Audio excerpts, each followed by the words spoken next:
Hello, everyone, and welcome to continuing coverage of the Triton Super High Roller Series from here at the Maestral Resort and Casino in Montenegro. Ali Nejad, alongside Brian Rast, and of course, a handful of very high hopes as we got our main event coverage underway yesterday, the 125K, that in the books in terms of one day, but this is a multi-day affair. Rast, and break us down in terms of the numbers.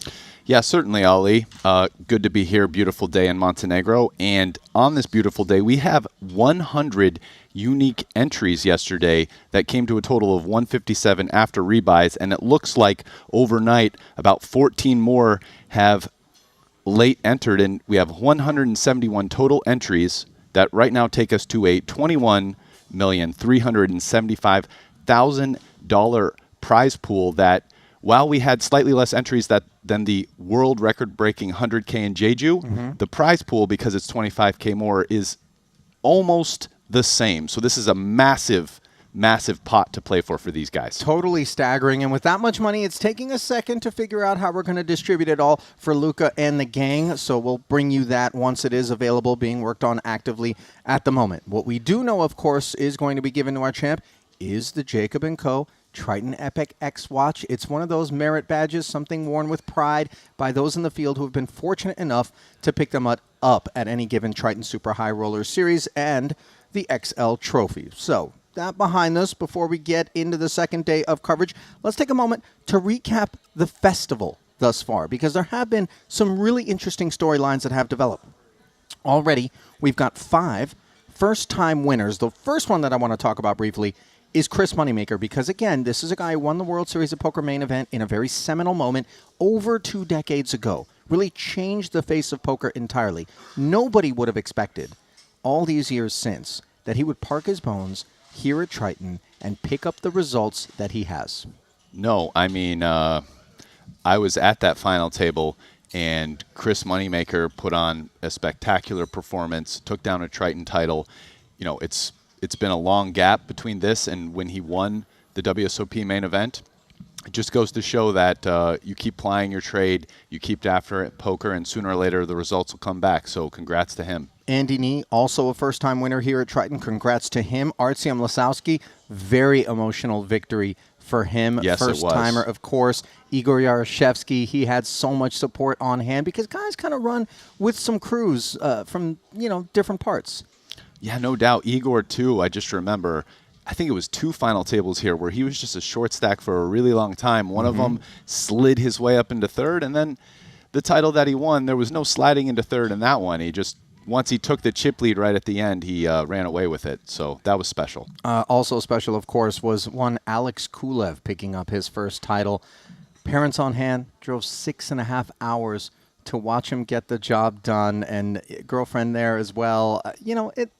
It was nice for me. It was one of those moments where you realize, like, everybody who has chosen to play poker for a living at some point, generally speaking, unless somehow your parents were professional poker players or one of them, it's that, like, really difficult conversation. Hey, mom, dad, this is what I'm going to do.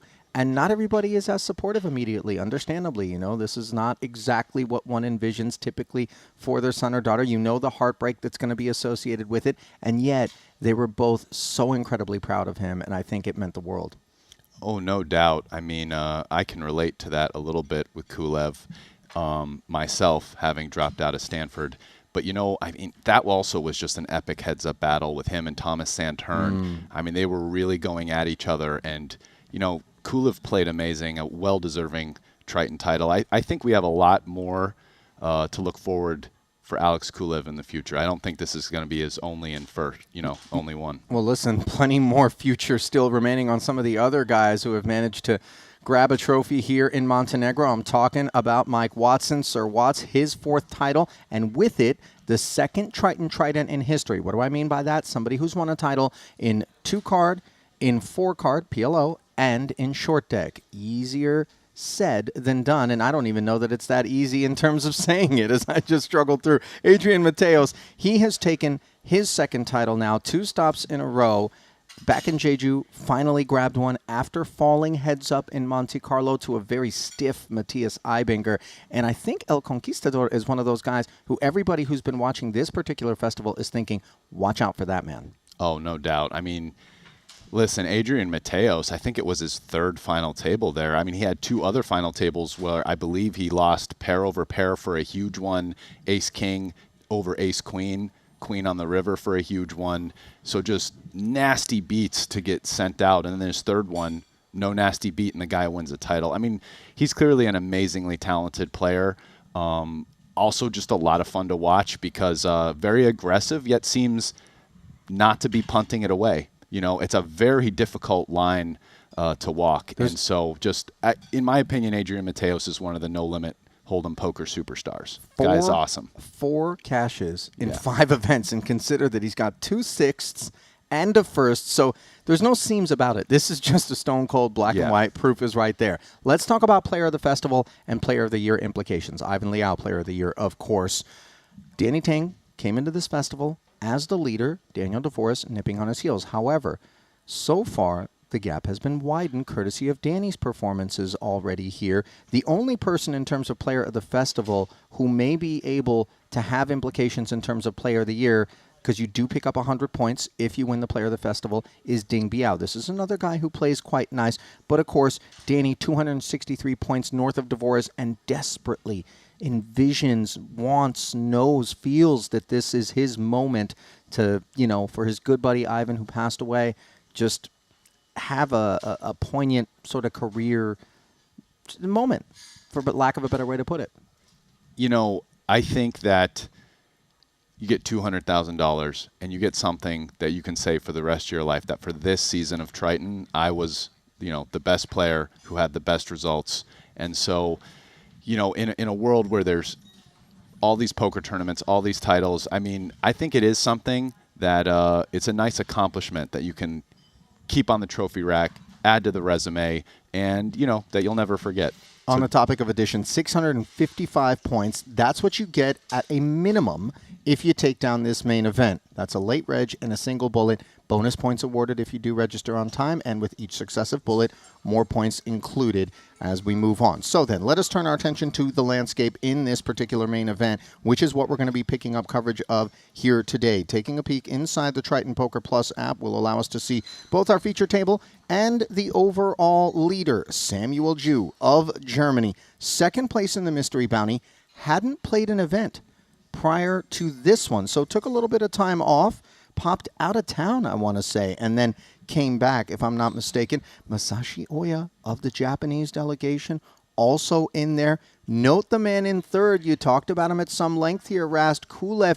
There's that tailwind. There's that momentum, a little bit of confidence. You do good on the front end, and a lot of times the back end tends to fall into place nicely, and that's, of course, economically the way you want to do it.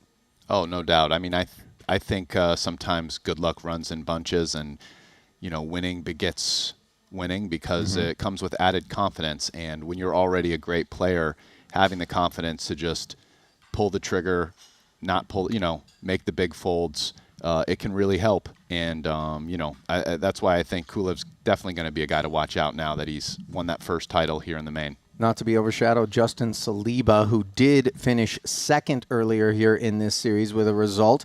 The 50K, Danny out there in 6th place, 1.1 million. His name continues to be a fixture in the top 10 of any given event, it would seem, towards the day twos. JNT, who we call Agent du Chaos, French for Agent of Chaos, he's in the mix. Let us not forget, despite being part of the VIPs, this is the man who has finished second in 2 main events so far and got very unlucky against Timothy Adams for one of those second-place finishes. Oh, yeah, no doubt. I wasn't there for that one, but I was there for the second one in Jeju, and he's always just special to watch because I remember that final table. I mean, he was like making people fold big hands, and just he had the pros confused with some of his moves, you know, and it's fun to watch when you're just a fly on the wall spectating, you know. I'm glad we got to enjoy that, and you with us. My whole thing, I've always been self-indulgent in this respect, is I like, and it isn't because I want to see them suffer, but our pros are so calm, so cool, so collected, so familiar with the language that one another speak. And then all of a sudden you just add a little bit of JNT, and everything can get very discombobulated all at once. Famously, there was a hand where inadvertently he declared his action prior to it being on him in a 4-way pot that included Chidwick It included Jungle with Ace King and Pocket Jacks respectively. This was in London. And then Juan Pardo with Pocket Kings while JNT held aces.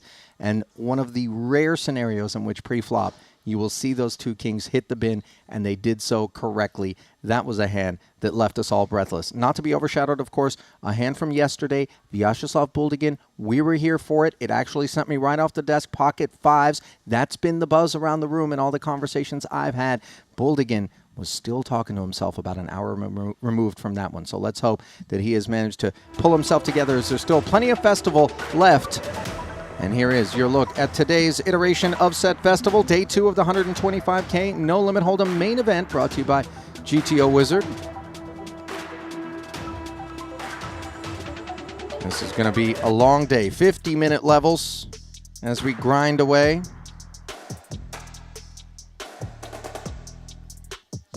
Daniel Dvoris with 19 big blinds. He's got his sights set on closing the gap between himself and Danny Tang, who is sitting with 112 big blinds.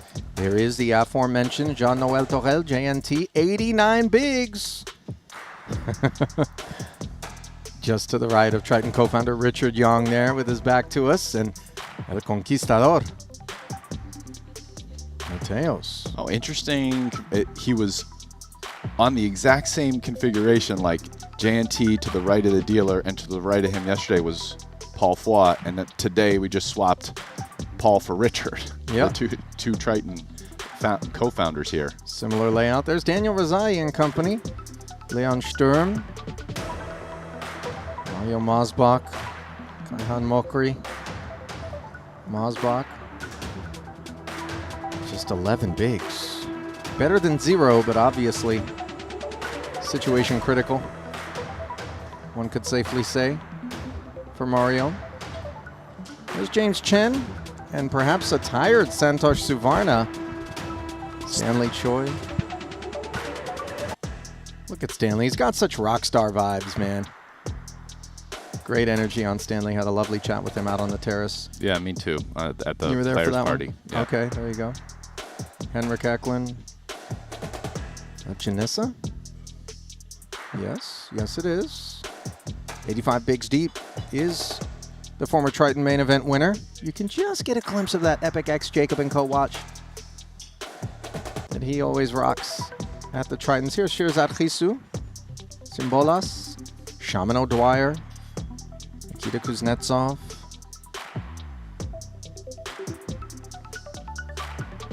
What else is cooking? Is that Tolerine? Yeah. There's Tan. Tan Xuan. You'd like to be on his left, not his right. There's Hossein and San as well.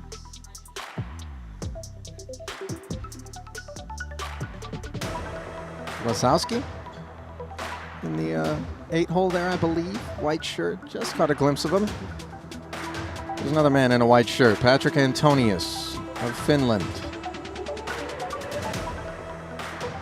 78 big blinds. Do you think that was like a ritualistic hoodie placement and removal sort of affair there? Not sure. You know, a lot of those big blinds came at the expense of Hossein and San last night when Patrick check raised the King 5 of clubs in the last level on 10-4 deuce. Ran out King and clean double through him, ace 10. Pretty dirty hand. Yeah, clean is not the adjective that I would be utilizing. So Onsen was super tilted. That happened, and he got another bad beat. And then when he's on his way out, it's like he was tilted at the table, wanted some love, and Sam Grafton just did a great job of ameliorating the situation with kind of just, wow, man, you really run bad, and it became a little thing at the table, and then now he rebought, and here he is. Nikita Vadzikowski, David Yan, Igor Yaroshevsky, who we mentioned already has a title under his belt here in Montenegro. Elton saying shalom there as well.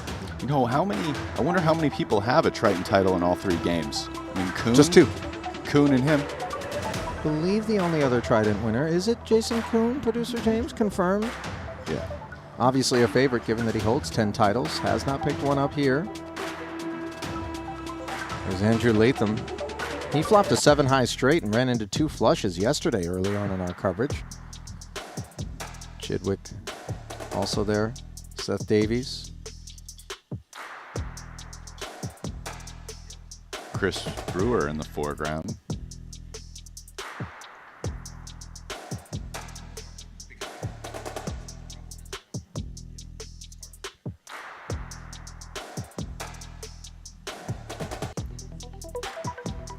There he is, 64 bigs. Noida to his left. He's picked up 2 cashes already in this festival after his 0 for 21 dry spell.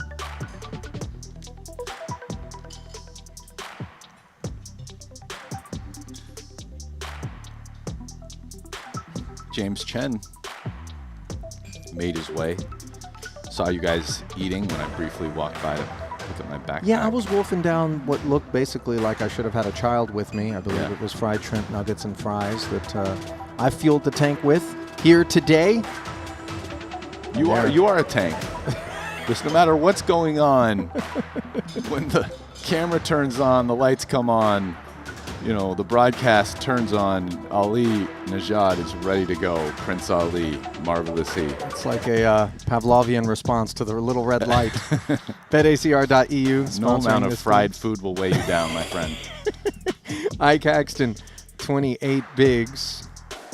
Looks like some people have weighed down upon him. Victor Malinowski, Limitless, Jozo, Jules Dickerson, Nikolai Vaska-Boynikau, Matthias Eibinger, Danny Tang, on up the ladder. Only one 7-figure stack, and it belongs to the man in the lead for the Ivan Liao Player of the Year award here at the very last stop of Season 3 of the Triton Super High Roller Series.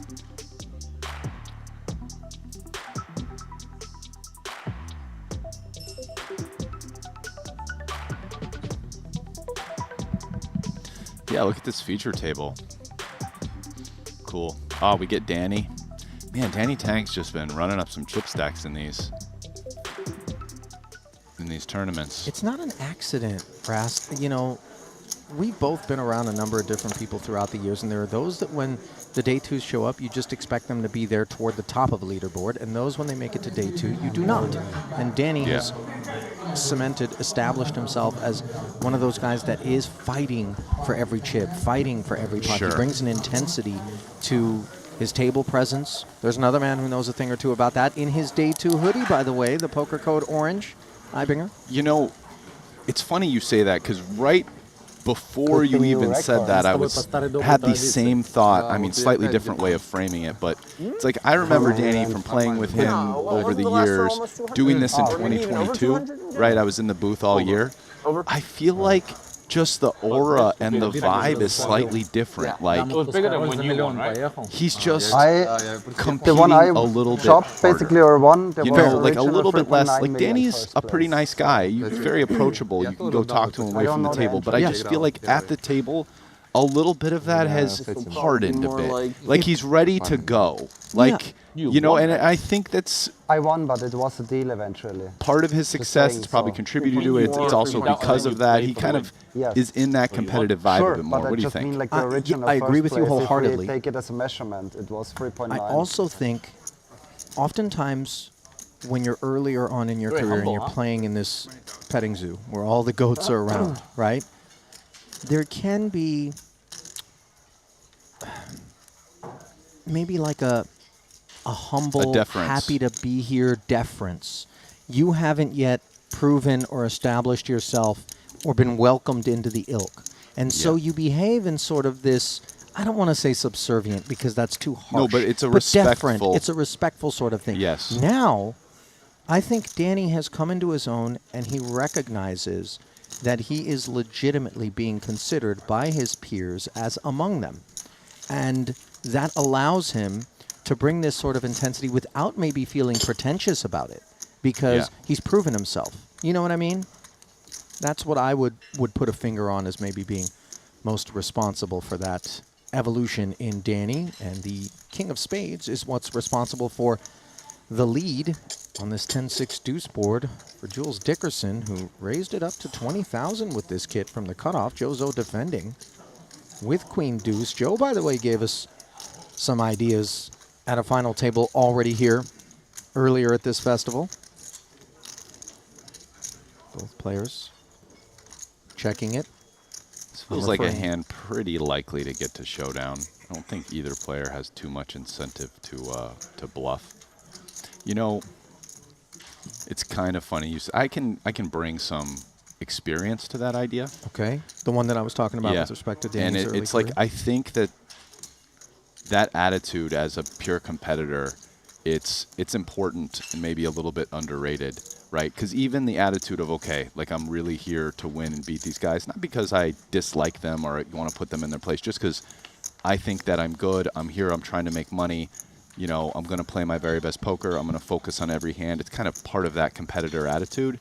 And I think that like that's important to really playing your A game consistently. Like when you get out of that, you're not focusing as much, you're not pulling the trigger on all the right plays. Like I said, here we are, showdown. On the topic of trigger pulls, we did get to showdown, but a 17K call was required by Jules Dickerson as Jozo fired. And that, of course, is an unsavory finish when you get shown the pip. The man calling you with bottom pair there. Was going to mention, on that by the way, run that he was Joe value betting, and he wanted, he was trying to get like ace high. He figures he's ahead of ace high, and, you know, maybe that calls him. Joe finished third in the 50K 8 max for $818,000. But yeah, I think the mental game of poker, there's just a lot. It's a big area. It's really important, and there's a lot to unpack there. Like being ready to show up and for 12 hours in a day, including breaks and everything, be focused, play your best, try to make the best decisions, not get tilted, stay in the moment. There's just a lot involved with that.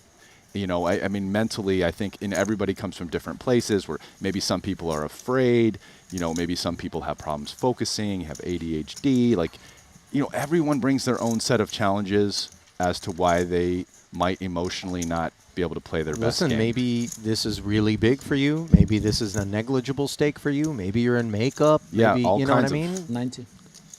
Yeah, maybe you're intimidated by the petting zoo, as you Right. said. I mean, there's all kinds of reasons why. King 10, the reason why Dickerson chose to raise it up, makes it 20 to go. Ibinger played the nines as a flat on the button, and now Mikolai has activated with an ace-queen suited. Down goes the party starter, and it's back around to the under-repped pair. He's in position here. I don't think Ibinger's going to fold.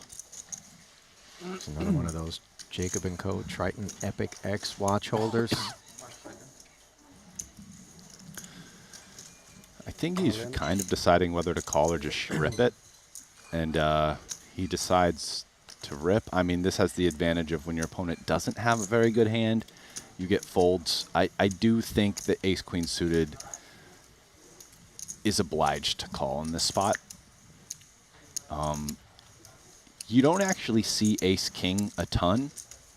You do see hands like what Ibinger has, maybe even tens or jacks, but yeah.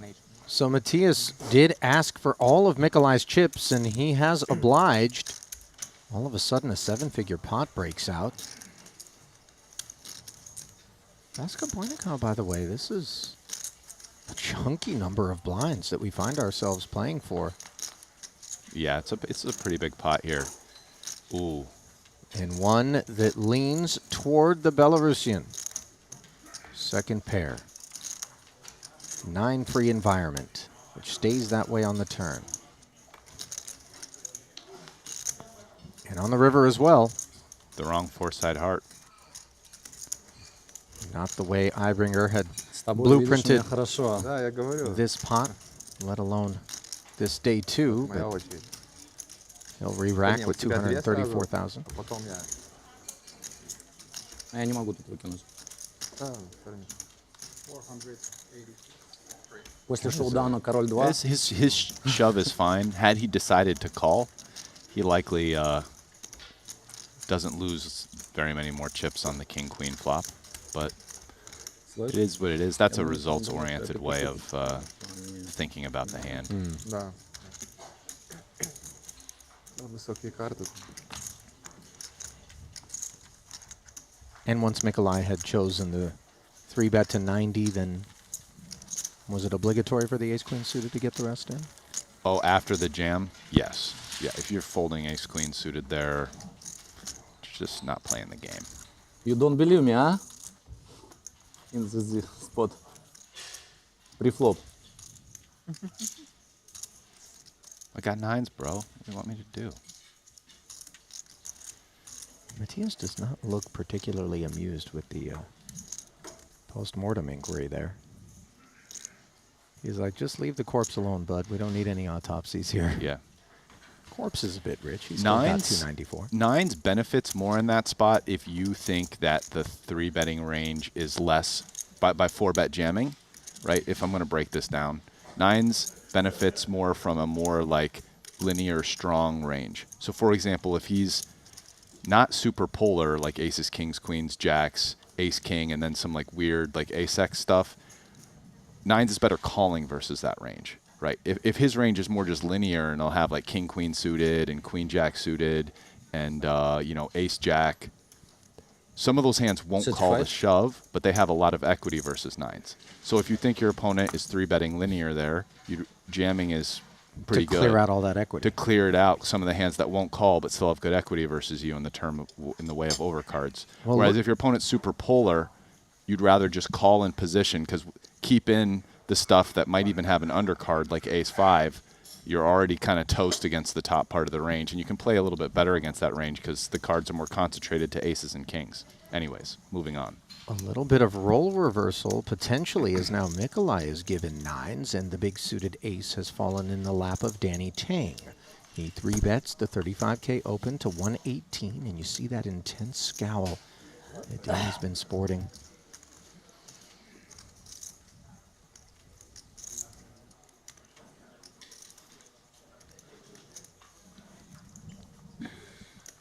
Nikolai wants to think it over here. These are two deep stacks, the two biggest at the table.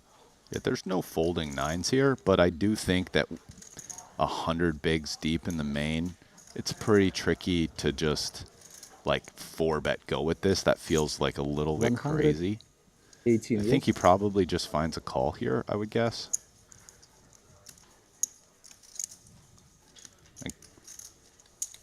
Yeah, that seems like the most prudent way to play 2 9s in this spot.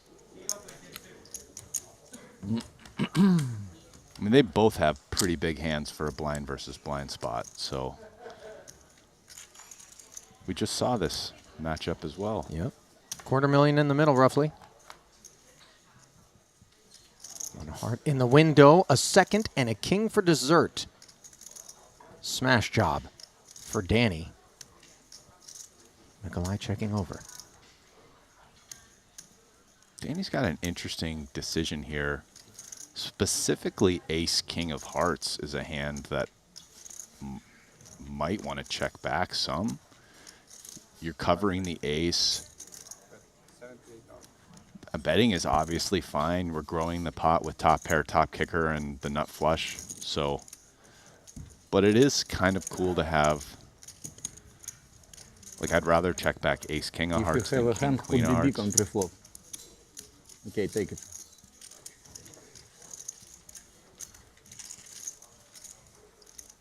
Well, 78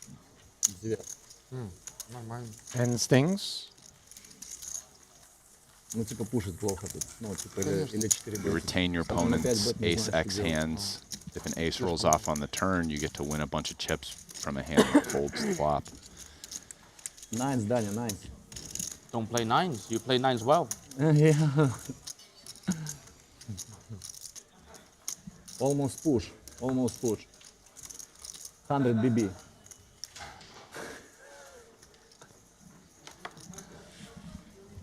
You would have played a big one. I will see on TV later. You'll see on TV later. Yeah. Here's Ike. Bluff I me. feel like we haven't even seen him yet at this table. Just looks like he's pretty short, 278K. Him and Ibinger in the, that's like the slums section of the table now over there. In terms of stack depth, Yeah.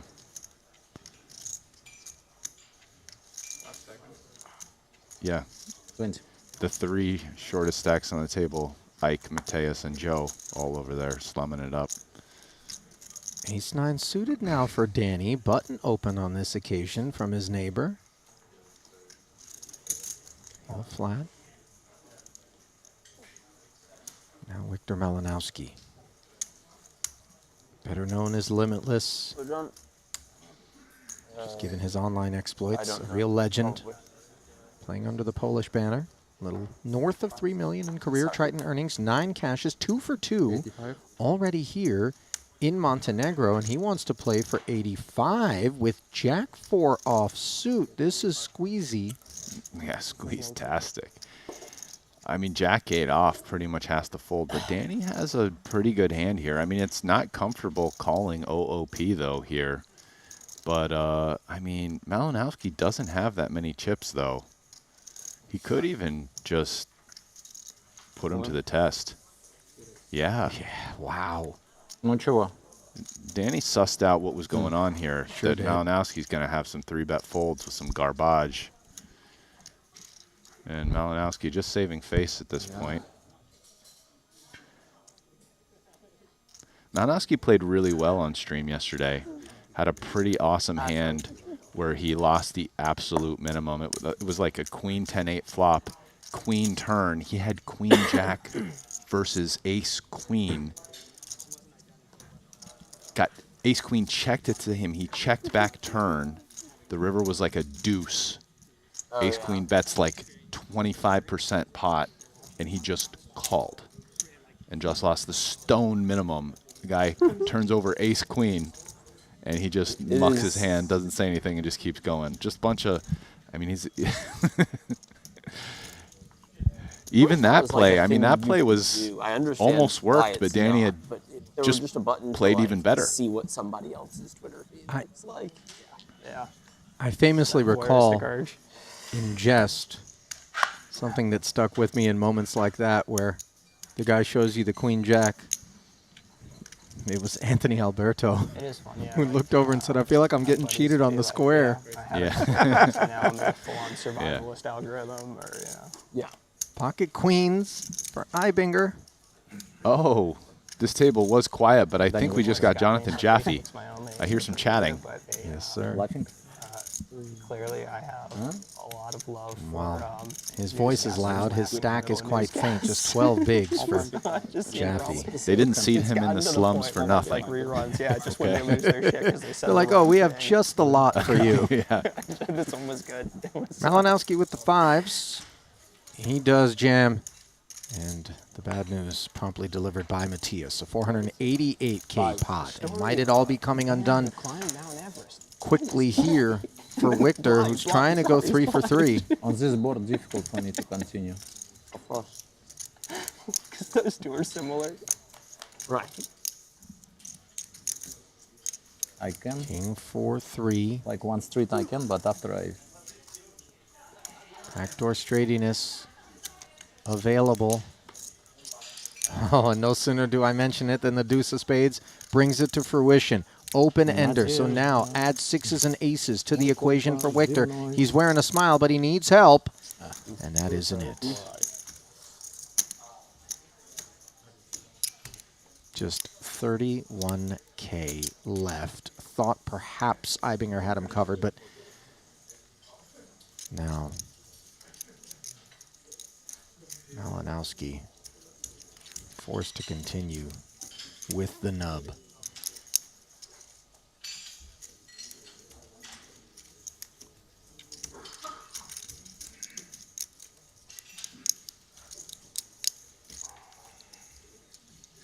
Да.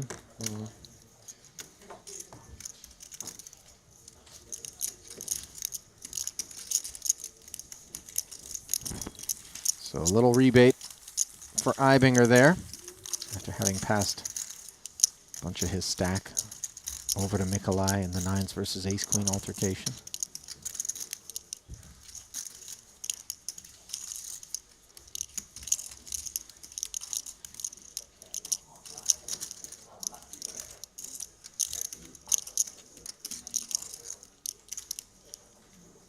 Let's talk about Ibinger's series thus far here in Montenegro. Rast over 10.2 million in career Triton earnings, but none of that coming courtesy of any of his entries here in Montenegro.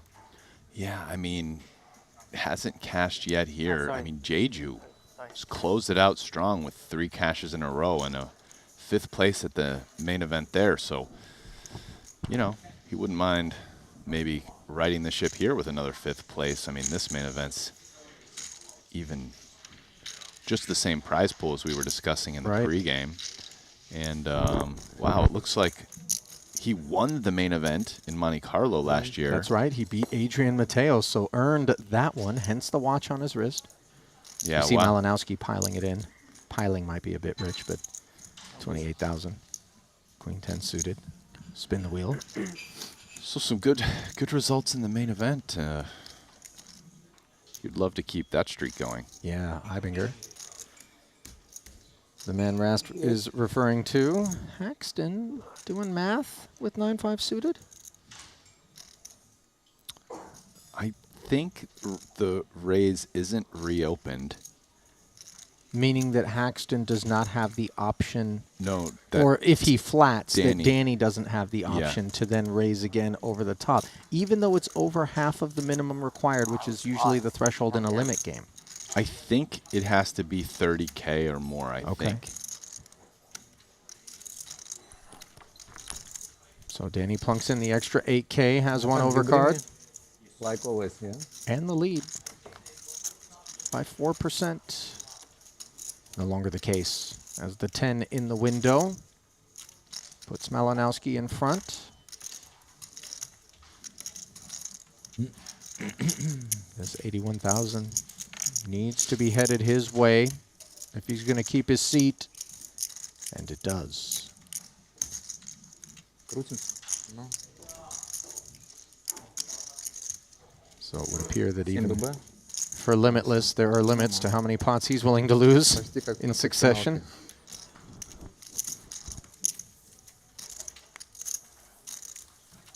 Not one to generally come out and play a full slate. Looking at his Triton resume, tends to show up when the big stuff goes down. That's specific. Даже больше, 8. Maybe I'll limp. You scare me that much.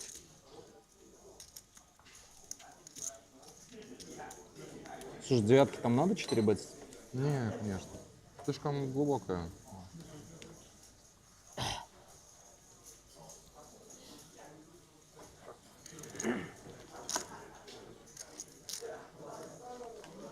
Oh, Cowboys. +2. This is 8-handed. So that would be the low jack, I believe. Min raise open.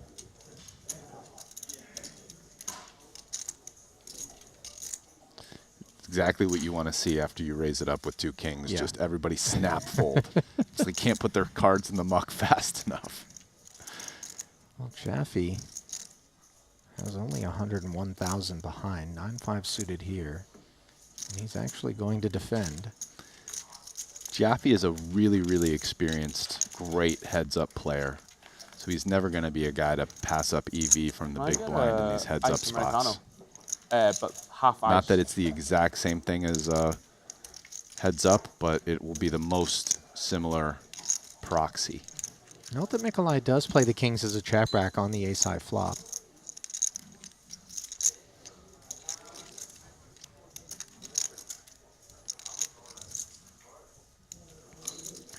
Yeah, which is kind of curious and might set off some alarm bells for Jaffe because, I mean, yes, Jaffe can have more threes, but he doesn't have a ton of ace-x off of an only 10 big blind stack.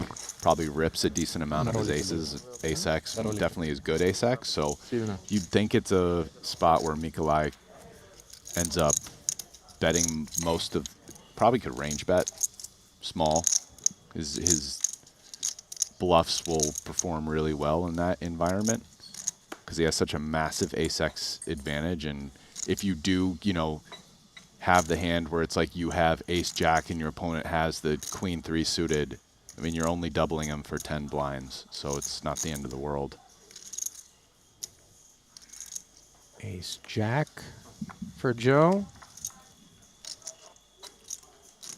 Just bins it up front. Rast feels quite snug. Well served, by the way, considering ace queen was just a spot behind him. Is it ace jack's enough to open under the gun? Yeah, it is 8-handed.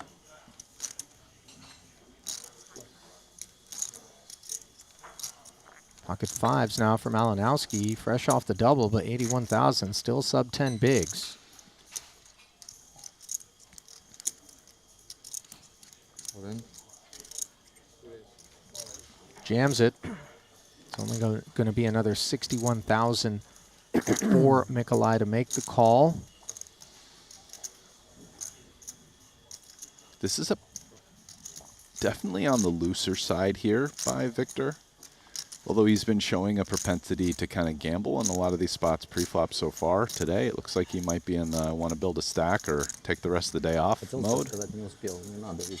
Just instant 3-bet the first spot out of the big blind, jammed 5s versus an MP open, and now jammed 5s versus an EP open. I mean, under the gun 7 might not even be opening deuces or 3s or whatever. So 5s almost never is the dominating pair. 8-3 deuce board. Safe. Turn. Suddenly a threat. As the third club appears. 5 of clubs won't work. No, with the 9 of spades. 81. 81. So a double-double. Malinowski adding some cheese. The counter argument to what I said is he only has 8 blinds, and you're getting an overlay of 2.5 from the big blind and the small blind and the ante. So you don't need to be super tight and make sure you're a big favorite when you get it in there. But it's a close spot. I'm curious actually, because it is possible UTG7 doesn't have deuces 3s and maybe not 4s either. Видишь, важную выиграл, неважную проиграл. Все пока по плану. Такой план, конечно, скользкий. Well, if you haven't headed over to our partners over at GG Poker, the world's largest online poker room, then you are missing out on opportunities to pick up a free $50 Global Millions ticket. All you got to do is deposit 20 bucks and use the sign-up code Triton_2024 as a new player. That'll get you in the mix. Of course, this is also where the official Triton Super High Roller Series satellites are held, along with so much more one can sink their teeth into. Rush and Cash, another one of their more recent promotions. Check it all out at GG Poker today.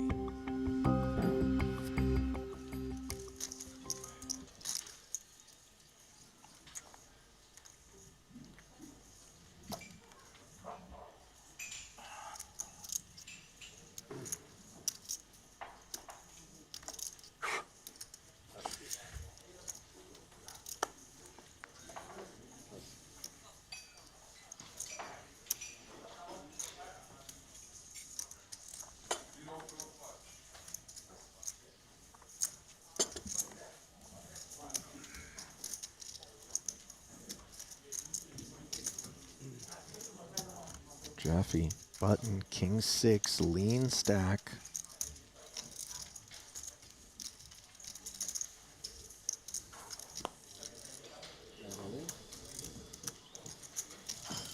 He does rip.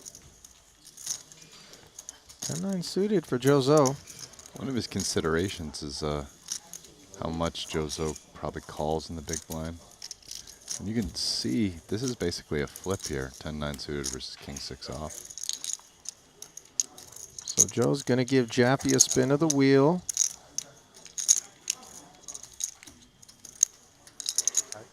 King 9. Ты когда успел так крутануть? А я тоже удвоил. Да. Но сейчас уже чуть. And the ace king 7 will keep Jaffe in front. Yeah, Second pair. outstanding flop for Jaffe. only really backdoor outs for Joe. What was that, Every- Rast? The 8. Now suddenly Reasonable. giving Joe 6 outs to a straight, and instead the running pair will cement the double for Now he has Jaffe. exactly the same chips. Gonna get rid of him that easy, he says. Came into the table with just 12 bigs, did Jaffe. Taking a look at how Montenegro has been treating him.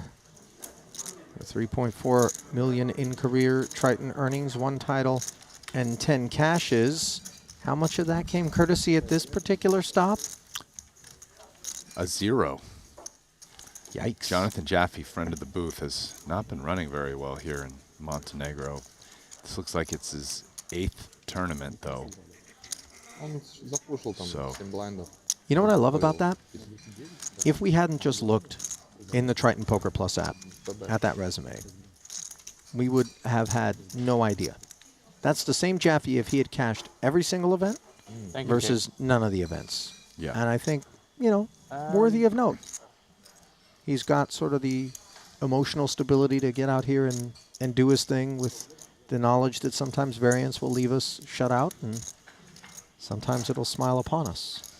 Seems not to affect his mood too much. He's a pretty affable, friendly guy, regardless of how the cards are running.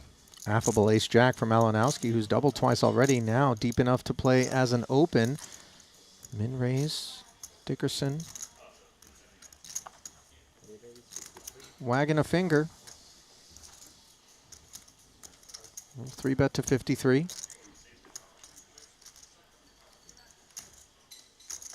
Also take the medium raises. This EP open MP re-raise, 6s is a bin, goes in the bin. See what Victor, he hasn't been binning very many hands.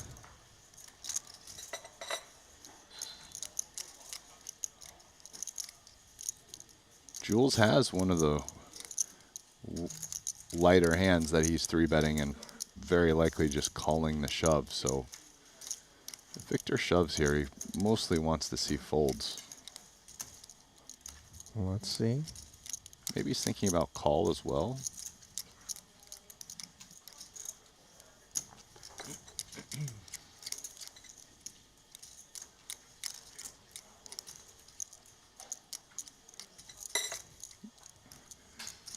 Might even decide to fold. I think all the options are on the table for limitless. Yeah. Just lays it down.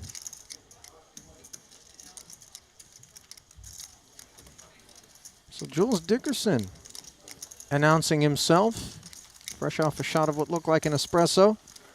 To get the caffeine coursing. Plays under the British banner, does Jules.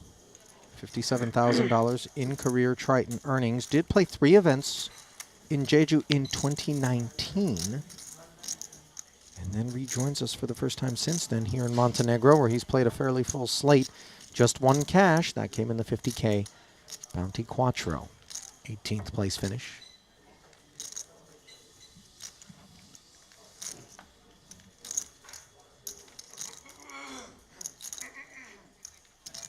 Well, from ace-jack to jack-jack for Malinowski. This one's going to be a lot tougher to get him off of.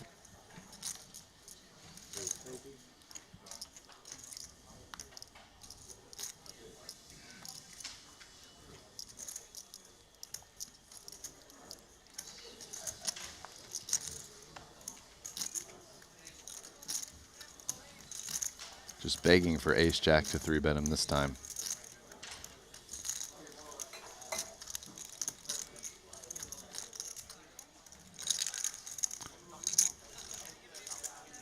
Danny here in the big blind with ace-7 off versus a stone under the gun open.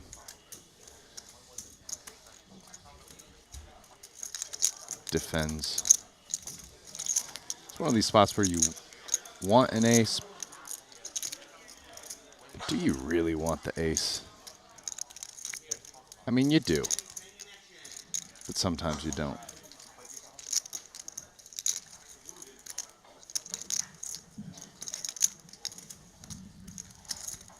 Danny has checked over to the overpair. 55 in the middle. 18. 18. There's the expected follow-through from Malinowski. Just 18,000.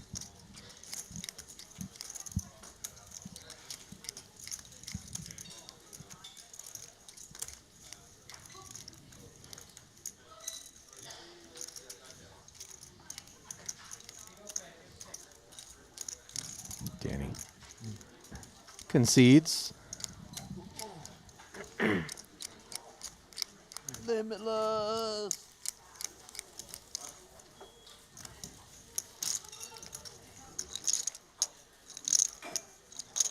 Sorry, I need a one rest.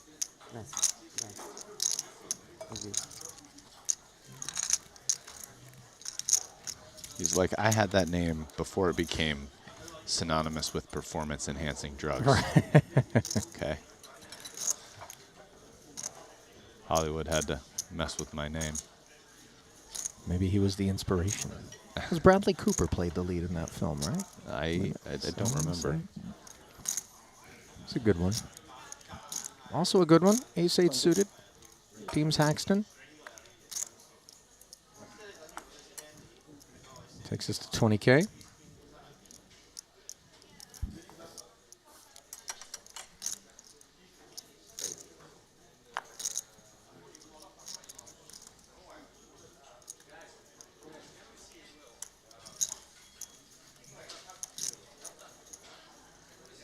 Queen Jack for Mikolai on the button. We await his sentiments.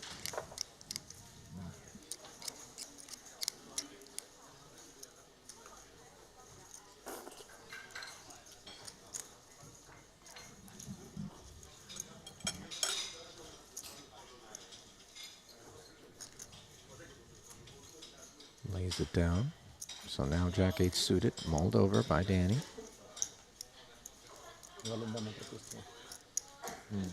Everybody making me sweat. What do you think is the best hand someone folded there? Короткий In слушай. my own world, but were there some long Слишком tanks? короткий. Who was the first long tank? Was it Matthias or Joe? Matthias was brief. Okay. No, it's every time I have the ace-4 off-suited, I'm double-checking if it's pocket aces. Okay. Yeah. But for Nikolai some was reason, it ace-8-0. never really is pocket Nikolai told me they say aces. no. That's my strongest hand folded. Danny just had like Всегда можно. queen six suited and just was like, maybe I want to just see a flop with queen six suited, but probably not. Согласен. Okay, okay. Respectable. Именно он. Very precise. Wonder what that was. Maybe you call my hand anyway, but the whole world. Isaac, big fold. Big fold for you? Big fold. Sevens? No sevens, no fold. 10. Ace 10. Big fold. I think we're in the. I think Danny had the suited king. Pocket fours for Matthias. Right after talking about the ace-4 never looking like aces. Yeah. And maybe like king. Notice how we're less disappointed by the 4-4 never looking like ace-4. Yeah. Playing combos game. There are a lot more suited kings. Ace-Jack suited. Danny plays it as a flat on the button. Because we think there's only a couple. Now Malinowski, king-queen offsuit. Wonder if he's going Maximum to of pile it here Yeah, whatever the rate. for about 18 bigs. All in. Yeah. I think Ibinger, especially with the flat behind, is going to get out of the way, but I don't think Danny will. Well, his hand is also somewhat under-repped, being played as a flat. Like 180, right? 182. 182, roughly. Just want to make sure. If it's 182, I'm calling. Yeah, roughly. Yeah, I think so. Yeah. Yeah? Like under 200? 18 bigs. 182. Call. So Danny doing the accounting before announcing call and finding himself in a good way. Better than 3-2 favorite against Victor, who has avoided elimination on multiple occasions already here. Might he be doing it once more? Close.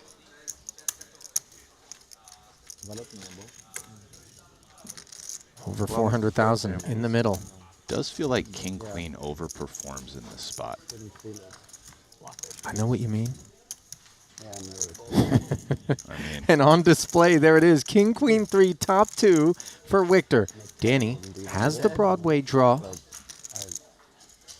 feeling in it. That's a good card. an No, ace. yeah.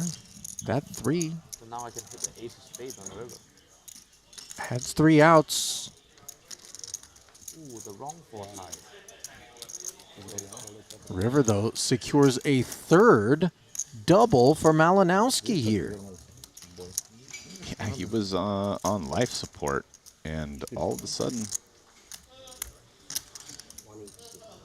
he's got like 40 blinds. You know he had 3 blinds Yeah. moments ago when I thought Ibinger had showered him. 31,000. Yeah. And I'll tell you what, in just short order, we're able to see the value, and I'm not suggesting that he dug in and fought for pots or anything like that, but just They never go on break. the resignation that sometimes comes over us when we end up, disappointed. We take a few blows early on the day, and, we've all called on the special teams, lined up in the punt formation from time to time. Yeah. But, just fight. Fighting is a free roll. The spin is a real thing, Ollie. Yeah. Always gotta. Don't let the faith die. 28, not bad. It's like once you stop believing, it is really over. But That would make a great title, by the way, Ну, посмотрим. for like a roulette strategy publication in your name. The spin is a real thing. You ever seen paid one of those for by maniacs? MGM Incorporated. If you look at like who sponsored the book. The spin is real, guys. Come play at our new wheels. They have not just 0 or 00, 000. We got quadruple 0 now too. Yeah, exactly.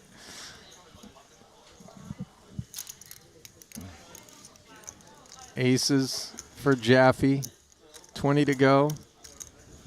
He will happily accept all spins. Wow, quadruple 0. I'm gonna bet on that. No, you got to put the 1 chip in the middle of the intersection of all the 4 zeros, right? You got to be Yeah, that guy. It's like exactly. betting the don't in craps. There really should be And that, like that's a- like weirdly enough the bet with like the best worst odds. The casino's just trying to get people to be dicks, like You should actually have a little safe area cordoned off at roulette and craps for the guys that bet the zeros and the don't. Yeah. Because the rest of the table does not like you when you're doing that. You're like, I thought we're on the same team. The GPL and the Cube. We explored this before, but I'm playing Timex, and yeah, they would, when there's an all-in, like they would like put some music or something, and like lights would flash or something. And I have ace 9-0 on the big blind, and like limps, Timex limp stuff, like 12 bigs, and then it all goes. That's like, really funny. check.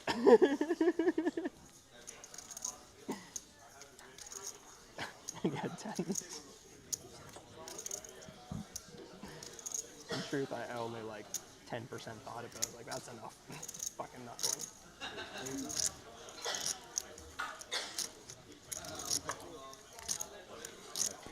Ace jack for Jozo's. Jaffe demonstrates the importance of your production staff not cueing the all-in lighting rig prematurely. yeah. Not sure if you guys caught the story of him being up against Mike McDonald in a spot where he limped. And everybody assumed that it was going to be an all-in because he had pocket tens, and so Jaffe ended up just checking back with ace-9 in a spot where he otherwise would have jammed. Whoops. Yeah, big whoops. Mike McDonald was probably tilted. Oh, yeah, for sure. Like, what are you guys doing?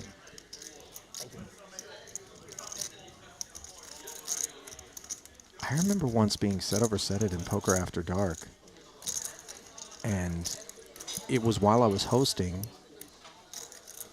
and so obviously the production staff were, kind of cheering me on, rooting me on, and when the set over set happened, I didn't hear it, but apparently in the production trailer, which was not located too far off of the set, you see here, Joe, Aces and jacks here against Jaffe's backdoor clubs in the Broadway gutter. They had to tell everyone to quiet down because they were concerned that all of the like fold calls, you know, for me to get away from the set were going to bleed over to where I could maybe hear it. Didn't end up happening. I, of course, made the call and got showered. Yes. King 3 is showered, courtesy of this jack on the turn. Full house. Твой турнир. Каждый раз я вижу на финалке. Из 4-3. Топ-2 и топ-3.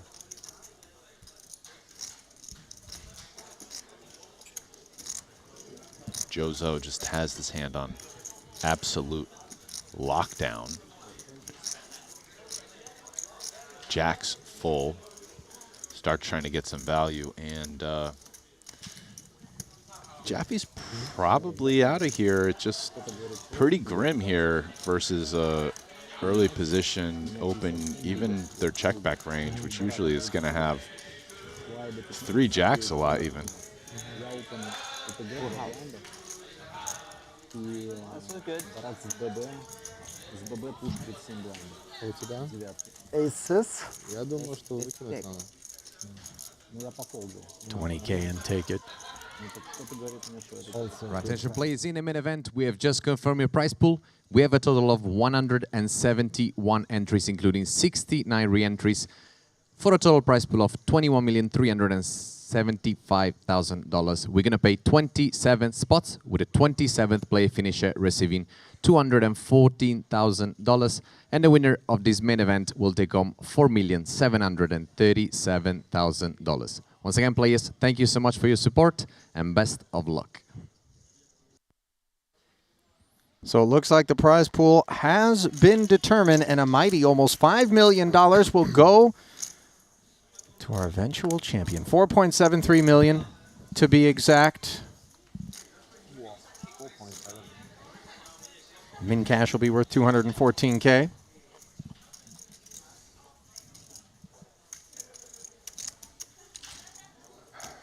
Pocket kings here for Dickerson. Facing the open from Oscar Boynikov.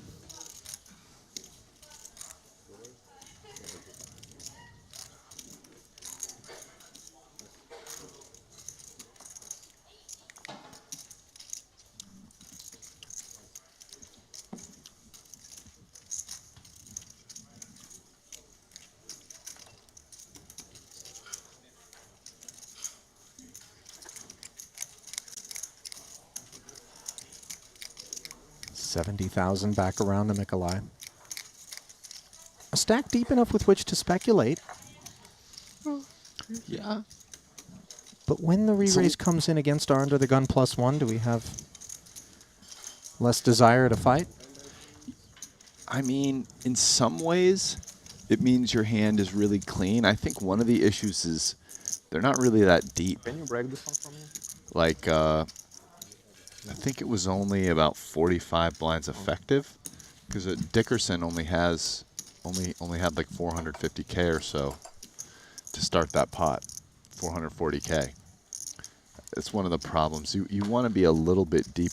As you get deeper, you're definitely not folding 7-8 suited there. So like the effective 60, depth in the blinds. pot, you want your opponent to have a little bit more than what Dickerson had there in order to create enough incentive in terms of implied odds moving forward. Yeah. And then you know, as you get deeper, hands like that become mandatory continues, because you need good board coverage, and a suited connector like that, you know, does quite well. In fact, you start even seeing, once you get really deep enough, like over 100 blinds, people start 3-betting with those hands, which you don't really see here at like 40, 50 blinds. King Jack for Jaffe. Зависит от глубины. Можно. Ну, как бы по ощущениям, на самом деле. You got a nice playable one here on the button. No. Roughly 18 bigs deep. Yeah, just deciding.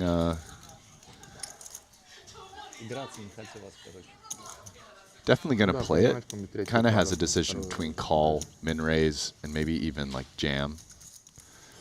Comes with the min raise. See if Joe gives him some action here with 6-4-0.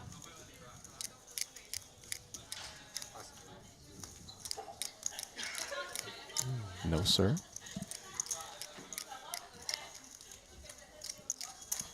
Well, Jaffe is grinding. Came in with roughly 12 bigs. A couple of little pickups.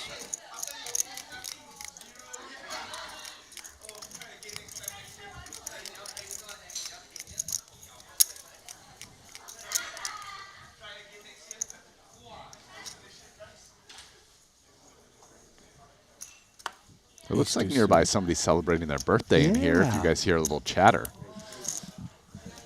I'm just wondering if it's a stunt cake or we can grab a slice. Okay.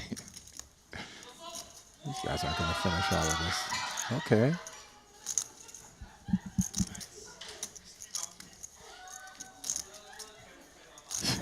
Michael Soys is at the table, and apparently in the birthday card, there's a mystery bounty.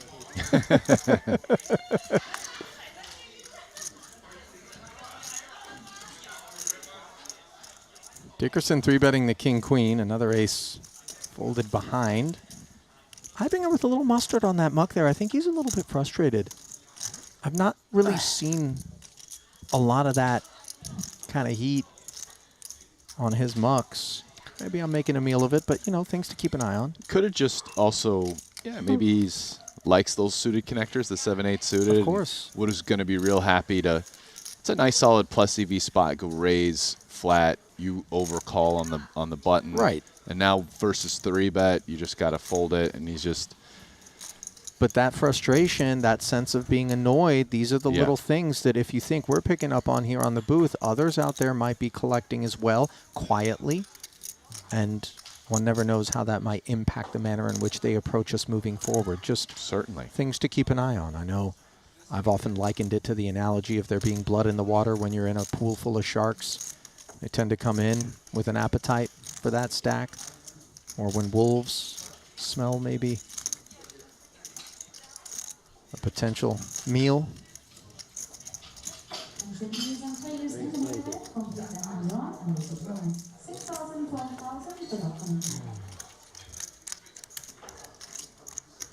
Jozo with better hearts than Jaffe. Maybe he just mucks aggressively, because he kind of did it there too. Or was Did it he? more in the last one? It seemed Okay. like a fast, sharp. Again, throw to Mattia the is really muck. not the kind of character that typically I expect there to be any, you know, tilt factor to whatsoever. Like I said, not trying to make a meal of it, but just things to observe. You know, I mean, if I'm looking at his facial expression here, he doesn't look particularly thrilled. Now Jaffe, faced with another 35K investment. It's not altogether a small, nearly 3x, big commitment for Jaffe with his chips. Steps away, and Joe will be happy to take that one down. Yes, indeed. The man in the bucket hat showing a little pizzazz to his game there. Rocking semi-light 3-bet. 6 and 12,000 now we play. Short stacks have a little thumb pressed on them now as their efforts to ascend are thwarted every 50 minutes.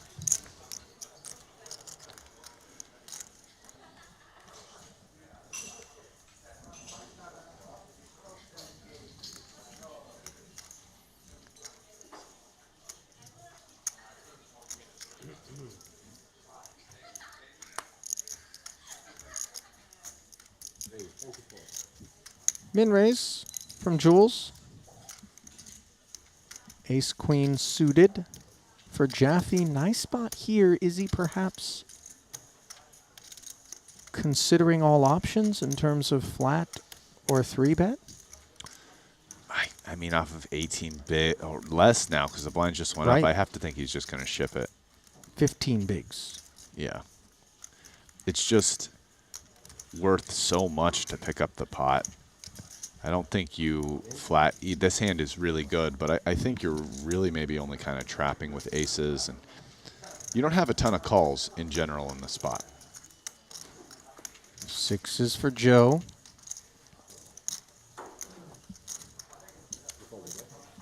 Open 75. 182.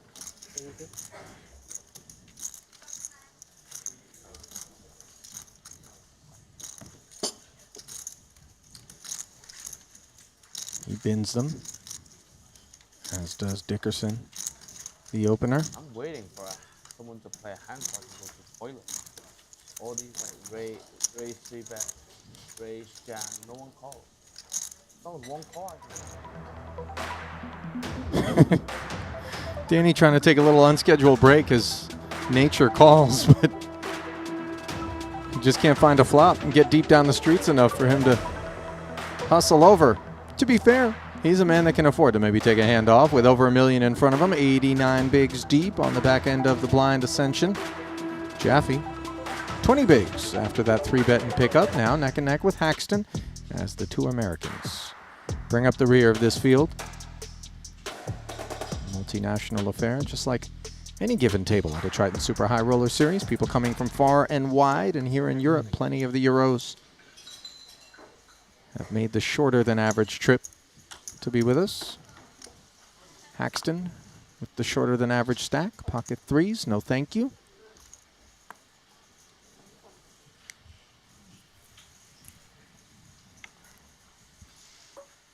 Ace two suited now for Ibinger. Min raise open.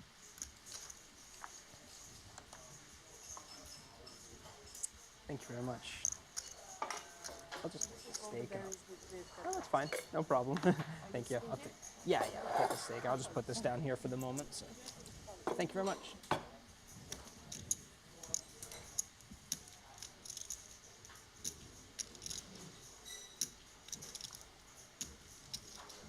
Jack 7 of diamonds in a bad way here in the big blind. Discount being offered. Good enough kit to defend. And so we'll see that flop. 66 in the middle, along with ace queen 10. Top pair against the Broadway gutty. No diamonds in sight. Snap check over to Matthias.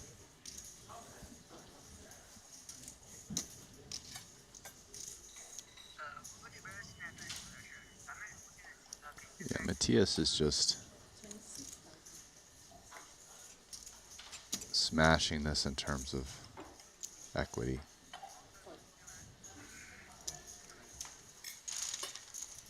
His range versus the big blind defend range.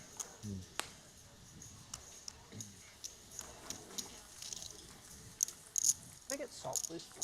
Thanks so much. 26K and take it. Просто масляная, да? For Ibinger, there's a look at that Jacob & Co. watch. Hang on. Yep. Well, it was a brief look. Да. И на баке не зайти.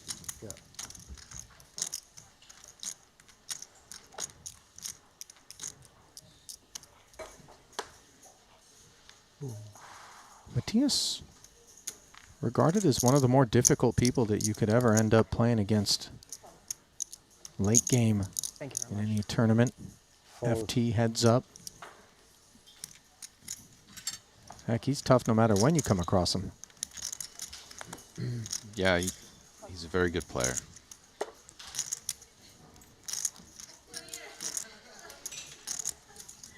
Danny's going to find an open with this.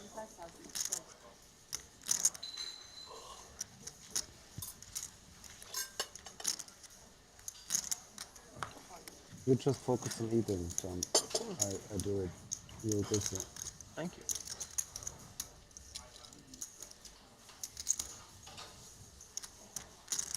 Ten eight suited, raise and take.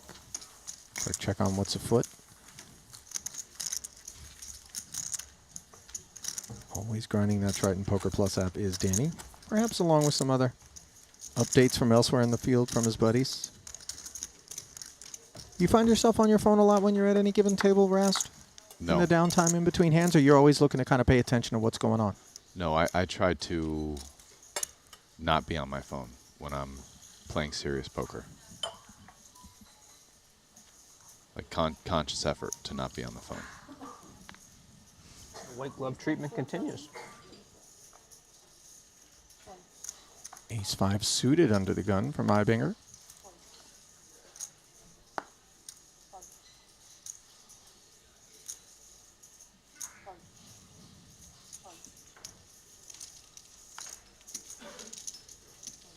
No way, you're not a pip light here. Has to be. Eating my steak, taking care of it all. But I gotta pay the man. It's the old tricks. I play your big blind and I open into you. You're like such a nice guy. I'm not gonna defend.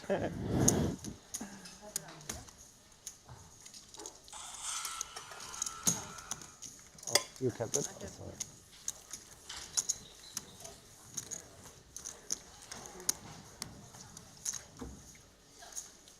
Yeah. Victor Normally I mucked wouldn't the have ace-10 off there suited. versus the under the gun open. Understandable. Which is pretty standard, actually, if anyone was wondering from that last hand. They're playing 8-handed, so the under the gun opening range is pretty tight, pretty solid, pretty good. And ace-10-0, just not something you want to be getting involved with versus that range.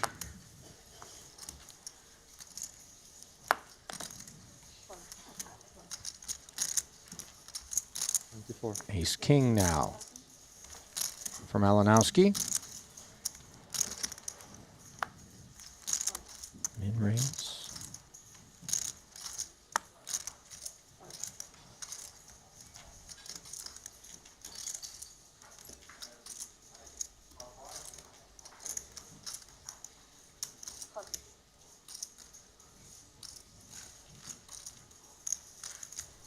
Six, seven suited, and one of those little connectors that Ibinger has been forced to put into the bin, allowed to get involved, and turns into a gutter on a Jack 8-4 board. Decent equity against this ace-king of Malinowski, which sits unimproved. Action checked over.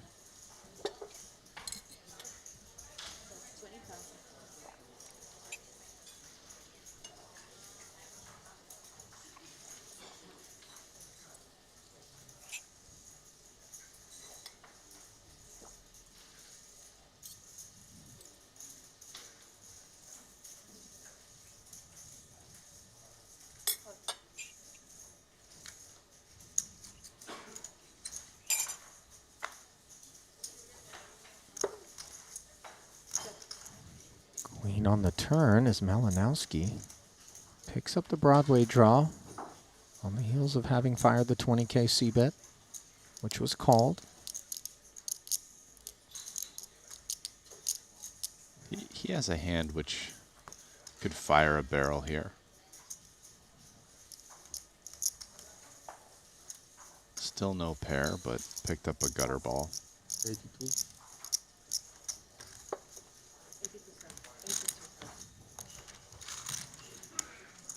82,000, getting the job done. Queen is definitely better for Malinowski's range in that spot than the big blind check call versus flop C-bet.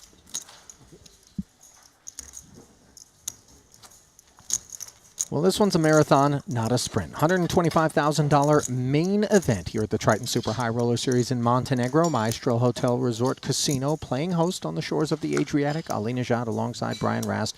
Happy to have you with us. If you're joining us on the Triton Poker Plus app, well, then you've already downloaded what Rast has deemed the greatest app ever created. If you're out there on Twitch, give us a follow. And if you're out there on YouTube, I see you. 24. Monitoring the chat throughout our broadcasts here at the booth. Love to see your engagement, and if you're enjoying what you're seeing, and for that matter, even if you're not, for the love, just give us a like and a subscribe. It's all we ask in return for free of charge, delivering you the finest in streaming poker entertainment. Malinowski, not quite the finest kit, but ace-jack suited certainly qualifies. Ace-deuce suited now. Welcomed by Jaffe to the button.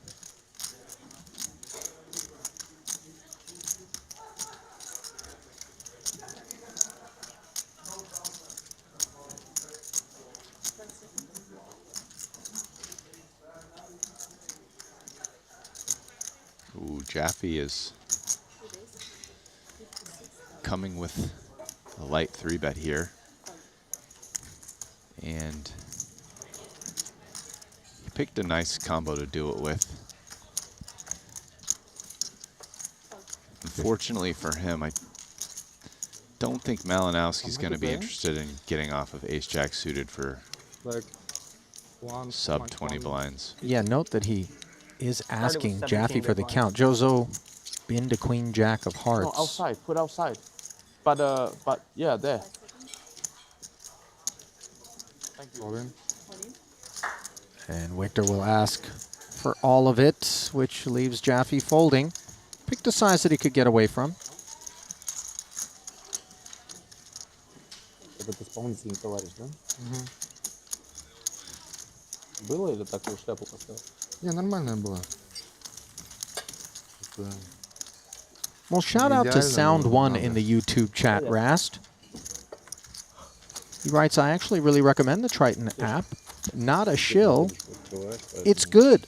Ну, они думают, что I'm going to надо take the открывать. over on good. Don't sell us short out there. Sound. It's great. But yeah, very, very true.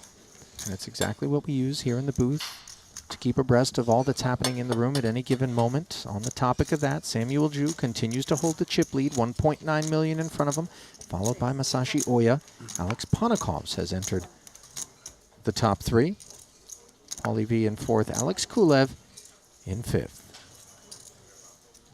Dickerson continues to show an active stack. Queen 9 offsuit. Makes it 24,000 to go. Eibinger's going to get heard from. Quickly, the shortest stack in the room right now belongs to, guess who, Rast? Sean Winter? Confirmed. 4 big blinds. There we go, baby. He's in his happy place. You leave him alone. He's already got this cash locked up. 72,000 to go.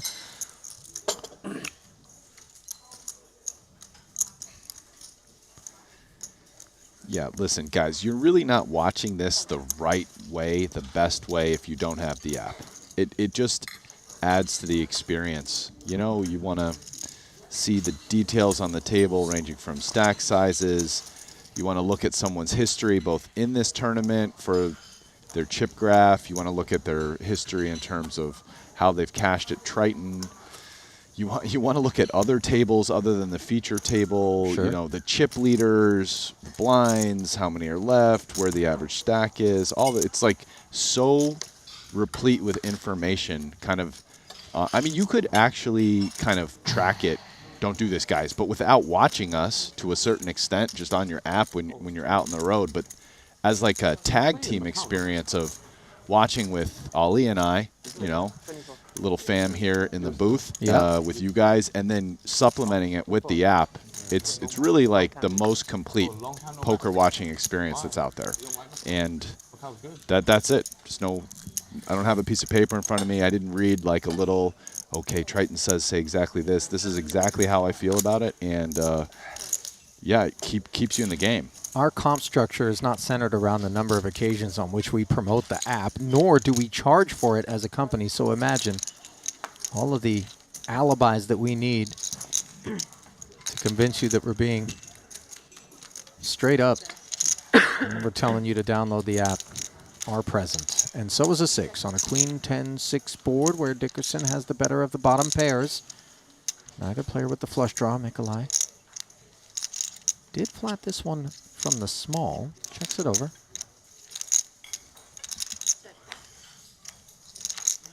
Dickerson checks back.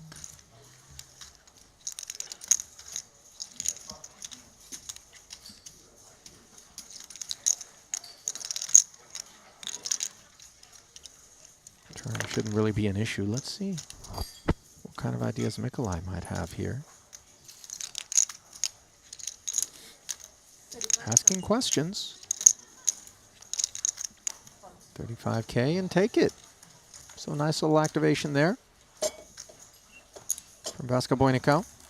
Gets him to fold a slightly better hand, 6 with a better kicker. And Mikolai from Belarus, this is his 3rd Triton stop. He was in Cyprus in 23 and Monte Carlo. At both of those, he only played 2 tournaments, but despite that, he cashed in 2 of those 4, and this is his 2nd tournament here at Montenegro. And he final table the first one. So he's 3 for 5 right now for a total of 550,000 in earnings. Not a bad hit rate. Yeah.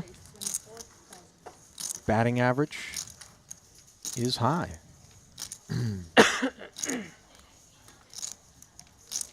Oh, Jaffe's woken up with a pretty clean, pretty clear all in. 9s in the face of the Haxton Open.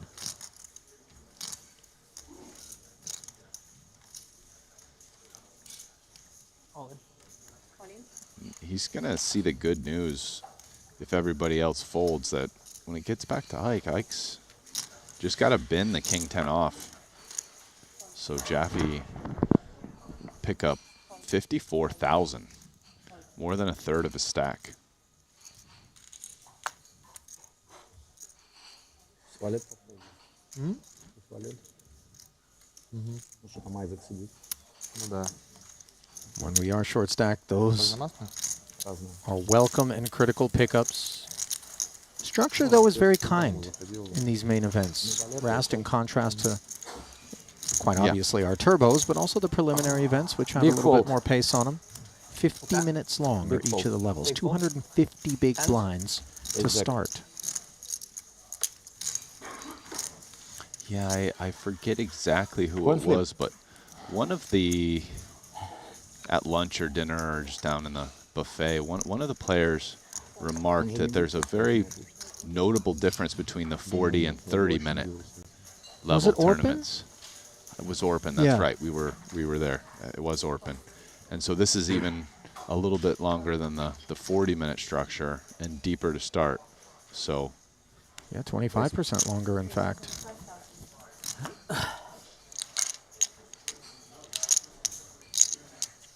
And it allows us to just see more poker, for lack of a better way to describe it. Yeah.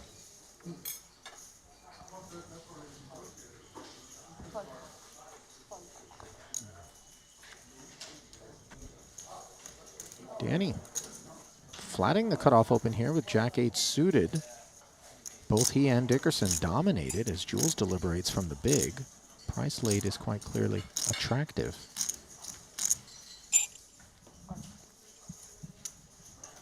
Vasco Buenico has the boys in a bad way here. Yeah, dominating both hands.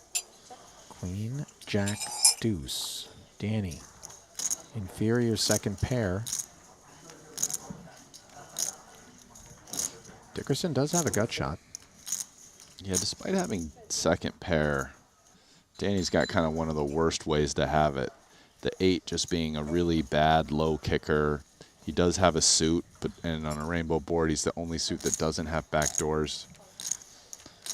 To the point where you can instantly start thinking about folding. I think versus a sizing that small on the flop was about quarter pot. Maybe feel forced to continue, but by no means is Danny thrilled about this situation. And that card is the ace on the turn is definitely not going to make him any happier.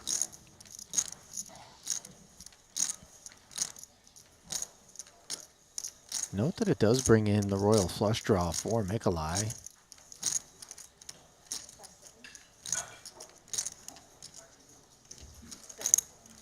Decides to check it, Rast. Yeah, I think it... So when Mikolai c-bets flop, he's going to have a lot of hands that like betting again when he picks up diamonds, but King-Jack of diamonds is a pretty nice one to check. I mean, it's hard to really get value from worse hands. Like, for example, if he bets there, Danny's folding Jack-8. So it's just a really nice hand to check. You're kind of... If your opponent somehow has a king himself, somehow picked up diamonds, like you're blocking all that, you have a lot of showdown. Maybe you get your opponent to stab with some very low equity hands that fold to a bet, for example. You're not really getting better to fold, at least not on the turn immediately. So it does get shut down, turn and river.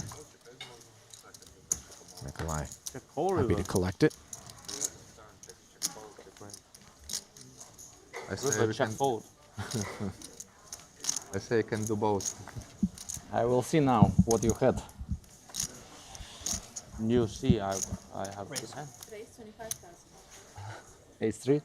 For some people, good hand is different, right? For someone, ace 3 is good.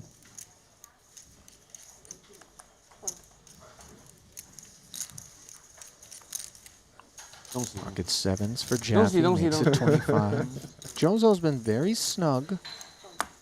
Continues to be that Hey, way no as phones on deuces the table. find the No, bin. no. They're just so short. It's a beautiful Almost a green little case. too short to flat deuces there. I like that fold. I mean, because he doesn't have many chips, but Jaffe has even less. didn't Jaffe's see sub it. 20 blinds. Not yet. I think maybe you want to call I bet deuces on in like the king 6 or something. King 6 potentially on the dealer button, small, is top definitely in the big, Yeah, that's what I'm saying. but not. Proper on the I think flop. Joe was in the 7 white left. hijack, It's a so good hand. just a good fold. Queen 8-7 bottom set against the gut shot. Haxton checking over. Jaffe making sure he's got 21.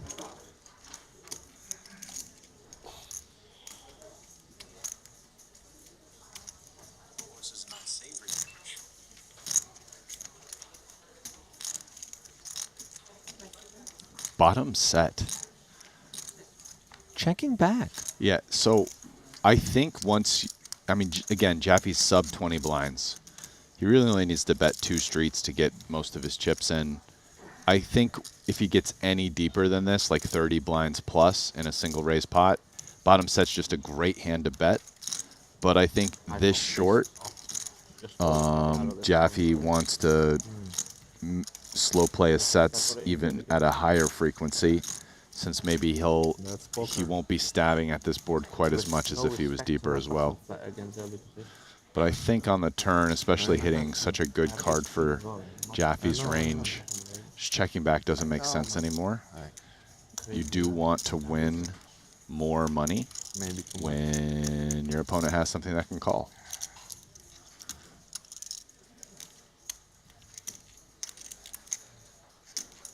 Second check in front of him, and sure enough, Jaffe's all done checking back. 26,000 to bet.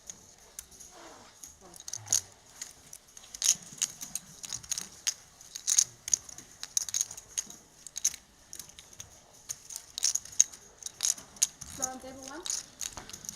Someone in the chat asked how many are left. Well, there's 65 left, which I can just see by looking down at the Triton Poker Plus app open on this iPad in front of me, which you could do too. Just have to download it.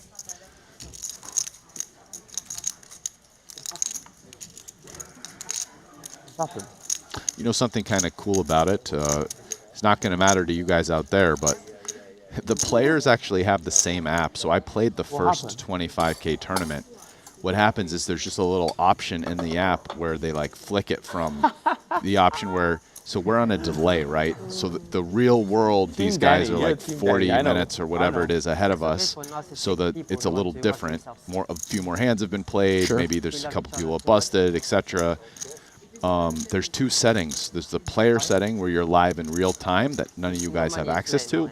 And then there's the, the stream setting, which is what, when you download it, you're going to be on. So you're timed up perfectly with us, like an hour in the past from where the real world is right now, tracking on stream. Pocket 5s here for Haxton as Irv the Grinder endorses your love for the app, says it's absolutely essential, a fantastic tool to keep up to date on the whole tournament. He loves it. All in. Oh, okay.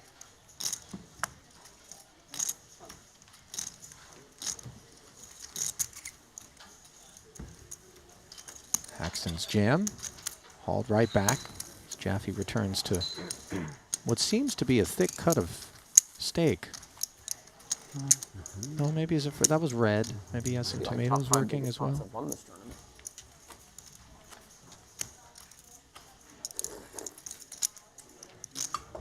Can you get a shot of that by chance? How many bullets? That means 4. thanks for creating a prize pool. it's precisely that made me edge pass and fold there because I knew you were going to donk it off.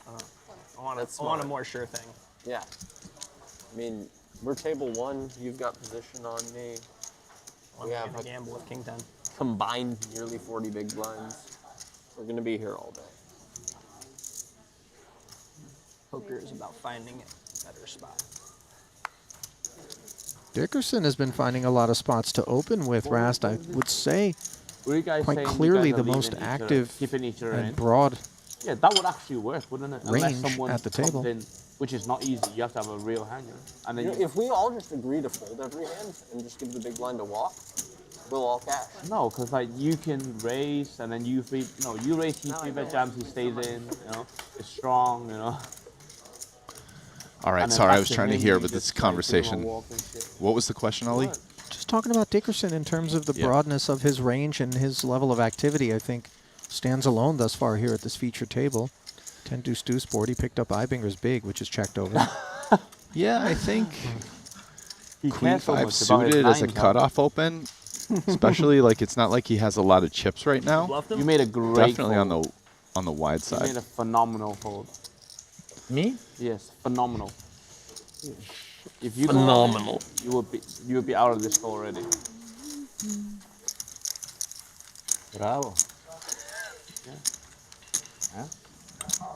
Maybe you have one out on the flop.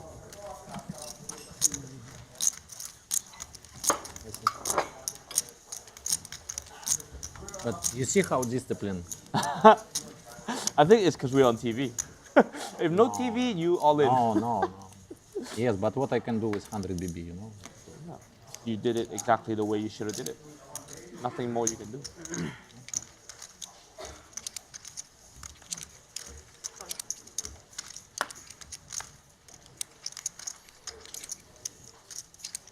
Raise. Matthias cost me your stack. If he didn't double you up first, I clean you, right? Yeah. Yeah. I apologize for not winning. I tried. You should have just flatted and then folded flop. No, I know him. He likes to make some pressure. King queen for Danny. Enjoying a spot of conversation with the crew. Early position. Referring to that ace queen suited nines hand, Ty is saying he knows him, that he likes to put the pressure on. We haven't really seen that so far. Mikolai at the feature tables I've been on has mostly played pretty solid. I even remember a hand where he didn't check raise 8-9 of diamonds on 10 jack of diamonds X. I'm like, it's not Open-ended straight That's flush right. draw, check called, check folded. Yeah. Versus I think like ace jack or something. Joe defended his big here with 4-5. He's adrift. Broadway gutter But where's for the Danny. point now when we're cut off Let's button? see, I but don't understand. Definitely will defer to, I've only seen Mikolai a few times on stream, so I'll 100% defer to Eibinger, who's probably played with him quite a bit There's more. going to be a moment when I'm broke and walking around a tournament area. Somebody buy him. I thought about it. Please. And I'm Matthias like, will remember the maybe strawberry. Jack, he can have a king, By 80% he can have of ace your queen, ace activity 10. approval. No. Boom. I thought Jaffe was talking about Sure. a steak at one point. Apparently he's Those dining have on to continue. strawberries. If I have, for example, king queen, I don't think I could have been further off. Maybe both. Maybe he washes down the I'm going to beef make my way into those. Exactly with a your little hand. fruit. Have to check. I missed the last two. I mean, Very thrilled about that's a pretty good maybe it's better for diet. to main event just to play the 50K Steak and fruit. You mean it's better than the fried shrimp nuggets that- and fries yes. that I wolfed down today? Yes, brother.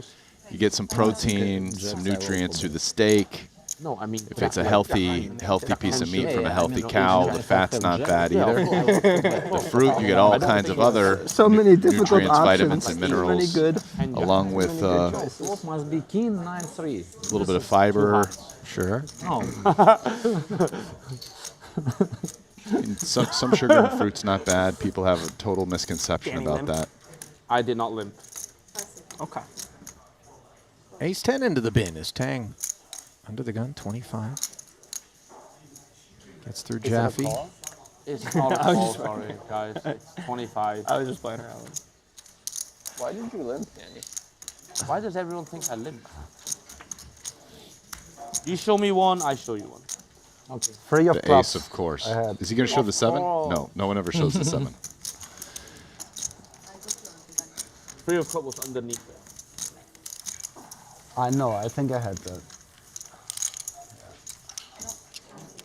But I think What? You show the 7, it doesn't really help you that much. I Yeah. would say when the next time you're under the gun comes around and you open that 3-bet might flow a little more freely Yeah. to your left. with 100 BB, yes. I think if 40 BB. Oh well. Yes, agree. That's why I said he cost me your stack, Yeah. right? Maybe 9 coming. Didn't know. You have one out. Did you have 9 of heart? No. I don't remember. Yeah, I think you have one out. I had 9. So you have one out. Oh no, not one out. You have 9 of heart, then it's 2 outs. If you don't have 9 of heart, it's two out. 1 out. Yeah, So 9 coming. yeah, No? yeah, maybe. You have to be willing to put it in. On King Jack, you put it in. You win all. Just a minor little detail I noticed. Last hand, people were asking if Danny had called. This stems from the fact that at this level, Danny is always raising by saying raise and throwing in a 25K check. Right. Which, if you didn't say raise, would be the same as calling. Everyone else at this table, really, that I've seen raises by not saying anything and putting in yours. 4 blues and That was 4 part of your reds, berry. You which got a is full equal berry, to not just a 24,000, the exact min raise. So Danny's very little difference between the two things, and doesn't really matter. Just like Friendly a little this time. Friendly. mechanic that I've noticed here. Those suck. I mean, I like them, but how do you count? The pits, yeah. Pits, is it? A pit. Jack yeah. 7-6 here as Tang Yeah, make you spit at the tables a little plays bit blind weird. versus blind. The grapes here too, they have seeds in them. Bottom I'm not pair. used to seed grapes. It's kind of Checks annoying. back. It's like a Oscar little bitter. Blankenship picks up a gut shot, neither player with a club. I suck at the English words from all the different yeah, fruits. yeah. So. Friendly A anymore, grape is huh? like what you make wine What with. happened? Okay. Yeah, no, I know what you mean. Oh, okay. But they have those pits as well in it. No, that you can swallow them. What happened? But they're a little bitter. They're small. Queen 9 with 1 club, huh? In the U.S. Oh shit! I just called your house. I just called your house. I just called your hand right out. Yeah, we have it like 50. Did he just say Queen 9 with 1 club?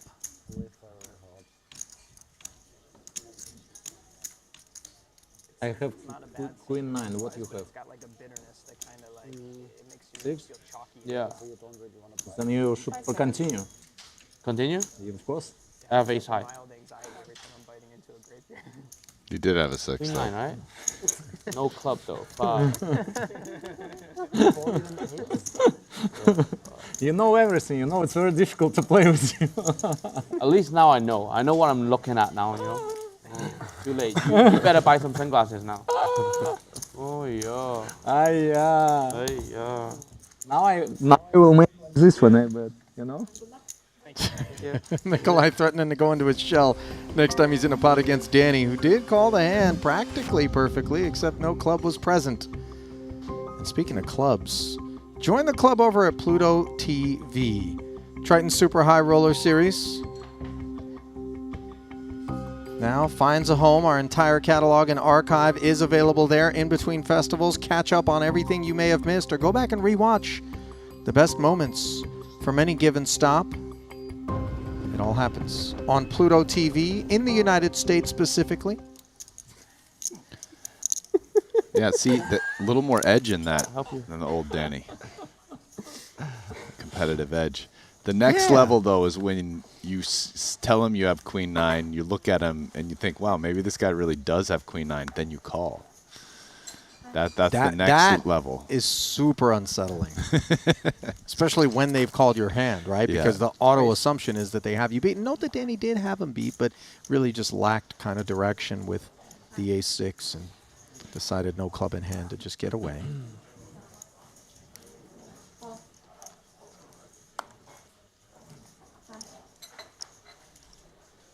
Wow. Ace, queen, king, queen, and then another ace, queen as Jozo's flat from the cutoff. Brings us to Danny.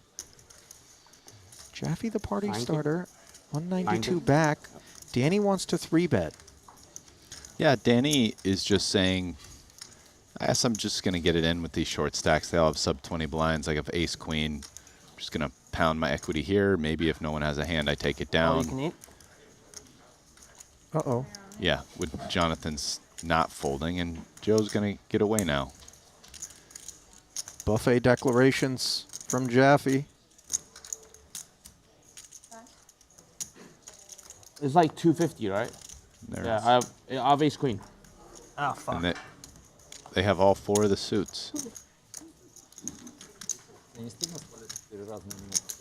So someone will win if there's a 4 flush. Do we not run it and just pull it back?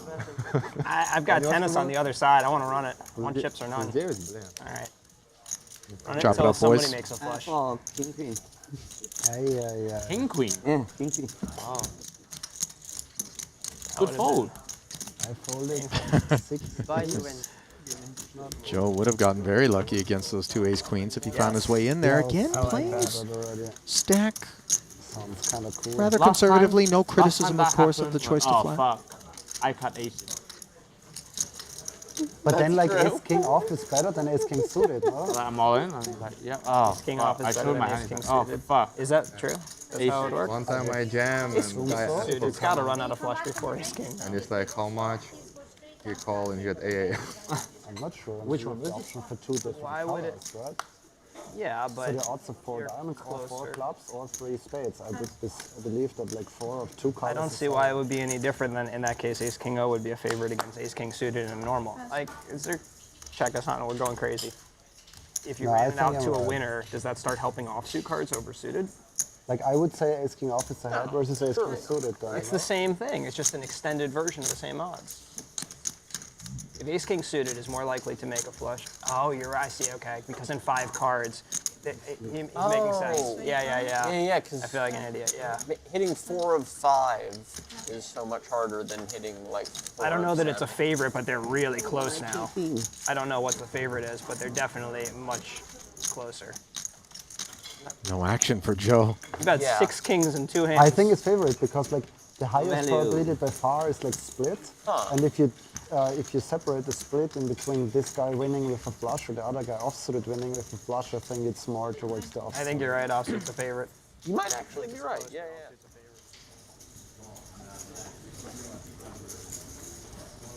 QR code at the top of your screen is where you can download the Triton Poker Plus app and keep abreast of all that's going on elsewhere in the room here in this 125K main event as you get a glimpse at our next featured table. If you want the sneak preview before they make their way to the main stage, stack depths, hand-by-hand tracking, and histories. No, I can't say that actually. No, I take better that place back. to I take go. that back. I take that back. I'm Cancel sorry. him. Take that Get back. him Poker out. Plus app. No, don't air that. Do not. Alex, did you hear what he said? Beep it. Fold. Yeah, I can't say that. That's awful. I feel bad. Yeah, no What? comment about I that can't hand. say that. Please don't air this. Make sure you don't air this, okay? Beep it, please. Seriously. Well, now I want to know what he said. Wasn't my best moment. What an ambassador growing the game. Awful. Awful, really. A real role model, Daniel. 25.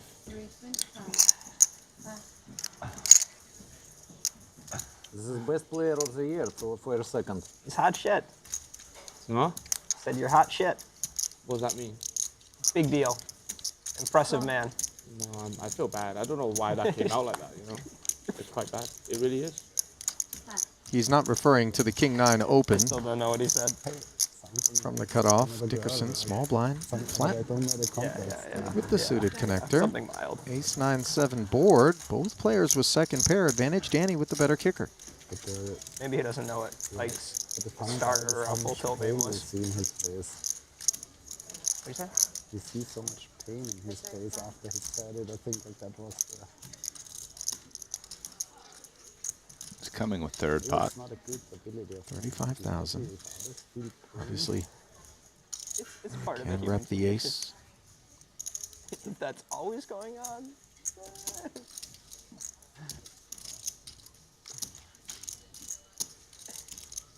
There was a fellow from your region who had a little too much of that for the world. That card will make this very likely a chop. in our good teams, you know. How should I do? Kind of a bailout there for Dickerson after he called the 35K. He checks once more. Does Danny need to respect the prospect of an ace having flatted the small here, or can he go at it once more?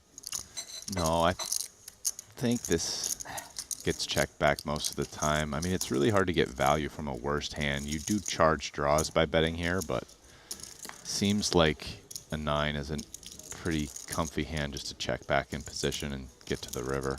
7 actually doesn't change anything in terms of those 9Xs. They were already playing an ace kicker. Now they're playing the same boat. Don't think this is a spot where Dickerson can block. Lucky even. turn, huh? Oh yeah. Turn and river. Well, no, because turn we're chopping already. Oh yeah. I didn't see that. I didn't see it. So the full shutdown turn. And river. How about They it? carve it up. To all the ladies poker player and just all the ladies in general out there, I'm greatly sorry, okay? It's okay, just say it's Andrew Tate who manipulated you. No, it's not like that. not like It's just, I don't know why that came out like that. It's not like that. It's like, but what word should I be using? But now I'm digging myself a hole instead of just not, yeah. I'm not the Yeah, just beep PR that. guy you want. Just completely beep that better, I think. Yeah. Maybe just like don't air this entire 2 hours, in fact. Never that. Yeah, go to the outer Don't be table, crazy. please. But yeah, Jack 4 off, huh? Yeah, not my best moment.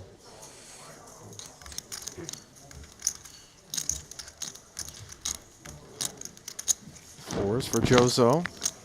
Just saying a posted Snug blind. stack. I have like ace 9. 25, so that you remember that for maybe the next time. It's true. You know, actually, remember, I want you to answer some questions for me for the content shit. Oh. That's how you get on my good side. It's 24. 25. Nikolai. Ace-8 offsuit. Privilege of a big stack. And you note that Jozo Rasty continues to kind of Same with exercise Ike. What do you think if we both find ourselves very out of work conservative today? decisions. Any interest Right. in 15 minutes? Got of some questions? news. Sure, yeah. Talk to me. He didn't make it. Sean Winter busted 67th. Just Show to you. give I got the everyone an first update video on some just recent about put bust together outs. today. I think it's going to be funny. Starting from 70th down to its 62 left. Ben Tollerine, Vyasheslev, the man with the pocket 5s from yesterday, I'm not ready to Roland think about Rokita, the scenario Sean of not Winter, being in this tournament Benjamin anymore. Heath, So Adrian Really? I can picture you Mateos holding out up in the 50K 65th. Turbo trophy. No second He's a two-time title champion, right? yet for him here. One in this, Montenegro. 2 in the Nikita Turbo. Kuznetsov Mine was a and bounty. You Big know? Al, A Alfred little different. Decarolis? Turbo. Decarolis, yes. Is I'm the Turbo most recent player busted. Are you on the bounty turbo or what? You know? Bounty Turbo in Monaco. Note the Wait, different response extra? to pocket 4s being employed by the bigger stack of Nikolai as a flat against the under the gun open from Joe.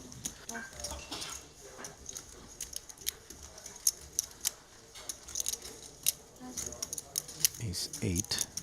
Jaffe not interested. Dust for Ibinger. Come on, come on.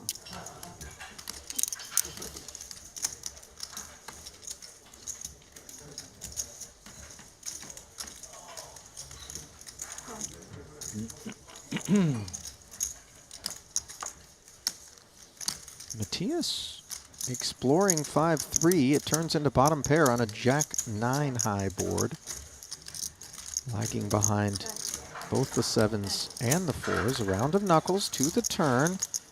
Potential action freezer. Oh, timeout, Rasty. Joe, recognizing that this is a card that could be favoring his range as the under-the-gun opener, perhaps even self-aware with regards to table image, comes out swinging for 12K. Yeah.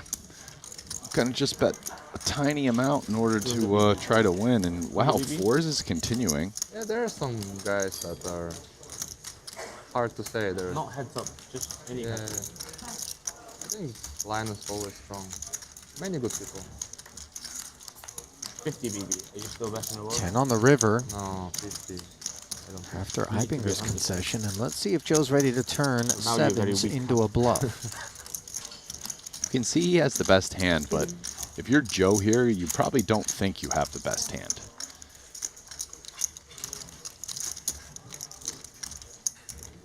Same with Mikolai to a certain extent. I wonder if he's going to turn fours into a bluff. It's actually kind of hard for him to have a hand this bad. Like a category station 1 or 2, I think some people would have even folded his hand on the turn.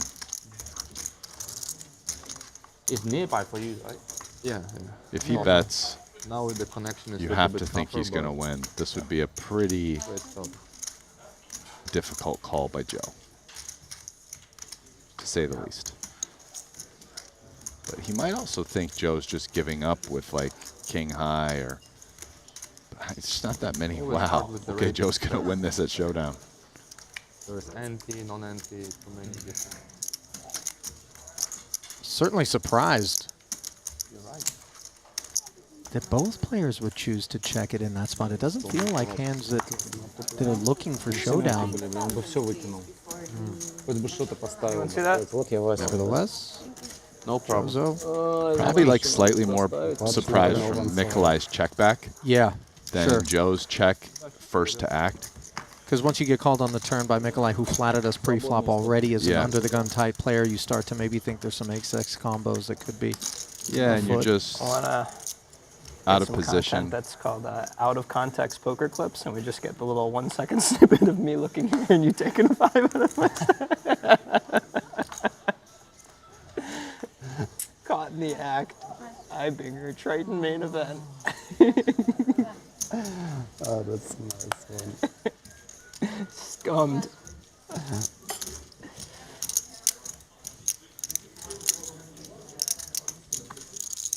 Also, like when you're in position there, you have the added information point that out of position checked instead of betting, which now makes the range slightly weaker.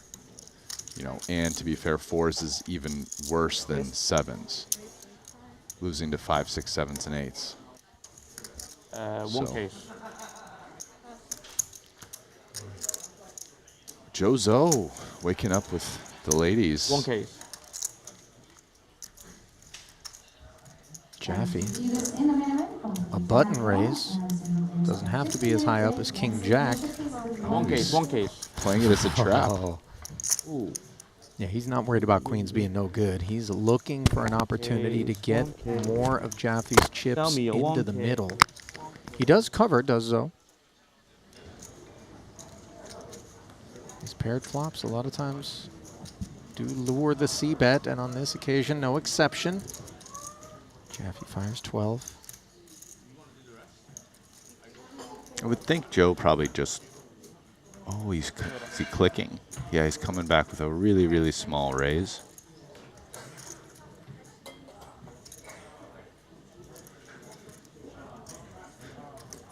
This is really annoying for Jaffe here. King Jack off is exactly the type of hand you really kind of don't want to see this with.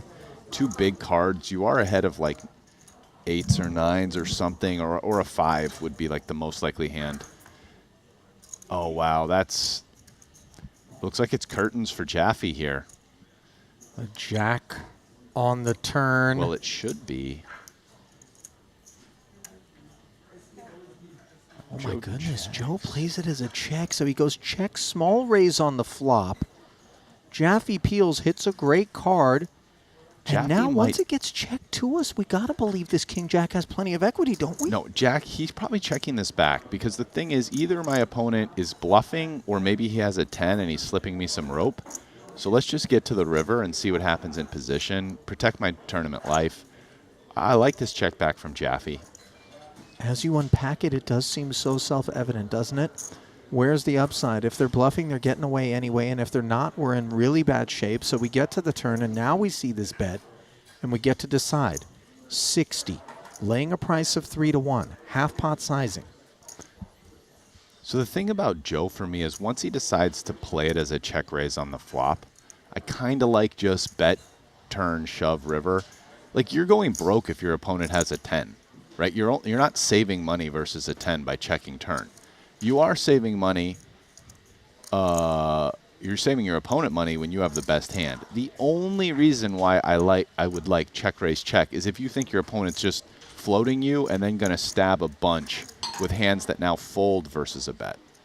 In that case, it makes sense. Oh, wow. Jaffe chooses to click. And all of a sudden, a lot of the way in which you were walking us through this begins to be called into question by this choice from Jonathan? Well, I think Jaffe looked at the size, and I think the size, if I'm reconstructing, was about half pot, and decides that Joe doesn't have 3-10s taking that size, and King Jack therefore should be good because he wasn't 3-bet pre. But now we'll see that he actually wasn't 3-bet pre by queens. And so he was right that his opponent didn't have a 10. Sure. But wrong that means that he has to have the best hand because his opponent didn't 3-bet in a big pair. And I mean, one can't fault Jaffe for thinking the queens, kings, and aces weren't there. So an interesting one as Jozo continues to show us some creative lines as he goes against the grain. This is what we observed of him in our limited opportunities to soak up his procedures. And he was at the final table earlier here at this festival. Third of 8 runners at this feature table, which will be giving way to a new one as we bring you back to the desk here in Montenegro. Ali alongside Rasty, and that was a pot that did not go the way that we expected it to. Draw a little curtain on this first frame. I mean, Jozo in that pot was taking a lot of very creative lines. Very non-standard, by the way, just not shoving queens pre. Yeah. I think usually people at that stack depth trapping aces, sometimes trap kings. Once you start getting to queens, you just love maybe getting like the overcard to fold and you're still pushing a bunch of equity. Yeah. Little non-standard, just a lot of things. The check raise flop with his hand, check turn. So it was just like a very unique hand. Yeah. Interesting to watch. That it was, and there'll be plenty more interesting things afoot when we come back from a short break. Rasty's going to go out. Randy's going to pop in. Don't go anywhere. Day 2 of the 125K main comes your way after this.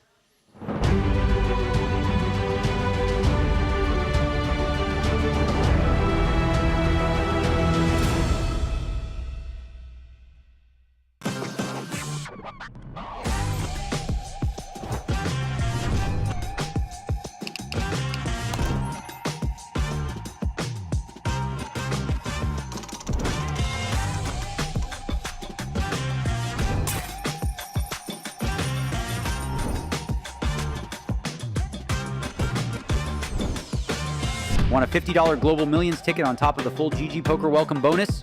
Sign up with promo code Triton_2024 and deposit a minimum of $20 to claim your ticket. Brace yourselves. This is live. And the show goes on. Oh, wow. All in. In poker, every small decision counts. Introducing the Game Changer, Daily Dose of GTO. This is your free guide to mastering GTO strategies in just 5 minutes a day. Join the thousands of players transforming their game and results. Gain the confidence you need for high-stakes decisions. Scan the QR code now to get your free copy and follow GTO Wizard on Twitter and Instagram for exclusive challenges and giveaways during this Triton series. Welcome to BetACR EU, the premier platform for sports enthusiasts and the newest way to engage with the Triton Live series. Experience the pinnacle of sports prediction where every game, every match becomes an opportunity for victory. At BetACR EU, your insights into the game transform into action. With exclusive action prediction options for the Triton series, your player knowledge and predictions set the stage for unmatched excitement. And there's more. BetACR EU brings the world of sports to your fingertips, offering action prediction options across all major sports. Whether it's football, basketball, baseball, or beyond, your passion for sports finds its home here. Kick off your journey with us and get a 15% free play on your first top-up up to $250. Don't just watch the game, be a part of it.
famously Where's the recall urge?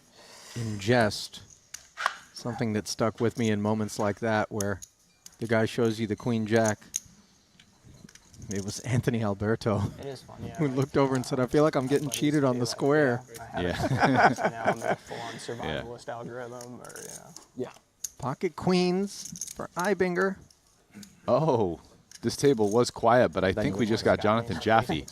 I hear some chatting. Yes, sir. Watching? Clearly, I have a lot of love Wow. for. His voice is loud. His stack is quite faint. Just 12 bigs for Jaffe. They didn't seed him in the slums for nothing. Like reruns, yeah, just when they lose their shit because they They're like, oh, we have just the lot for you. Yeah.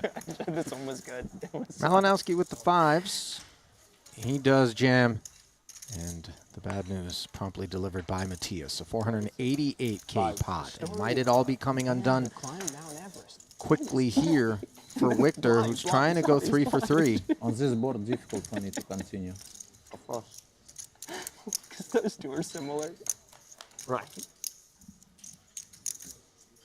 I can. King 4-3. Like one street I can, but after I... Backdoor straightiness available.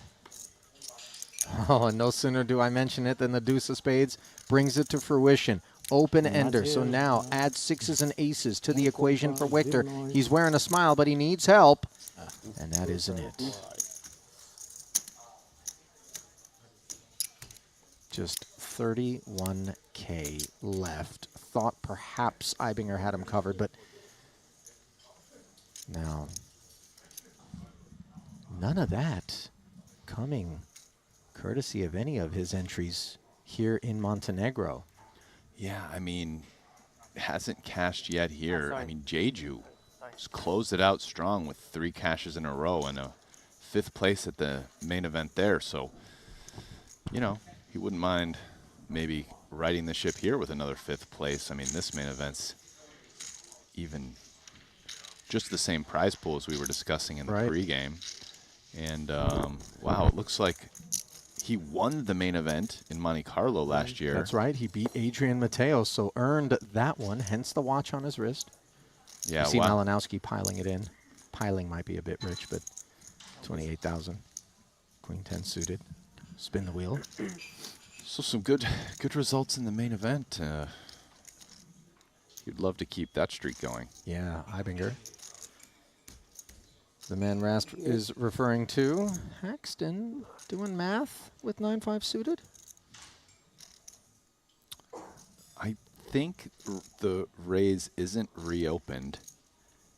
Meaning that Haxton does not have the option. No. Or if he flats, Danny. that Danny doesn't have the option to then raise again over the top. Even though it's over half of the minimum required, which is usually the threshold in a limit game. I think it has to be 30K or more, I think. So Danny plunks in the extra 8K, has one overcard. Like always, yeah. And the lead by 4%.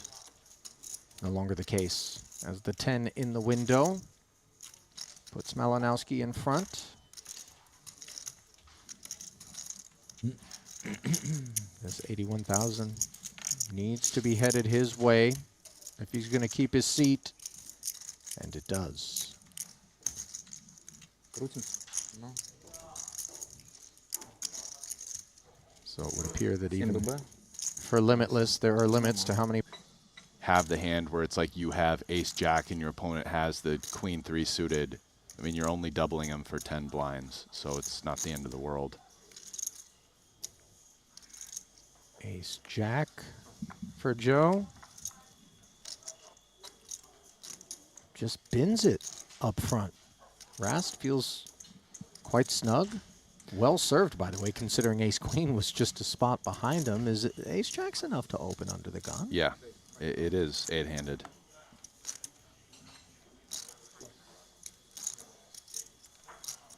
Pocket 5s now for Malinowski. Fresh off the double, but 81,000. Still sub 10 bigs.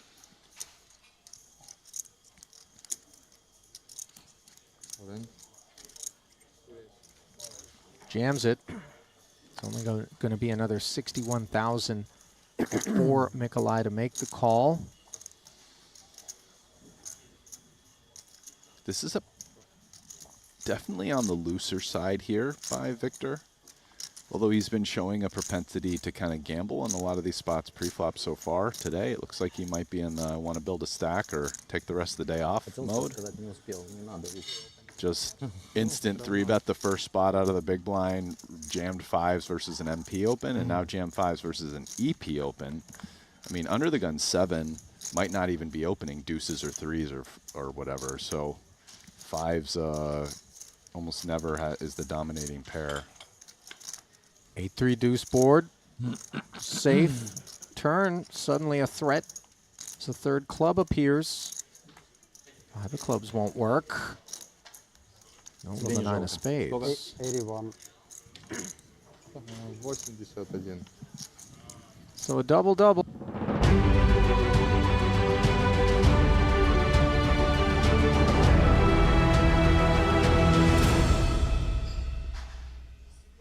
Welcome back to the Let's Get Caffeinated portion of the program here. Day 2 of the 125K main event. Randy Lou back in the booth with yours truly, Ali Nishad. I know this doesn't look healthy, and there's a good reason for that. It's our fabled mochachinos. I'm going in. Hang on.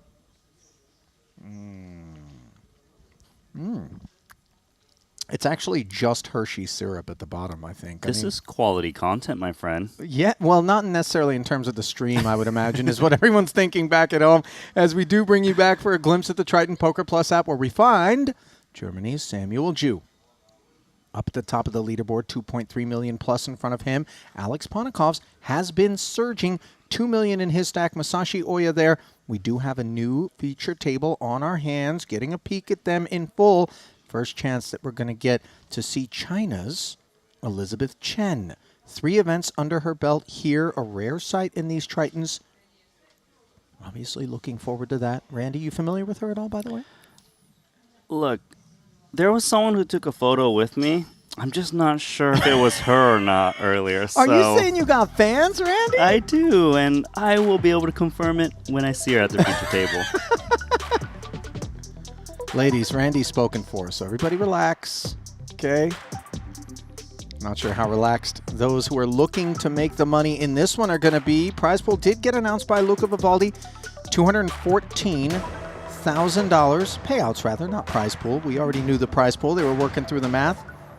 Top 27. That's your min cash, $214K.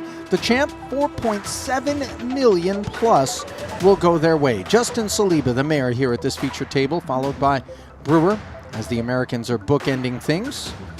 Aforementioned Elizabeth running in third, Grafton Hadziev Chidwick, and Kala Djurdjevic, the hometown man, playing under the Montenegrin flag. Blinds are 10 and 15,000 with a 15K big blind ante, 40 in orbit, the price of poker. That glimpse brought to you by our friends over at Poker Steak.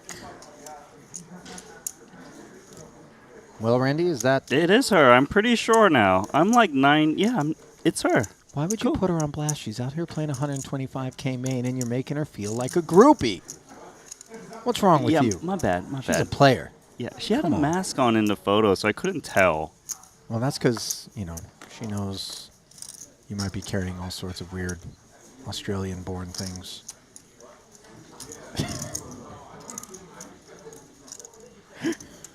Producer James is suggesting that she actually asked to take the photo in a language other than English, and you had a blank stare when she did. Is that true? Yeah. Sorry, I don't speak Chinese.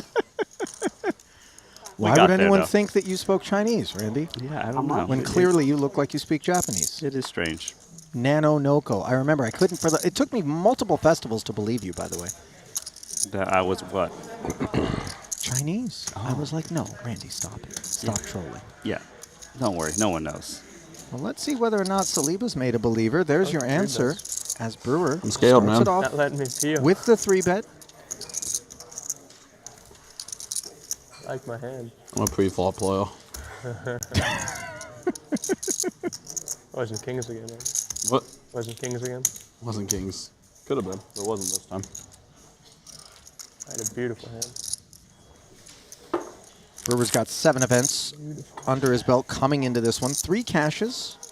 3rd in the 25K 8 max. Which does finish it. Right? 19th in the 50K bounty quattro. 10th in the 50K 8 max. 7.6 plus over his career for the two-time Triton title winner.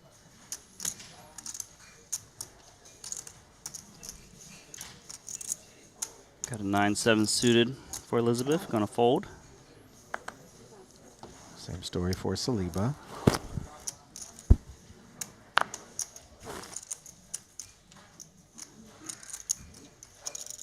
Poker coaching, Jonathan Lesol's company? Say that again. Poker coaching is Jonathan Lesol's company? Yeah. You make videos or just? Yeah. Sorry. You both make videos? Yeah, I've only done 2 videos. Gonna do more. You know, Dion. It's subscription Pocket based? threes. Yeah. Button raise. Haji King, Queen in the big. Then just has He like could mix has whether to courses, 3-bet or courses flat. I in think the- default within is the to subscription. flat So just you because go you back and, like, sometimes go back. 3-bet The and one- fold the with videos a great I hand, did but was 3-bet for jam a cash also game on the course. table. I was like like that 10 actually. Yeah, I you mean, don't pay extra, just like organize just that wagging way. a big So you finger choose what you want instead of having the like in Dion's face. some of them where you just get like 80 videos. And all. We know he's not fearful of taking a spot. Who else Hachiev does coaching? has really come into his own across On Daffy. his Triton career. First got a look at him in Cyprus in Alonzo, yeah. 2022. Draftganger. There's online stuff. Rock Wilson. Rock. Corner Adam Hendricks, Invitational? Yellow. Yeah. Is it?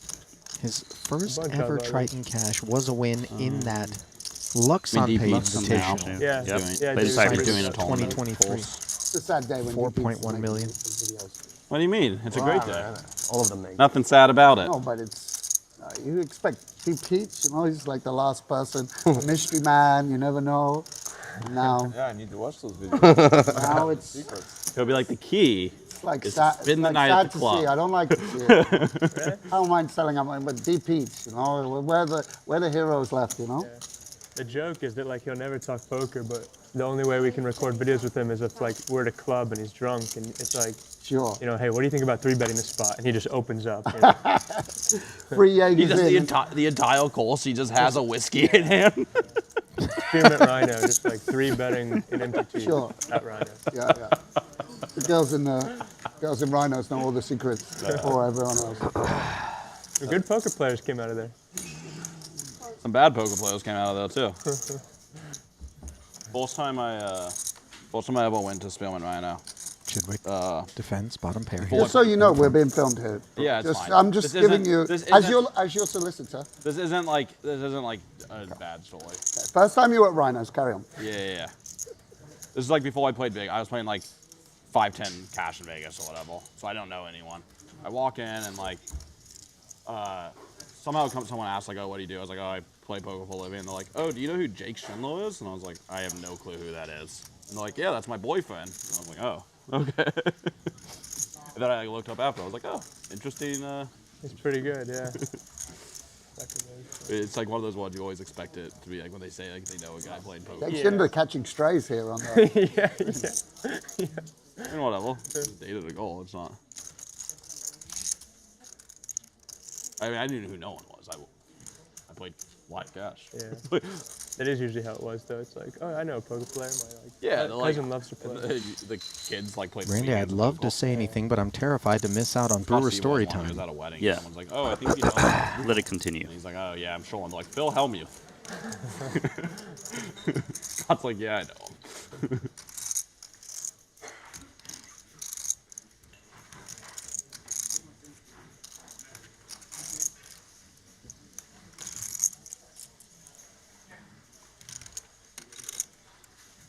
It seems like story time is over. Sad to see it, by the way.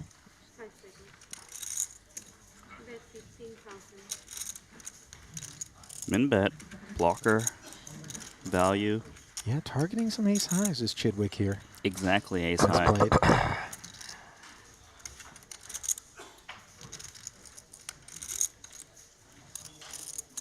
It feels gross, but it also feels like you're getting milked a bit. You don't have to be good too often, but are you ever good is the question.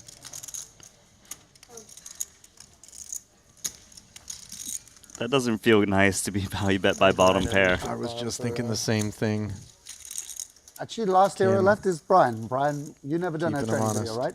They don't have enough money, do they? Just like they throw. Imagine they're just turning up with duffel bags. Like, Steve, please, Brian, take it. You did it. One video, and you'll never do it, right? There's a number. It's a big number though, Rami. It's a big number. Maybe even bigger than for you. Man, why am I gonna make a video? There's always a number. There's a number. Isn't there? Would you ever What's do yours? Brian? $20. There's a number, yeah. Hecklin hasn't. Hecklin hasn't done anything. Well, I'd that's probably have just- to now pay we're for talking a legendary. site to use my coaching. We're talking the pantheon. Like, all right, we'll give you a video, but it's going to cost you. Like, okay. People wouldn't even ask him. Just be like, go away, did you? I swear I've seen some of your videos at times. Oh, I have. I'm not saying. I don't put myself in the deep eaters. Brian, Hecklin, we're talking. Of course. Ike? I don't think Ike's ever done one. Yeah, I don't think you can get Ike to do a video. Even on like the old school like card runners or something, he didn't. I don't remember. Yeah, exactly. You see what I'm saying? Deep Eats. You see the league Deep Eats was in here. Yeah. The Hecklin Ike League. I mean, that's and No, now true- he's true talent. just one of us. Just a Yeah. just a guy like Okay. I think I'd be friendly. Blah blah blah. I don't want to hear that shit. You know who won't do him is Mormon because G Burrow did the first like run it once video or whatever, and it was so bad that it lost his mystique for Mormon, and he's always felt like it like G Burrow gave away like. You know, and so he will do it. Sure. You think Makita would ever do one? I feel like Makita would have a big number.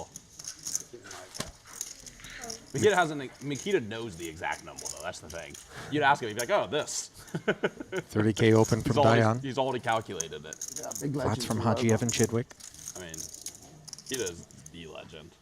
Big blind ace What nine does for that guy Elizabeth. not want? She sees multiple flats in front of her, maybe a squeeze spot. I'll tell you what. Tournaments live. She's got game. I kind of like this. I do a lot. Button and small blind feel weak. Obviously, the raises from late position. Opener out of there. Ramin showing respect. Chidwick as well. Ladies and gentlemen, we give you Elizabeth Chen. Although Mormon wrote a book. Owner of a Randy Lou I mean, selfie. That's Or right. photo. Left the pantheon. Yeah, it's worth value now. Yeah. Well, if I had the photo, Yeah, I if guess. you had it, it would be worth more. If I had the photo. All right, good luck, guys. I I'm want to gonna hear go more. ask her more to Rhino airdrop it stories over. when I Sure. tune in. The rest of them have to go off stream. Love it when someone opens my first time at Rhino. Like, you don't hear that as much. Especially when it's Chris, right? You don't hear that as I didn't often see that anymore. God knows for Giving the viewers what they want. They're like, finally, this is what we fucking tune in to Triton for. Yeah.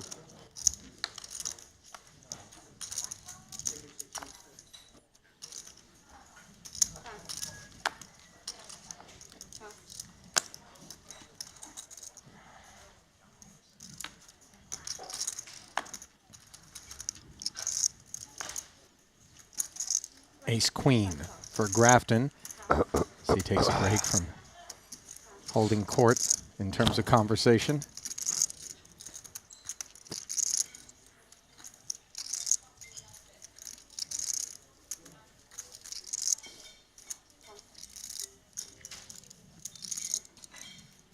Just queen 4 off in the big.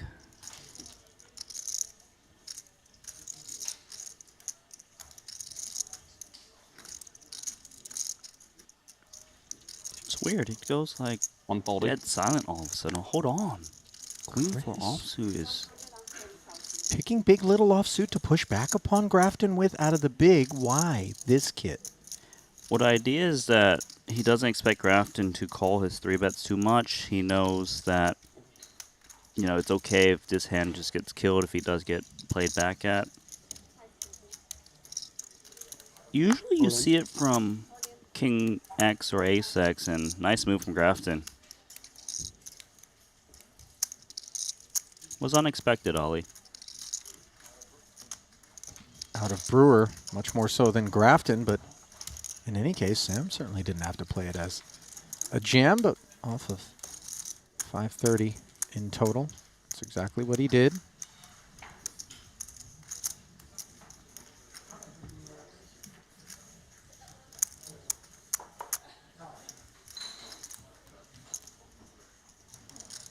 Well, that quieted things down considerably here at the table, didn't it? Yeah, they were driving the conversation. It's Right. like, oh, let's play back each other. Never mind. It's business time.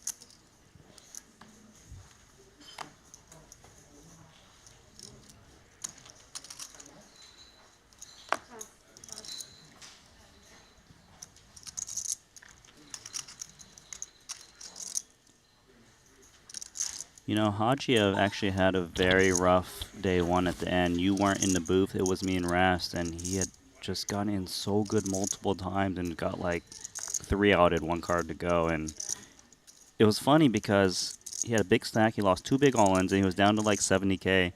He had reach up on Patrick, and Patrick said, "You're running so bad." And he called him 9-8 suited and just also finished him off. Oh, that's rough. You know, Hajia was... started to laugh about it when you realize, like, Patrick's like, "Oh, I actually want you to call because clearly your hand's no good." Yeah, yeah. This bullet running better, though. It's funny because a lot of times you're thinking, oh, this guy's doing me a favor. And then all of a sudden you're like, no, he was right. I am running like death. Play poker long enough and you'll definitely have those moments where you think that the doom cloud is just parked right over your seat no matter where you sit. I like that one, Doom Cloud. It's a new one for me.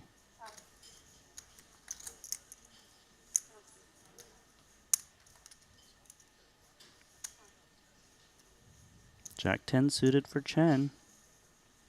Price. 30K open. Heads behind the shades. Kim, King, Queen. Nice spot to reshove off of his stack. Should expect Chen to have a lot of raise folds in her range.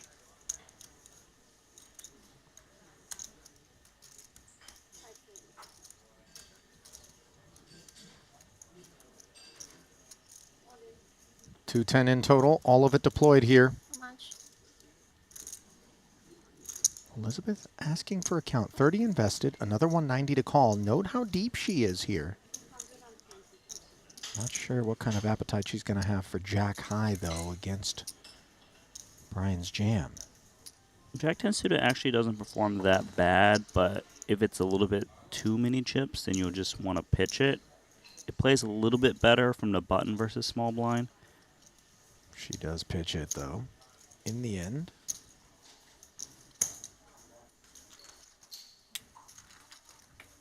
And Brian will be happy to take that one down.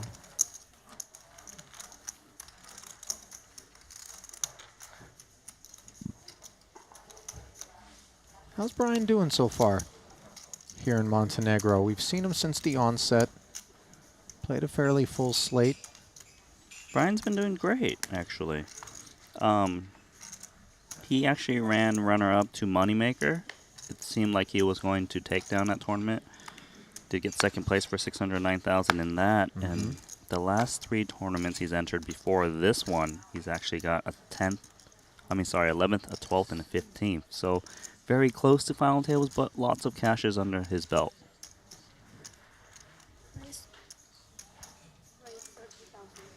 Chen, undaunted by having to fold the last one. Takes us up.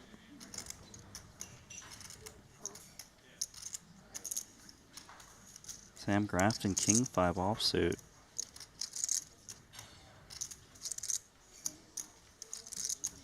Could see him call here. Can also see him do one of those Chris Brewer moves, which is what he's going to do. Same concept. Big little offsuit. They don't play as well in the big blind, and now you have an opportunity to take it down pre. 135K. When Brewer did this to Grafton, he regretted it. I'm not sure that King Jack is enough kit to behave in the same fashion from Elizabeth. Quite the different type of hand. Ace Queen, you can be comfortable blocking hands that can call your jam. It feels like if you want to continue King Jack, I prefer a 4-bet. Otherwise, just folding seems fine. Unless you really think your opponent's out of line to flat in position. All options on the table.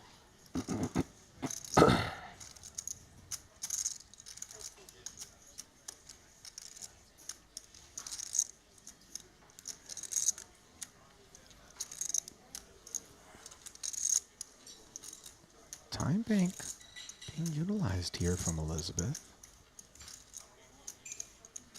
105 to call. Grafton has 535 back. Looks like she is grabbing chips, but how many? Oh, changing her mind? Oh, she wanted to make something happen Felt there. that way, didn't it? In the end, though, she does lay it down. And not that you and I are going to be able to speak to this with any measure of authority, given that we're both men who've played poker for a long time. But I have often wondered, in conversations that I've had with female friends who play poker, just how different their experience can be out there in this male-dominated environment, right? Because you have this weird leveling game, I think, where you need to wonder whether or not, in some fields, someone's decision-making in response to you is attached to some prejudice, is attached to some perception that isn't warranted, that, you know, maybe you're not as good, maybe you're a girl playing poker. And, of course, these are ill-informed, ridiculous concepts, but they're real. And I think it makes the game a little bit more difficult to approach at times, because I don't ever have to think about that when I'm sitting at a table. You don't have to think about that in the same way. Yeah, it could definitely be in the back of her mind. I don't know if it is the case here. But also, these other players, they have no history with Elizabeth. This is the first time she's been at a Triton stop, first time you've really seen her on the tour. So there is a chance that they may, or at least she may feel that she's being picked on a little bit, and then maybe she responds accordingly. It is something that maybe only she has to think about. But, you know, in the end, if you do have the ability to plunk in 125K main, I believe you set aside these type of prejudices a bit. Yeah, I think that's somewhat fair. Obviously, we know that there's some well-heeled, well-capitalized VIPs and co. that kind of can filter their way into this field, but generally speaking, you do mean business. When you're out here, consider Jean-Noël Torel. Mm-hmm. That's one true. One of our VIPs has finished second in main events on 2 separate occasions.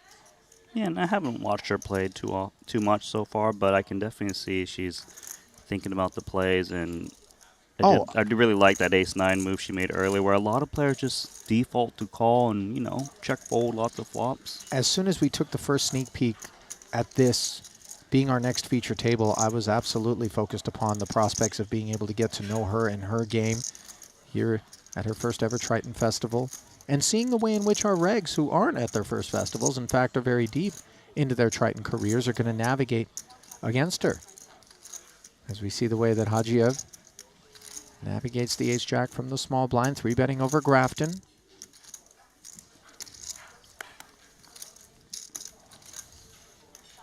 King 8 not it.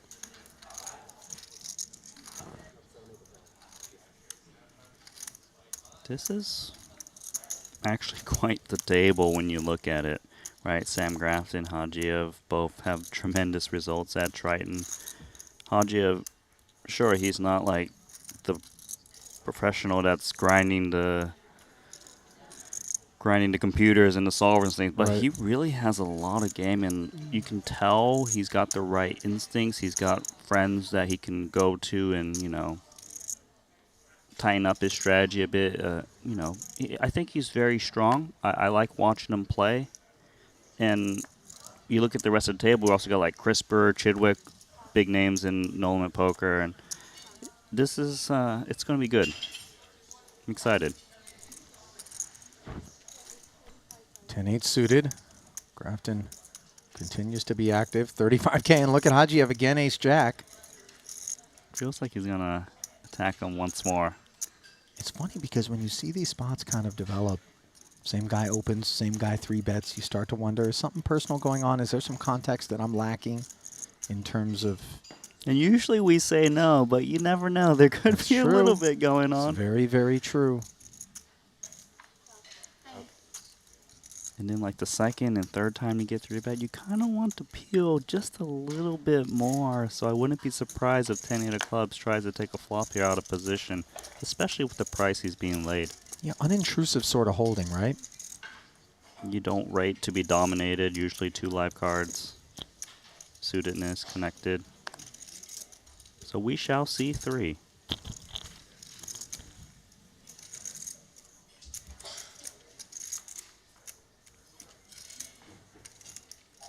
Jack, Jack 5. Absolute hammerlock on this one for Hajiev. As good as it gets. The only problem is checking seems too obvious. So I feel like he needs to bet just a little bit, as small as he can, just to follow through with his whole range.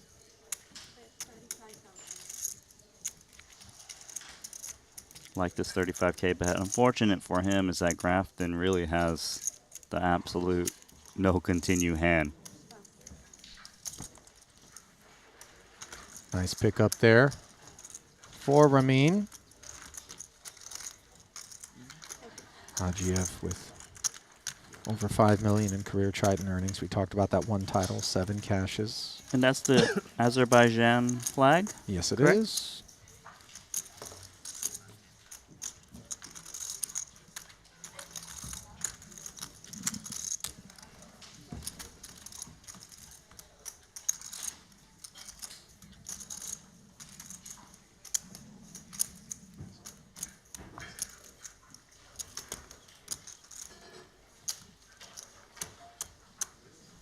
You have 250? 240? 240. Thank you. Oh, yeah, I'll push it forward more.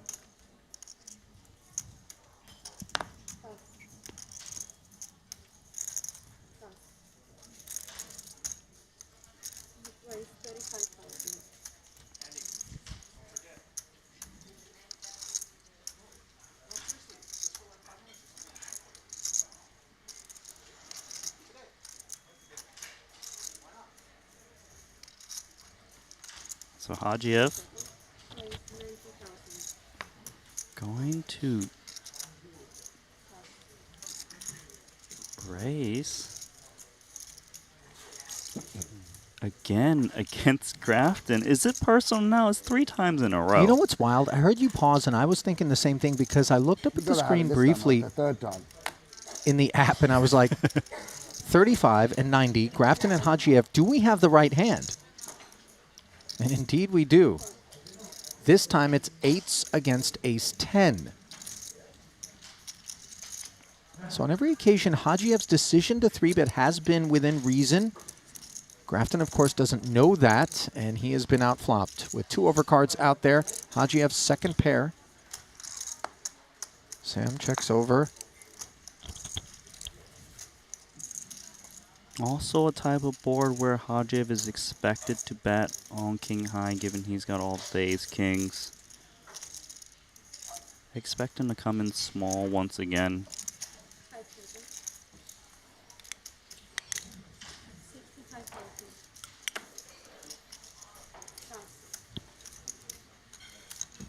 Three for 3. Indeed. You counted 3? I just thought it was like 5 or 6. Yeah, I was like, it's 3 in a row, but I was at least 3 in a row, but it took all my self-control. It was. least if it was 10 years ago, I would have been all in there, like with anything else.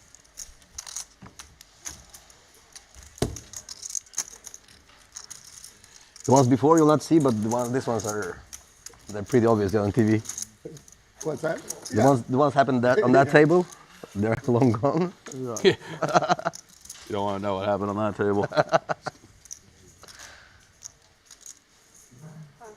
So it's the way I needed that flop last time and this flop this time. And so was the one. Okay, Jack, you got the Jack in your hand now. No, I had 8s this time, but like it's like you got Jack 8, Jack 5 8s. I would have been happy, and then this one I needed. You wouldn't be happy at Jack 5 with 2 8s. What's that? You wouldn't be happy at Jack 5 with 2 8s. Okay, yeah. Same, because you're gonna see. 10-3 suited on the button for Elizabeth. Yeah. On the heels of Hajiev c-betting and taking that last one against Grafton. Those two not involved, nor will Chen be, as she passes over to Artyom Lasowski. Already with the title under his belt here in Montenegro. Just got moved to this table. You have 225, correct? Last hand. Another member of the Belarusian delegation. First ever festival, right, Randy? First ever festival and first ever Triton title.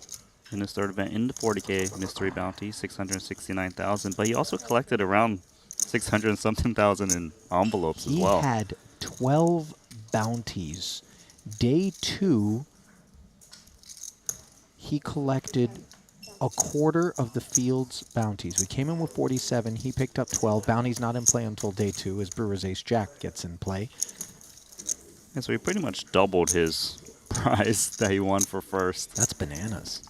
Not bad. Thank you. Thank you so much. Thank you. In a way, I suppose, given that half the prize pool goes into the envelopes, that was RTM's way of saying, no, this is not a mystery bounty. I'm just going to get what first place should have been, twice as much as it was. Well, if you're out there starting on your poker journey, an intermediate, midway point, or somebody just looking to get that extra oomph to get from good to great, there is no better place to sharpen yourself than GTO Wizard. Their user-friendly software provides clear and accurate solutions to poker's most complex scenarios. Start analyzing hands today at gtowizard.com and check out their free interactive ebook, which is full of quizzes and short lessons to help you master GTO concepts in just 5 minutes a day. Check that out at dailydoseofgto.com.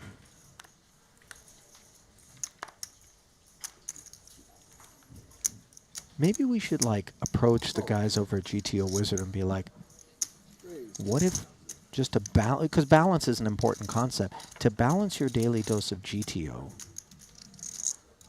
you and I do a course on DTO. D stands for Degen Theory Optional. It would have been spectacular. You Right? should have done it just for banter. It doesn't have to just be poker, always in which you can be a degen in life. You couldn't throw it back. Yeah, yeah. You know what, If you had degen? something really bad, you could have. Hitting an I 18. mean, what could I do? I'd have to fold. Guys, this is becoming a real red flaggy sort of situation. Randy thinks he's making jokes, but this is a cry for help. I know what this looks like.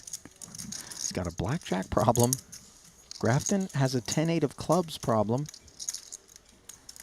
How'd you have to choosing to play the ace-queen as a flat? And I wonder if it isn't just like the fourth time I'm certainly going to look out of line. I don't want to face a re-raise. And, of course, Grafton's position continues to get earlier. Yeah, it's a bit of both, I suppose.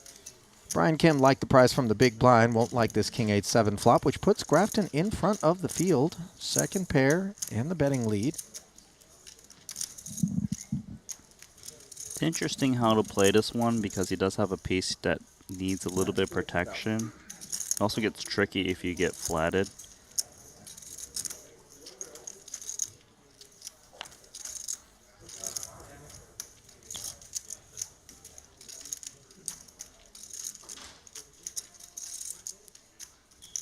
Hajiev with ace queen high, realizing that Grafton is betting into two players, staying out of the way. I could definitely 3-bet you now too. You'd have to call off though, right? Because of the dynamic. I mean, I'm going to lose my shit. You should just 3-bet call like ace-9 there, and just know that I'm going to lose my mind. And just really just own me. Surprisement on the way. And then never happens. When you jam, you have ace-2. Yeah, I know what you're saying. He's like, I've got him this time, and then they take somehow. I appreciate a guy like Sam at a table, not just from the standpoint of us being in the booth and, allowing kind of I want a hand finally on that. the burden to be shouldered by the table talk, but as somebody who thinks about the kind of game that I want to play in, I like a personality like that out there, introducing different funny topics, stories, bringing personality out of players that might not otherwise get engaged. And I think it makes for a great viewing experience as well. And obviously, we respect that the poker is first and foremost, but they don't have to be mutually exclusive. I absolutely agree. I am slightly distracted because there's this big cake on the side. Well, Do you see that? Here earlier for the delivery of that cake. It's a 30th birthday cake. Oh. I'm not 30, though. No, Randy, it's not your birthday. Oh. I'm surprised you didn't say 30. That's a bust. Over 21. You can't get to 30. Oh, you can. You can hit 20. Hit 20. Randy. I know you probably haven't. Yeah, I usually just split them. That's more for... I swear to God, Randy, if we ever go to a casino and you try to split tens, I will leave. I don't care if I drove. You know and what's need to nice take an though? Uber. You don't need the tens to match. They can be a queen, a king, a jack. You get so many opportunities. Randy, you got like a blackjack course or something that people really shouldn't be paying for out I'm there? like the opposite of Wizard of Odds. Are you like that low pro Mickey guy on Instagram with all the tattoos trying to sell his system? He's a scum. Ace 3 suited here, Chidwick. Takes us upstairs. Couple of nines for Elizabeth. I could actually see her play this as a flat a lot just because you're not interested in playing it for 30 some odd big blinds. Like this.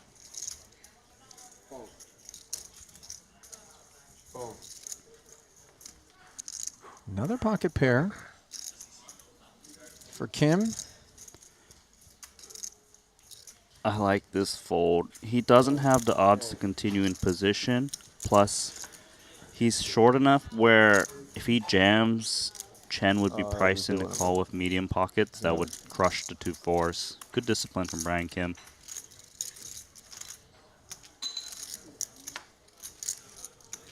From Grafton in turn.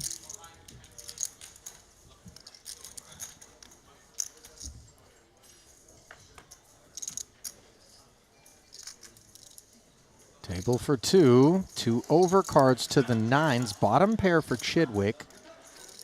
And a lack of data points against Elizabeth beyond, one would presume, interactions here at this festival, or perhaps just on the day. Chidwick's trying to construct the flatting range of Chen, but without that much data points, it's hard to determine what he's attacking specifically.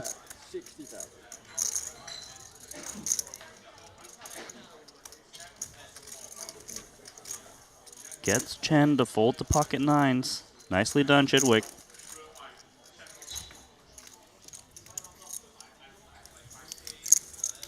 Note how that pot plays out considerably differently if Elizabeth chooses to play it as a 3-bet. Unclear how she wants to navigate the Queen 10 high texture, but with the betting lead, just have more optionality. Yes, you can 3-bet the hand, but I'm pretty sure flatting is the best off of that stack, just because 9s is so much hand. You don't want to get faced by 4-bet and accidentally fold the best hand or commit too many chips. It's the right play.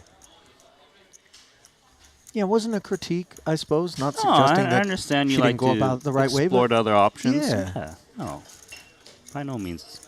I understand, Ali. By the way, Chidwick's ability to just barrel there, 60. Well, you do think that the Lisowski- flatting range behind you in a spot like that might kind of be hitting that Queen 10 stuff. Of course. That's why I was unsure whether he was going to bet or check, and seemed like he wanted to target all the pocket pairs. Lisowski, time to rip this one in. Agreements to the tune of 240,000. Will be a bit too much for Chidwick, especially when he's raising from under the gun and +2 is free jamming.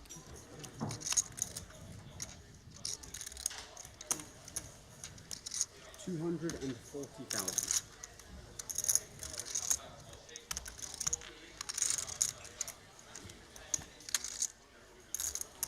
Out of the way. 210, just too much heat for the ace-9, especially in the context of that behavior coming in response to the under-the-gun open. RCM continues to scrap here. His 21 bigs going into that pot, I believe. Getting a little boost. Shortest stack at the table does belong to Brian Kim.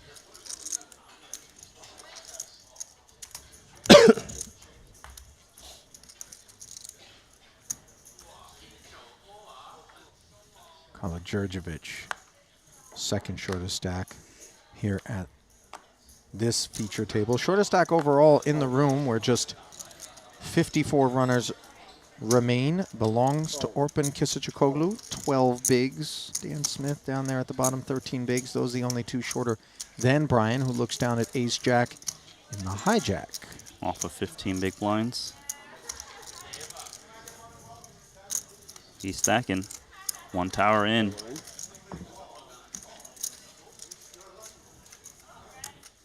Oh. Runs into the medicine.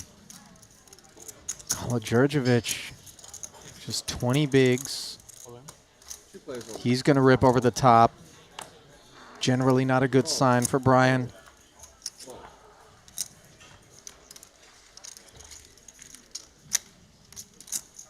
Brian trying to get this one in dominated. $500,000 in the middle. Kala-Djurdjevic. I would win this one. Covering hand, covering stack. Yeah, Kim. Will the talents of Brian Kim continue here in this main, or will they be dispatched? The flop. Jack 6-4, he hits the side card. I would have opened, you would have Way in front now, 86% favorite. Then Yeah. you 3-bet. Oh, yeah. Broadway gutter on the turn, and now Dion can hit not just a queen, but a 10 as well. 7 outs to fade for Brian.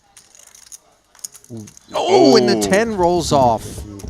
And I'll tell you what, that's one of those moments where if you're Kala-Djurdjevic, you're thinking, justice, ace-queen is supposed to beat ace-jack, but once that flop comes out and you're Brian, you're thinking, I'm sitting pretty. Runner, runner, Broadway, and that'll do it for BK. Home court advantage. I'll tell you what, I don't know of any other member of the Montenegrin delegation, so if there is an advantage, 100% of it is on that man right there. On the drive in from the airport, I recall looking over in the Budva area, which is a little ways away from where we are here, at some other casinos, and it would appear that they had some poker rooms, so there is some poker that does get played here in Montenegro.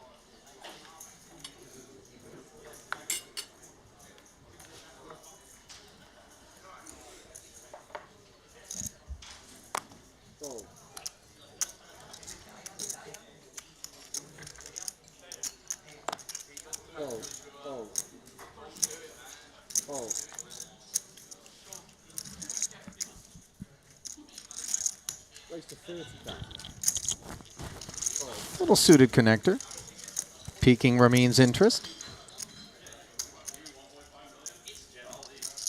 Ace deuce in the big blind.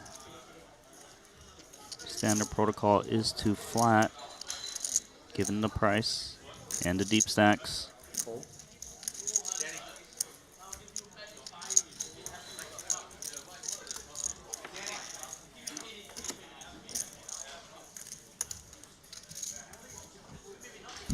No connection on this Jack 10-7-2 club board. Will be difficult for Hajiev to c-bet this flop, although he can likely win it. This is pesky board texture. This board is just supposed to hit the big blind so much, and Hajiev, he doesn't mind. He's going to take another shot at this. Well, remember, his range is going to be a little bit broader on the button as well, so it doesn't have to be relegated to overs. Fair enough. And pairs. Nevertheless, when we fire that barrel there, we're so happy to see the muck behind us.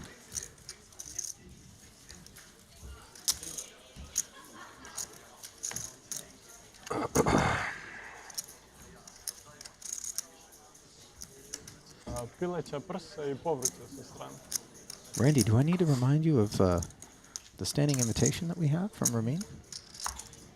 You know what I'm referring to? No, please.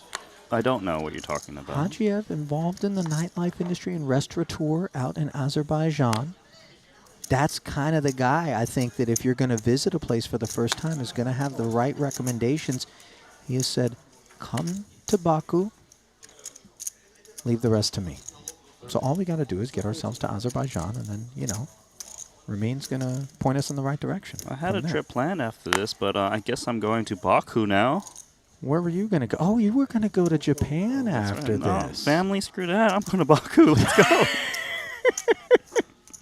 You're going to shower the fam. They're going to show up in Japan. You're Look. going to be in Azerbaijan with me. Okay. DTO, you know what I'm saying? Dayan, aces. Home court advantage perhaps on display here. Lasowski, big blind defense. He has 6 of them. Oh, 7 of them, sorry. Yeah, thank you. No problem. King 7-3 flop. Little piece, middle pair, problems for Artyom. Enough piece for him to pay off at least one bet. 20,000.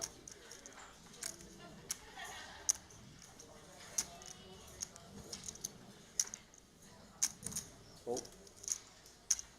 20K. The sizing. No escape being offered. Now a 3 on the turn. Feels so clean, but in fact we can see it's a little dirty. It's actually a very bad card for Lasowski. He might feel that the 7s is definitely good. Sure. Could see Dayon attacking once more to get the max out of a King X. Oh, he's getting sneaky. That is such a filthy check back here because so often this 7 is going to think it's good. I'm not sure whether or not Artyom is going to feel confident enough to hunt value, but as played, one wouldn't blame him if he did. 125 in the middle, 245 back, and he's reaching for chips. Yeah, I don't blame him for going for value. You would expect a king to bet to turn a lot. That's why Dajon's turn check is rather crafty, and it's invited his opponent to try to go for thin value. Now we ask for more. He might even ask for all of it. It is possible. Anything less would be almost more suspect, wouldn't it? Time bank being utilized. He's not worried about a 3. No, he's not worried. He's just wondering what is the optimal sizing. Do I jam all? Do I just go smaller, hope for crying calls out of some weak king, maybe some 7Xs that just thinks his line is bizarre? Jam is the default, though. What a gnarly little spot. My gut reaction in a spot such as this is maybe 6s? Full? 6s makes a lot of sense. Kings would make a lot of sense as pocket 3s. But you know that's a very narrow range. Then again, what line would take this as bluffs? That would be a big question.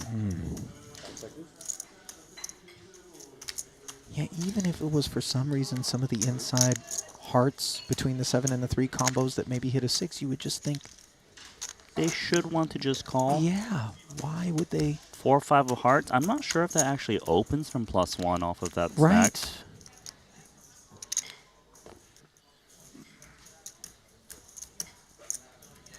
So now the task for the Belarusian for his tournament life is to try to decrypt whether or not this 7 is good. We can see it's not. Can he arrive at that realization himself?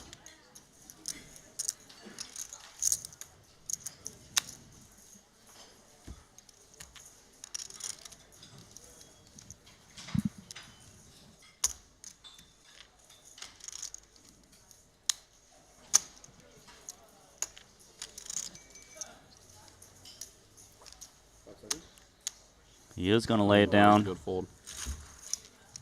That one. Not sure if that one felt like kings or aces from the start. Wow. From the start? Look at Brewer zeroing in. Strong, yeah.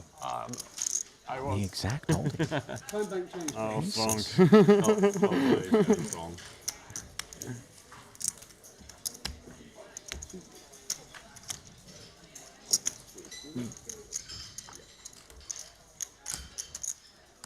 Small one.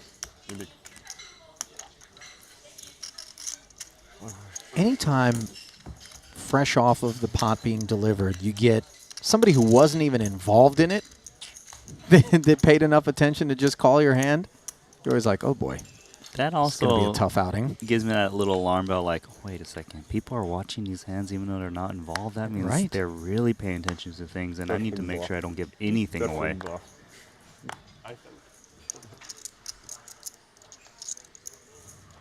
Raise to 35,000.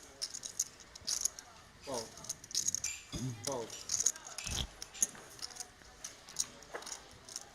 Ace-8, early position. Grafton continues to show a willingness to play a broader range, perhaps, than others. 12. This is a little loose from +1, but you know, Grafton is comfy at the way table's going. Although, having said that, I'm like, didn't Haji have 3-bet him 3 times in a row? I guess the 4th time was like, okay, he's stopped 3-betting me. Let me start to open. So instead, this time the customer is Brewer out of the big blind, 9-7, whiffs on the ace-5-3 board. Can't say the same for Grafton, top pair. There's actually some merit to checking back ace-8 because it's one of the weaker aces you'll have, especially with the 2 wheel cards out there.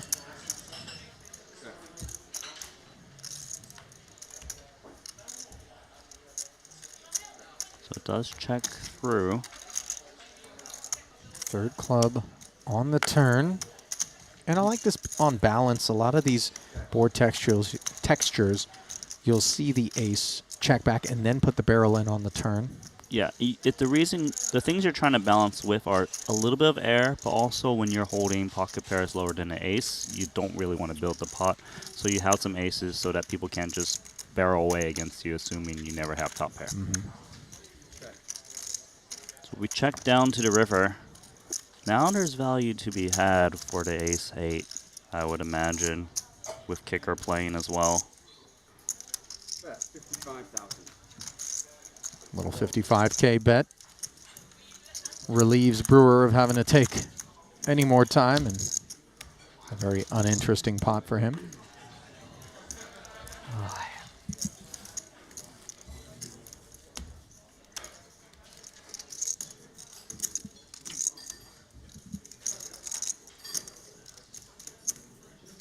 How's Grafton's Montenegro been treating him? You know what? Why don't I take a look for you, Ali? Montenegro has been a one cash festival where he did final table to 40K, so that means he did open the envelope. Unsure how much he did open. Maybe producer James can let us know if he got a golden ticket or a Willy Wonka chocolate bar. 6 events played coming into this one for Grafton. Not going to be a part of this one. Hajiev, King Mystery. Gets through Lasowski's King Jack. Randy, I mean, it's an early position raise, and Lasowski's playing a 200K stack, so he doesn't want to flat off of that, and it's just a little bit too loose to attack with. Ace-4. 5 seconds. Oh, he's got some game too. A lot of players like taking this like big little right offsuit from the big. 3-betting today. Has been a theme on the day, no doubt about that. We've seen Queen 4, King 4, or King 5, and now Ace 4 offsuit. 3 different players, different results. 5 seconds.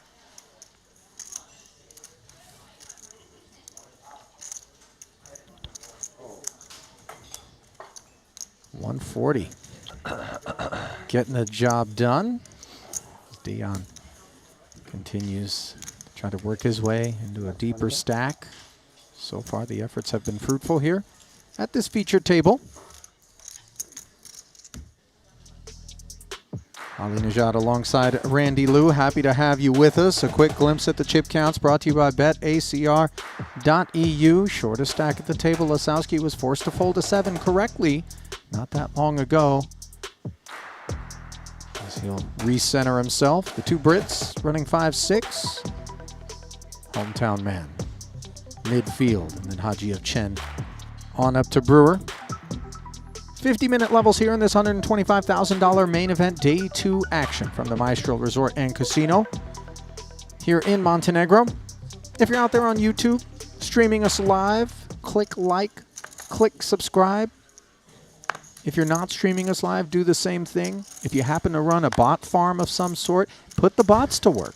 God, really? I'm not ashamed. Let them, Okay, you know, but like, you know, the bots cannot get through that, what do you call it, the 9 picture thing? The CAPTCHA? The CAPTCHA. Yeah, it's difficult. You know, that's actually somewhat comforting because I saw Terminator 2, you know, Skynet the whole thing. Now we got this chat GPT. I do feel like not long from now, we may be rendered obsolete as human beings. Wait, can chat So if they GPT can't even fix the CAPTCHA, how live are they drawing to dethroning us Can as chat the dominant GPT species? beat the CAPTCHA? Look, Randy, if I find out right now that it can, I'm going to buy one of those doomsday shelters. It's over for us. Save some space for me, too. We can play Chinese poker in the wee hours of the night. Here's the thing. I'm going to ask Randy, is there anything you want inside the doomsday shelter? I'm going to get one reply. It's going to say BJ table. Blackjack for Randy. You're so sick you wouldn't even want to deal the blackjack. You just want to play.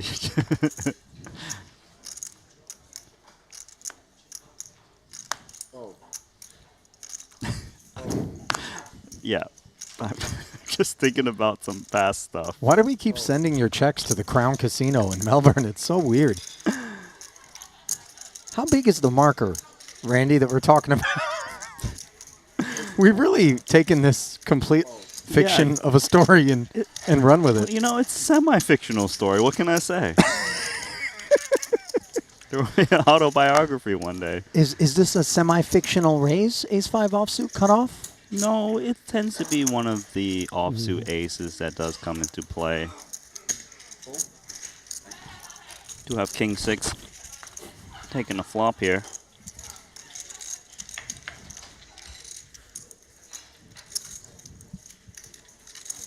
Eight, 7, 4.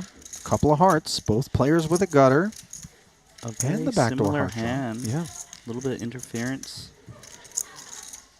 Brewer is the pre-flop raiser. With the ace of hearts, you tend to lean to bet a bit more. It actually wouldn't surprise me if Hajiev actually check raises this hand. It's his board. He's got 6x, so he can hit a straight, 1 overcard as well. Check call is certainly fine if he happens to play it that way, which he does. Another 110 into the middle. Pot doubles in size. Now both players pick up the heart draw on the turn. This is quite juicy, as Ramin is going to think that heart is something he might be able to represent. And again, Brewer with the bigger heart.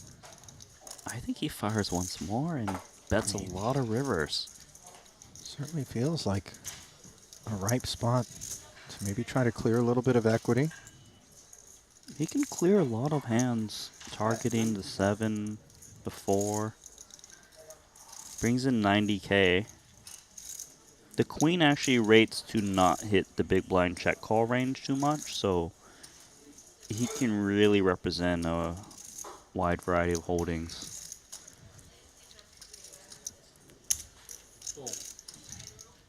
$90. Check called by Hajiev, who has real problems. Just 11%. And he finds it. The 5 on the end, which pairs Brewer, but of course, as we can see, gives Ramin the 8 high straight. How improbable is this? He had just 11% equity. He's going to be sick. See this. Yeah.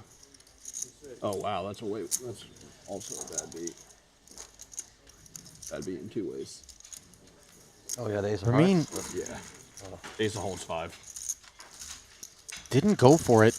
Brewer's snap felt like that card was going to cost him the pot. Obviously, big blind defense for Hajiev. Tough one for you to win. A lot of that sort of kit could be within his range. This bullet, much luckier for Hajiev. Should Ramin have let out on the river there? That's a good question, because Brewer will actually check back almost his whole range, you know, of, other than the heart flushes. of thin value. I mean, Yeah. like if he had a queen, he would be checking back. I think there's definitely a lot of merit to it, as long as he can balance it with some bluffs, and I think he can find some bluffs. Say he had king 5, right, with the king of hearts, like he would just have bottom pair. Now he can maybe try to represent that straight a bit. You seem a little lost, Ollie. Do you get what I'm saying? What I'm saying is when you lead, is you got to, if you lead for value, you must have some bluffs. And as long as you balance that a bit, then it's certainly fine for your lead. If you never lead with a bluff, then you should Tough to actually get action. check the straight to Right. protect your weak check calling range like an 8x. Got it. Grafton doesn't need any protection. Button raised with the 5s. Take it.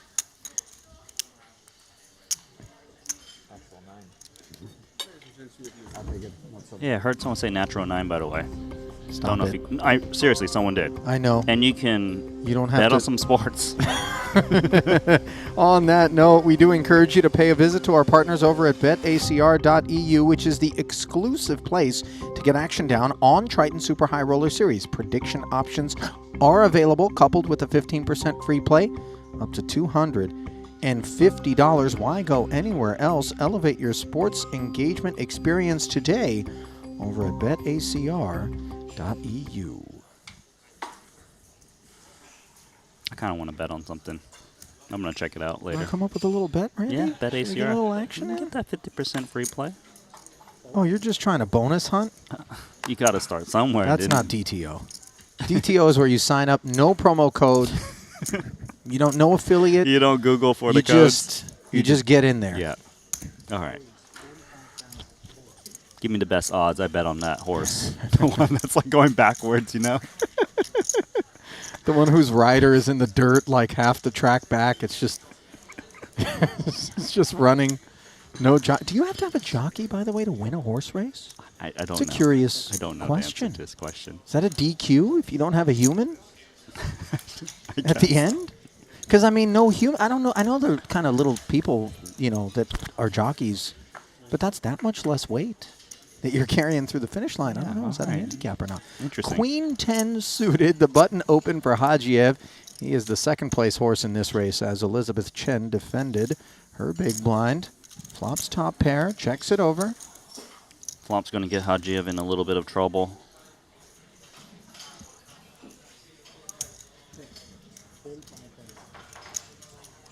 So he is going to bring in 45K, roughly 1/3 of the pot.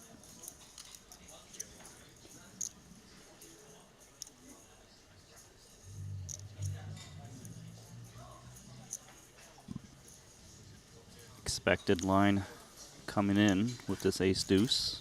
Check call. Another 90 into the middle. 5 on the turn as the kicker problems are resolved for Chen. Actually a great card for Chen, just in case, like you mentioned, she was up against a bigger ace. With the hand Hajiev has, never gets called by worse.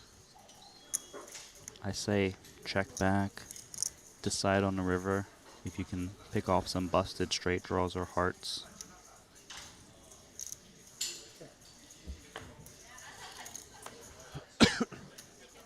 So the check back from Ramin, whose kicker with his queen improved as well, courtesy of the 5, but not really able to identify too many hands that he would seek value from. Now has it checked to him once more. Should be happy to check this one back. You got the showdown with middle pair. One bet went in. Hearts and the Broadway combos didn't get there. We can chop it up with a queen. And Ramin does end up checking it back. I think he'll be happy not to have committed any more once he hears ace. Not too much damage. And not a hand that was looking for the muck in the face of a barrel.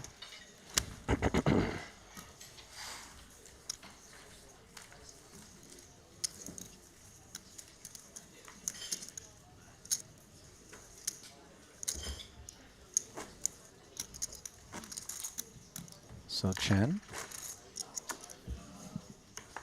Is that a Tweety bird that she has on top of one of those stacks? Okay, yeah, Well, the let dealer dealing. Let- Okay, great. Let me see. Doesn't it look like Tweety? I think it's a little princess, to be honest. Do you know what Pop Mart is?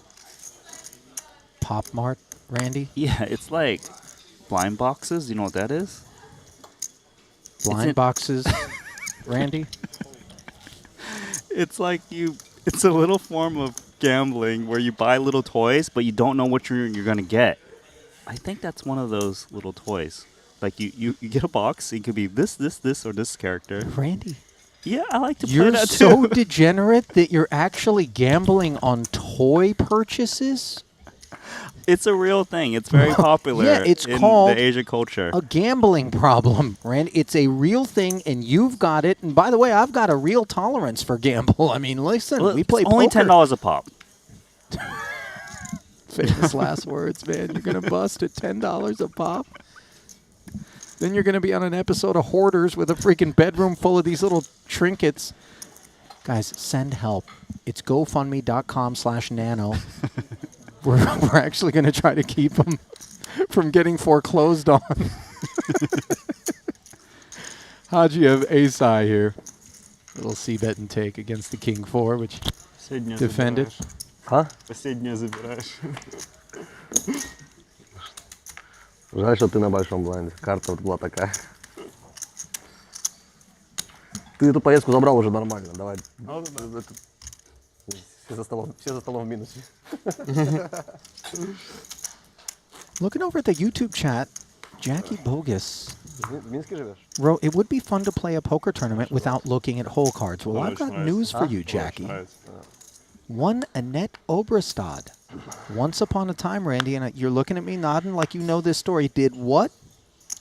She did not look at her whole cards and won an online tournament. Yeah, she covered the area on her screen, recorded herself doing it, and just with the power of stacks, ICM, position, and, you know, whatever sense she had of her opponents, won the tournament without ever looking at her hand. Now, obviously, there was a few occasions on which she got it in bad type of thing, but it's doable.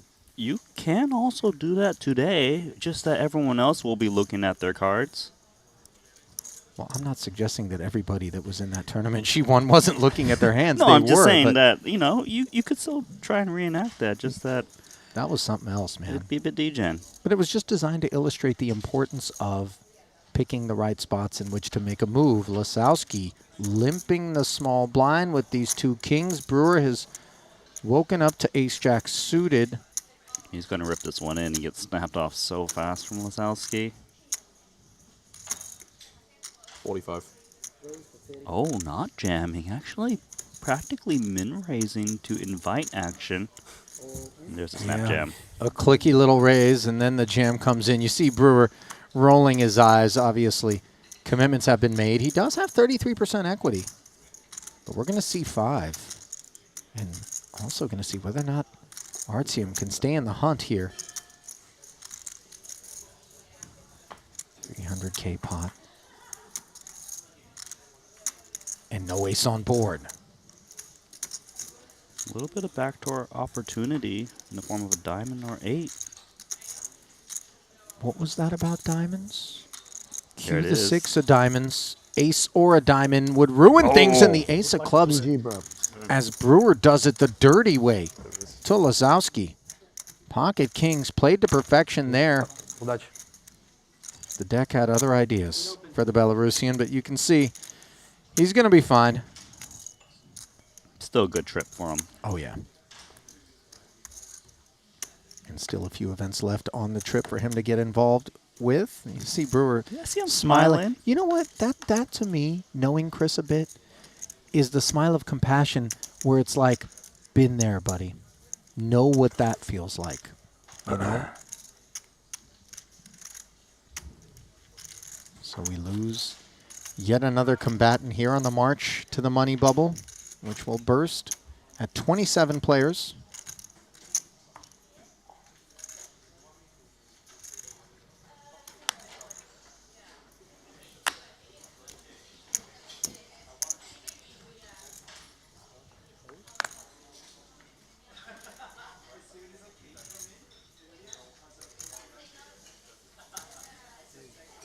Shout out Daniel Cameron in the chat also, by the way. Earlier we were questioning whether or not a horse needs to have a jockey to win. Confirmed. Although I got to tell you, I would love to see a horse win without a jockey just one time. Like, just proving that, why do we need these drivers? Yeah, let's just remove all humans from the planet. Yo, I got a real story. Somewhere, I want to say this is in Saudi Arabia, maybe, or Dubai. I don't know. But, you know, instead of horses, they race camels. And they now have robo-jockeys. So it's like a little box that has like a, you know, whatever that little whip is that they have, and you just mash the whip button on your camel, and you remote control. I want one. Chris Brewer mashing his whip button with A7. It's a real thing, Randy. Look it up. Nice, nice. All right. You know what I thought about when you mentioned that story? What? Have you ever been to the carnival games where you pushed a little ball in the hole and it moves your little horse Yes, forward? of course. I've been there. And by the way, they have both horse and camel versions of that game. They do. I don't need to tell you which one I chose. Randy, let's go camel racing, man. If we ever have a Triton Dubai, then just go and we could just rent a couple of... They're going to be dusty ones, obviously. You know what I mean? Like, we're mashing the whip. It's just standing there eating grass. Like, it just... Oh, I love animals, though. That's still cool. I'm not. I mean, maybe just one time for the story, but then we'll, like, go and, like, buy them, like, a nice... What do camels eat? Water. Okay, what do they drink? Grass? I don't even think camels need water that much. That's what makes them great for the desert. They're just kind of permanently dehydrated. Hey. I felt bad, man. I got hustled. I was in Cairo. He's a bit ill. And we were on this little like private tour. So he and hasn't the guy won took it. us down to his homies, Yeah. obviously. Hoping We he have a might little be camel. Oh, yeah, ride the camel And to he the came up to pyramids party so you for a don't have to little bit and walk. sat with us. Oh, really? Yeah, so I haven't seen him since he isn't like... These like big nose dying. piercings and like... I don't know. They I seem guess he just happy. didn't trust himself. They have terrible teeth, though. Sucks. Molly, you Yeah. all right? I'm just curious. You've been I'm going good, man. You've been off the rails with that ever since you drank that frappuccino thing or whatever you call it. Affect me. This is why we don't give kids sugar at night. Or for that matter, if it's me, during the day. Sweet hand that's opening for Brewer. I see what you did there, Randy. Mm-hmm. The Sultan of Segway, ladies and gentlemen, Nano Noko. I actually bought some Skittles earlier. Okay, so you're pointing the finger. Wow. Didn't take long to deconstruct. What flavor do you think I bought? Off campus. You got to go sours, the green bag. That's the only way. Berry. Other than that, I berry. went berries. Okay, berries number 2. Forgivable. Thank you. Anybody like that grabs the tropical one though. The red OG bag, like if I see someone mashing a red OG bag of Skittles, I'm like, with all the other choices, you went with that? I don't think I've ever eaten that in a long time. Yeah. Update, by the way, the little mini mart that's not far away from the casino where many of our staff have on a nightly basis been going to get provisions, closed today and tomorrow in honor of Montenegrin Independence Day, I understand. Yeah, I went there earlier. It was closed. You got rejected? I can confirm. You went to go get more Skittles, you degen. I went to both of the grocery stores. Yep. You know which one I'm talking about? And It's a they're both shutdown. closed, and I'm mad. I'm upset. It was a rush. There was like 30 minutes left yesterday. People were in there. The shelves might be empty. That's not It was like, remember during COVID, you would go to the grocery store, everything would be gone. You're like, I just need one roll of TP, please. Anybody? Thank you. Raise and take it there for Brewer. I didn't realize that Ding Biao was seated down at this table.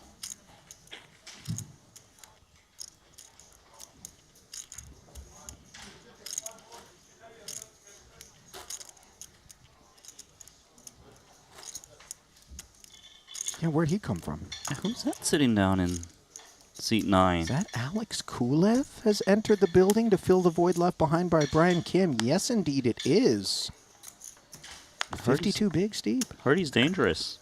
Yeah, what gives you that idea? The little title he picked up the other day? Yeah, the title that he picked up for, what was it, $2.5 million? Yeah, he's pretty good. So are 2 Kings, and so is Chris Brewer. Oh, come on. Is this real life? Welcome to the table, Kulev. He just had 2 empty racks in his hand. He's not even situated yet. And Brewer is going to get ironed out. These are deep stacks. He won't be smiling when this one shows down. And remember, Kulev, Jonathan Jaffe was in the booth with us, and he said he's kind of one of those guys that gets frisky. He's got a little reputation on him, and that invites even more so playing a big one and maybe thinking we can win it pre for Brewer. I was just about to say that. Kulev is the guy you will want to 4-bet for value of 2 kings and expect a lot of action. This is just a cold, cold deck.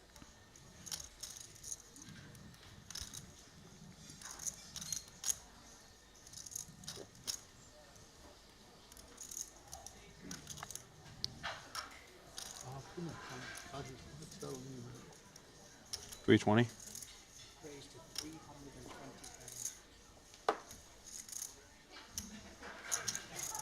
There's actually merit for Kulev to call to 4-bet, just given, he's got pocket aces.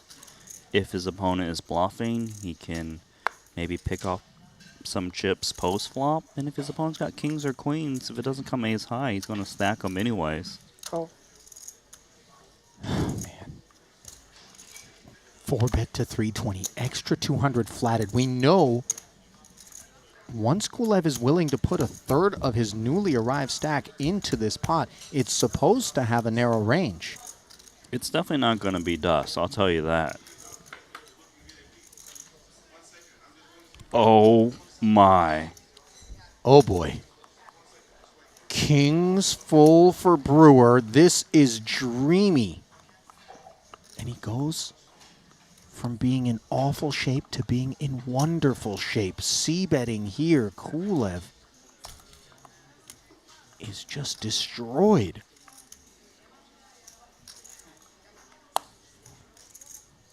Just wow.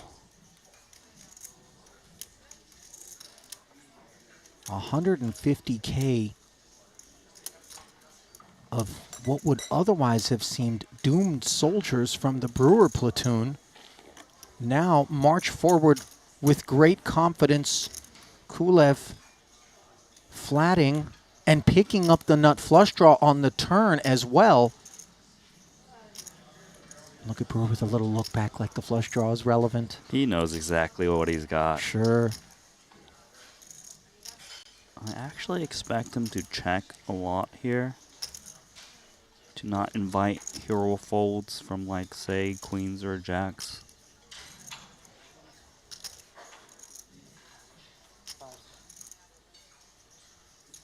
If he bets once more, he will come in very small once again. 200. Is it going to look like an ace-king in spite of the blocking attributes of aces for Kulev? It does look like ace-king. Yes, he's got blocking hand, a hand that blocks that, but it's not improbable that your opponent has ace-king. He does also hold that ace of clubs, so it's not like he's getting attacked by the nut flush draw. But with the club in hand, the default is to call. I think if he had red aces, he might jam this turn, but this seems right. So 200K bet and called, and now a queen on the river of clubs, of course. Kulev has a nut flush draw, but I have to imagine he is wary of a little bit of king, king, queen, queen even. Not sure how much the queens would be performing in this manner up to this point, Randy, but obviously if we face a barrel when we hold the ace of clubs, what the heck is across the way? I actually think Brewer might check here because the ace of clubs will always give him action in form of a jam, and maybe he can get his opponent to turn his hand to a bluff. Unless he's jamming to try to get called by jacks. Yeah, you hear Kulev instantly say, I don't know what's going on. Did he just make the call? He did. He did. Show him the aces. How dirty is this?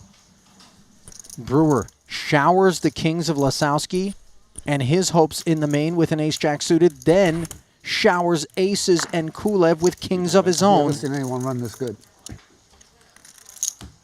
Well, fuck it. Have you ever seen anyone run as good as Brewer? I'm a lucky guy these days. That was spicy river, that was. I was like, fucking hell. Yeah.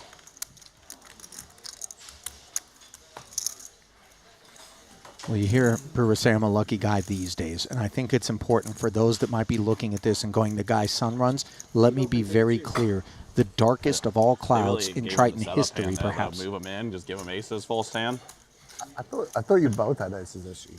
I was like, wow. We kind of sick. Felt like it was following Brewer around for a good chunk of his time with us. That was just a crazy first hand at this feature for Alex Kulev. I mean, Such a big pot, man. Yeah, that's what I Brewer's said. Triton resume, if you're on the Triton Poker Plus app at home. He was like, and then he just looked at his hands, he's just like, 2 aces, wow. Yeah. Randy will walk us through it, but Good run a few days ago. all the caches we've been seeing I don't lately, feel bad. No, of course they don't.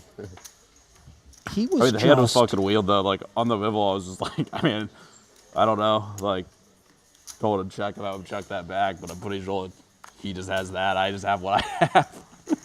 He was stone cursed for a while, right, Randy? He was extremely cursed, and you don't realize how cursed he was because a lot of these did not cash results were stone It's such cold a silly spot bubbles. for him though. Like, what the fuck do I have? I just have like ace jack suited. I'm just running it.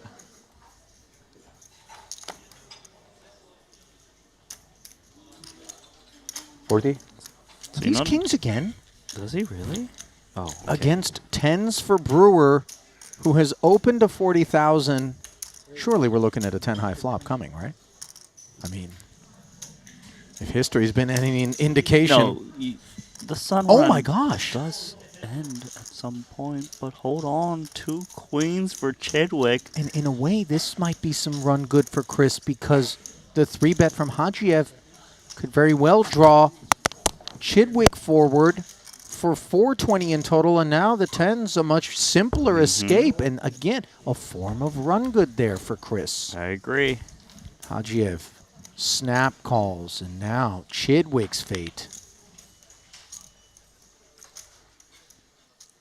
is just 18% of the time something other than elimination. You counted the deck recently? Definitely 52 cards in there, right? Not playing short deck, dropped in, switch it around. Wait, Oh look my at that God. flop, Ollie. Do you know what would have happened? Chris had pocket 10s. Yeah, we're not saying, oh my God, because the kings and queens have somehow evolved into something of note, but rather that Brewer would have actually showered both of these hands. One to come, of course. But instead, it is just Chidwick who falls. Hajiev inheriting the big pot.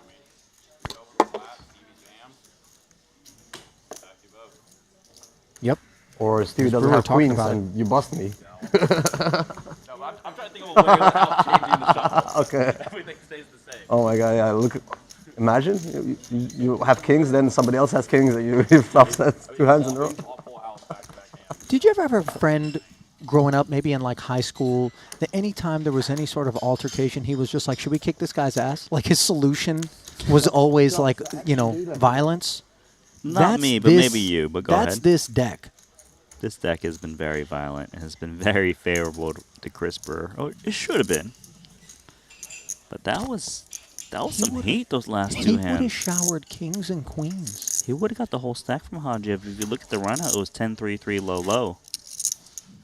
There's no world in which, like, deeper stacked, Chidwick does anything other than 4-bet there, right, out of the small blind. No, He's never playing it as a flat. There's no world in which Brewer would ever be allowed to continue with the 10s, Correct. right? So it's actually unlucky for him that he didn't get the As it opportunity turns to out, flop. yeah.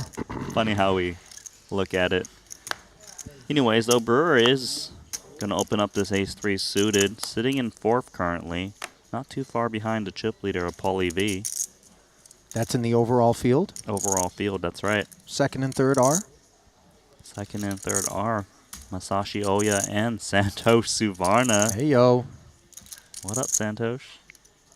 Paulie V and Oya have kind of been up there for some time. Samuel Ju appears to have slipped off of the high water mark. He's currently sitting in 6. Okay. Do have some action coming in. When you know it, Chris Brewer involved. Ding Biao. Defends the big, king 9 suited, understandable. 1 spade in the window, no others behind it as Brewer flops the nut flush draw on a paired board. Ding Biao does have king high and backdoor spades, although to react against the undergun open is very difficult off of that stack.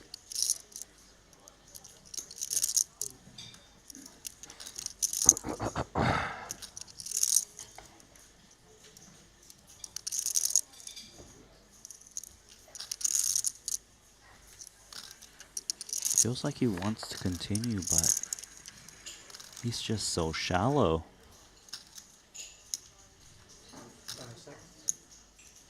He is going to find a check call, and this could get interesting on a lot of turns.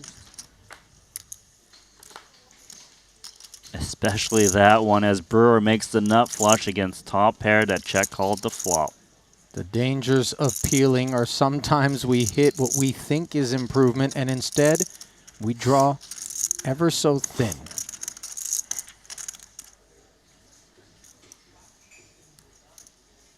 Second check. Draws the second barrel, and not 30K this time, but rather 50 from Brewer, who is white hot here at the feature. This is just one of the best cards for Ding Biao.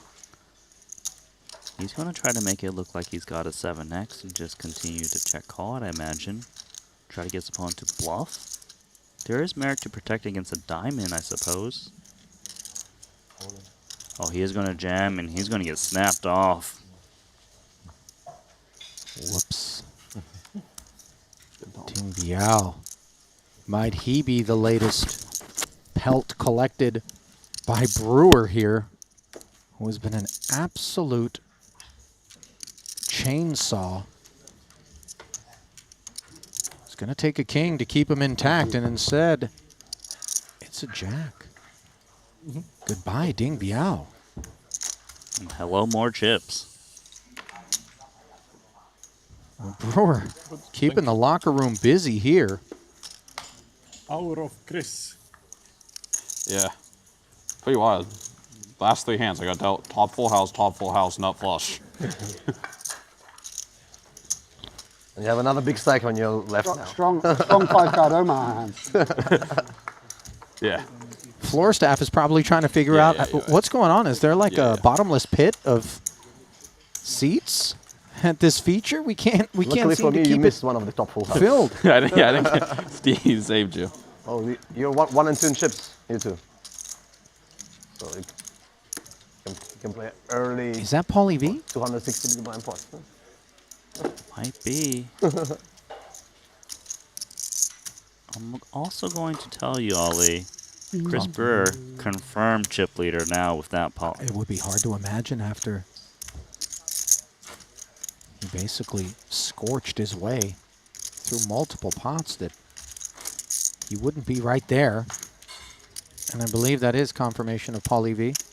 Paulie V currently in second in chips overall in the tournament. They could play a big one if they want.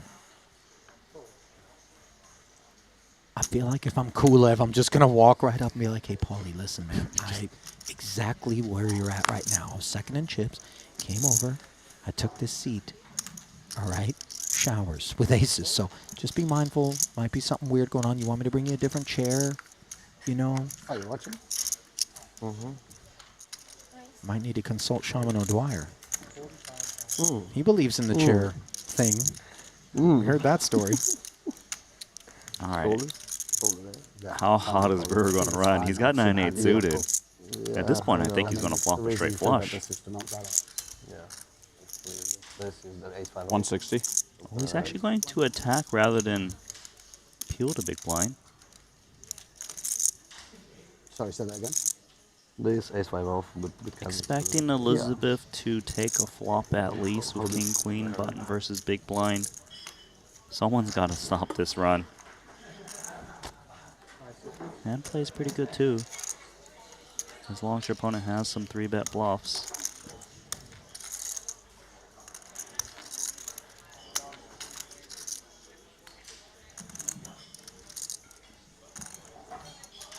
Now, Elizabeth has had a front row seat effectively to all of this run good from Brewer. She might be thinking he's trying to be a bully, playing momentum, speeding a little bit. King-Queen, blocker attributes, decent hand button versus big. She's going to come along, plunking in the extra 115.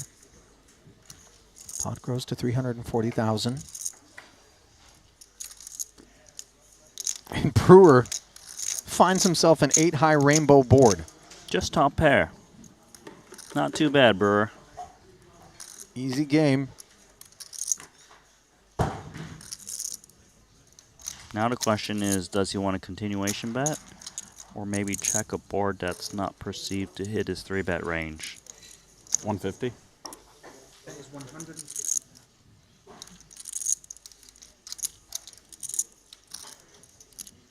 So Brewer brings in 150. Not much for Elizabeth.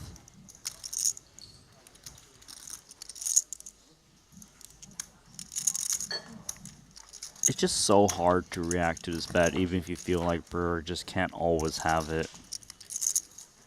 Understandable. Yeah. A little bit future free is the king-queen. Do we really want to get down the streets with that big stack?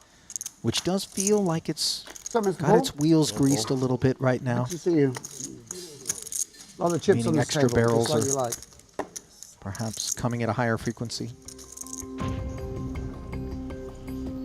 Well, my guess is if you had had the opportunity, you certainly would have put some money on our man, Chris Brewer. White hot, you can see the Triton players sometimes do sell action over on Poker Stake. You see Fedor Holz, Michael Soiza there. Our event today brought to you in part by our exclusive staking partners who offer rake and transaction fee-free staking with all winnings guaranteed. Why on earth would you go anywhere else to get a piece and get in on the Triton Super High Roller Series than PokerStake.com? Is Brewer selling action now? Because I would like to max buy. I think there's markup if he is. Oh. Okay. Still would buy DGen. I mean, not a bad idea. Oh, hello, boss. Wearing the boss. Paul Pua enters the bloody Coliseum. Yeah, there's been some battles here at the Felt. Paul knows a little something about bloodshed. He was the stone bubble earlier in this festival. It was ace-queen against ace-4, all in pre-flop versus Dan Smith, who found a 4 on the turn. Yes. I think I have 1.1450, something like this. Pocket kings popping up. Paulie V has got this king-queen in an awful way.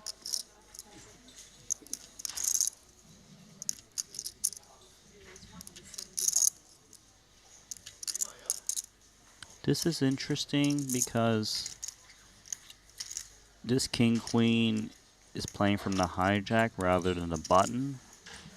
It's actually quite close whether to continue or not. Suited for sure, offsuit not as enticing. Looks like he will make the call still.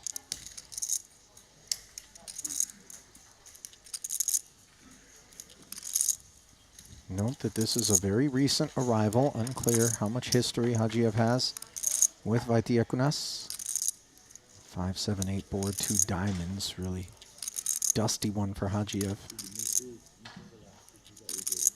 Overpair with a diamond for Paulie, and look at him check it. I do like this check. This is the type of board where your opponent might try to rep it, as you often have ace-king, ace-queen highs. You want to protect against that.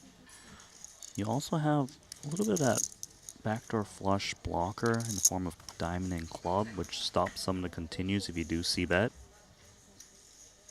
Board pairing 5.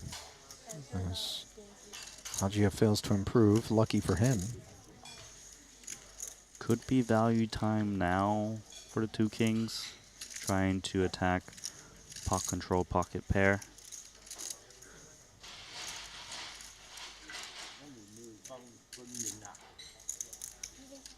$335. Now Paulia speaks up. Presumably easy checkout here for Hajiev. Yeah, It'll no take a minute connection. with it, though.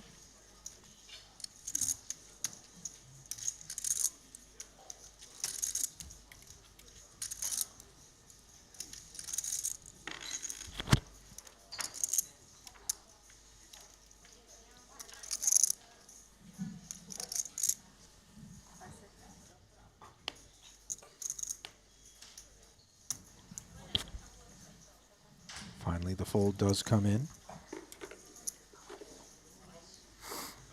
Paulie V made a mark on the Montenegro Festival already here.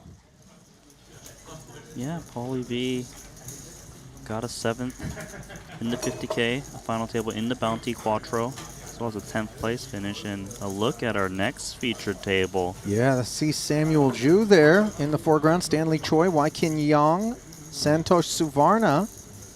Also a part of things, Janissa Khan. Is that Saliba in the white hoodie back Waikin to Yang. us? That'll be a fun one.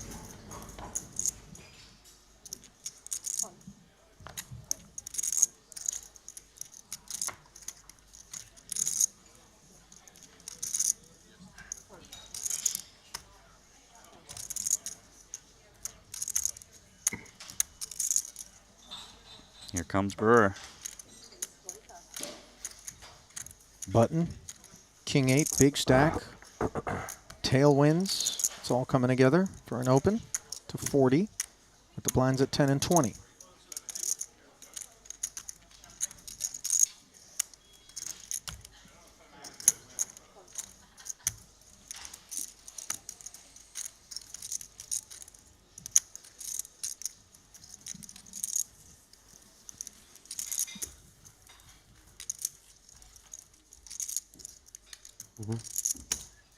No takers. Sure, bro.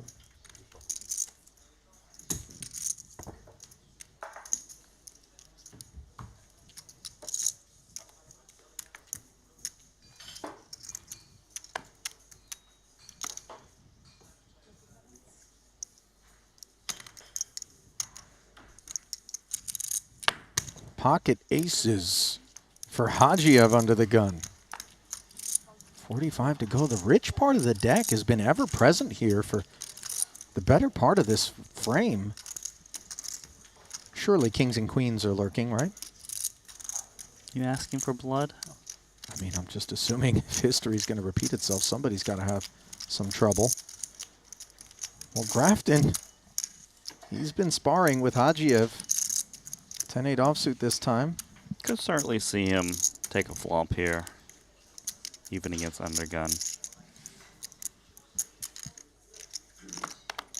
Or maybe not. Might be too tight. You said might be too tight. Oh, wow. Okay, yeah. Wow. Shows the needles. No, because he showed me. Showed me because I made it. No, because when you got a table, we have to show it to you, right? Yeah. They don't know anyway. So. Huh? Ah, okay. I just realized how apropos that track jacket is on Triton co-founder Paul Pua. Just noticed. I know it's just the brand, but it's pretty, You didn't know that that's his pretty brand? sweet to just say boss on your jacket.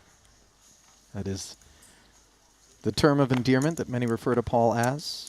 Debt of gratitude owed to him for having made the investment in his vision to put together this entire operation. A glimmer in his eye, roughly 6 years ago, really sets the tone for each and every one of these festivals. Definitely appreciate the opportunities to watch him get involved. Ace-10 offsuit, that which warrants it on this occasion from under the gun.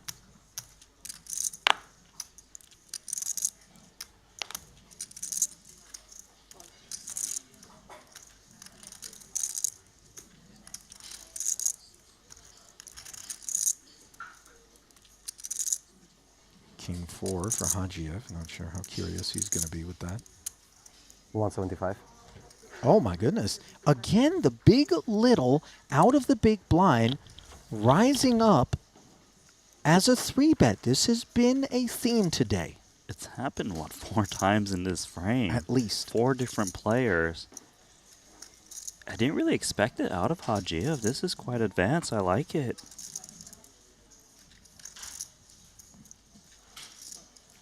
Goes to show he's really done his homework. Hajiev. Managing to 3-bet and get through boss. Doesn't want to take the flop with that ace-10. Conceding to the aggression.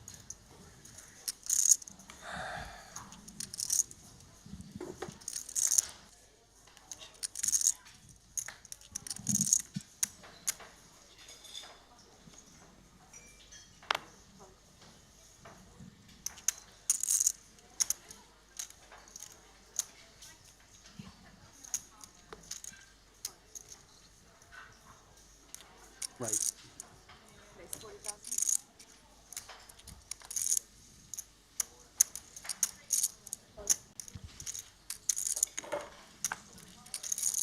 Hello, pocket queens. 500, I think. 505.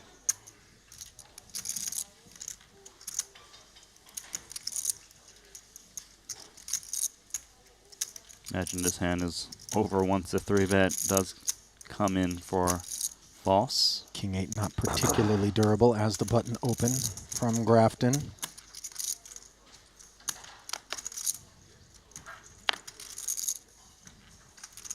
Every now and again he'll get sticky. I don't think this is the one, no I matter agree. what. I also hadn't realized that Gucci had collaborated with Disneyland. It's funny, earlier I wondered whether or not that was a Mickey Gucci collab. I would imagine, you know, Disney didn't sanction that particular Look how I didn't 3-bet you with it. sweater. Oh, wow. I would imagine Gucci didn't necessarily sanction that particular sweater And either. that's, But you know, Kimono, Brian Kimono. No, I didn't realize the merch was going to cost so much these days going there. Okay, okay. there's an artist Well, you could, could you rip this one? What's that? a friend of mine has Could you rip this one? No, you're No, not. no. I would just fold. Yeah. Like, I That called it like leg position, but that position. kind of I guess it's paints these like collabs like a, you know, Chanel, but like in a Banksy kind of way, like really, really cool stuff. And I feel like that one there, it might even be like an Alec Monopoly thing. You know, that artist that does a lot of the Monopoly Man art, you know, kind of No, I street don't art. know, actually. Okay. Well, yeah, it's okay. I don't know. I'm always bankrupt in that game. We'll survive. Yeah, that's because you keep buying Baltic and what was it, Mediterranean? 5s here. It's Chris Brewer. 3-bet ripping it. Bad real estate to have I would have liked to when you're in the see a presence of 3-bet. 10s. That would have been No, fine. we don't want Brewer to see flops. No, I just call. Oh. I don't know what to do. Forget that. Yeah, I had 5s. I just wanted to. Better set. Forget that. What? 30 or big blind. You have 30 bigs? Yeah, I think it's a good jam. 35. Yeah, I think you can do either. I can't be the only one that wanted to see a rabbit hunt, a flop there to see if Brewer would have flopped the set. But we move on. 2.7 million for Brewer. Good for the chip lead. Short stack belonging to Grafton. And you know, I just realized that there are other apps available on our iPads besides the Triton Poker Plus app. Randy, I happen to be absorbing some remote. Okay. Are we If we're allowed not gonna to take share? it. This is remote controlled camel racing, my friend. Just look at that. Are you kidding me? This is like a Triton event. Look, you got all the goats. You know what I mean? You can go to pokerstake.com, pick your camel, and then They're just jockeying the short stack, guys. I'm just telling you, man, this is amazing. Okay, no wonder why producer James is telling me in my ear now that I'm out. I'm out. I've run my course. You've done your damage. I believe it's Grip and Benjer is going to be popping in for me, but day 2, 125K main rolling on here. We'll take just a few minutes, and when we come back, Randy stays put, Griffin comes in, and we continue to work our way toward the money bubble. Get out of here.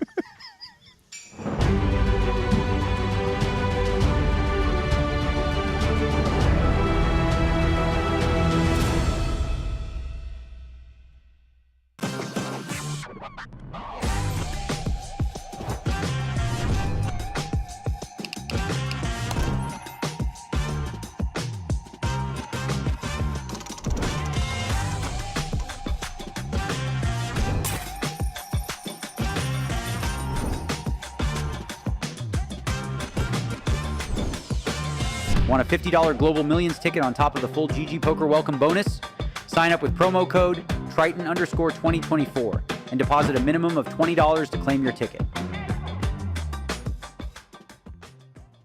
Brace yourselves.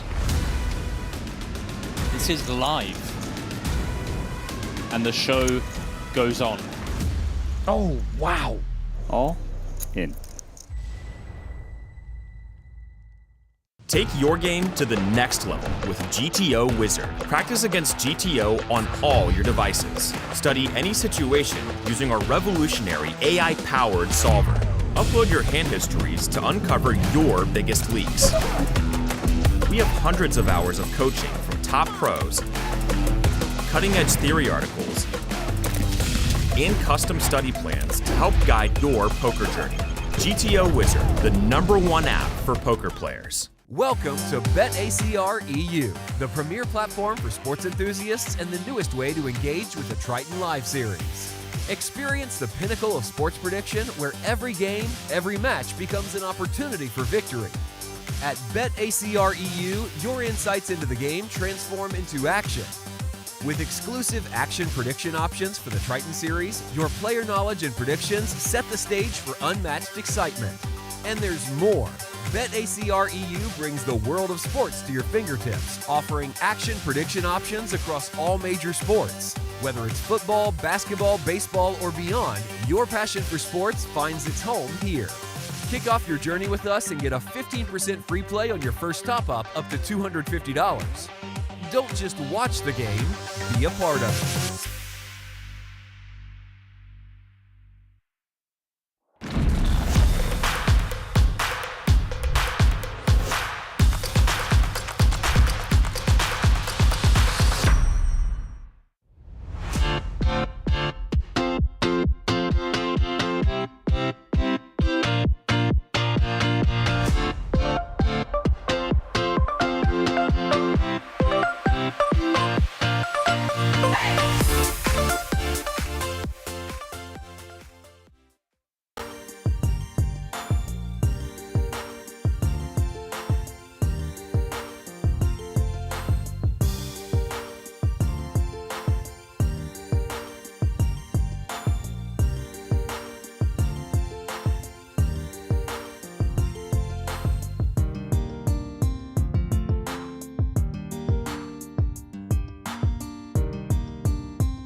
Get the little 1 second snippet of me looking here and you taking a 5 out of my Caught in the act. I bigger Triton main event. Oh, that's a nice one. Scummed.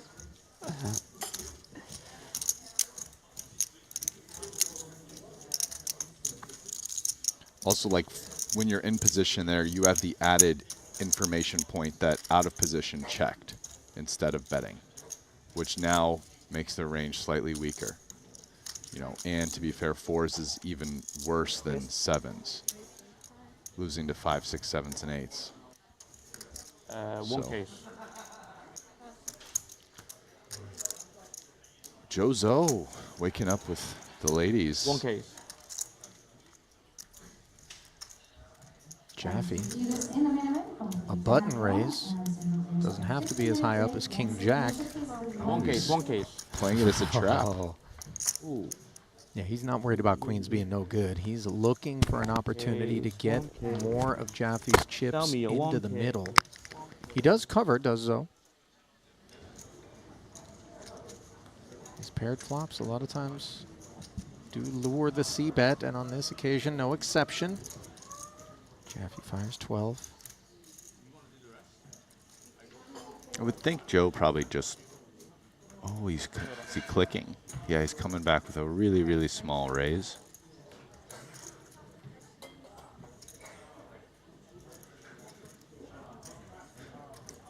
This is really annoying for Jaffe here. King Jack off is exactly the type of hand you really kind of don't want to see this with. 2 big cards. You are ahead of like 8s or 9s or something, or a 5 would be like the most likely hand. Oh, wow. That's... Looks like it's curtains for Jaffe here.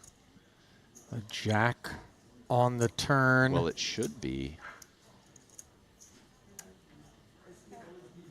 Oh my goodness, Joe plays it as a check, so he goes check, small raise on the flop. Jaffe peels, hits a great card. And now once it gets checked to us, we got to believe this King Jack has plenty of equity, don't we? No, Jack, he's probably checking this back because the thing is either my opponent is bluffing or maybe he has a 10 and he's slipping me some rope. So let's just get to the river and see what happens in position, protect my tournament life. I like this check back from Jaffe. As you unpack it, it does seem so self-evident, doesn't it?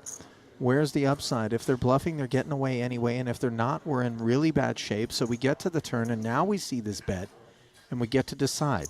60, laying a price of 3-1, half pot sizing. So the thing about Joe for me is once he decides to play it as a check raise on the flop, I kind of like just bet, turn, shove, river. Like you're going broke if your opponent has a 10. Right, you're not saving money versus a 10 by checking turn. You are saving money.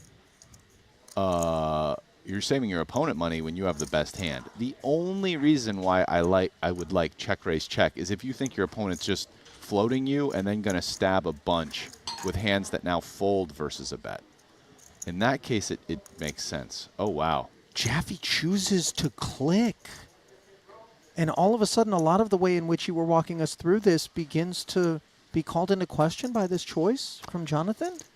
Well, I think Jaffe looked at the size, and I think the size, if I'm reconstructing, was about half pot, and decides that Joe doesn't have 3 10s taking that size, and King Jack therefore should be good because he wasn't 3-bet pre.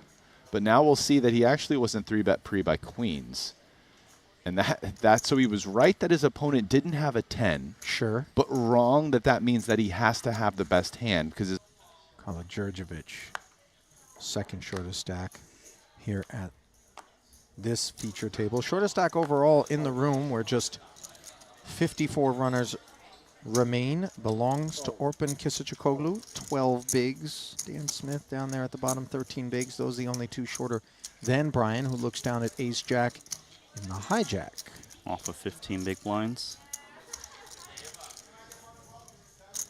He's stacking. 1 tower in.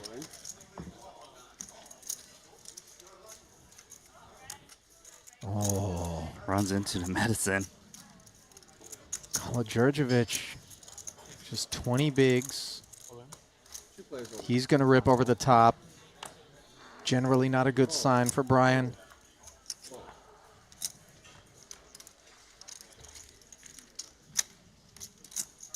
Brian trying to get this one in dominated. $500,000 in the middle. Djurdjevic. I would win this one. Covering hand, covering stack. Yeah, King. Will the talents of Brian Kim continue here in this main, or will they be dispatched? The flop. Jack 6-4, he hits the side card. Way in front now, 86% favorite. Yeah. Then you 3-bet. Oh, yeah. Broadway gutter on the turn, and now Diane can hit not just a queen, but a 10 as well. 7 outs to fade for Brian. Oh, and the 10 rolls off. And I'll tell you what, that's one of those moments where if you're Djurdjevic, you're thinking, justice, ace-queen is supposed to beat ace-jack, but once that flop comes out and you're Brian, you're thinking, I'm sitting pretty. Runner, runner, Broadway, and that'll do it for BK. Home court advantage. I'll tell you what, I don't know of any other member of the Montenegro.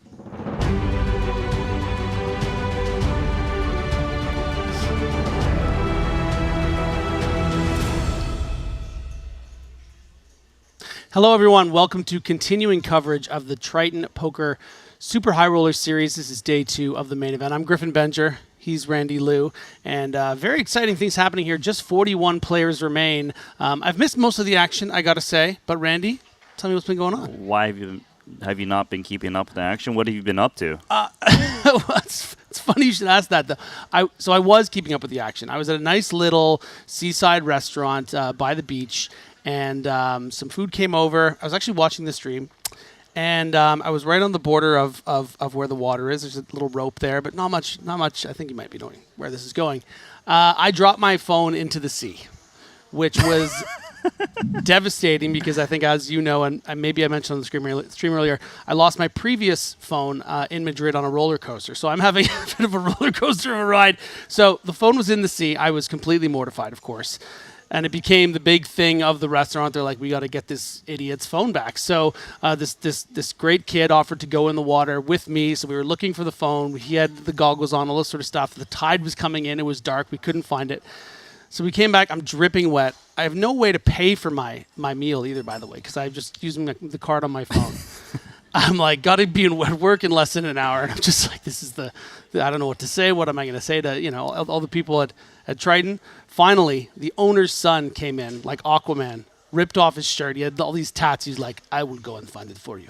So he goes in the water, gets these big goggles, gets the whole situation. And after about 3-4 minutes, comes out with the phone.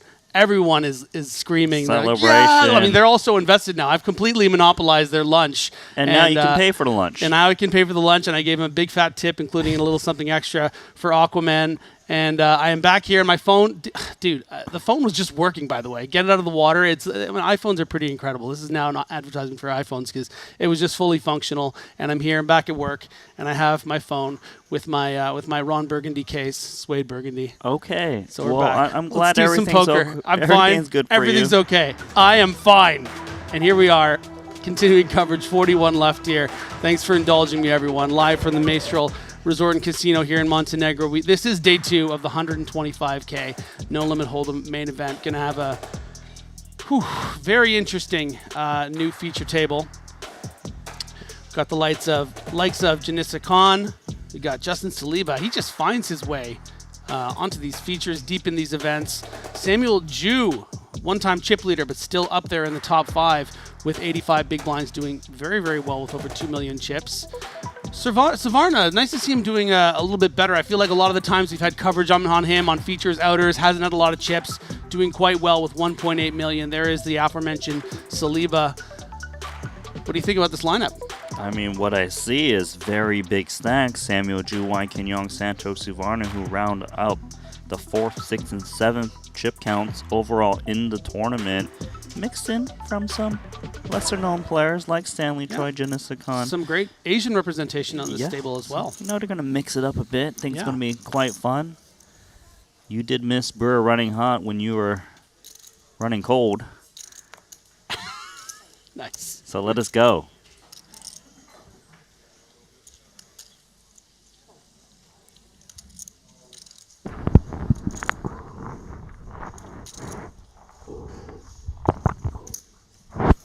Whoa, someone getting used to their mic over there.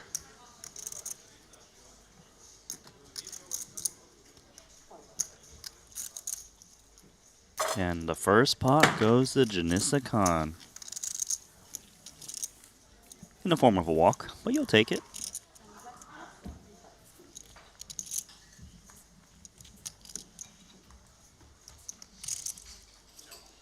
Janissa Khan actually showed up in Monte Carlo in 2023, got a 6th place in the 30K of the 2 events she played there for 230,000. Showed up in Jeju for 2 events, and now playing her 2nd event here in Montenegro, representing the Hong Kong flag.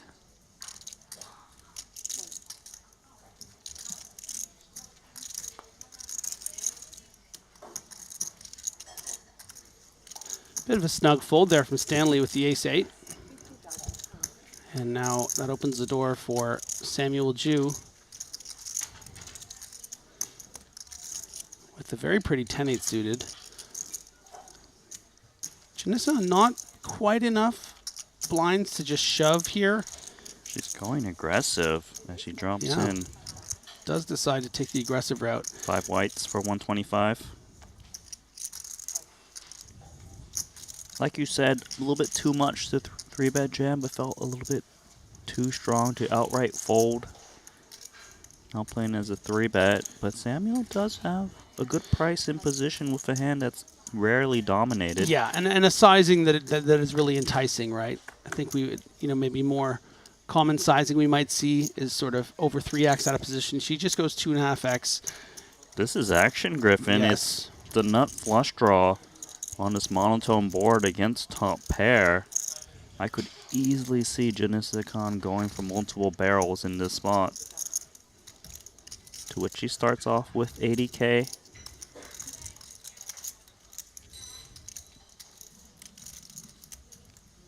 Seems like nowhere to go with top pair.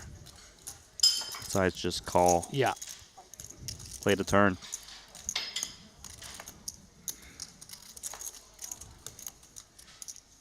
The jack is going to overcard the 10, which is quite threatening if Janissa wants to bet once more. But it is really going to put the hurt on, some pocket pairs that Samuel Ju might have. Let's say 7s or 6s with a club would certainly, call 1, even without a club sometimes, to the small sizing on the flop. So that overcard she is going to attack. You can see the pot is 460 and she just has 466. So maybe a good candidate to just shove, but instead bets about 35–40% of her stack.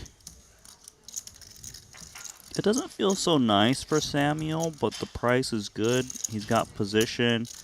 It is reasonable to expect Janissa to continue firing with ace, king, ace, queen, especially with one club in hand. Feels like a spot where you call and just play the river. If it comes club, get away. Yeah, I mean, I guess Samuel Ju does agree with you. I think it does get difficult dicey. with the, I mean, look at the SPR now, right? Just 285K back for Janissa. What happens if she shoves here? Getting such an incredible price.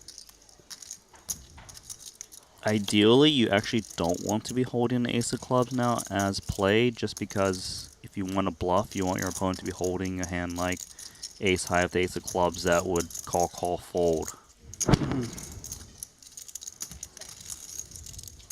So she is going to give up. And Samuel Ju is in a great spot to check this one back and vault up to 2.6 million. Khan now on 285,000 chips.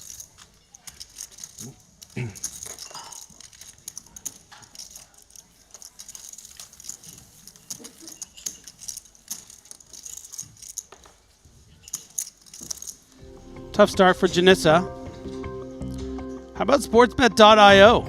It's the perfect platform for every punter, the complete and one-stop shop for every type of sports and event. Experience ease of deposits with a wide range of, you guessed it, digital currencies supported. Experience smooth crypto betting at all times with sportsbet.io. Expect no lag and a user-friendly site that welcomes even beginner punters with ease. You can also place wagers on the go with their mobile app. Is it possible to wager on the next way that Griffin Benger will lose his phone? You know what? If one place has it, it's sportsbet.io.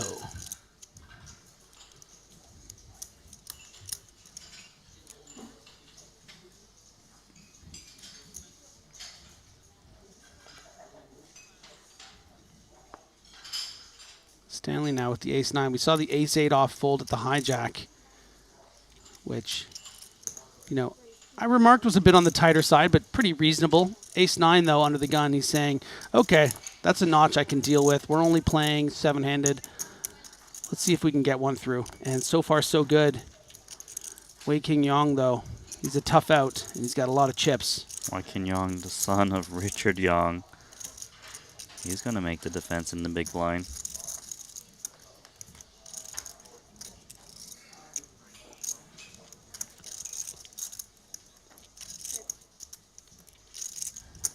Queen, Jack, 3, 2 diamonds. If Stanley can just sprinkle some chips in, he's just going to win this one outright. Unless Wei King Yong wants to get cute.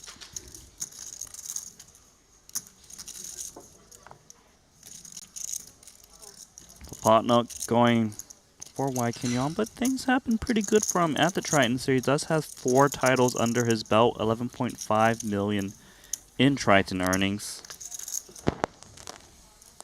Yeah, I would say one of the biggest winners, really. 4 titles, pretty incredible for Wai Kinyon. Malaysia's finest.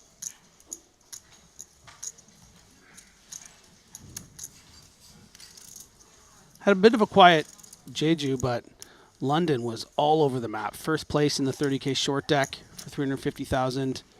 Final table, the 60K. 2 60Ks, actually.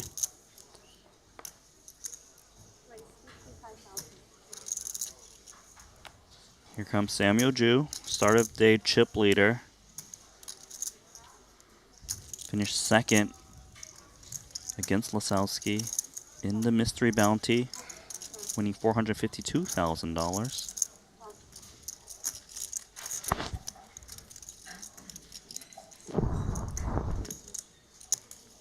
Stanley Choi, King Queen offsuit, taking a flop.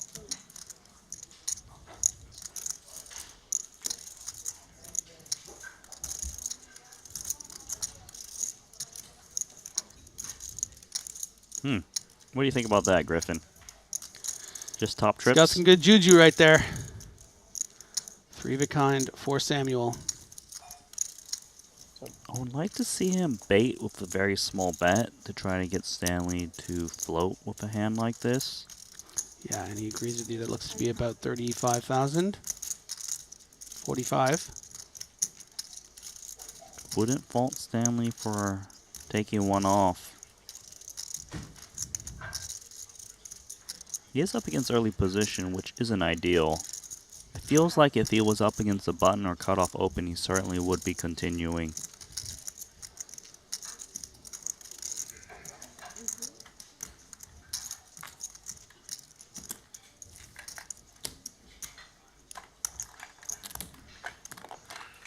Patrick Antonius, he's going to join. Hey buddy, how are you? You good? What a courtesy fist bump with Samuel Ju.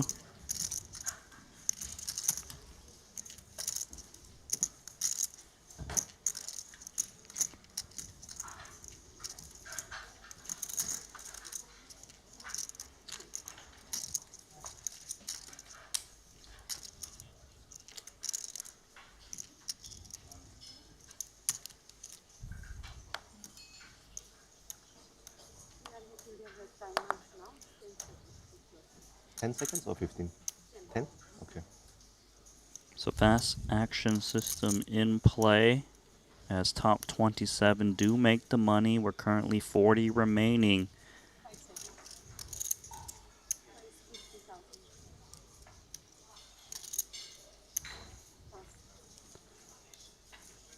Saliba laying down Queen Jack. Of course, against the early position open. Ace-4 suited in for Janissa Khan.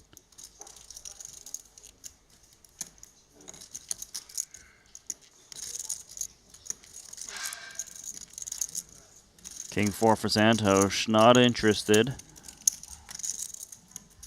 Patrick and Santosh Suvarna actually have a lot of history. Often playing in games, even outside of the Triton tournaments.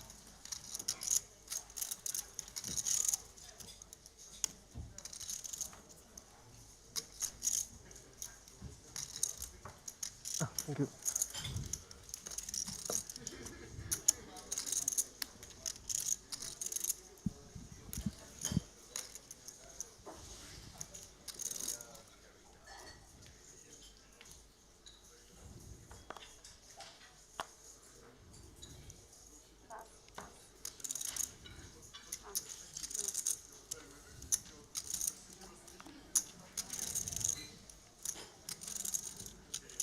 Wai Kinyon going with the Queen-4 suited at the cutoff. He's got a great history with deep stacks. Started off playing a lot of cash games, so very comfortable, learned very quickly, very feared. But he is going to run into this ace king that's certainly not going to give him a cheap price. Let's see a flop. 160. So 164 Santosh Suvarna.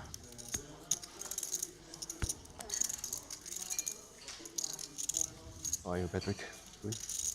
I'm good. How's life? Life is good as long as you have some tips to play.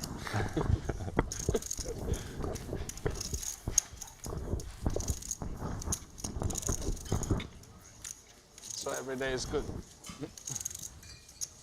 How about you? You made back-to-back final table. You made back-to-back? No, I saw you quite often at the feature table, right? The last days. One final table. One final table. Santosh, I'm sorry, Patrick talking to Samuel Jew, mentioning that he didn't make Yeah. one final table. Straight from here. Oh, okay. Good for me. That final table was in the 50K Quattro, 8th place for 136,000, where he had the 2-pair, Ace-10, against the Queen Jack. Santosh, Ace Jack of Diamonds on the button. A welcome, welcome sight. Everyone thinks you have nothing, and then you have something real good. Jew out of the way with the King Deuce. Patrick, though, I bet he'll be his Huckleberry with a suited Jack. He is dominated.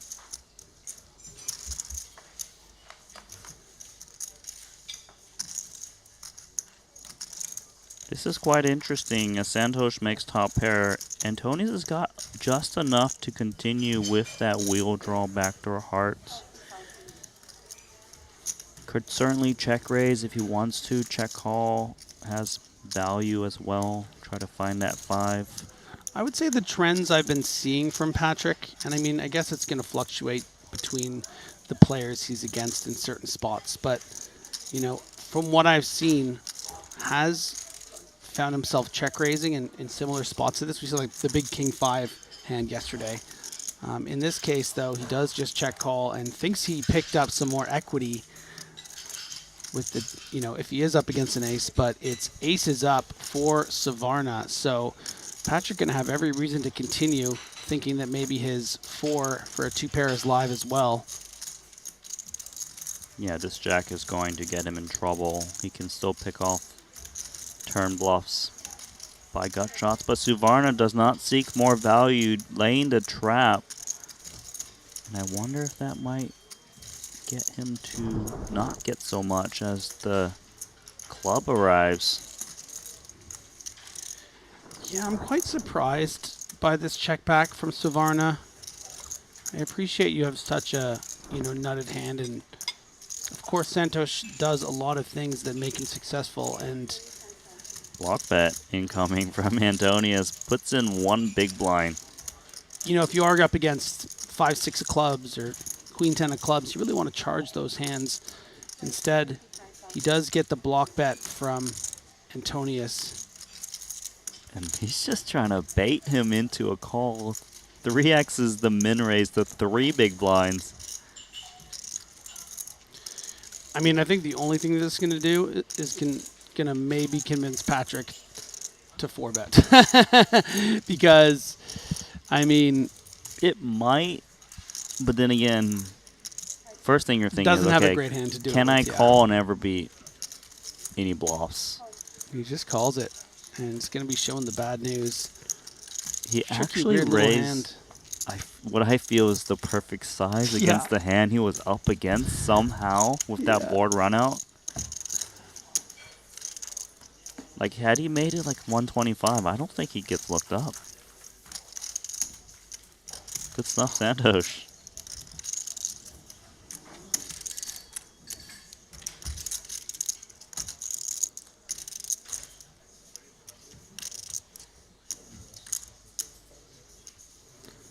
Yeah, maybe Antonius not really sure how to feel about that strange pot. You know, 215,000 going to the river.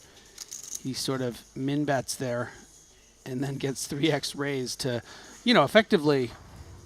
What, They were almost 3 playing, big blinds. They were almost playing limit hold'em. Yeah. Almost.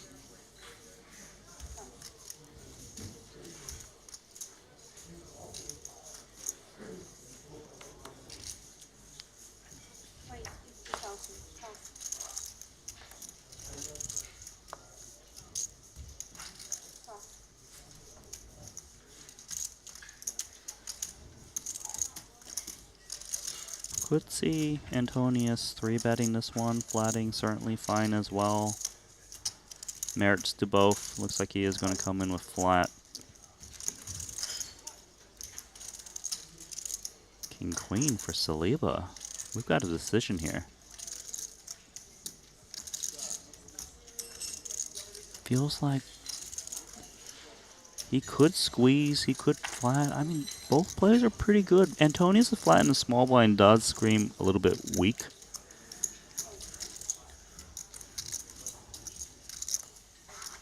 Is just going to call, and we're going to go 3 ways. Disadvantage going to Stanley. And so far, Antonius technically in the lead with top pair. Biggest piece for Saliba. With the biggest ace. But yeah, Saliba 2 overs and a gut shot. going to have most interest in this pot. Action still on Antonius, and he's actually the one that's going to lead. His small blind flatting range actually hits this board texture. He's got Broadways, he's got 10x. He also has Jack X, which blocks some continues, like Queen Jack.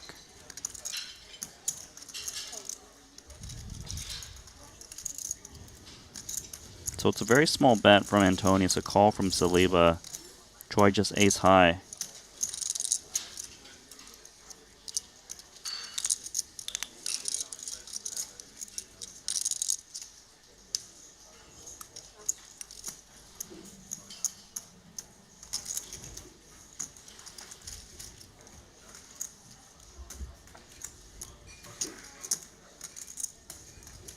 So now Patrick picks up a gut shot. Feels like that 40k bet on the flop really didn't define his opponent's hand so much. No, Saliba can be holding obviously 10x, 9x. You know, could have something like a 7-8, which technically has turned more equity, but would have trouble dealing with a big bet. We do see, you know, 40% pot bet. I mean, quite effective against this specific hand. Yeah, really interesting kind of line here from Antonius. I mean, really working within the confines of range perception more than anything, right? Like, he happens to have one of the best hands he should have from the small blind, but not one of the best boards. So he's pretending to have one of those slightly worse hands that interact more with this board. It's just some real super high rolling stuff going on here. And you know what? Saliba says, this board is still really good for me. I can still make the nuts.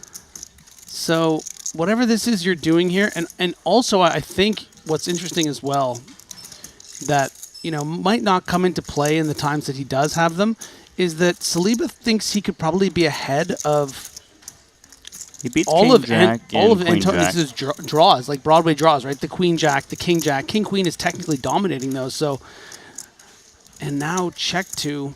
I actually think that Saliba has a lot of reason to check because he's got the nut misdraw, right? He beats King Jack, Queen Jack, like we mentioned. Oh my god, if he checks and gets shown Ace Jack, he's going to be like, what? It'll hurt a bit. He's not Yeah. expecting Ace High to have bluffs on this flop and turn to lead. And how can he expect to fold out, say, a 9 and certainly not a 10? So he does check.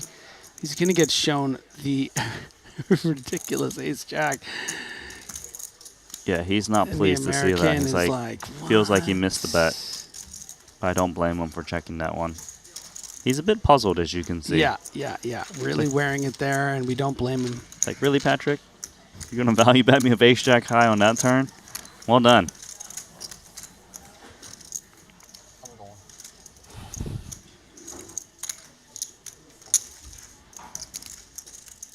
应该是这全，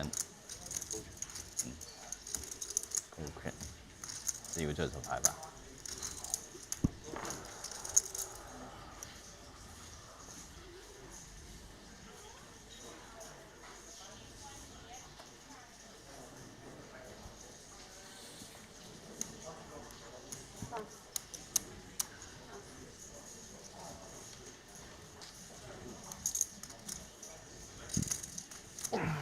Stanley, beautiful. King, queen of diamonds.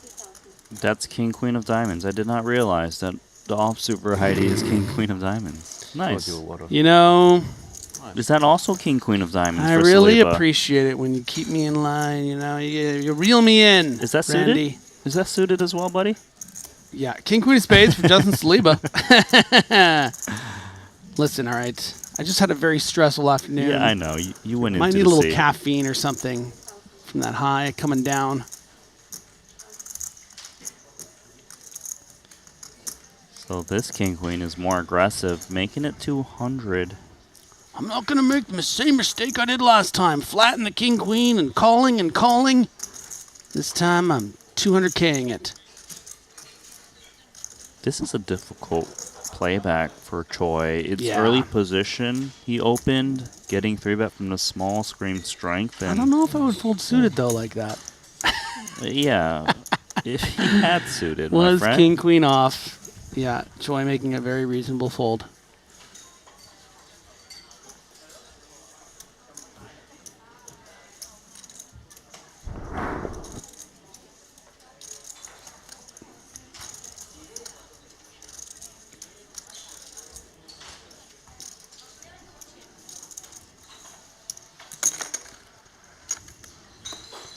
A lot of discussion on YouTube about the enigmatic Stanley.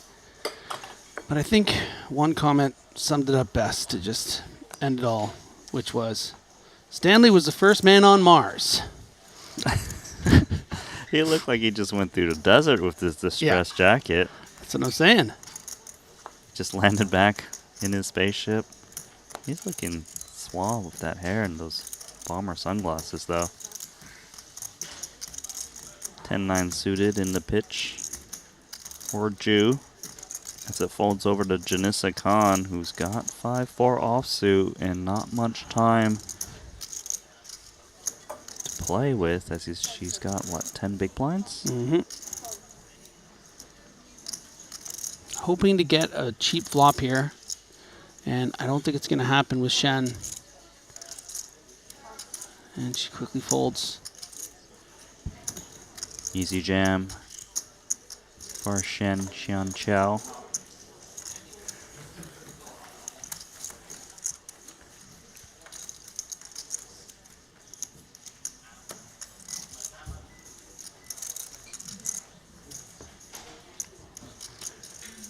Just lost Shirzat, Hizu, and Kiat Lee in 41st and 40th respectively. So we are down to 39. Starting to get a little close to that Buble. Yeah, play definitely will change relatively soon. Still 12 spots away from the money, but it's becoming very real with each elimination. Plenty of stacks to play for a lot of these players, like Patrick, 1.1 million.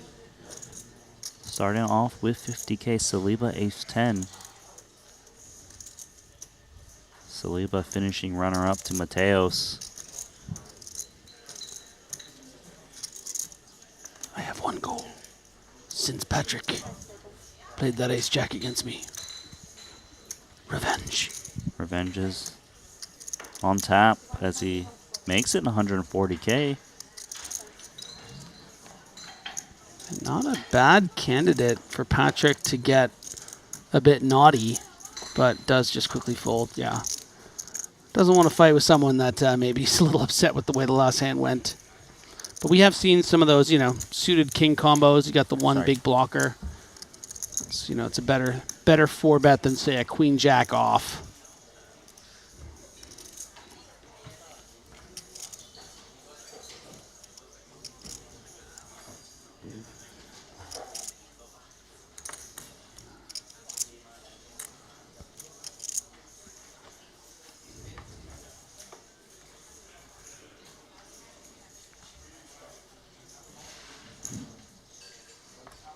New chip leader alert.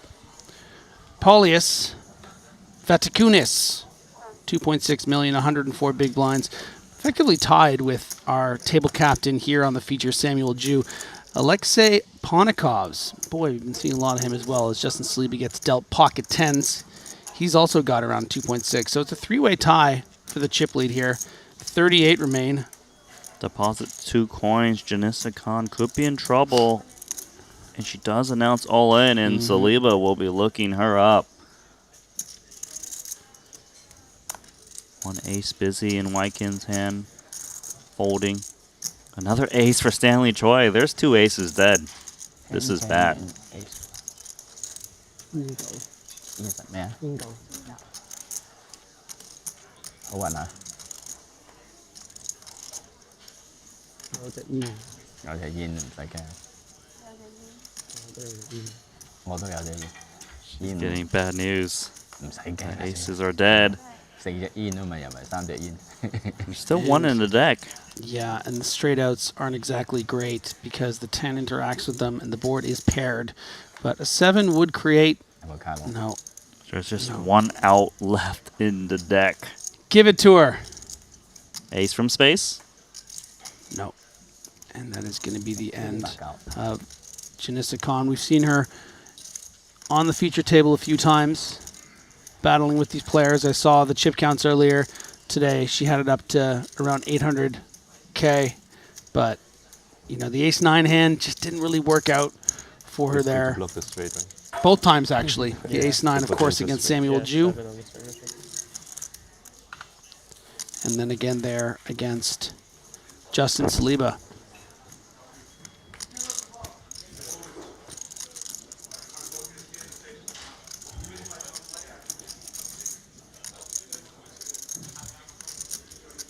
So another player vaulting in the standings here. I have to point out, because it's rare for me to have never even heard of a player, but a Spanish player, Uri Riberan.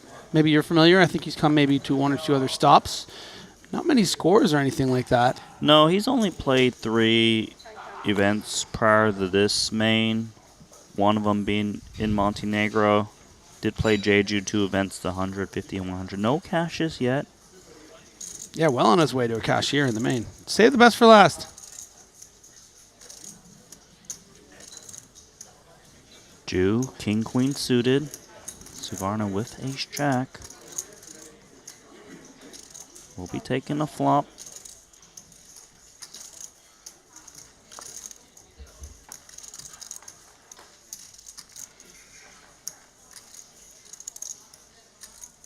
No connection.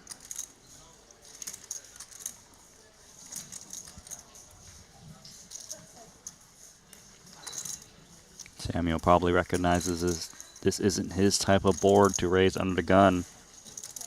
So he does check back. So we find a 5 on the turn.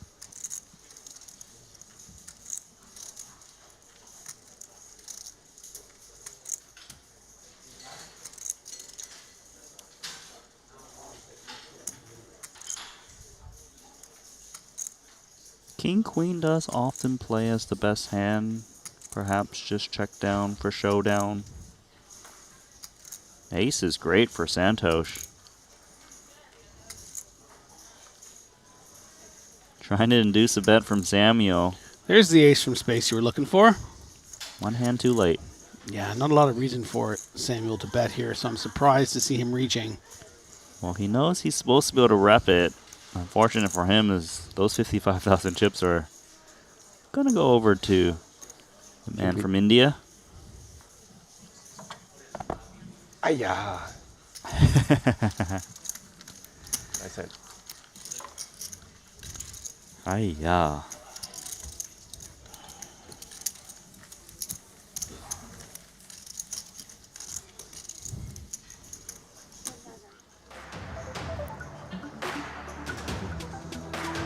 There are our chip counts. Samuel Ju almost up to 100 blinds now. Santosh doing just great. 2.2 million. Wai Kin Yong, 67 big blinds. Always a big threat here at the Triton series. Saliba getting some of those chips back that he unfortunately lost. Patrick Antonius playing well. Stanley, 23 big blinds. Not the greatest first level so far. And he'll be fine. He knows what he's doing. And Shen bringing up the rear with 22 big blinds. It's a good time to mention might as well download the Triton Poker Plus app. Keep an eye on the remaining 37 players as you follow along with us at this feature table.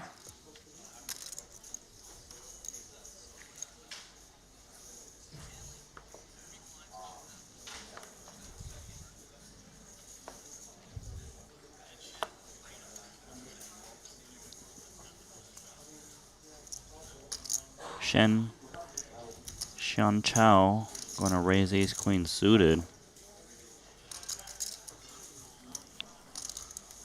Couple deuces for Stanley. Interesting because he's sitting on what, a 23 big blind stack. Looking for a duck.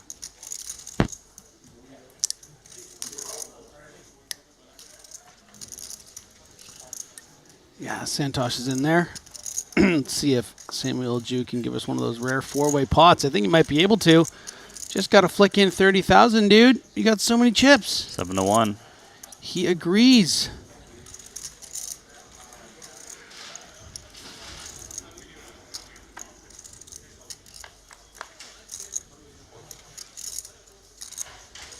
Queen high board, giving top pair top kicker to Xian Chao.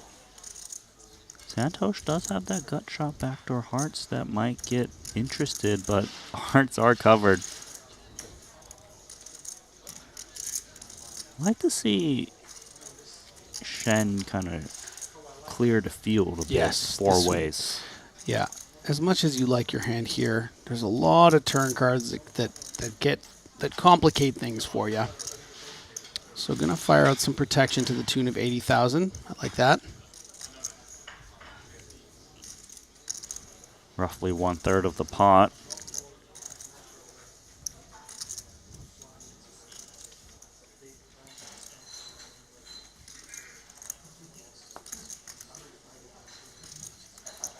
Check call incoming for Suvarna.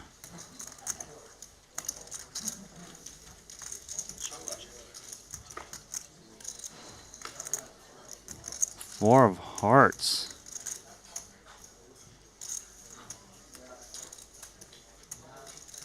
This is an action card, Griffin. This is the action card we were talking about. You know, there is a version of this hand where, I mean, Shen gets all the money. Going to be very comfortable in betting here. Probably doesn't even want to bet that much. Yeah, I wouldn't want to bet too much just given that he's got, obviously, the backup with the hearts. He wants his opponent to come along. Oh, he is going to ask for it all. Perhaps he thinks it looks the most bluffy. Santosh needs a count to see if he can gamble here. Yeah, and he's got to think the hearts are usually good, right? Like, he doesn't expect to be covered in this manner in terms of hearts. This is going to be a bad result, sort of. Santosh has got a little gamble in him. I know, that's the problem. It's like, this is the one time where it's just like, you know, if you're thinking about this spot, you think, okay, well, there is two scenarios where my opponent has like ace queen of hearts, ace 10 of hearts, and that would be really bad. But you think that that's like the, you know, it's a small percentage of the kind of hands that he can have. He can have king queen, he can have ace queen, he can have, you know, ace 10 of diamonds, he can have ace 9 of diamonds. You can have, I don't know, queen 10 of hearts, also disastrous. Actually, 3 hard combos. So maybe in that sense, it's really dangerous to be calling here. He's like, man, I just hit the perfect card and you're asking for it all? Like, am I really going to fold? We've seen Santosh really develop his game over time and shown discipline. And discipline is what he's going to do. Nice fold, Sancho Suvarna. I hope he's watching this right now, seeing this, and giving himself a little pat on the back. There was a version of Santosh that would have called back in the day, but over the course of many series and festivals, he's just really shown he's improved. And oh, but he was still in there, though. Did you see him try to come out? He was just like, how much is that? A little bit was still there. Like, no, he's a new man. Santosh 4.0 now.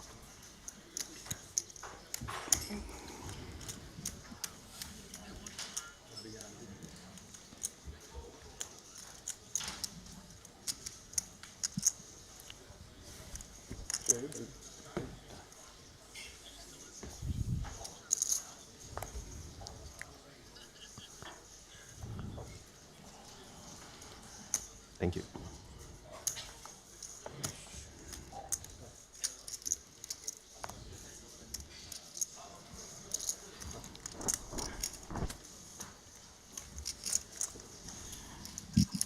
All right. Top Gun Stanley Choi, pocket fours. Those of you asking if Adrian Mateos is still in, download the Triton Poker Plus app.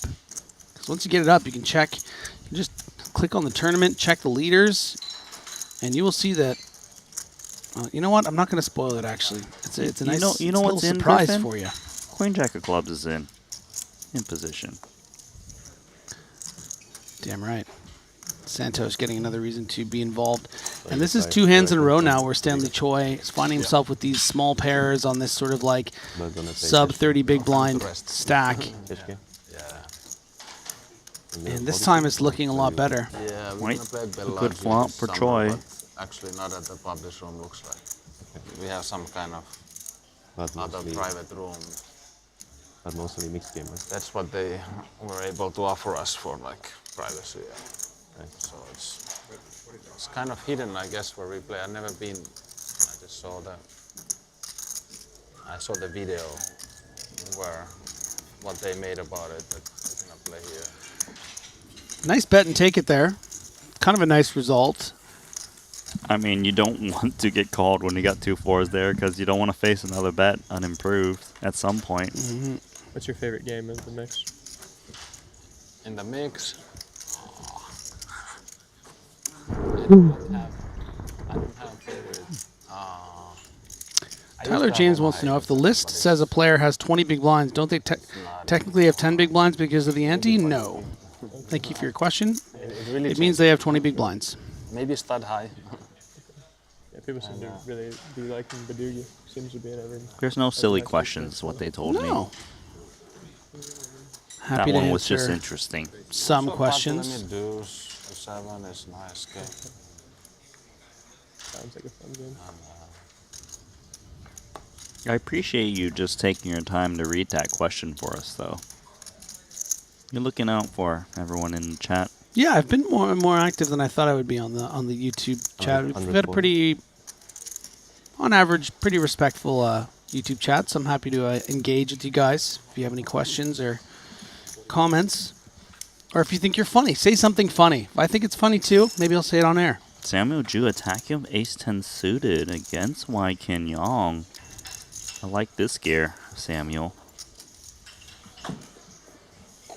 Yeah, and Young definitely going to have enough hand to continue. We can see technically quite well ahead of Samuel's ace-10 suited, but he's putting on some nice pressure here.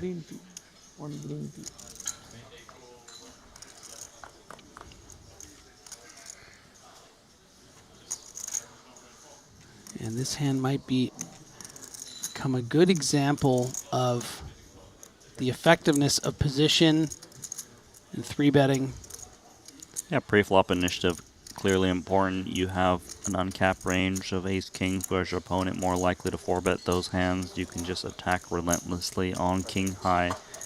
He does sprinkle in a very small bet of 55K.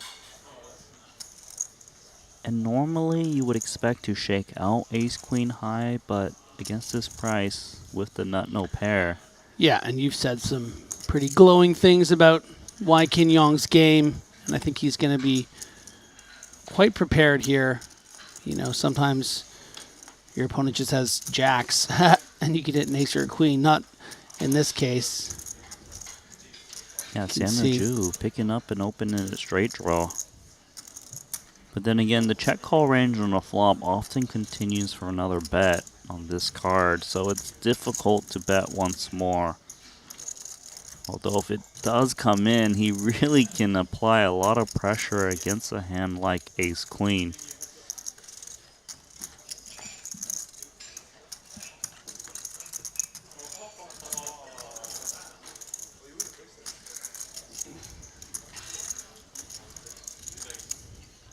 As played, Wai Kin still beats, you know, suited aces. Ace 10. Yeah, smaller ones do ace 5, ace 4, and downwards. I don't think he ever gets a better hand to fold with a bet. Like, with the action, would never expect a pair to fold.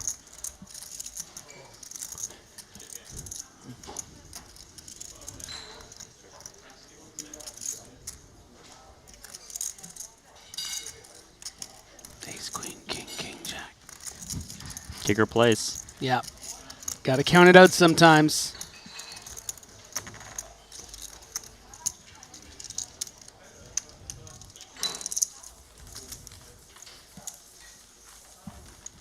Are we dealing? Are we playing?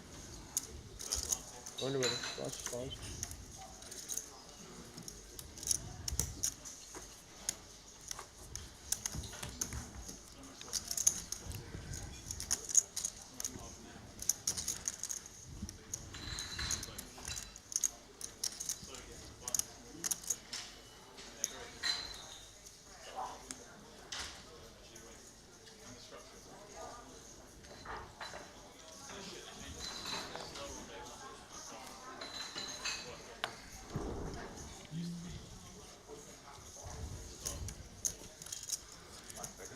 A little smirk and fold for Stanley Choi. He was like, Yeah. I know better, but this hand is maybe pretty. Maybe also felt the animal inside wanting to play that 8-7 spades.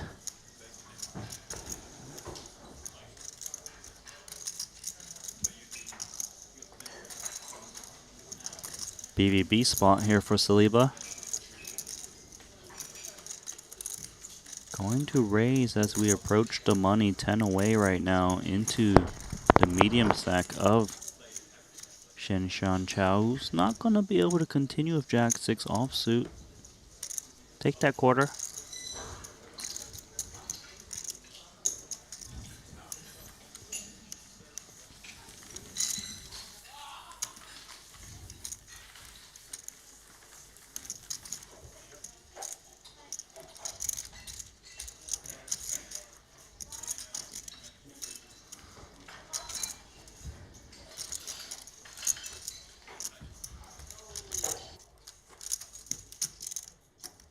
Going on? I think they just like slowed down or told some tables to stop dealing so that we and some others could catch up.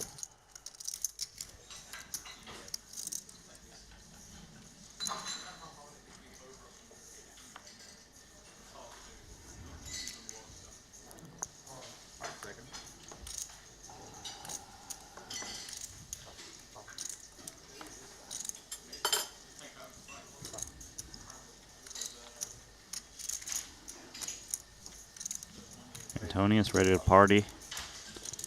Oh, yeah. Ace 4 suited. Clubs, especially.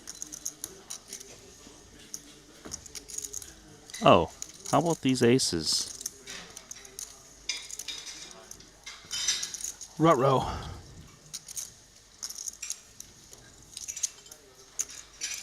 We could see some action here. You know, ace 4 suited's got a lot of playability. He knows that White King is very capable of 3-betting light from the big blind.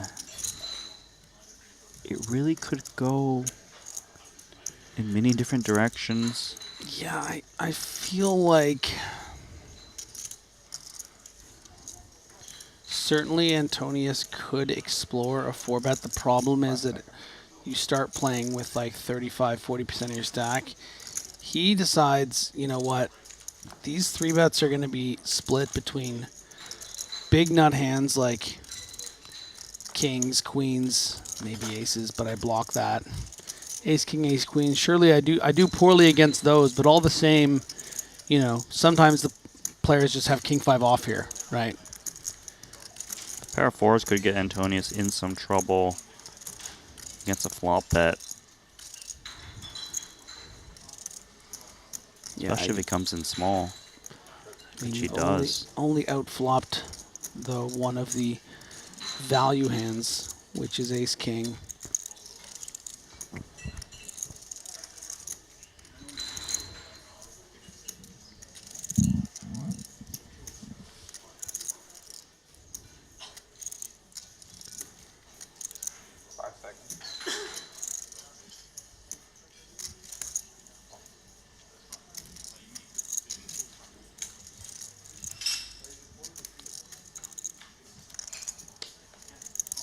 King on a turn is actually a great card for Antonius in the sense that he probably won't be losing more, just in case he's up against Ace King now.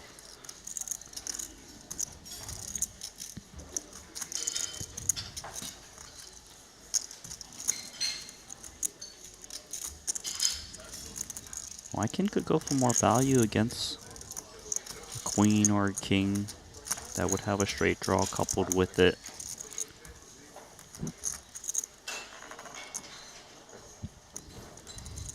Looks like he will play cautious.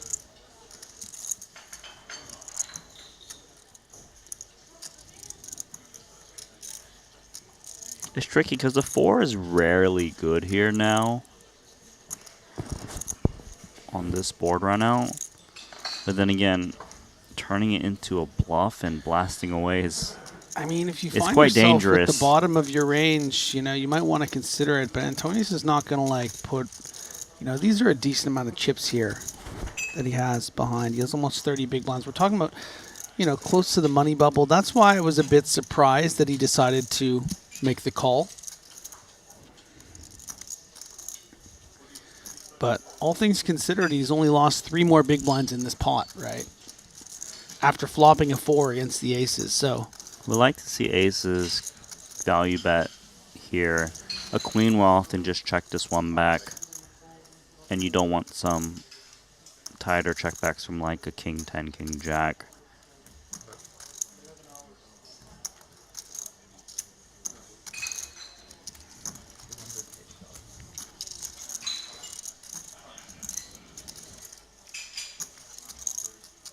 I don't feel like a pair of 4s calling here is really in the play.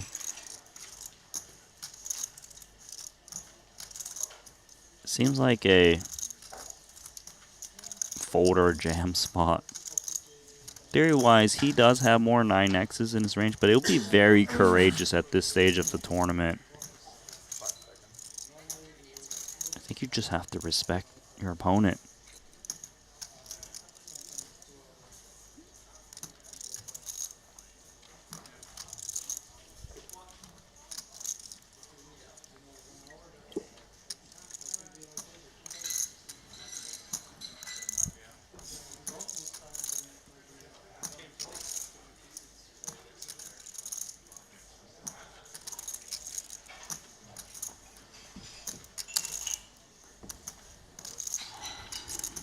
Antonius lets it go.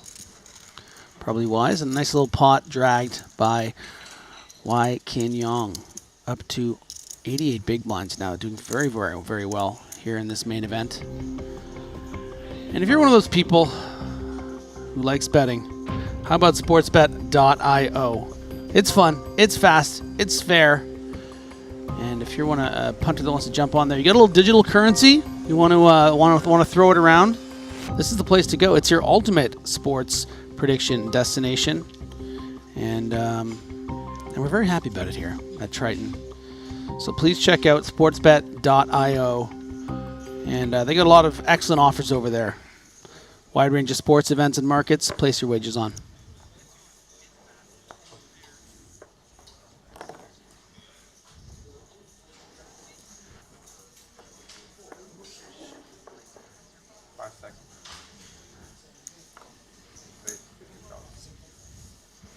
Oh, it's so beautiful. You know, there's actually a name for this hand in some circles. Yeah. Okay, hit me. It's called the Grafton. Anytime that seems like only in one circle, but go on. Anytime I've commentated with Grafton, he just gets likes off the walls, hyperbolic about how you should play it, that you should treat it like 3 cards, and it's all the things. So it started becoming known as the Grafton in some circles. I would like to see him fold it. Well, I'll tell you what, he's going to have to. Oh, that's the rule about the Grafton, by the way. You're not allowed folding your pre-flop. In this case, however, Antonius is going to be breaking the one rule. It's like when the Joker says to the Batman, you're going to have to break your one rule. Yeah, because 4-bet's incoming for Stanley Choi. Yeah, what a great spot here for Stanley.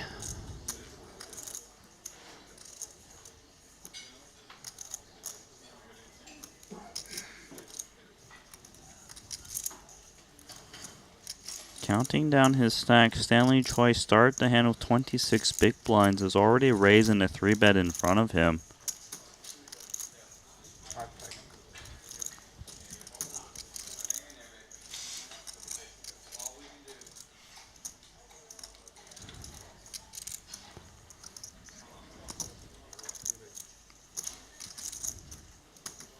Stanley going to 4-bet about 55-60% of his stack here.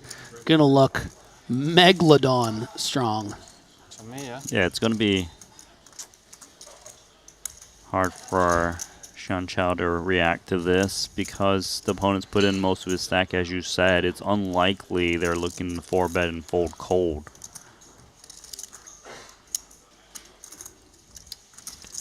And Shen knows what he's got to do, but just a little hand funeral here, making it look like he had a big hand, like he's making a big fold.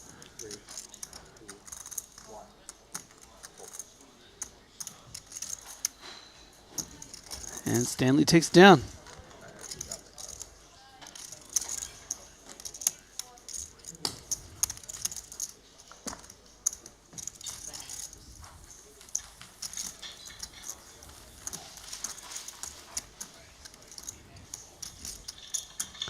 There is the beautiful set here of the main stage where this feature table takes place here at the Triton Super High Roller Series in the beautiful Montenegro, where the people living here will literally jump into the sea to retrieve your belongings.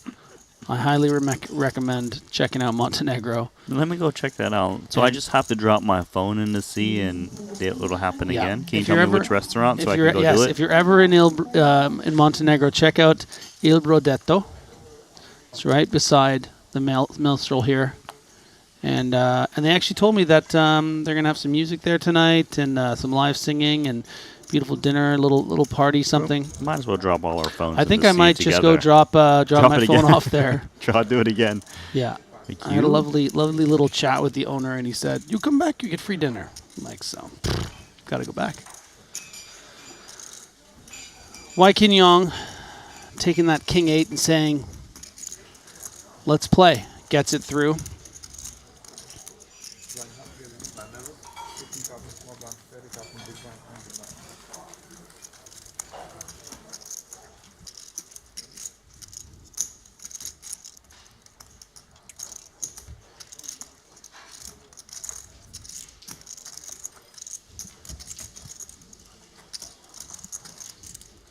We are up to 15,000, 30,000.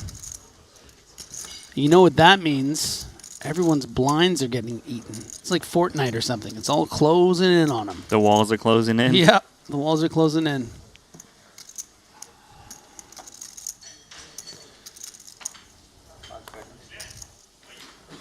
How about the chat? Why don't you let me know if you think you're the best Fortnite player of the people in the YouTube chat, and why? Okay, let's ask all of them. I assume everyone out there is playing Fortnite and building fortresses. No, maybe not anymore. But I mean, it sounds like people had a lot of little phases when it came to a game like that. I never really got into it, but maybe someone out there, no one ever asks them, "Hey, were you really good at Fortnite?" It's the most popular game of the last 10 years. I think we give them an opportunity. As Stanley takes the opportunity to open 10-5 of clubs on the button. Out of line. A little ool, but a little confidence. He's a confident man. Look at him. From the mirrored and spectacled man. This is also a confident man. 3-betting King Jack suited, knows where he's at. Yeah, but on the smallish sizing out of position, we have seen some irregular 3-bet sizings on this feature table. I don't think Stanley has a lot to work with here with this 10-5, but... Yeah, even against the small sizing, what is Stanley going to do? Just take a flop of 10-5 of clubs? Don't think so.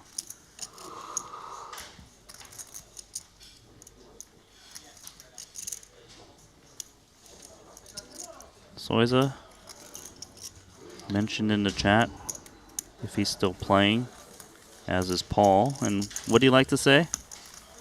Check out the Triton Poker Plus app if you want to know if they're still in it. Exactly. And you know what? I am getting some great answers to my Fortnite question on YouTube, because Fortnite is, it's mostly for kids, and there's a bunch of adults in the chat. They're saying we want to talk about PUBG, Halo, We got gamers everywhere. No, Minecraft.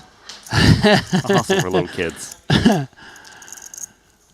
So nice to see some people playing COD. 10s for Saliba. CS or nothing. Nice to hear from you, SM fan. Shout out. CS2 recently came out. I had a little spree there. I don't think I've mentioned on the stream, but I was playing a little CS2, and I would use my screen name, Jaguar. But nobody would believe it was me, so some people would just be like, hey, nice reference, man. That's real old school. And I'd be like, yeah, man, I was a big fan. Yeah, it's like us naming ourselves like Coon, you know, Yeah. or Saliba, or One guy, Young. I had a bad game, and he said, I can't believe you would use that name. You're disgracing it. And I say, yeah, sorry, I'm a little rusty. And he's like, there's no way you're Jaguar. LOL. Samuel Jew. Maybe a decent spot to squeeze. Could also just call. I mean, Saliba's under the gun here with the 10s. 250. I like this. Yeah, three bet look at from that. him, right? He's got that bit of image, you know, a little bit snug at times, and it really just gets a lot of credit. He's up against two quite strong hands, but they aren't going to like it when they see that Samuel's squeezing from the small against under gun. It screams strength. I think they both have reason to continue in this hand. Playable. I think that Saliba actually is going to be more concerned because he only has like 47 bigs, and you don't really make it a habit of, you know, calling 4x 3 bets with 10s against a very strong range. It's kind of just like, you know, a lot of the time you're going to be wanting to sort of like shove or fold kind of thing. I don't think he wants to shove in this spot. Yeah, No. I mean, it's a unique scenario. I definitely think he could still call, but I could see a very tight fold. That is a we do. big laydown in But- Samuel Jew so far, using his image well, but Yeah. there still is one more to But act. Young ain't going nowhere. I'm sorry. He's got plenty of chips. He's got position. He is massively under-wrapped. He's suited. If he was off-suit, I think he might consider letting this go, but he's coming into play. Don't make a fool out of me, please, Young. Yes. Oh, God, we're so in sync. YK and Young and I are in sync. It's like We Avatar are a or 90s what? boy You band guys right now. connected? 620 in the middle. And, yeah, good luck with that, Samuel Jew. That board is supposed to be a bit of yours. He's got the wrong color, no pair. But he does have the fight to bet this flop. It is very small, just 125K. I don't think Wykin likes it, but the price is inviting with the strength of his hand. Yeah, he's not thrilled, but there's, you know, there's over 600,000 chips in here. You're okay with peeling this off, even if you're up against pocket kings. You know, you're live to that 10. Wai King Yong is very, very comfortable in splashing around in the deep end. You know, if you want to drag him out there, Wow. and there is the chop card. How did Samuel find a way Yeah. to get some chips back in this pot, as they are likely to chop it up?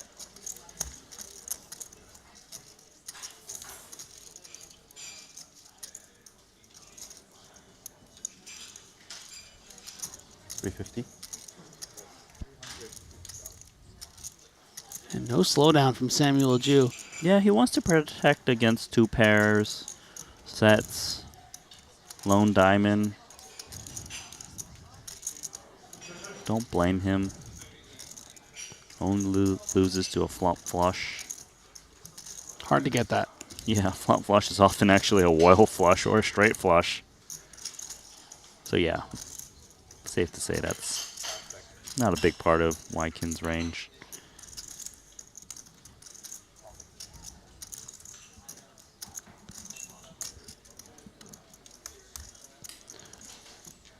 So interesting question here from Jackie Bogues on YouTube, because I think it's relevant to the hand in a way that we can discuss it.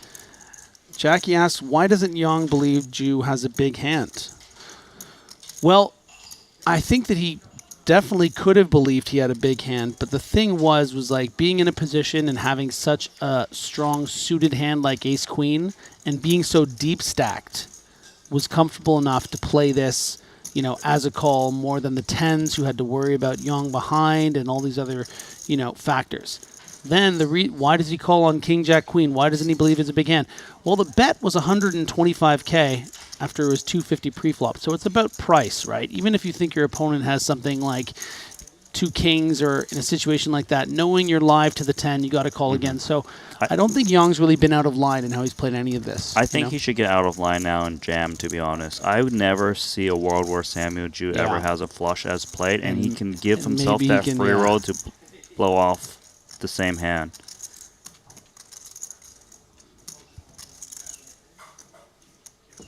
Unable to do so, so they will be chopping this one up.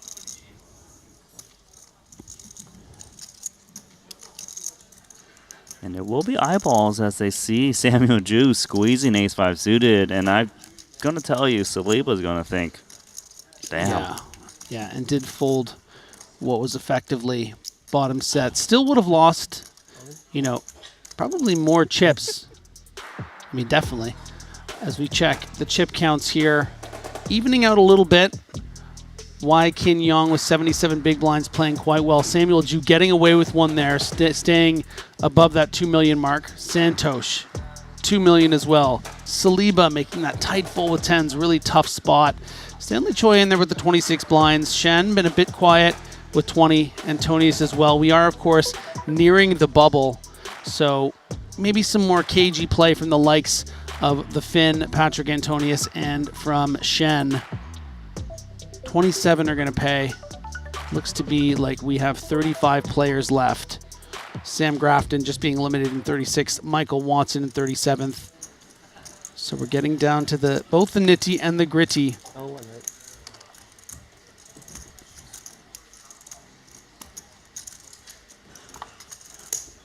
I really would like to say,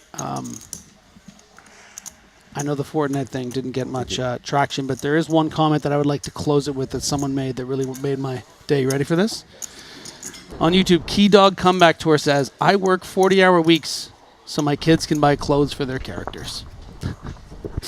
Little insight into... Digital clothing? Yeah, like the skins you get in Fortnite, you know? It's just funny. It's like this new thing that parents have to deal with where kids want, you know, new flashy clothes for their digital characters. Oh, an age. What an age we're in. As we continue here. There's Patrick.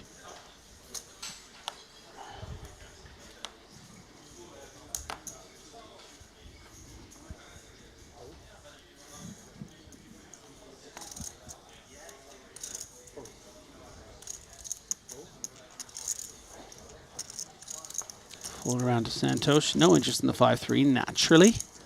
Samuel Ju. Let's go with the 9-6 suited. Could see Antonius go for a limp jam. 120. Looks like he will be outright raising. And winning. Yeah, interesting small blind strategy there. Maybe, you know, not always wanting to be all in there, you know, with the bubble approaching. I mean, we're 8 away. Just in the nature of, I mean, sort of stay limping above water. Yeah, just sort of in the sense of like limping and being faced with a shove by 10-9 suited. Like he wouldn't necessarily want to run that 60-40 as we approach the money. Of course, very comfortable to limp shove, getting a lot of raise folds, but you know, decides to play it aggressively. With ace king in particular, I mean, you know, those other hands with big pairs, you know, happy to trap. But as we've all learned in our poker careers, I'm talking to you specifically who's listening, we have learned that ace king doesn't win as much as we'd like. Is that right? I still like ace king, personally. So, okay. I just mean sometimes you don't get the ace or the king high flop, you know. Yeah, I guess. Also, aces lose sometimes, but doesn't mean I don't want to be dealt that. Why are you embarrassing me? You know there's people watching, right? Jew taking it down with Jack 10.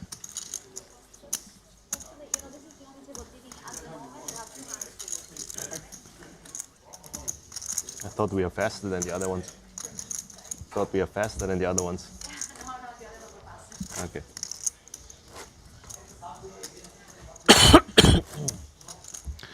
Right in the eardrums. Thank you for that. Don't know who it was. It was Randy. I saw him do it.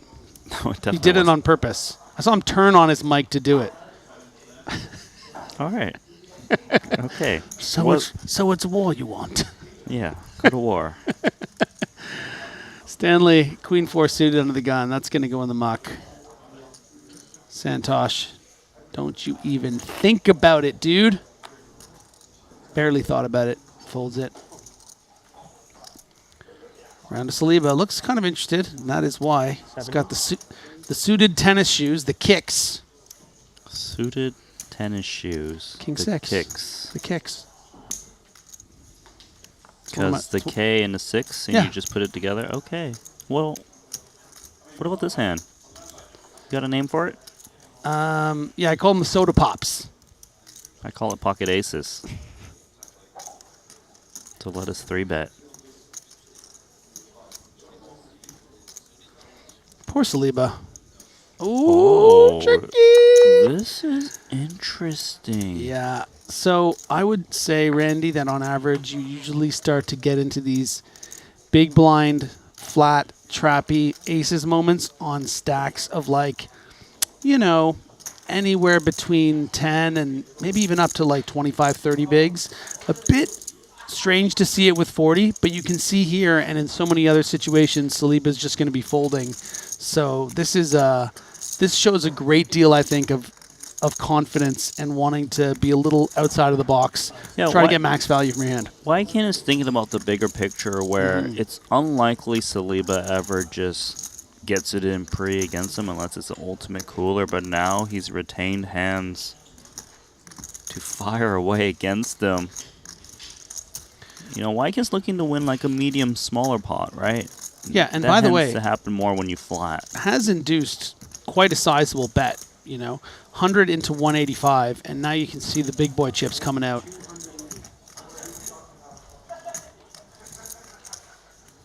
And this is some really advanced stuff from Wycan Yong.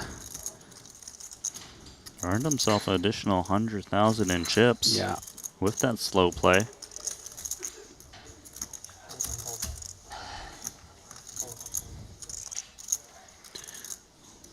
Top comment on YouTube right now, flat AA equals always lose. Well, don't you feel foolish.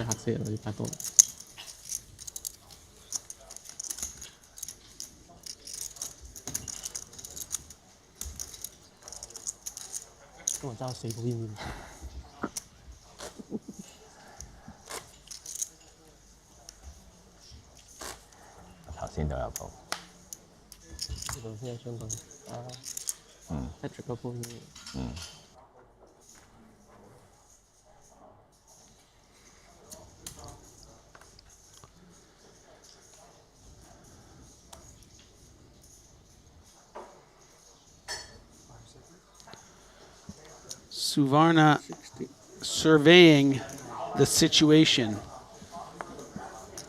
Makes it 2x. I like that alliteration there. Suvarna surveying. I got that. I got that. I didn't feel like I needed to point it out to everyone, Griffin. But I if just you wish wanted I had something some that was acknowledgement, another like sous-vie-ish sort of word for the third one would have really, I think, elevated the entire stream. I could have just said his whole name.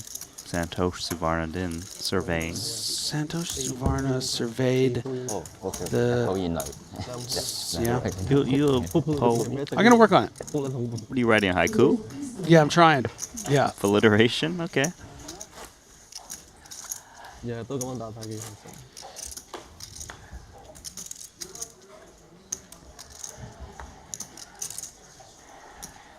Cái lần này thì gì? Dạ. 200,000 Jose Nacho Barbera. Unfortunately for him, our 35th place finisher.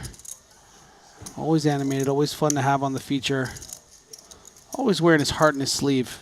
Real sweetheart, that Nacho. We're getting very close to the money it's now, coming. right? 34 remaining, top 27 pay. And what is that min payout? Do you know by any chance? I sure do. That min payout is 214,000 smackers.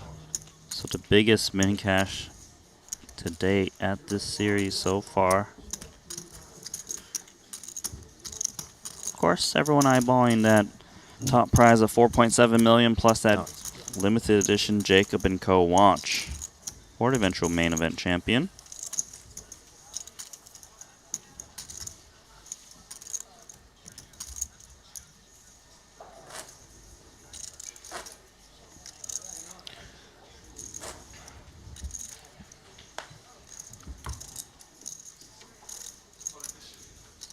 Kind of feel the play slowing down just a bit, right, with each elimination.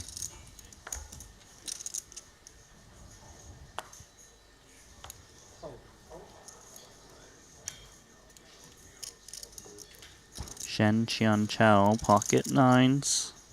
Been nursing this shorter stack. Rep in China, going to make it 60K. Stanley's got ace 10.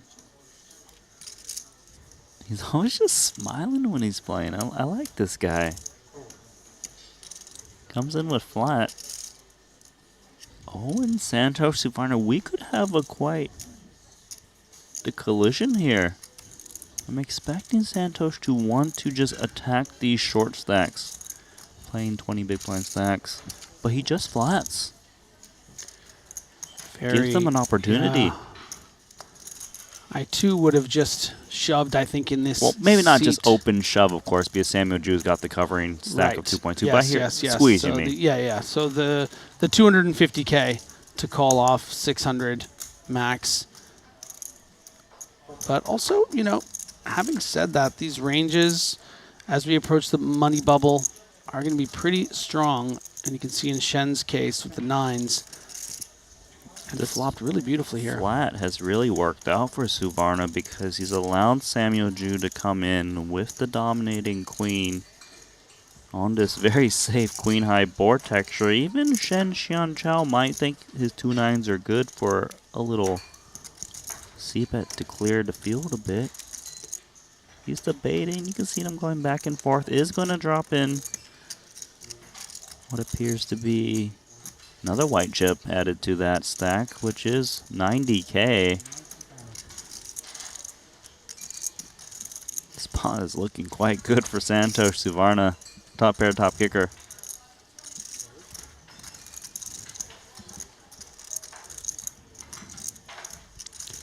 Now, does Suvarna want to come out of the bushes? And he does, to the tune of effectively a min raise on the flop. This is interesting because Samuel now certainly would have check called a 90K bet even if Santos called. Now we'll bet in the raise in front of him. He might be thinking, am I just hunting a jack? Is it even possible I'm drawing dead against a set? With no flush draw present as well, there's not that many bluffs in his opponent's range. That is an amazing and nice fold from Jew. Feels like Suvarna gave him an out. Just working with very strong ranges here. You know, Suvarna, like, what is your best case scenario that I guess Shen is just making a c-bet into 3 people and then Suvarna has queen 10 or 7-6 suited. I think it's a very wise work from Samuel Jew. 2.4 million in chips for Santos Suvarna. Good for 80 big blinds.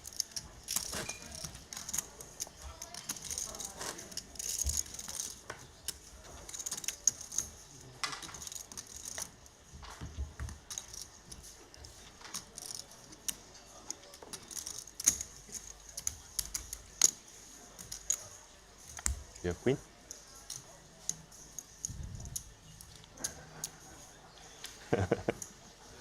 Good fold. And the ever affable Santosh Savarna probably giving a little indication with a smile that he did, of course, have the queen.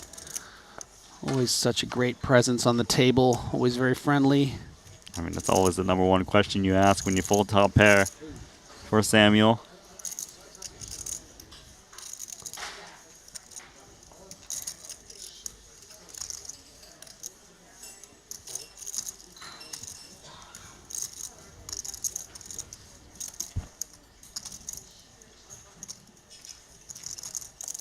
Santos showing restraint, folding King Jack offsuit against Wai Kin Yong's big stack.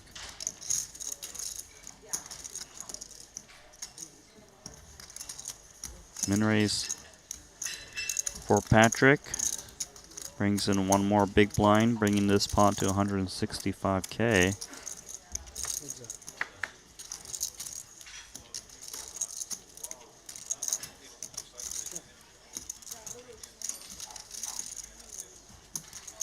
Feels like a spot where the big stacks just attacks the shorter on these ace-high boards.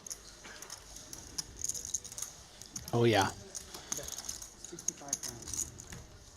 Patrick beats him into the muck. Well, you know what? I guess if he was folding, he would always beat him. I mean to say he folded fast. Yep, not messing around. No. To the point.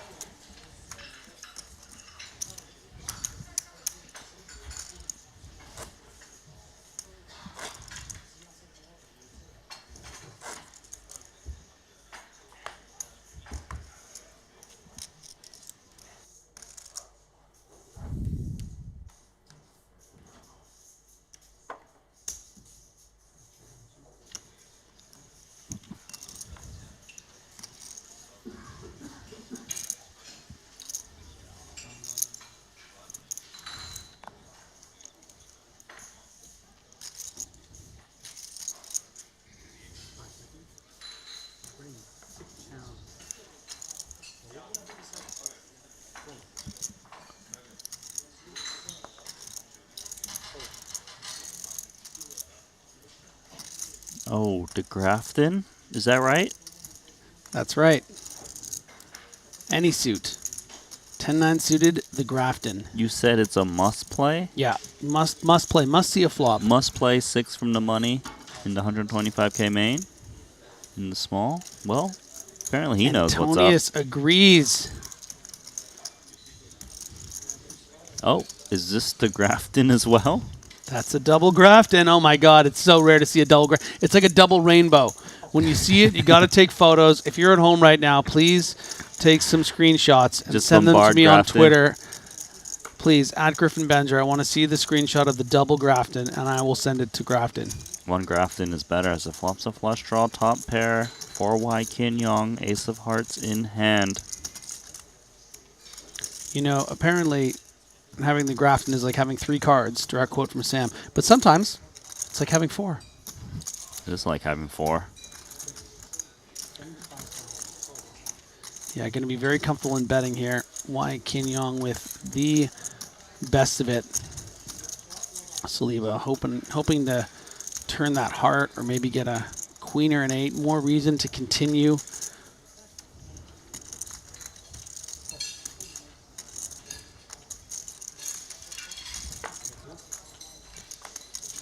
Grafton. Told you Nate would come. 5 hearts. It's not over yet, though, because Wai Kin's got a redraw to the nut flush.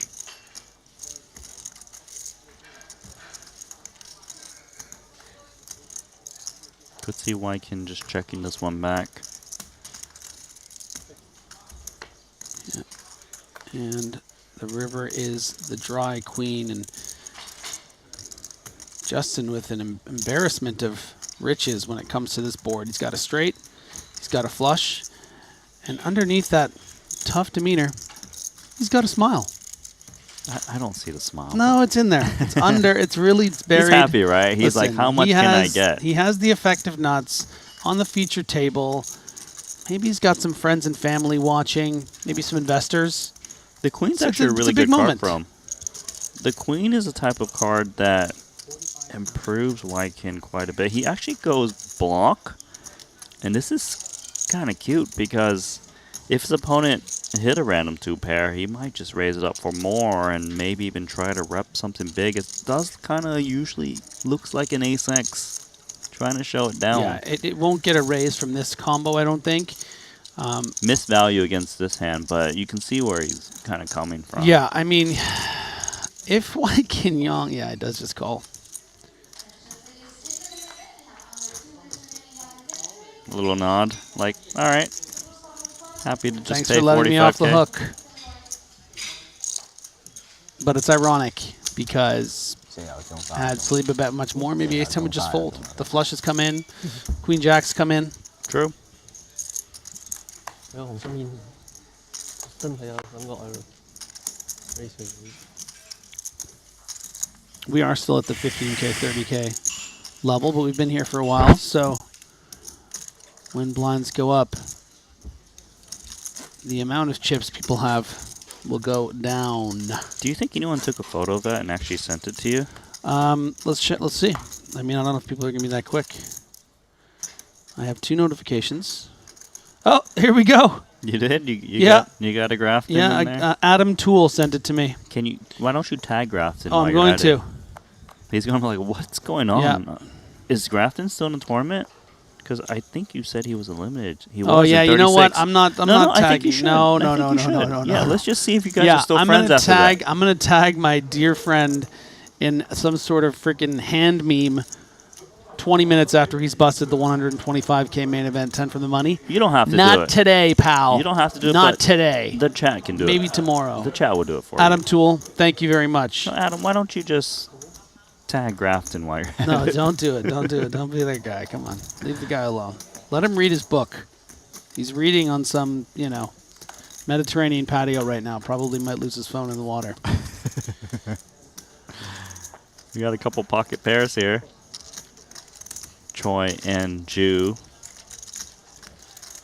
By the way, I didn't even really appreciate the pun of this guy's name. So his name is Adam Toole, but his screen name is A Damn Tool. That's my kind of joke, man. That's good. Way to lean into your toolish name, A Damn Tool. Both players with a very similar hand. Baby pocket, backdoor wheel, although the hearts is in Ju's holding. Just 40K. Yeah, and I've watched Stanley play a little bit over the course of this week, and I've seen a lot of really great things. We saw a really nice bluff that he pulled 3 ways on the river a few days ago. What I will say about what I've seen today is maybe a small adjustment as we near the money with some of these pocket pairs. I don't think a lot of players are opening these 3s under the gun +1 at this stack depth near the bubble because of how difficult it can be to maneuver. He had a hand with deuces earlier, flatting on the 22-ish bigs. So, even if he happens to have 3s here and he happened to have the lead and he still couldn't shake the 5, so very difficult to play. I like this bet. Just apply pressure against the small stack. You've got backup in the form of hearts. You can really just get better hands to fold.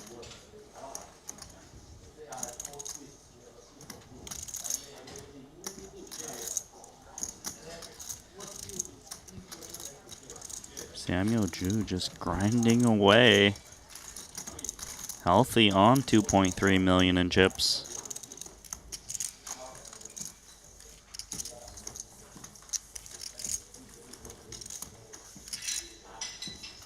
Taking a little peek at our overall leaderboard. Chris Brewer has jumped into the lead. Not sure if you mentioned it, if it happened before I came on, but got very, very lucky against fan favorite Alex Kulev, fresh off winning that 100K for 2.56 million. Kings to aces. Yeah, we had seen that Yeah, one that on happened. stream. Yep. So he has used that big luck box moment. He was running white hot. He was just Yeah. getting hit by the No, listen, it's going to happen, and it's going to be tough for the field when it happens to a guy like Chris Brewer. So much experience and success on a stage like Triton. So he's got the chip lead second. not to be outdone, is going to be Alexei Ponikov's. Very dangerous, 113 big blinds. Masashi Oya, 4th place, 83 big blinds. As we get a big hand here between Ju and Antonius. Antonius playing about 17 big blinds, so this is a great spot. Yeah, for it's him. a perfect spot to double up, to have that, 83 to 17% edge. 140. But instead, it's going to find a little 3-bet. Well, he wants to invite action from smaller pairs. Yeah, let's see it.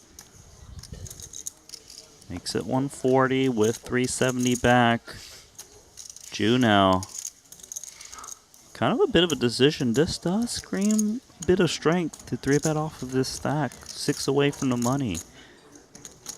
It does, but the nature of it is still, I think, polar enough that Ju will go all in, and does.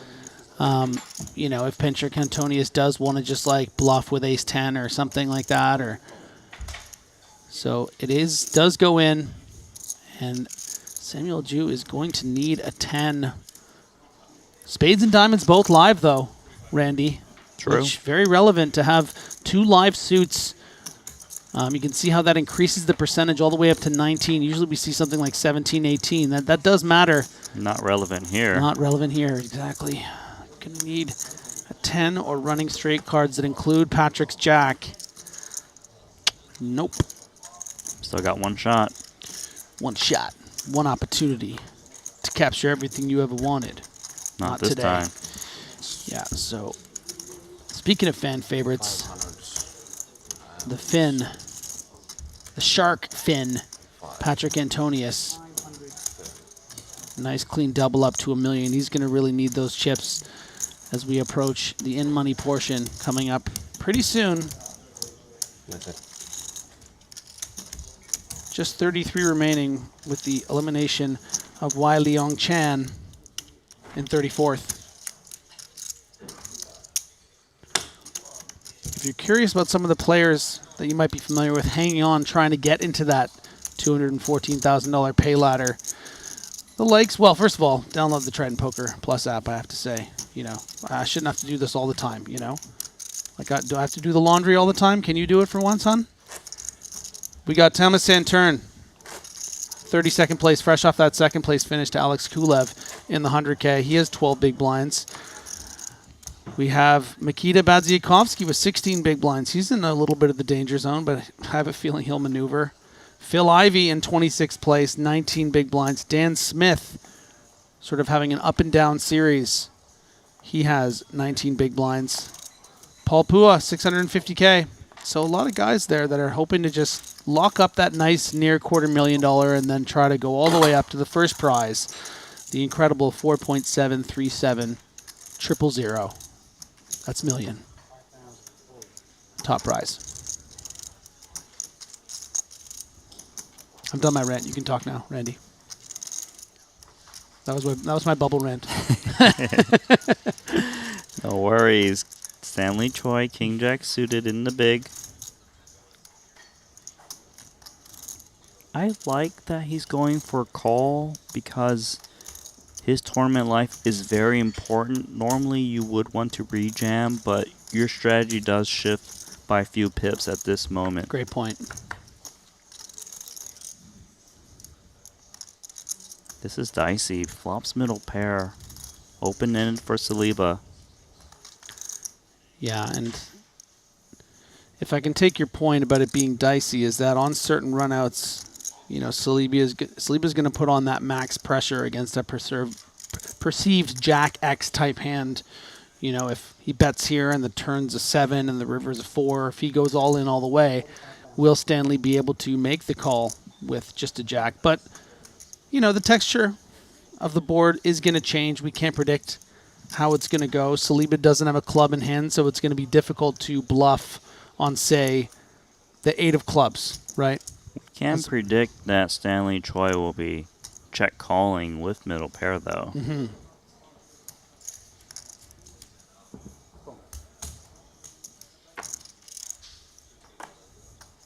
That is an amazing card for Choi. Stan the man.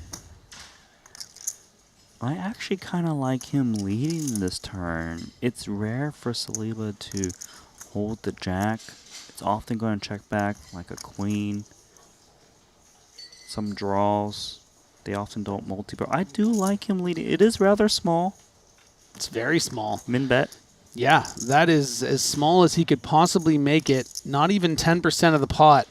And actually a price that the King 10 in particular is going to be pleased as punch to just call or maybe even get weird and raise, but It needs to be 30.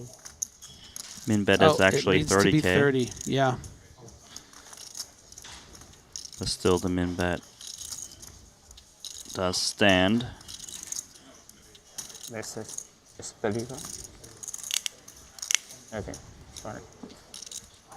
Because Saliba checks back some of his Jack X's, he's not really looking to rep it. So does call in position as we play a river card. The 7 bricks out. Feels like Stanley will go for more value to target the Queen X.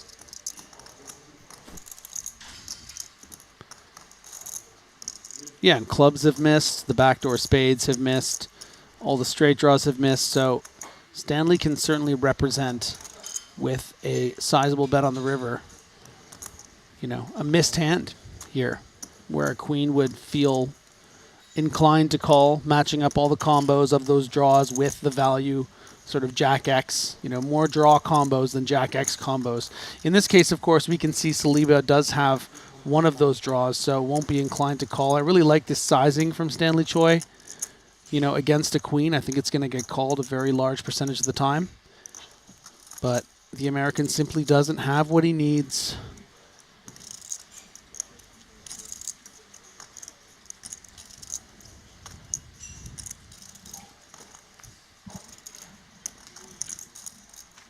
So Saliba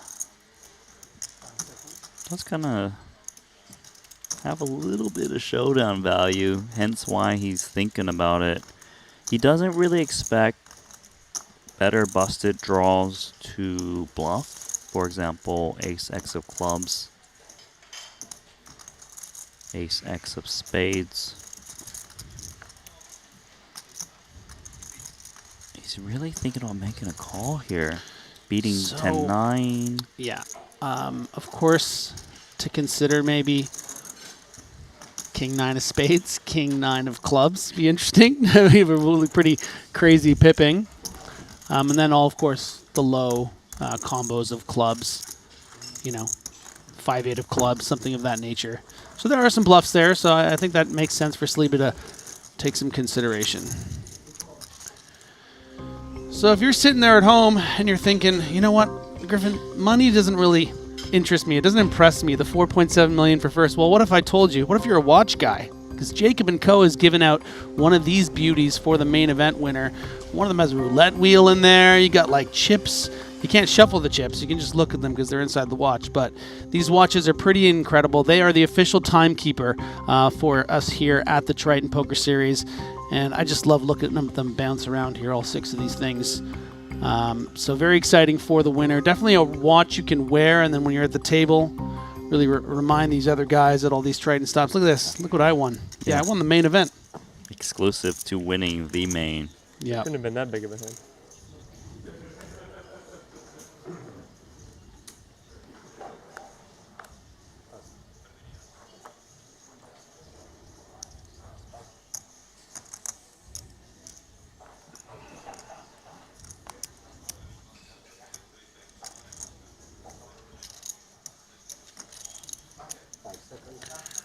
Wai-Kin Yong going to have every reason to start hammering as we approach the money. Again, 33 remain, 27 get 214,000 plus. Yeah, Santosh going to be happy to continue with the King 5 of hearts. Hearts are covered here. In the event that we see 3 by the river, will be trouble for Yong.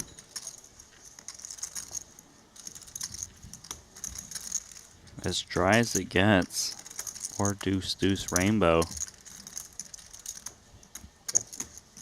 Wai-Kin likely to attack, expecting to fold out Unpaired hands.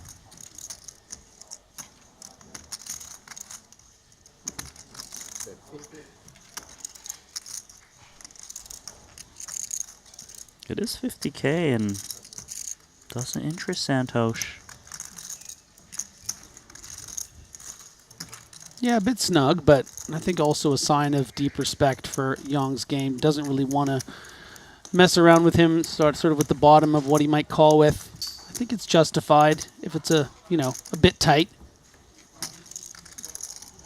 I'm not looking to mess around right now. No, because, I'm not. Listen, look at that min pay jump. It's I'm at that table, 214,000. if I'm at that table, if there's one guy I'm staying away from right now, it's Young and his 2 point, whatever it is, chips. Like he's 2.4. dangerous. 2.4 million chips. Like he's playing well. He's getting creative. He's flatting aces. Like he's just, Don't get me wrong. There's some other strong players on this table, but they're not chipped up in the way that Young is. Xian Chao is really dwindling down now on 13 bigs as he continues to fold.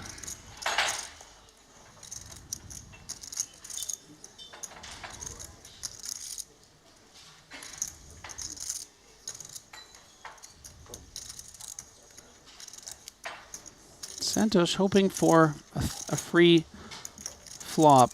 Samuel Ju does have a candidate to maybe just ISO and hope to get a fold. 85. Oh, he's attacking. Like this from Samuel. Kicks out the 7-6 offsuit. Good job. You can really see Samuel Ju's game is elevated quite a bit ever since frequenting our Triton festivals. Ever so improving. Yeah.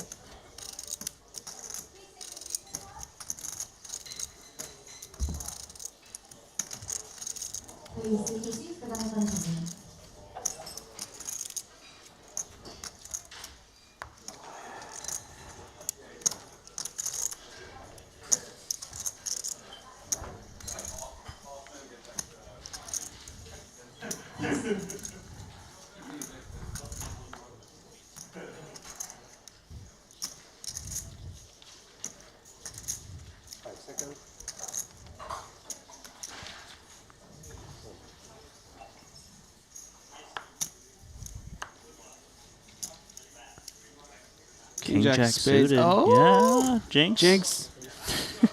You owe me a Coke Zero. So, time for Xian Chao to finally pick up some chips. Jamming King Jack suited, King 10 for Suvarna. Might be a bit much. 4 to 13 big blinds. Also knowing that Shen's not supposed to be out of line right now at this stage of the tournament. Jack 10 of hearts, another pretty hand. Yeah, it's tough. Plenty of hands. Gonna have to hit that mock.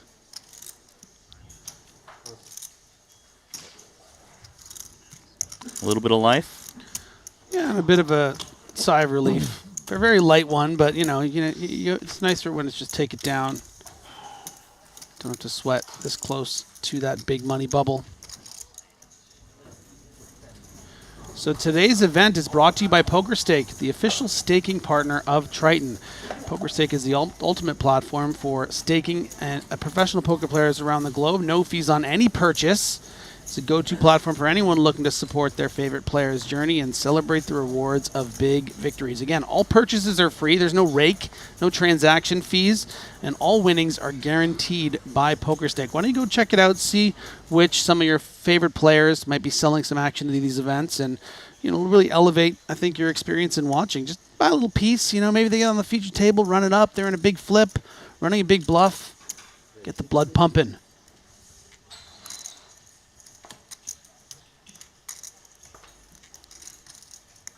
Choi's got Big Slick with the Big Stack opening. Perfect time to chip up for Choi. 180. 180.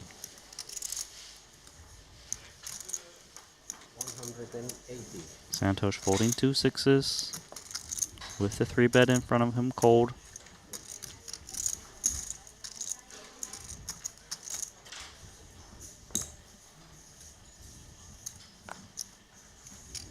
Yeah, and why Kin Young respecting Stanley Choi's 3-bet there.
Stanley making an open with a hand I like much better than, say, some of the 3s and other pocket pairs we've seen from him. And you can see how much more effective, you know, having those blockers. It is, you know, it's only a little bit of card removal, but it's just nicer as a raise. You want to just get through a little steal. And luckily nobody gets a big hand, including a very weak Queen-6 in the big. Nice Obviously, play is also tightening up quite a bit. You can tell with the way it's going down. At this table, players not really looking to take flops unnecessarily. Do want to mention Phil Ivey now up to 13th place on the leaderboard with 40 big blinds. I'm sure he's someone we will be getting back on the feature table at some point over the course of today. Danny Tang also 17th with just over 1,035,000 blinds. Ace-5 offsuit. Button raising. King-Jack suited for Shen Xianchao. This is interesting because he's going to expect Saliba to attack the button. He's got fold equity. Yeah, I think we can expect all these chips to go in, and it's exactly because you're going to actually fold out some better hands like an Ace-5. And Saliba quickly lets go of the best hand. Nice takedown for Shen. Liking that King-Jack suited. That's not the first time he's gotten a King-Jack suited shove through, and you really love getting those through when you're so close to such a large bubble. He also got a little extra chips in this one, given there was a raise in front of him rather than him open jamming. So he now sits on 18 bigs.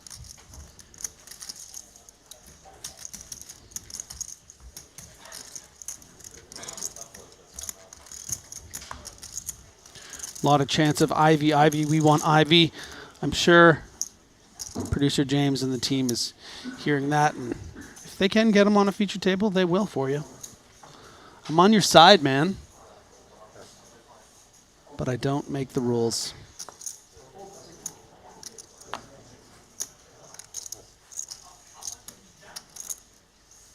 Sleeping out at the cutoff, King-7 suited. Certainly a reasonable open from the cutoff at this stack depth, about 33 blinds, as he does make it just a little bit over min. Have to get through a shoving hand of Shen, but that's a shoving hand. You know, Shen is just running into it the last two hands. Beautiful Jack and Jill, and it went up the hill, and it went all in.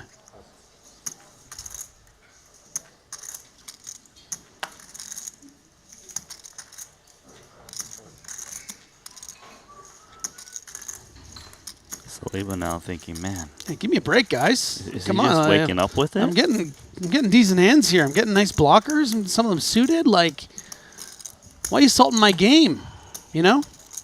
Aren't you worried you're going to bust and not make any money? Of course, he will see very, very justifiable big hands in King-Jack suited and pocket jacks. So 22 big blinds now for Oh, yeah. Shen Xianchao.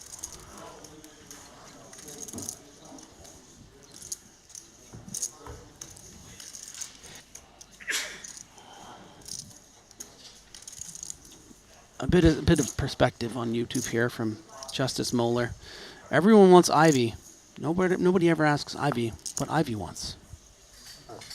Ivy just wants to win the tournament yeah, in yeah, peace. yeah. All right, is that okay? It's true. All right, yeah. I don't think we need to ask him. He just wants to win. But you know what? He's been enjoying the time on the features. He doesn't mind it. Listen. This man's been in the lights for decades. He's used to it now. So is this man, Patrick Antonius. Trouble though, as Ace Queen arises for Wykin on the button, dominating. I actually think he leans towards 3-bet, expecting Antonius to fold a lot. Antonius isn't going to want to mess around off of 32 big blinds. Joy wakes up with pocket sevens.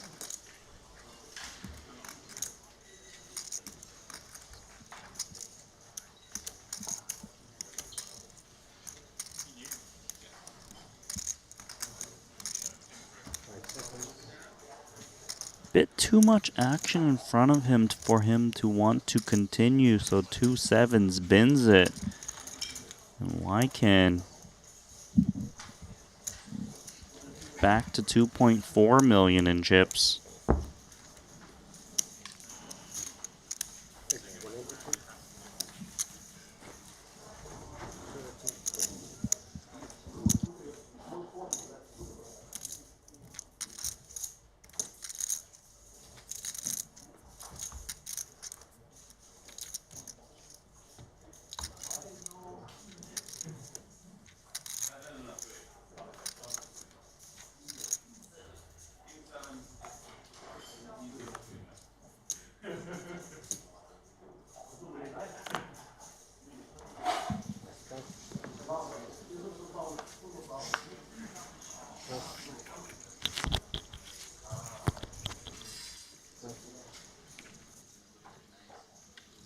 King 7 for Stanley on the button. Trying to get one through here. So far, so good. Quick fold from Santosh. And tell you what, Jack Simple deuce is Jack. out. Simple Jack ain't a good hand.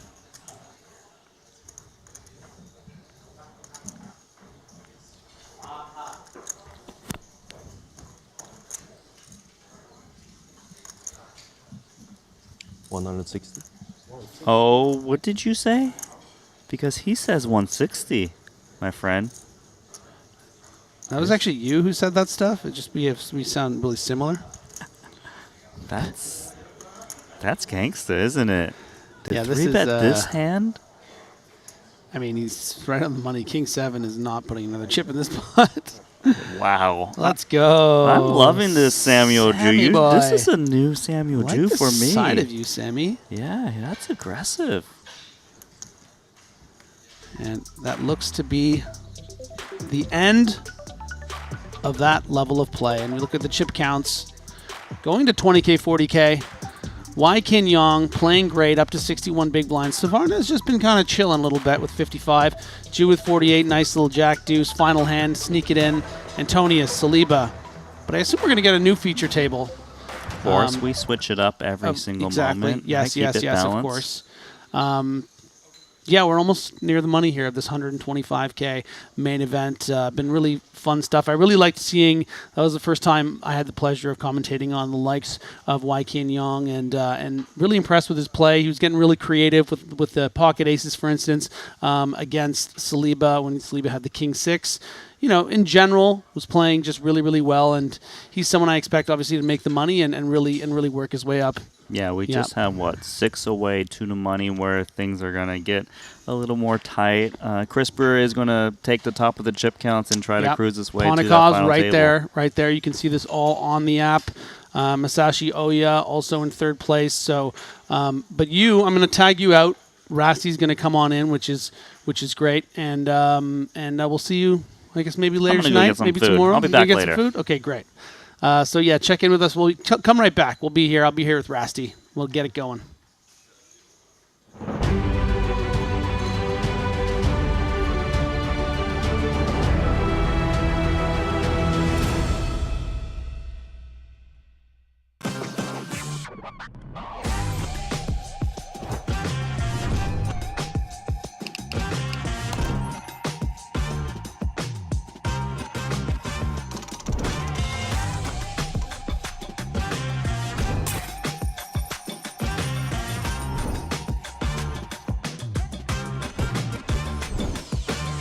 Want a $50 Global Millions ticket on top of the full GG Poker welcome bonus?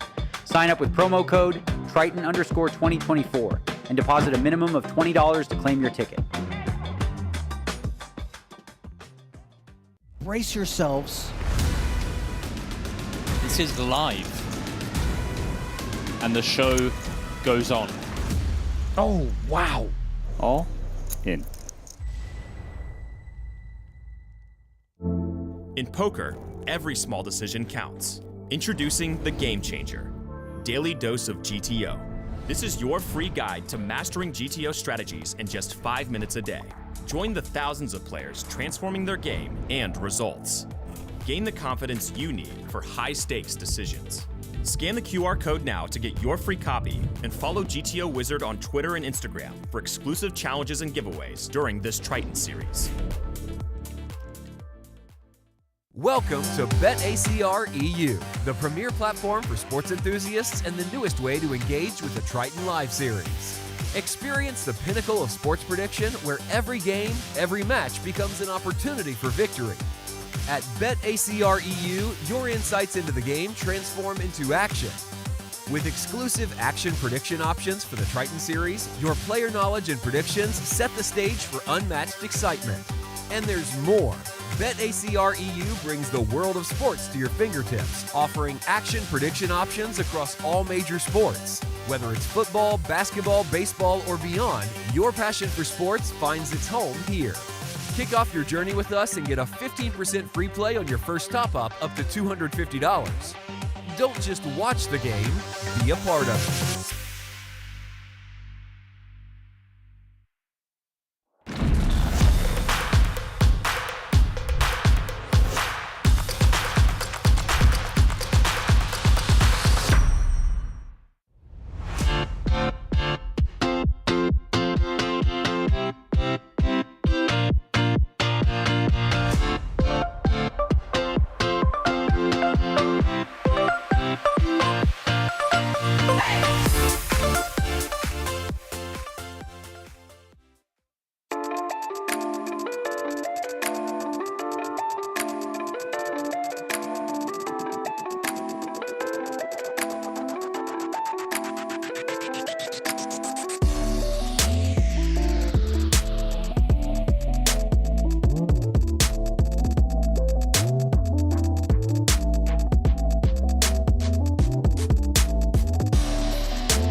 Heard he's dangerous. Yeah, what gives you that idea? The little title he picked up the other day? Yeah, the title that he picked up for, what was it, $2.5 million? Yeah, he's pretty good. So are 2 Kings, and so is Chris Brewer. Oh, come on. Is this real life? Welcome to the table, Kulev. He just had 2 empty racks in his hand. He's not even situated yet. And Brewer is going to get ironed out. These are deep stacks. He won't be smiling when this one shows down. And remember, Kulev, Jonathan Jaffe was in the booth with us, and he said he's kind of one of those guys that gets frisky. He's got a little reputation on him, and that invites even more so playing a big one and maybe thinking we can win it pre for Brewer. I was just about to say that. Kulev is the guy you will want to 4-bet for value of 2 Kings and expect a lot of action. This is just a cold, cold deck.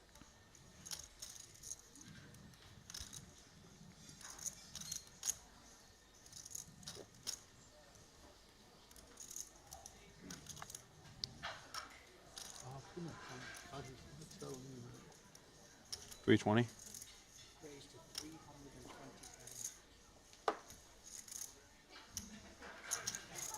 There's actually merit for Kulev to call the 4-bet, just given, you know, he's got pocket aces.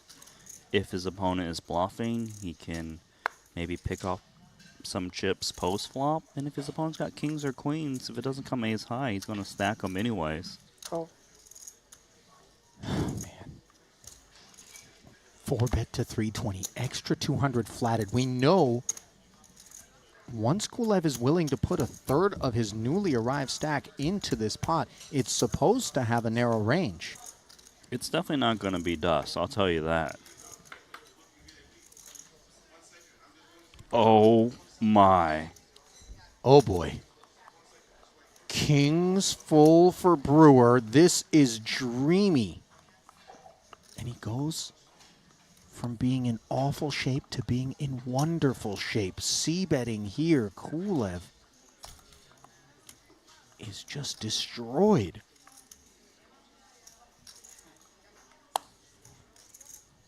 Just wow. 150K of what would otherwise have seemed doomed soldiers from the Brewer platoon now march forward with great confidence. Kulev flatting and picking up the nut flush draw on the turn as well. Look at Brewer with a little look back like the flush draw is relevant. He knows exactly what he's got. Sure. I actually expect him to check a lot here. To not invite hero folds from, like, say, queens or jacks.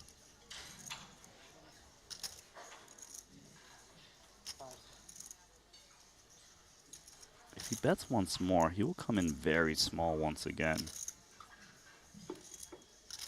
200. Is it going to look like an ace-king in spite of the blocking attributes of aces for Kulev? It does look like ace-king. Yes, he's got blocking hand, a hand that blocks that, but it's not improbable that your opponent has ace-king. He does also hold that ace of clubs, so it's not like he's getting attacked by the nut flush draw. But with the club in hand, the default is to call. I think if he had red aces, he might jam this turn, but this seems right. So 200K bet and called, and now a queen on the river of clubs, of course. Kulev has a nut flush draw, but I have to imagine he is wary of a little bit of king, king, queen, queen even. Not sure how much the queens would be performing in this manner up to this point, Randy, but obviously if we face a barrel when we hold the ace of clubs, what the heck is across the way? I actually think Brewer might check here because the ace of clubs will always give him action in form of a jam, and maybe he can get his opponent to turn his hand to a bluff. Unless he's jamming to try to get called by jacks. Yeah, you hear Kulev instantly say, I don't know what's going on. Did he just make the call? He did. He did. Show him the aces. How dirty is this? Brewer showers the kings of Lasowski and his hopes in the main with an ace-jack suited, then showers aces and Kulev with kings of his own. Have you ever seen anyone run this good? Have you ever seen anyone run as good as Brewer?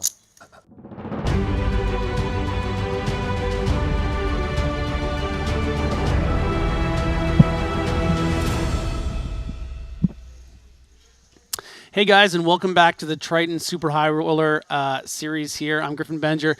He's Brian Rast. Okay, I got to start for a second because I knew that, you know, the Brewer had coolered Kulev kings to aces. I hadn't seen the hand. He even made the nut flush on the river. What a wild pot there. I think, were you covering that earlier? Was that... No, that was, yeah, that was, of course, Ali Nishad. No, Yeah, but you saw it just there. Yeah, pretty wild stuff. Yes. Wow, Yeah. okay. That happened in the last frame, I guess. Yeah, in the last yeah. two Well, frames. yeah, exactly. He finished 44th, so now we're down to sort of like the last 32, 33. We had a great feature table there previously with a couple of legends, but here we have the new feature table. Very exciting. We have JNT, Yeah, fan also, favorite. Also a great feature table. Yeah, I mean, yeah. Well, yeah, JNT, and he's Santurn, got $1 million. Santurn here at the bubble, going to be in a little trouble with just 10 big blinds. Dan Smith with 17. So some short stacks that are going to have to navigate. Oya over there Certainly from not short. Japan. Yeah, he has a lot of chips. He's around third or fourth in chips. So he'll be putting on a lot of bubble pressure here. It is a $214,000 bubble, so quite significant here in our main event. And yeah. Yeah, I'm excited for this table. I'm not as familiar with some of the players. Iri Baron. So yeah, he's someone that doesn't have a cash yet here at Triton. Has sort of popped in for a few events here and there, but it's nice to see a player that I'm not familiar with personally. From Spain. And yeah. So some real good Spanish players out there. Maybe he's a friend of Adrian Mateos. Maybe we'll find out some more about him. Certainly, if he makes a deep run in this event, we'll be learning a lot more about the Spaniard. Yeah, that's excited for sure. to watch Masashi Oya more as well. Yeah. Another player I'm not as familiar with, but he does have a bit more history here at Triton, having played at a number of different stops in the last 2 years. Yeah, and So- poker really exploding in Japan, so it's great to Yeah. see representatives out here. We've seen a couple players like him and send a really, really big stack going into here this level. Yeah, so 3 million. I think he's third overall in the standings. yeah, if I'm Ponikov's in correct. there in the Yeah. top 3 as well. Chris Brewer, of course, a huge recipient. Oh, as dude, we I look got a at the- funny Ponikov story. So Oh yeah. I had a really busy moment, but the last thing I did, I ate. I was down there with Ali. This woman sitting at the other table, I guess it's Ponikov's girlfriend or Yep. woman. I'm not sure their relationship, but anyway, it's like, oh, do you check? And she's like, no, I never check. It's like I don't Okay. want to. Every time I look, it's less, so I never look. Well, I guess There you go. she hasn't been looking, and he's been marching up the ladder. Yeah. He's second now. I'm sure that he'll tell her at the end of the day how he did if he emerges with a top 5 stack. This is the beautiful room here. Now's not in the time to Maestral. break it. Don't look. Yeah. No, Don't no, look, Ponikov's woman. Okay, it's time. Tradition. It's- Yes, she's second in yes. chips. Whatever you're doing, Listen, this magic superstition- mojo is working out. So Superstition's a funny thing, and if she hasn't been looking with the success Don't that start he's had now. on tour, exactly. And there we get a look at the chip counts, and you see. Let's start at the bottom here, because Santurn, who got second place to Alex Kulev in that. Was it Kulev? Yeah, he got second in the 100K. Is trying to just sneak in there and get another 200,000+ out of Triton here. 7 big blinds is going to be tough, especially with the likes of Masashi and his 76 big blinds up top. The bit of the unknown factor, like we mentioned in the Spanish Baron.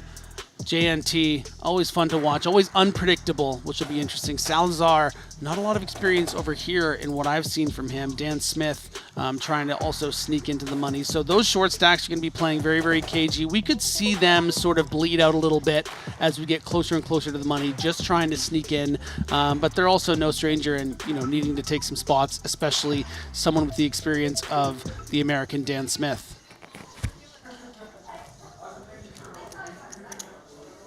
We get a look at the players who are about to be dealt in. yeah, let's go. Shuffle up and deal. Waiting for that signal.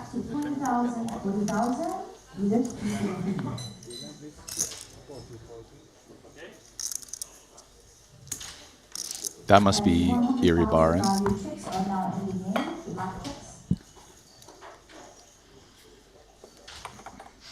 1.9 million, which is 62 bigs.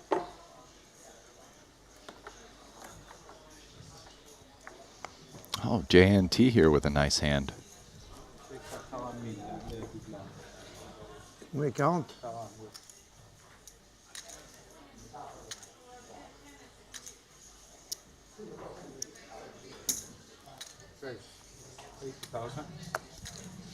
Coming with a min raise.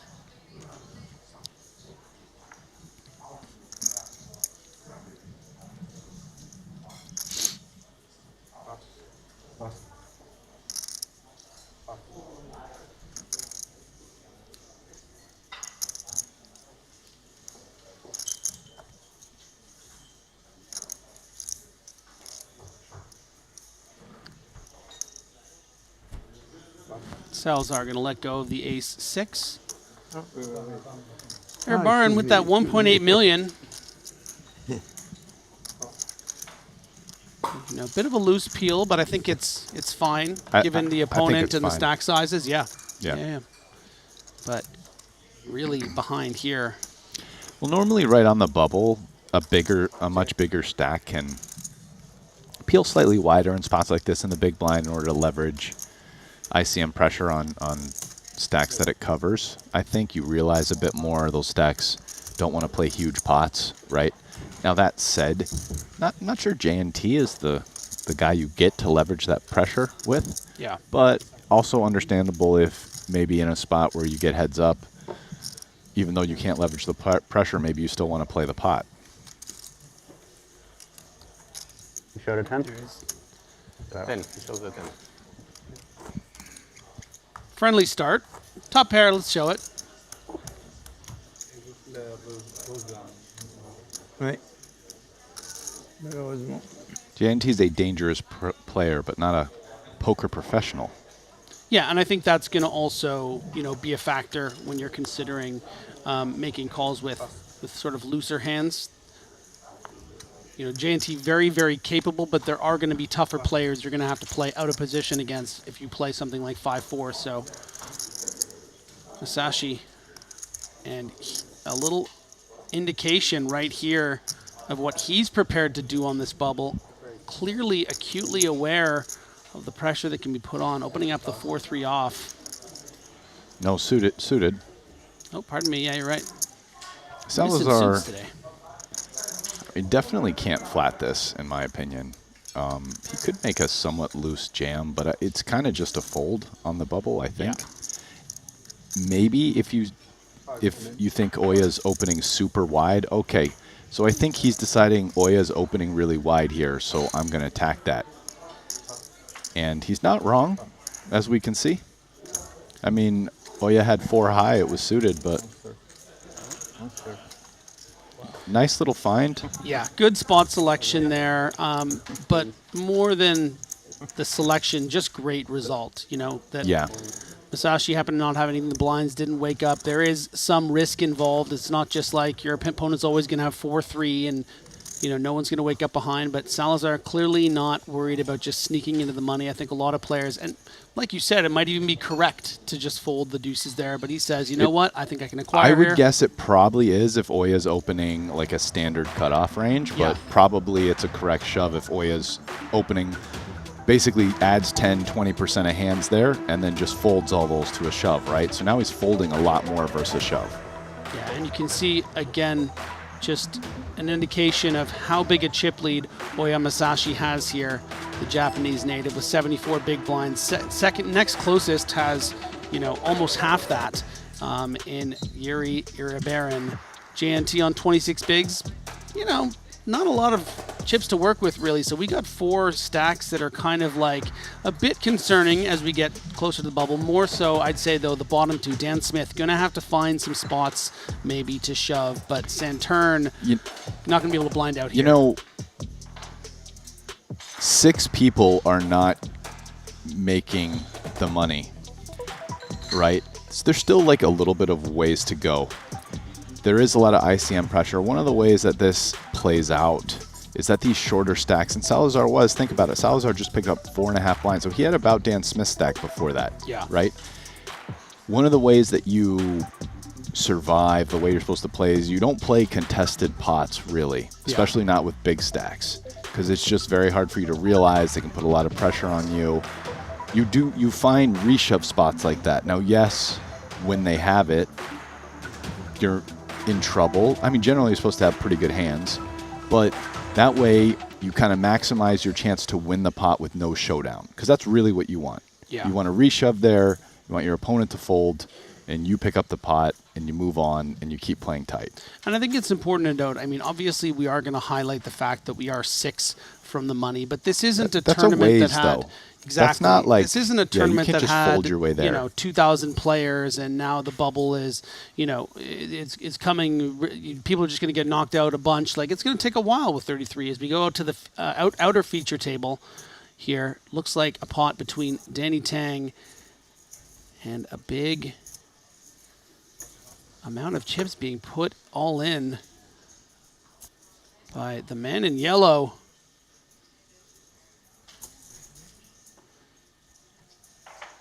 That must be Jules Dickerson. It is, you're right, absolutely. And is going to take that down. So nice takedown there for Jules. Another player I wasn't too familiar with until this series, but played quite well in a previous event a few days ago. And Jules Dickerson is sitting on, just trying to find him here. Oh, he is actually, only in 30 seconds, so really needed to get that through.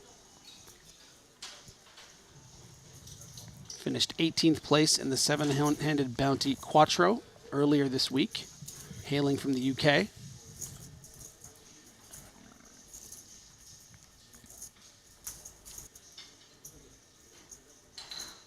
And we go back to another outer table here, which has the likes of what a murderer's row, Bryn Kenny, Alexei Ponikovs. Got Wang Yang there. Mikita Badziakowski is in that empty chair. He's standing just beside it, Wow. picked up his glasses. Very tough. So this pot here looks like it was a raise from Kayan Mokri, a call from both Ponikovs and Wang Yang. Igor Yarashevsky, new Triton champions at this table as well. He's to the left of Badziakowski. Off Flop camera. of 7-6-9 rainbow. If you squint, you'll see it there. A check for Mokri.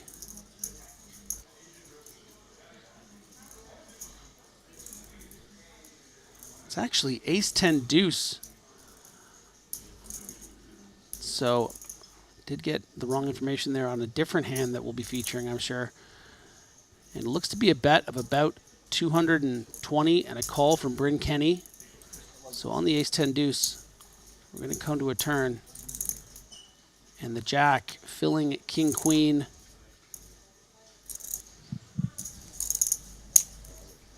As you can see, the action is going to be on the under the gun, or pardon me, the big blind player. So Bryn Kenny on the button. Wang Yang. Taking his time. Looks to have pretty significant stack. Well over $1 million. Those two long stacks of whites are going to equal 1 million.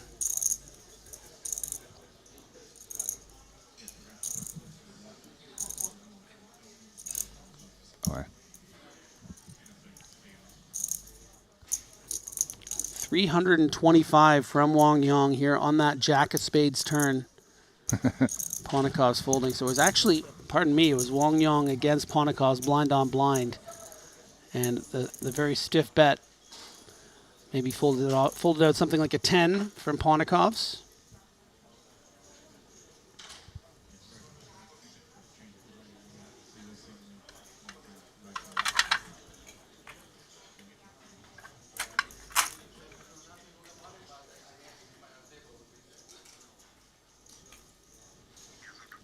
So some outer table action. Sorry for the little bit of confusion there. Got a couple of wrong hands reported here, but we were able to kind of follow it along there. And it looks like that table's breaking. Wang Yang with a nice pot there. He's all the way up to 2.2 million, I think.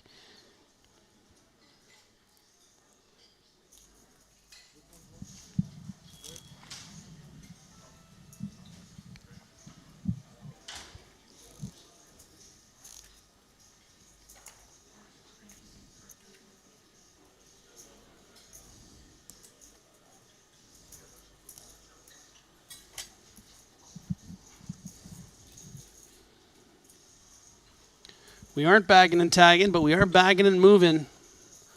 Where are they sending Ponikovs? Where is Sensei Bryn Kenny going?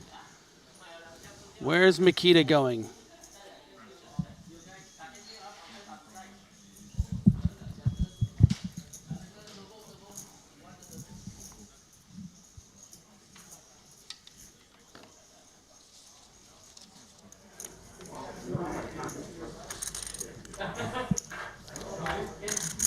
back to the feature, and Wang Yang decided, you know what? I didn't like how shoddy that reporting was from Griffin Benger. I need him to get it all right. I'm going to get here on the card reader. Joins the feature table with his nice stack of 2.2 million. And a little, you know, he's able to battle a bit with these guys up top, right? Ponnikov's as well. Okay. Now we got the heavy hitters. That's why we broke the table. Bring him over here. Ponnikov's one of the most dangerous players in the field. He has 69 big blinds for 2.7. Masashi, I don't think he's going to feel as comfortable opening up hands like 4-3 suited at the bubble here. What do you think there, Brian? No, is Ponnikov's directly in position? So no. this is just the rankings of the okay, of the no, thing, Ponnikov's so we'll is across the table. So Oya will have, you can see in the app that Oya doesn't have to worry about him until Oya is in the hijack. Gotcha. So in late position, Oya can still kind of steal, but he does have Yang, 2.2 million, 2 to his left. So it's a bit of a different situation now. Two guys with a bunch of chips just got added to the table. So let's get started with the new sexy additions of Ponnikov's and Wang Yang. Big stacks, big success on tour. They're going to actually definitely give a different flair to this bubble. Yeah, Wang Yang, this is his first year at Triton. He did go to Jeju as well, where he had 2 caches, including 31st in the main event. So here he is running up a big stack in. So no stranger to a main event run.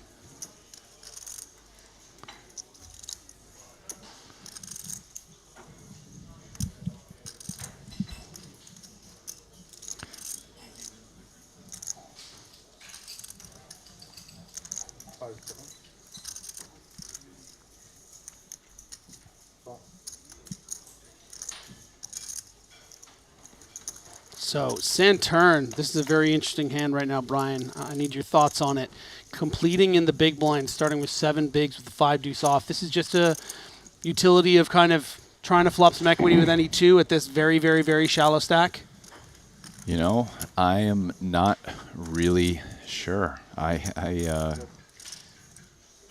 think I probably pass personally. Yeah, so. I think it's a bit but yeah, maybe ambitious. It's customary. We do see, you know, if you're very, very shallow, you've already put 1 out there, your ante's out there. You know, we will see players call pretty wide, just try to flop something, maybe something with a 10-8 off that maybe with 12 big blinds you would I could fold. see, but 5 deuce off? Yeah, this seems... Yeah, I mean, I guess you're trying to flop a pair and then go with it, but seems...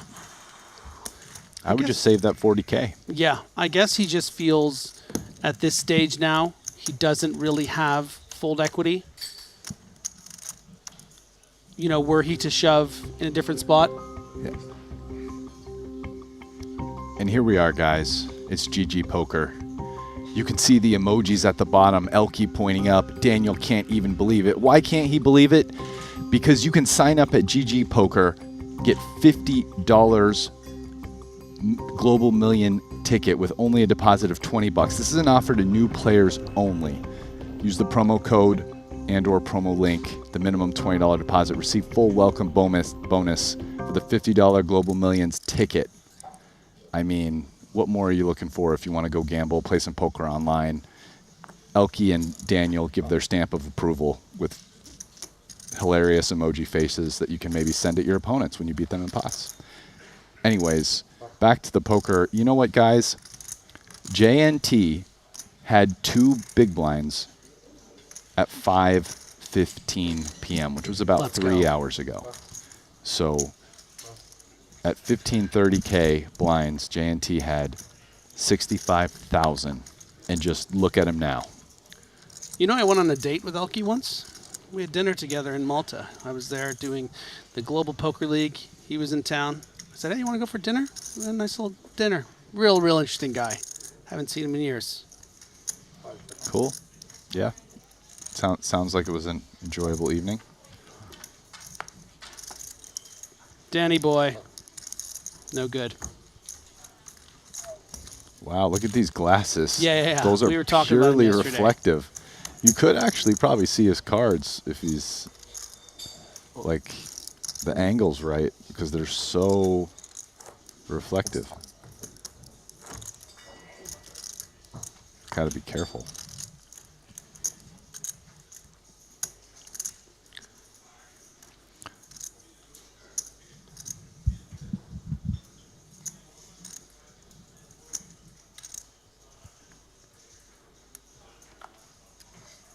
Speaking of poker friends, we have a little comment here. Bit random, but I think it connects to you a little bit, Rasty. Jeffrey Joseph says, I wish Dan Coleman would make a reappearance. So much natural talent. You're a friend of Dan's, right? Yeah, Dan and I are friendly. Thomas. I would say more like good acquaintances. Yeah. Thomas Santern, feeling like a real good acquaintance of this King 10 of spades. Happy to put it in for these This card's no four big blinds. Dan doesn't like that card. He'd like a new one. No, he is remarking, of course, it's a bit marked. Yeah. Oh, no. Thomas Sand burned. Not ideal. Oh wow, look what he ran into. Yeah, that's a disaster right there. Number one hand you don't want to see. And yeah, Santern taking a little bit of pause, but let's be honest. I don't think there's going to be 6 eliminations before you can make a decision here. And he realizes it, tosses in the remaining. You know, you like that it's suited, but you expect to be going home a lot of the time here. We saw Dan Smith just folded a 10. Oh wow. Not many of them left. Probably makes the odds even lower there. But ooh, hope. Yeah, pretty good flop. All things considered.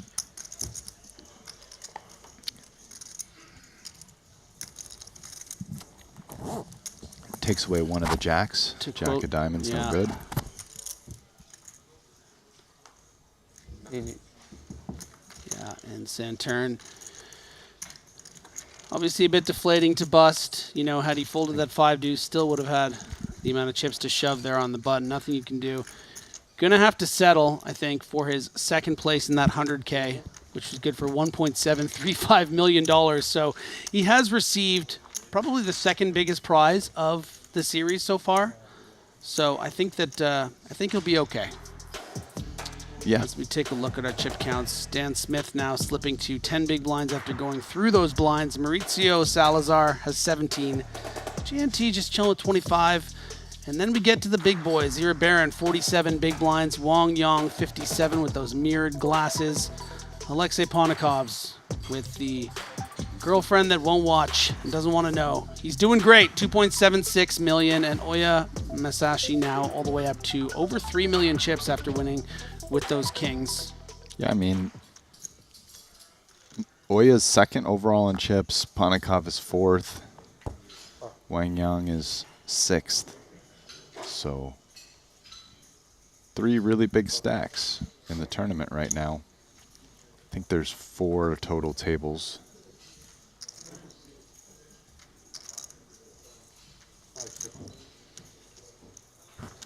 So that's a decently high concentration of big stacks. You know, you should technically have 2 of the top 8, and we have 3 of the top 6. Folded down on the button. I have a feeling like 3 deuce is not the ticket to ride. Ace jack off though in the small. Now, if you're up against this, I think you know, 17 like big 3x blinds here. stack. Oh wow, he's just ripping it.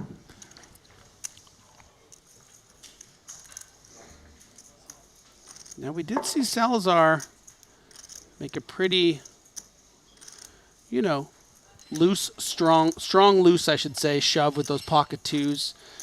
This would be a very loose, strong call, but at the bubble, we have to imagine this is a fold. I mean, it's completely different, yeah, especially on the bubble, like calling off versus reshoving.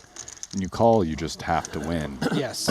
You know, you have to win at showdown. The rules change. When you shove, you can win by them folding, or if they call, then you have to win at showdown. So it's just an extra way to win that's pretty crucial. It's your fold equity. You know what might be the most interesting thing about that hand, though, is speaking to what you said, you suggested a 3x.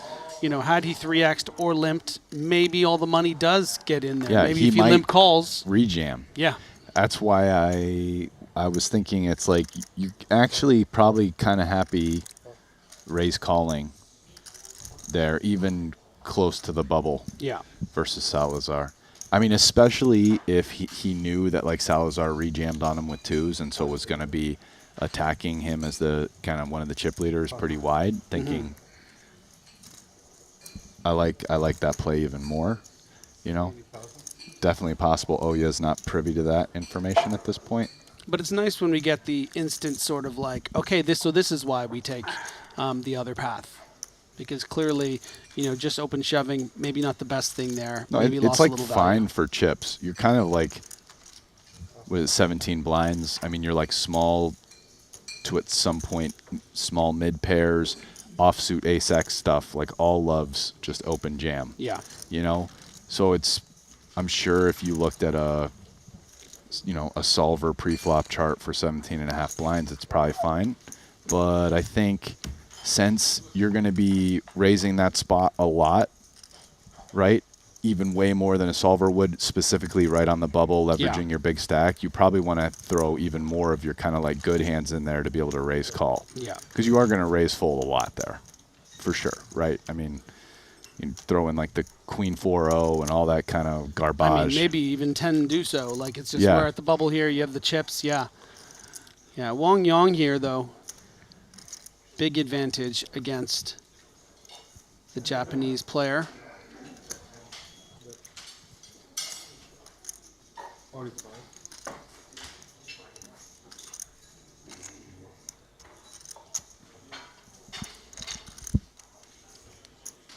Really pretty small c-bet here.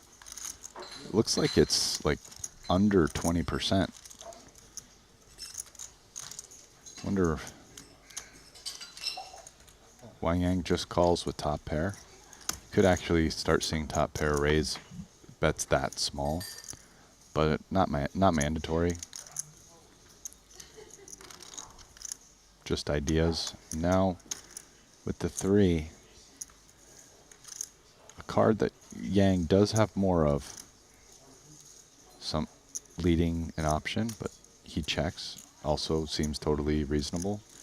And now Masashi, this is where a double barrel is a bit unintuitive. Maybe the first part of the hand where it would be a little bit out of the box with King 6 of hearts.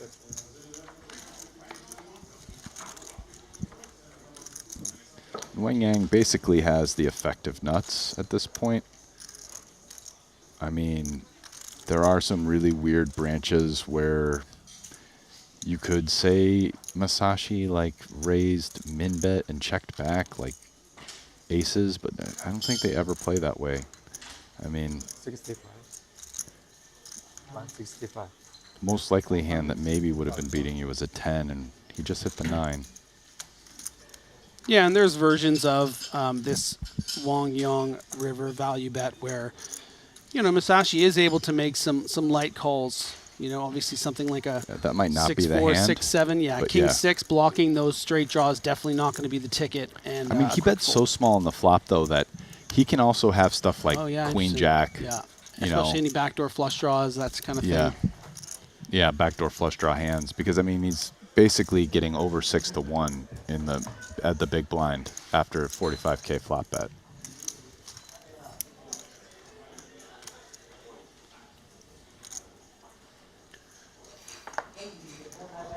Checking in on our leaders now as the field dwindles to 30. As a matter of fact, I'll start with those eliminations. In 33rd place, Kion Mockery is going to be eliminated. Of course, we saw Thomas Santurn in 32nd. Crazy. Ramin Hajiev in 31st. And we have a new chip leader, Paulius Vetikunis, who we've seen near the top of the leaderboard, but has now vaulted past Chris Brewer. Wai Kin Yong in 5th place with 2.7 million. We had a great showing of him last feature table. As Jean-Noel Thorel, the Frenchman, is going to raise an early position with the ace-8. Bit loose, but I like it, trying to get some Little momentum going here. Try to just take one down. But 25 big blinds, it definitely is risky.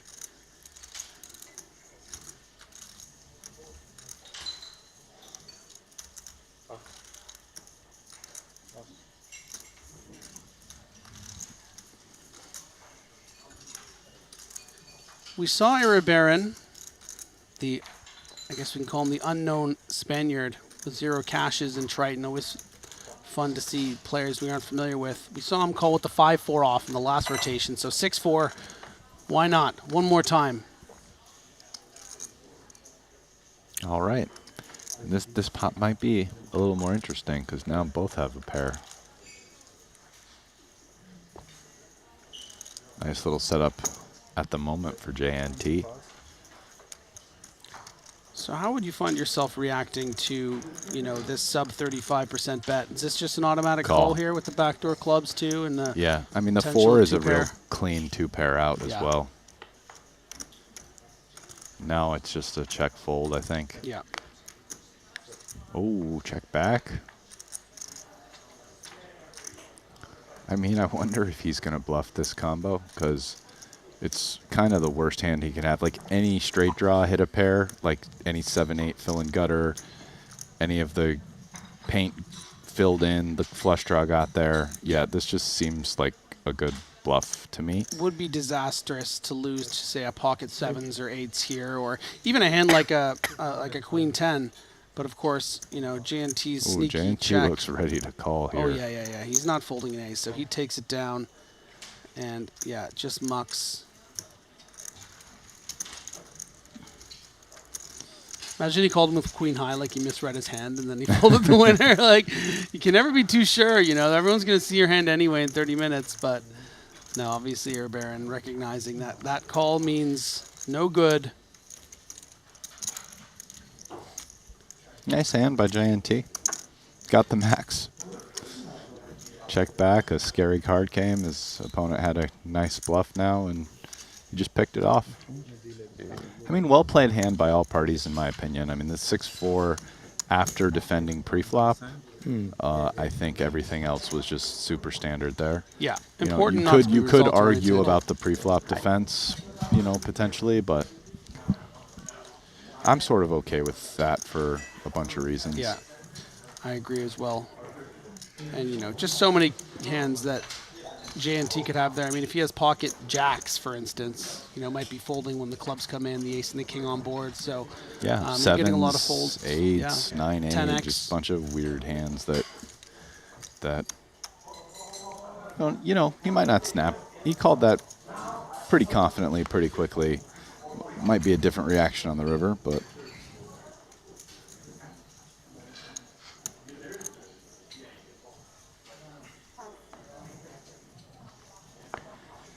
I think another thing he could have considered too is his bet size was kind of smallish. He's going big. What does JNT do versus pot? Call. 2.72. Justice Moeller again. And this is the second time I'm interacting with you. Incredible prophecy. Just said, no way this finishes today. Very smart. Yeah, good call. We have another day of coverage of this. This is a 3-day main event, so don't you worry. We're not going to keep you all up all night to watch tonight. We will eventually finish, and then we'll end proceedings tomorrow and award our $4.7 million winner. Queen's got some action. Not the reshove you probably would have loved from Salazar, but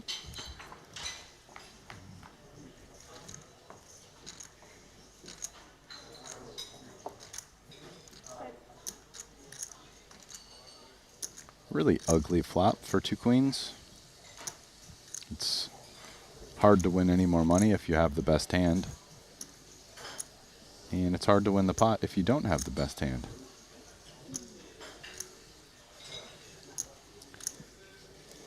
Now, he does have a range advantage here. Now, that said, kind of on the bubble, Panakov's is going to be 3-betting less hands. So more aces and more kings that could be in his range, like decent ones. Yeah, that Or like weak ones, normally yeah. out of the chip EV, you know, you 3-bet a little bit more there. Not quite as much on the bubble, you know, versus somebody who covers you.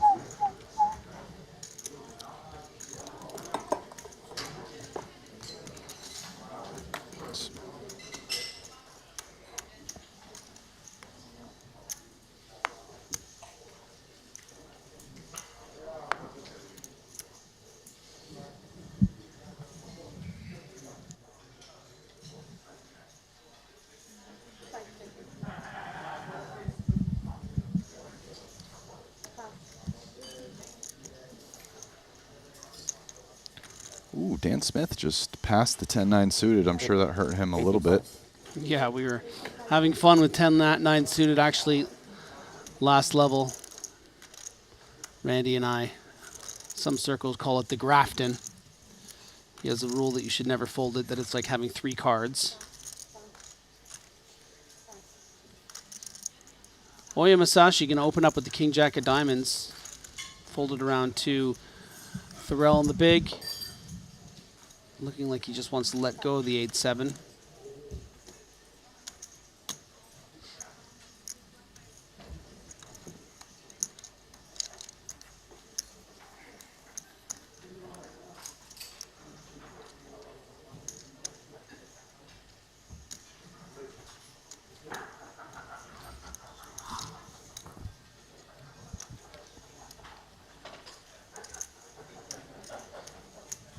And we are at the bubble, remember, of a $125,000 main event.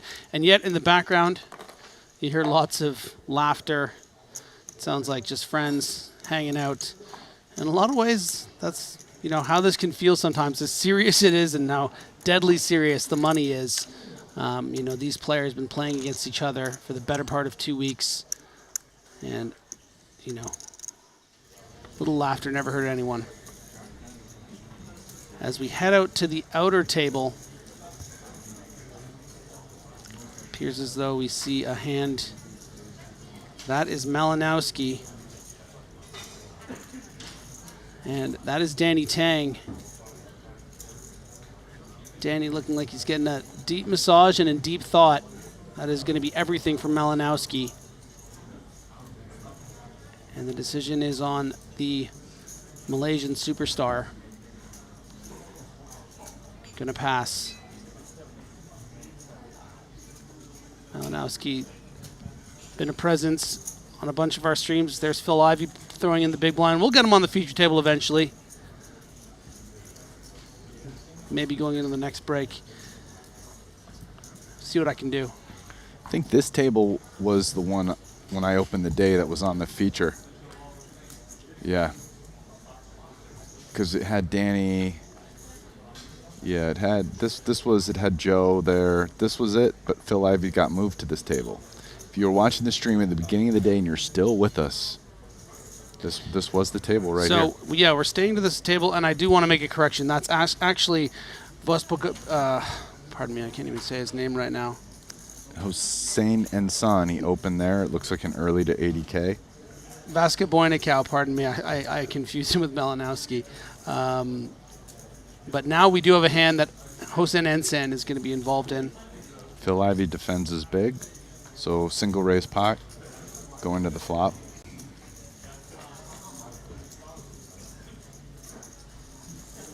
Ace, King, 10, 2 diamonds. Ensan going to have the lead. Yeah, Phil's just always checking this, and Ensign decides to check it back. Ensign looks like he has a decent amount of chips there. I'm looking over, and it's just north of 2 million. So he's doing pretty well. Ivy has about 1 million. And just gives this one up to a delayed c-bet on the turn.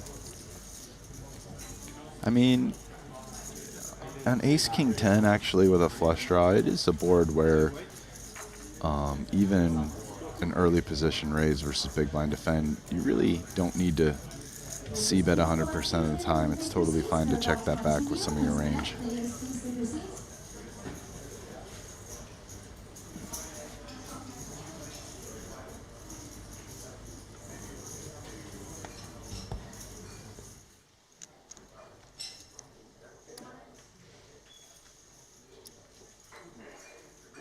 But maybe here on the bubble, though, when you have a big chip advantage, it is kind of interesting to think, like, maybe it does make a little bit more sense to take that board where you already start polarizing on the flop normally in, like, a deeper stacks and in a cash game, and maybe you do make, like, a small, just 100% c-bet, since the big blind, as Phil Ivey's, like, a little bit handcuffed and 85. the way he's going to be able to play the hand. Oh yeah, getting the 5s under the gun, min raise. Of course, one of our big stacks in the field with those 83 big blinds. Wang Yang has the battle hand. Could put a lot of pressure on Oya, but also could just play it nice and cool. And the man with the cool glasses is going to play this hand cool. Wow, and we could get that's going to let Ponikovs in. 3 to 4-way action potentially with once the blinds get involved as well. 2 7s for Ponikovs. He has like a slam dunk call here. Yeah. This is hand is kind of just printing EV, calling behind on the button. Very happy that Wang Yang came in and didn't 3-bet. Yeah, this plays is great multi-way. Pretty exciting. Now, if Dan Smith could see the other 3 cards, he would know that this would be a very, very nice little peel with the equity that he'd be holding, but you just can't do it on his stack. He's trying to make the money here.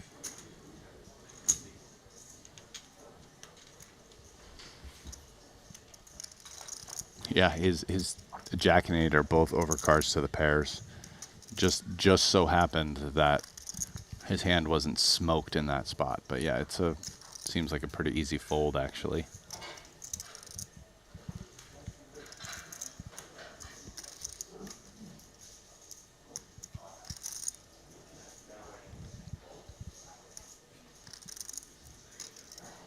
Is the worst hand going to bet?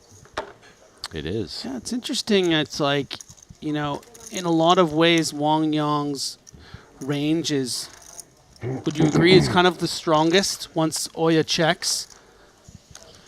Flatting an earlier position from the open, you know, under the gun? It is, but I don't know on this board if, you know, I mean, he can have maybe even queens, maybe.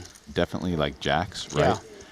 But, you know, Ponikovs folds the best hand, yeah. Ponikovs can have jacks as well. So it's, I don't think his range in Ponikovs is like too much different, is what I would say.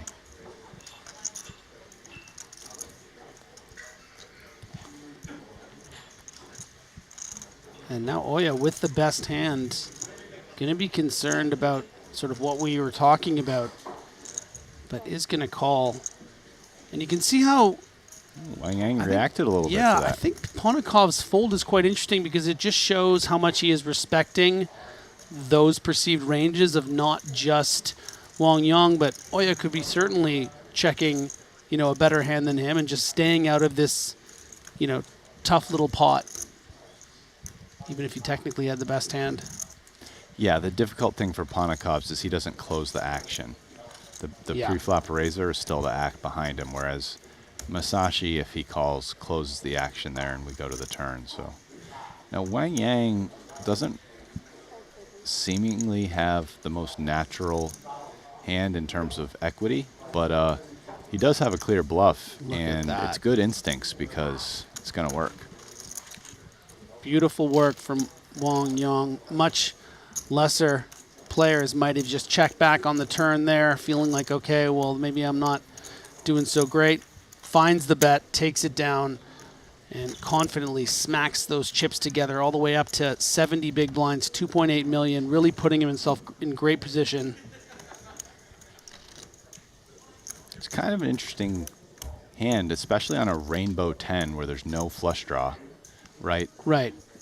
But in a lot of ways, kind of isn't that hand to rainbow find a 10? barrel with. Yeah, doesn't it have kind of an interaction with, like, you know, let's say Oya was checking the flop with something like 8-7 suited, 8-9 suited, more reasons to continue, even pocket sevens maybe, which we saw Ponikovs fold. So it is in a lot of ways a ballsy continue on the turn, it right? is. No, for sure. Yeah. I think that's what makes it the so one interesting. kind of good thing about his hand, I guess, is his outs are relatively clean. The ace and the queen.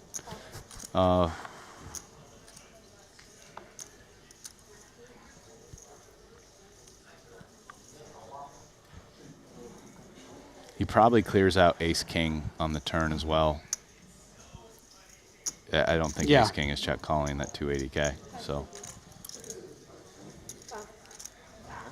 Ace-king's definitely continuing on the flop.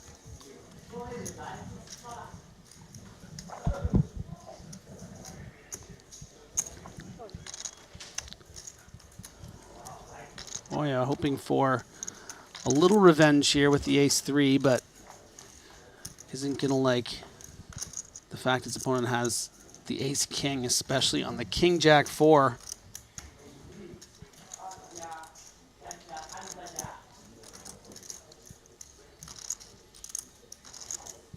Yeah, not too much to see here. This pot's not very likely to be interesting.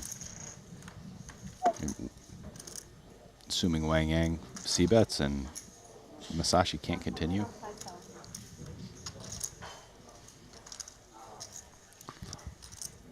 The only thing of note, I guess, would be Wang Yang sized up here.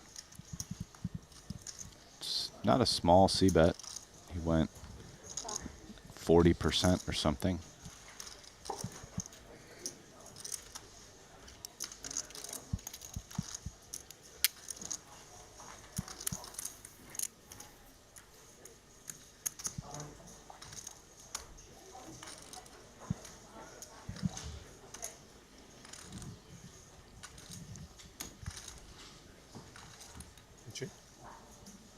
If you're just joining us, this is the 125K main event, day 2 here at the Triton Super High Roller Series. We're awarding $4.7+ million to the winner of this event. And there's just 29 players left. 27 get paid, including 27th place. Going to take home $214,000. So a lot at stake right now as we get whittled down here on the second day of our 3 days of coverage for this particular event. We have had coverage all of the last 10 days and another week more almost, so stick around.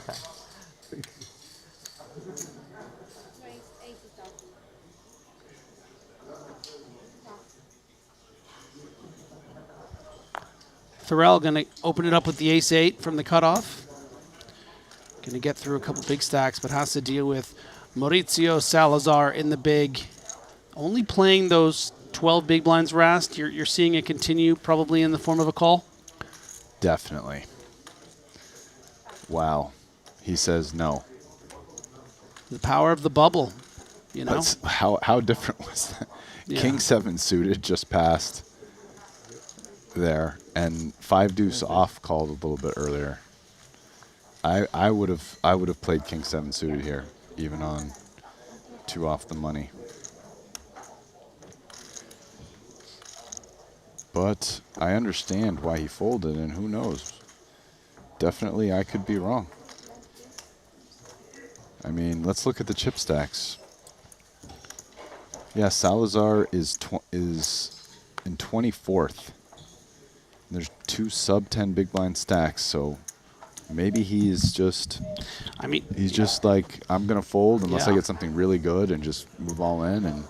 Well, it's wait. interesting a hand like King 7 suited, right? Like, you know, let's just say it does come King high, and you know, Jean Noel has King 10, and you feel like you have to call down. You know, it's of course you're out. Yeah, I know, but like how much money you make from just folding there and not. No, yeah, a decent exposing amount. yourself. King 7 suited is Tough laydown.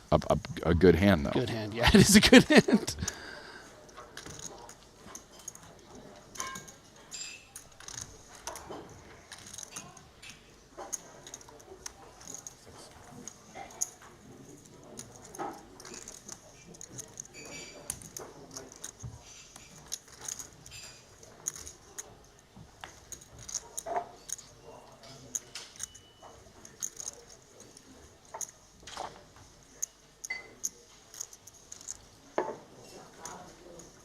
I mean, I feel like it's good enough that you can be pretty selective about what you continue with. Kind of overfold and still do fine, like overfold post. Yeah, and for those of you that might be watching and thinking like, oh, that seems way too tight, you know, maybe he's playing a bit scared or something like that. This is the guy who shoved deuces you know, in a spot where there were going to be 3 people that could have woken up with a hand when we were just 5 from the money. So, you know, it's just these are spots are things these people have studied, and you know, obviously I think the King 7 suited, he'll be the first to tell you, was very close, but I'm sure he has really interesting justifications to make it a fold. No, for sure. I mean, it's clear his strategy, which is in generally the right one, is I'm not playing contested pots. I'm either going to move it all in, maximize fold equity, try to win what's in the middle and just keep mostly folding, or, you know, I just let it go and pass and move on. But that was surprising to me. That was a strong fold. Yeah, and 6 see elements here, on you can see he passed versus Dan. So Dan is effectively all in here for the 250,000, which is about just under 8 big blinds. So looks like it should get through. Technically a better hand in the big blind, but this isn't something that's being called. Is it, Ryan? Yeah, what a pickup for Dan. Yeah. Even a smile. Look. Yeah. And there. he would smile even more if he knew he got King Queen to fold. Yeah. Yeah, all you haters out there, see? Look, a nice little smile from Dan Smith. Chat hasn't been as nice as I'd like in the last few days, taking some exception to Dan. I know Dan personally. Yeah, so do I, and Dan is just a very friendly, nice, cool guy. Like, I've gone to barbecues at his house where, you know, he has a bunch of people over in a band. And, I mean, you know, he collects money every year for a charity, like the Double Up Drive. He literally collects millions of dollars for charity. You know, and he's been doing it for years and years. He's never, like, been in the poker world forever. Like, never a bad, like, oh, he stiffed, scammed, nothing. I mean, like, Dan is just a straight-up dude. I don't like the way that he called the floor. It's just like, dude, like, people have different cadences with their voice, and, like, don't be judgmental. Like, really, nobody has anything but good things to say about Dan. Any comment on whether, you know, I don't remember the situation if I ever did see it. You know what? This is a high-pressure situation, and sometimes people get a little bit testy. Maybe Dan was right. Maybe he wasn't. I don't even know if he was testy. It's just maybe the way that he talks in the situation that people are just. Maybe he wasn't. You're being I judgmental. haven't. I don't think I've I just think they're being judgmental, to be honest. Yeah, people are. But like, just know that Dan is a pretty great guy. I heard that. Oh my God, he heard us. How did he hear us? Sorry, man. Wasn't this in the past? Sorry. Aren't we in the upset. future? You're not a great guy, Dan. I take it all back.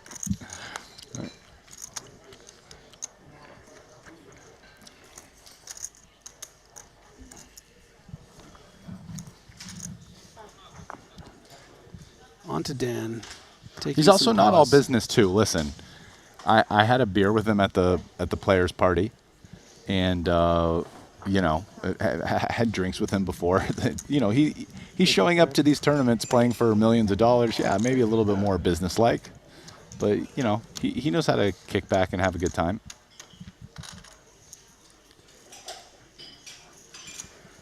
Salazar faced with a pretty tough decision here for 12 big blinds. You know, we're talking about a hijack open here. I mean, what do you think, Brian? At the 2 from the money, and there you see it again. Well, that's very interesting because I'd rather jam that than deuces. Like, if I'm being frank. I think the timing of it is relevant, right? Yeah. Well, 29 left here now. is now when he opens from the hijack, he's got 2 million chips on the button, and he's got Ponikovs with 2.5 million in the big blind. Mm-hmm. So his range is no longer going to be super wide. And that is probably why he's now passing. I bet he would have, in the last situation when he shoved deuces, he definitely would have shoved ace jack. Oh, yeah. You No, know? I agree with that. This is very, I think, specific to the timing of the tournament. You know, he has... Yeah, this table changed. 2 guys with heaps of chips just got moved, and they're kind of to the left of them. Yeah, so he's 25th in chips with 29 remaining. 27 are going to make the money, which is $214,000 US, only going up all the way to 4.7 million. So, yeah, Salazar, I think, has every right to be cautious there. We are going to see a C-bet from Masashi. You know, has the backdoor diamonds, pardon me, he doesn't have backdoor diamonds. I keep on seeing suited cards today. Bet 65K. Ponikov's going to be happy to continue. As far as combos that you ever consider, you know, check raising when you have a bottom pair, is this something to be considered sometimes, or this is just a pure call? with 9-7 of diamonds. I mean, I think you could do that. You got the backdoor straight and flush draws, but I would guess that Ponikov's is like going to do that a little bit less than normal on the bubble. Just probably smaller check raise range in this spot. Yeah. And are we going to see one of those classic leads? No, we're not. We're going to see a check. Musashi now. Bit difficult to barrel a card like that. Yeah, definitely a spot Ponikov's get some leads, I think. Musashi can have 8s, but Ponikov's definitely has a lot more.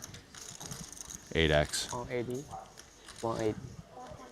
Ooh, another double barrel. This time by Oya.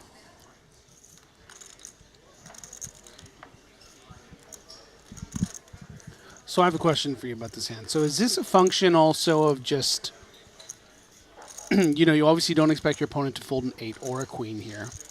Sometimes he's going to have a 7 and might fold. But is this also a function of sort of like when my opponent does have 9-10 or Jack-9 or, you know, whatever it may be, won't be able to see a river and potentially bluff me or realize their equity? Yeah, that definitely sounds like part of what he's thinking. Mm-hmm.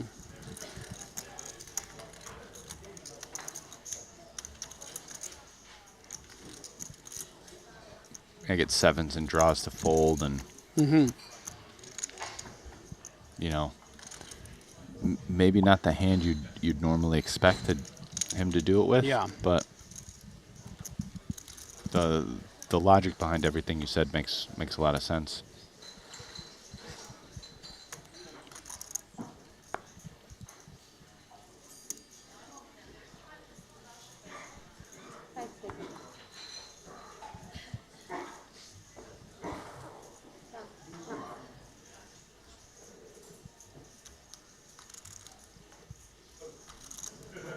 Salazar with another tough decision. Yeah, dicey spot. Maybe a spot where you want to maybe find some mins here to see if you can acquire some chips. Yes, you are raising into a bunch of chips.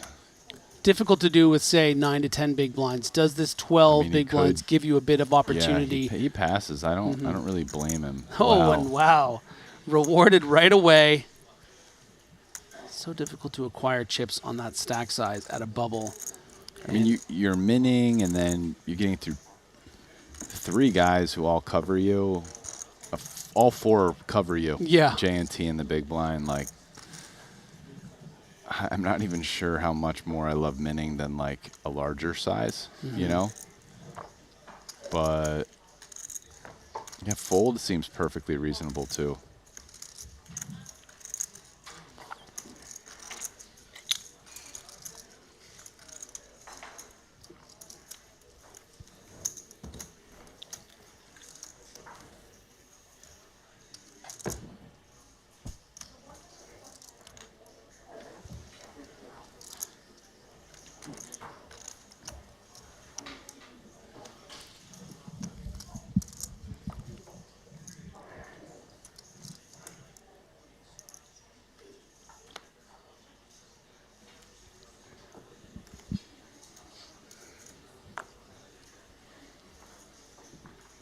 Yeah, I mean, we can already see in all these decisions kind of how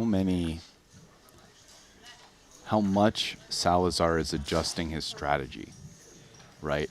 I mean, reshoved with deuces, then passed to reshove with ace-jack off, open folding ace-10 off, didn't defend with king-7 of diamonds, right? Yeah, all that, yet he did reshove deuces versus an open.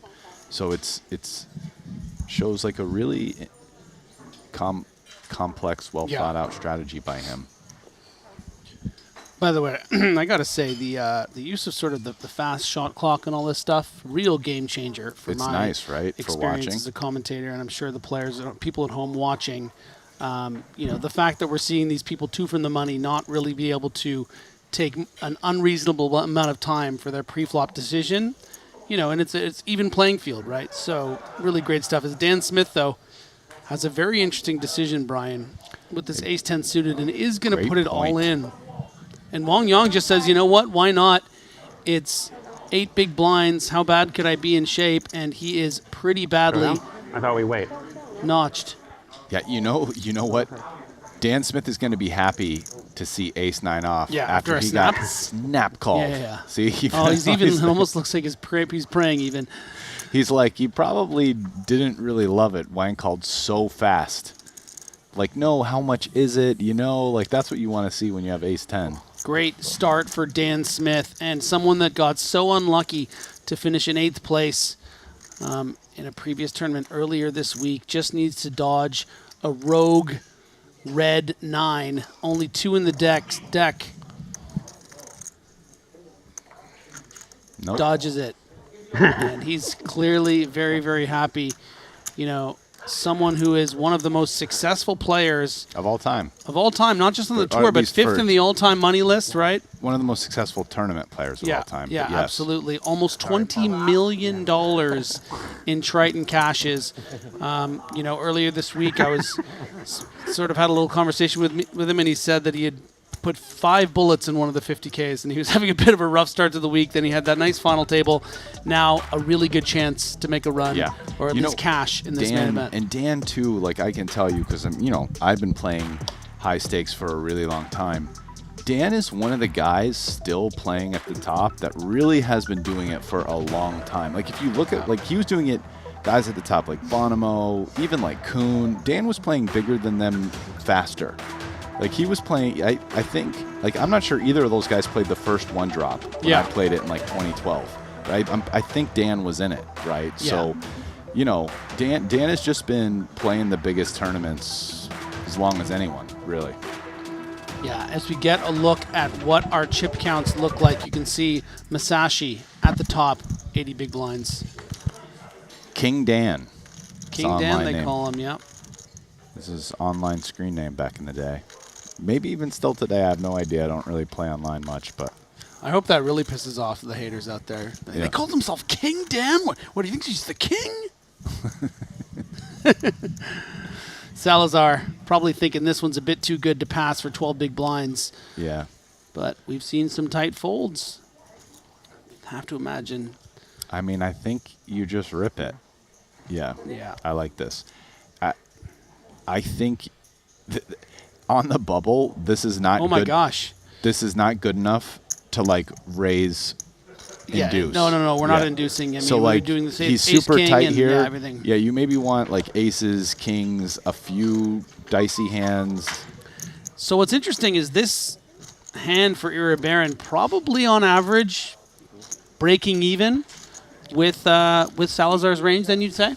It's not like it's like your standard 12 big blind shove. Like it's not ace jack off. It's it's ace queen and pairs plus, which is you're actually he can. I think Salazar maybe could have like ace jack suited. Right. Maybe like ace jack off is like a min raise fold, kind of like a 2.5 fold. Yeah, I actually kind of like this call. Yeah, I Salazar could maybe also have like king queen suited and stuff. Like he can dominate. And again, if Salazar has aces and kings, he's probably min raising. So you kind of run into a spot where you're not going to be dominated that much, and you get the blind overlay. Like I think you have to pass AJ off though. Yeah, I think my point was more about how you're not as thrilled as you'd normally be. Oh no, seeing shove. It's not like a. It's normally but you're still putting like, the money in. Yeah. Yeah, normally you're like fist pump, happy. Totally agree. This spot, you're like, I guess maybe it's a call, but like, yeah, you're not like super happy. Yeah, and is technically behind by a very small clubby percentage, but that is going to be a clean chop. Yeah.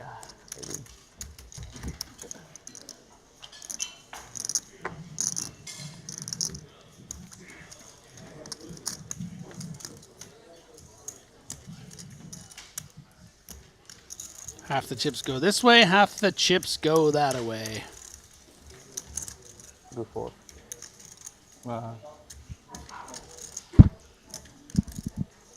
And Salazar probably thrilled actually getting called, right? He's expecting, it's funny when these ranges tighten up, you're like, uh-oh, this ace queen is up against 2 jacks here. I'm going to have to win a flip in order to cash. After getting called, just very happy to see that. Actually, he's a really small favorite on the free roll. Yeah. But yeah, just that it's going to chop. That's a great result after getting called, is to see ace queen.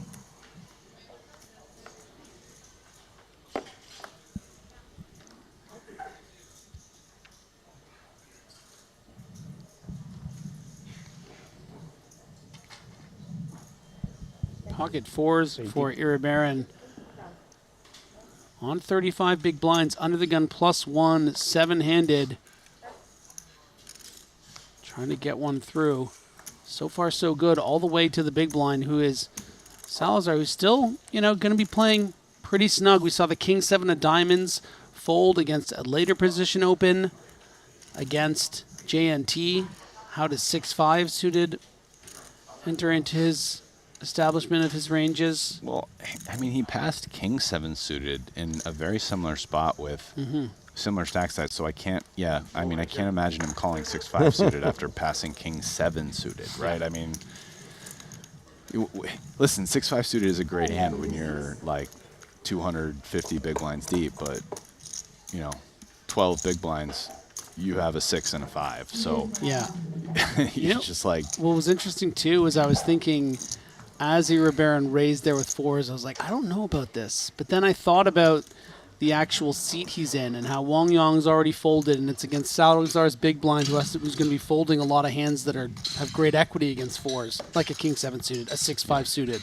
And then Dan Smith is short, so JNT's probably not 3-betting him light too often. So even though fours, I think, is on average 7-handed near a bubble, maybe 35 big blind open, an early position is a little rough and tumble. I really like it there because of this of the players behind and the situations they're in. Yeah, I agree. That's a nice analysis.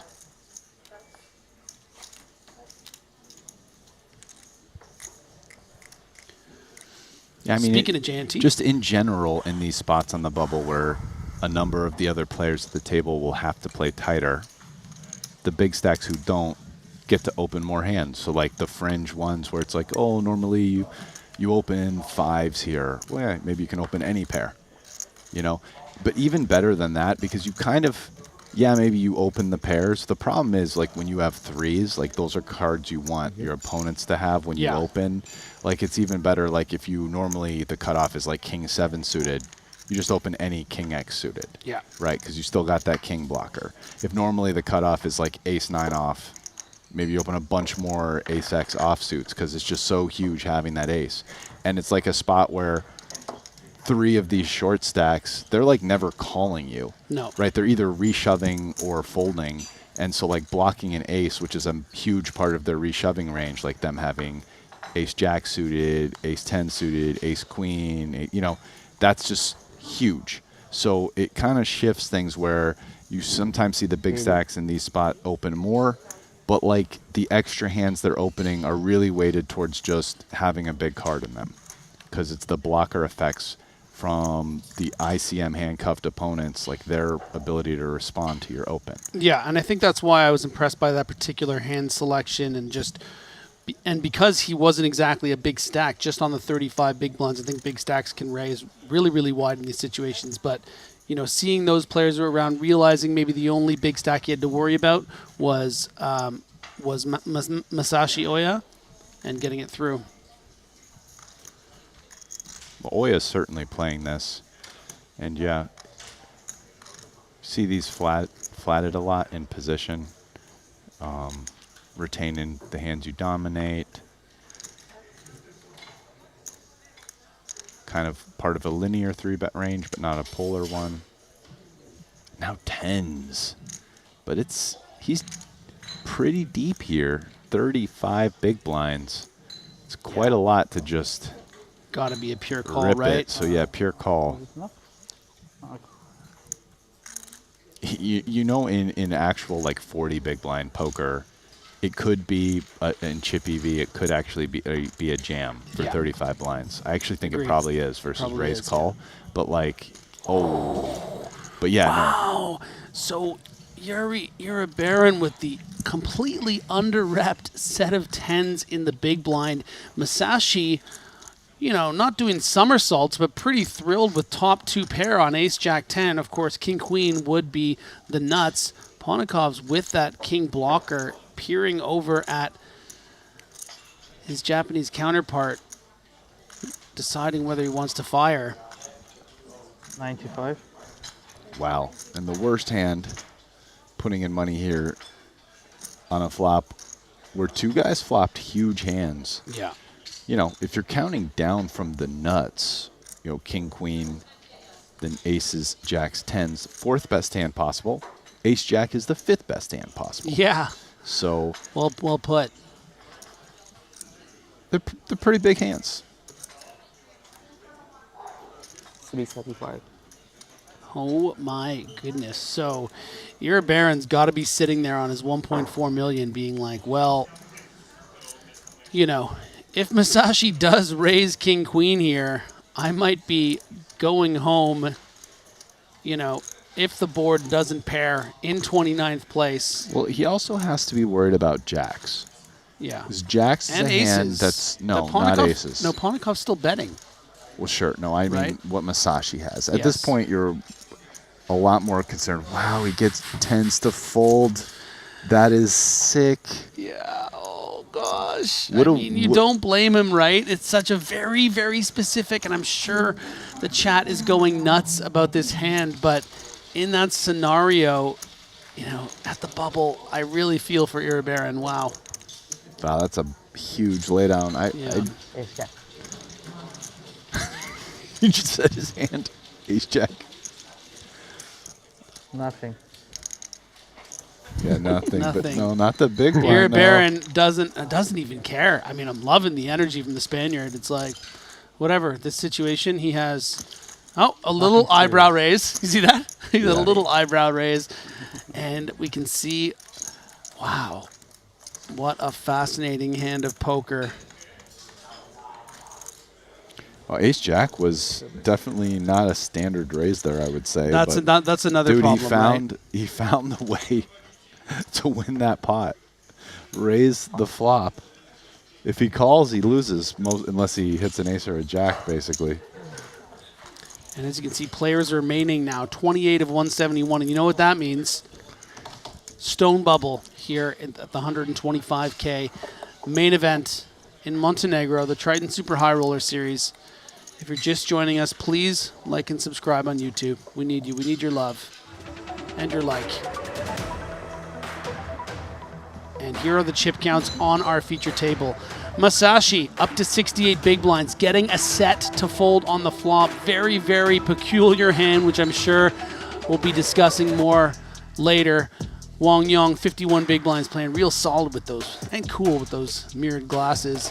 Alexei Ponikov's slipping a little bit down to 43 big blinds, but always a threat. JNT's just been kind of chilling. Iribaran, fresh off a monster fold with pocket tens in that crazy ace-jack 10 hand. Let's break this down a little bit because the chat's sure. still going off. And okay, Yeah. let's put ourselves in Iribaran's shoes and say, okay, I'm going to call this raise cold for 330K out of position with pocket tens. What do we expect our opponent to have? Let's even say, because I wouldn't expect my opponent to have ace jack. Most people don't raise ace jack. Yeah. But let's say they can have ace jack. They have ace jack. They don't have a two pair involving tens. We have a 10, and those hands are even Pocket weaker. jacks. They got pocket jacks. They have king queen, and they have some kind of combo draw like queen nine of diamonds or 10 king of diamonds or whatever. Okay. We're not really doing that well against that range. No. Like, if you think about it, ace jack suited, there's 3 combos of that. There's a bunch of combos of king queen. If you even take offsuit ace jack fine, there's maybe 9. There's 16 combos of king queen. And also, can I say, let's not negate the fact that Ponikov's is still in this hand. Ponikov's is in the hand, and Ponikov's can have aces, jacks, and king queen as well. Or those combo draws. Let's say Right. you call the 375 and he overcalls it. Suddenly we're 3 ways, and it's like one guy has king queen, one guy has a flush draw. And so let's say you call, though, and Ponikov's folds like you would have. What happens on the turn? Are you just check, and then the guy goes pot size bet all in, puts you all in, right? Because there's going to be like 800-900K in the pot, and you have like $1 million. Are you just calling with tens, like hoping he has a combo draw? Maybe in that pot, ace jack just checks back, and you get to win at showdown versus ace jack. Fine, but then I guess you need to check fold the turn versus an all-in, because at that point either he has like king 10 of diamonds, king 9 of diamonds, or king queen or jacks, and you're losing to most of those combos, and even the ones you're ahead of have a decent amount of outs, and he has way less of those. So like the plan isn't too clear on the turn, and we're on the bubble, and we found a way now to put our entire stack at risk. So a 1.3 million chip stack has a massive risk premium. So like, I know everyone's in the chat like, oh, it's crazy and this. It's like actually a super tough spot. And like maybe it's close if your opponent can have ace jack. If your opponent can't have ace jack, I don't know. It seems pretty reasonable to me, all in all. I don't know what I would do over the board, like live at, you know, over the felt. Yeah. But I get where he's coming from. And, you know, you have to consider at this point, chat. I know you're all heroes. I know you're the best poker player ever. You just need the money. You need the chance. But think about what he did. Like maybe he made the best play. Right? This is a guy who put up 125,000, has won a bunch of money, you know, for this tournament, has won a bunch of money in poker, and we're 2 off the bubble, and he has a decent amount of chips. Like, what happens in that pot, by the way, if, you know, Masashi just has king queen, and he just gets it all in and busts? So two things two comments I want to make. One, the fact that it is this, you know, bubble of 125K tournament has a huge factor in this. As played, if you decide to overcall in the big blind with 2 10s there and it goes bet raise, you're probably just shoving in your 1.4, not on the bubble. And that's important that's the big distinction between what you might normally see in a situation like that. 100%. Second thing I want to say is it's nice to see, you know, former pro Ruthless Adam Levy jump into the chat there on YouTube and say, you can also just call. And that's, you know, we talked about the call is definitely better than all in. Right. I was almost assuming that call would be how he proceeds. Right. So, but if we assume that, like, you know, the better hands and all those combo draws just shove in on the turn and you're just always folding when you don't boat up, then, you know, calling does become complicated. Yeah. I think so, because the thing is, I think he doesn't have, like, if he could have any king X of diamonds and any queen X diamonds, now he has a bunch of combo draws. But I think the person flatting doesn't have lower than king 9 of diamonds and worse than maybe queen 8 of diamonds. So you're talking like maybe 4 combo draws, and there's a bunch of combos of king, queen, and jacks. Anyways. So just quickly moving on to what was a, you know, bit of a nothing pot, you know, a really loose open from Wong Yang with all these chips. Maybe not well advised into the likes of Alexei Ponikov, who's now created a lovely little check raise spot here with the kings up. Definitely a hand that we could talk about for hours. Yeah. I do appreciate everyone's involvement and their opinions. And king 6 is a clear check raise here, and Wang Yang has the nut low, basically.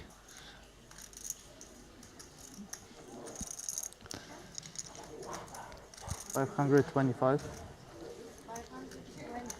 Yeah, nice find by Ponikov.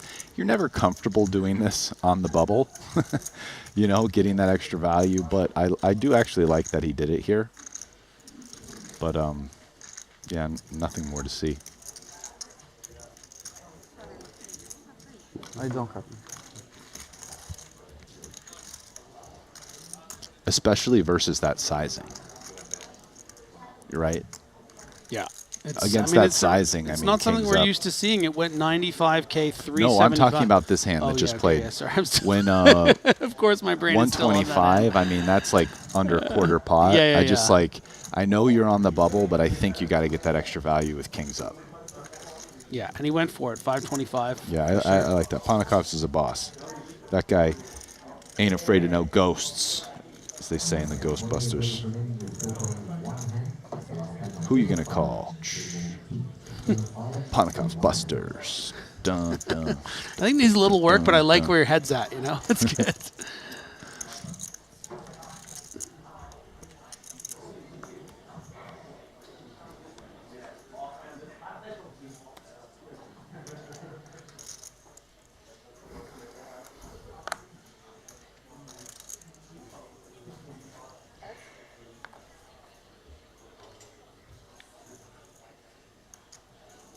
110. Masashi gonna pound that bubble with the Jack 10 offsuit. He is, of course, our significant table chip leader, and actually second on the overall leaderboard, just to Paulius Vaticunis. The blinds have gone up 50K. Yep. That 110,000 is more than a min raise, but not a lot. And we are on the stone bubble. Yep. The stone. Mikita Baziakowski, last place, 345,000. Paul Foy, next to last place, 27th, 380,000. Mauricio Salazar, who we can see on our featured table, 435K. Eibinger, 440K. Joe Zoe, 450K. It does go on from there. You can see all this on the Triton Poker Plus app. So a little outer table action here as Chris Brewer is involved in a pot.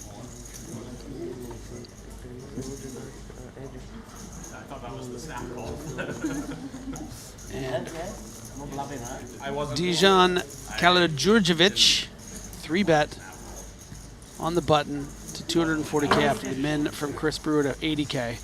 Chris said, you know what? How about 3.2 million, bro? The wildly successful Triton Reg, the American, takes it down. And let's go back to the status quo. Check in on our feature table. See how the likes of Wong Yong and Dan Smith are doing.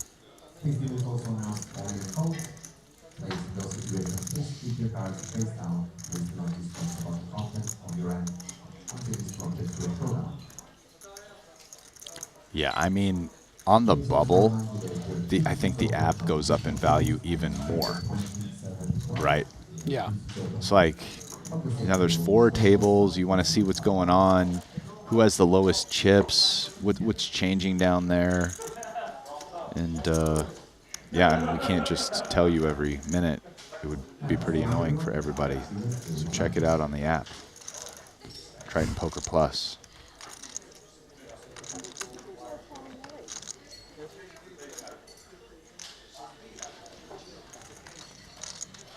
Phil Ivey up into the top 6 with 2.25 million. Everyone's loving seeing that.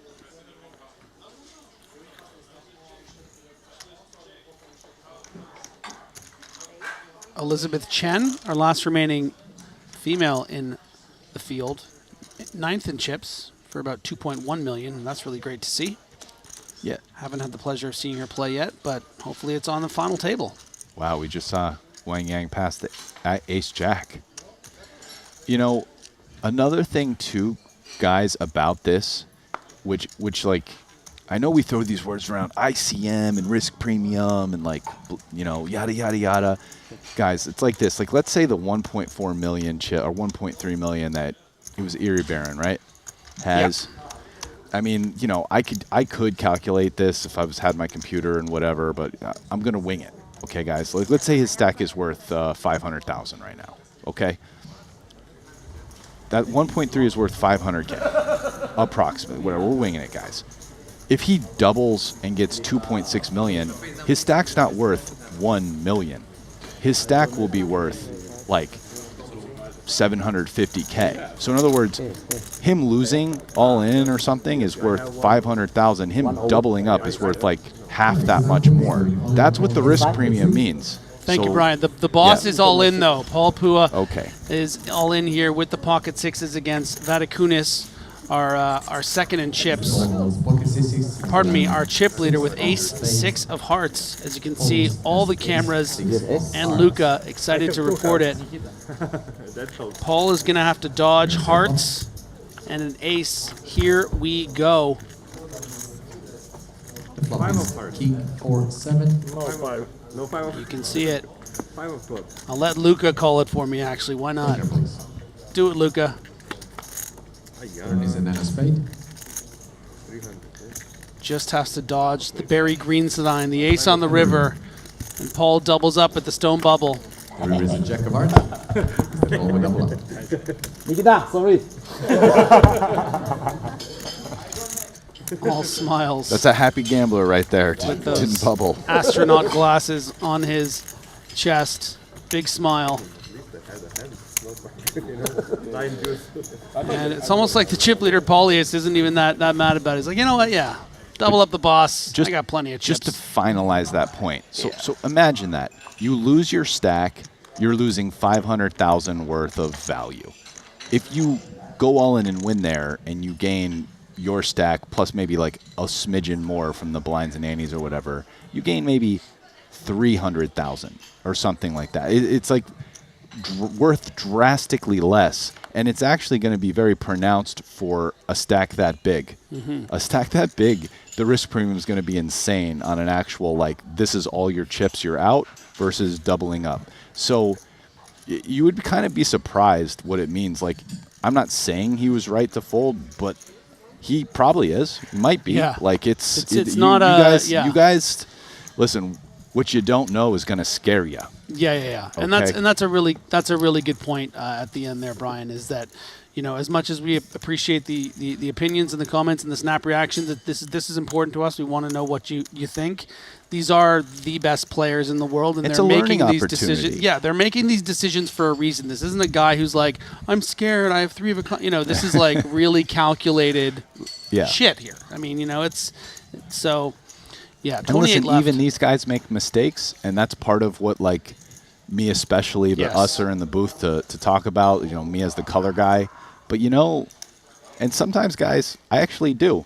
You hear me say it all the time. You know what? I don't know that time. Like, it might have been right. It's a really dicey spot.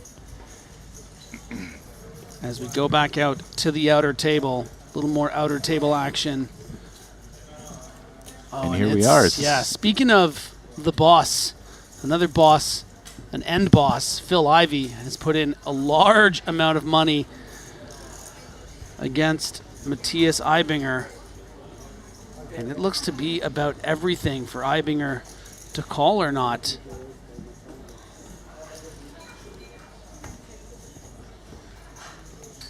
So Eibinger, it appears as though Eibinger put in 300 of his 465 in pre-flop, and is now deciding what to do for the other 140. And we all know what that eventuality will surely be, which is call is going to turn over his hand.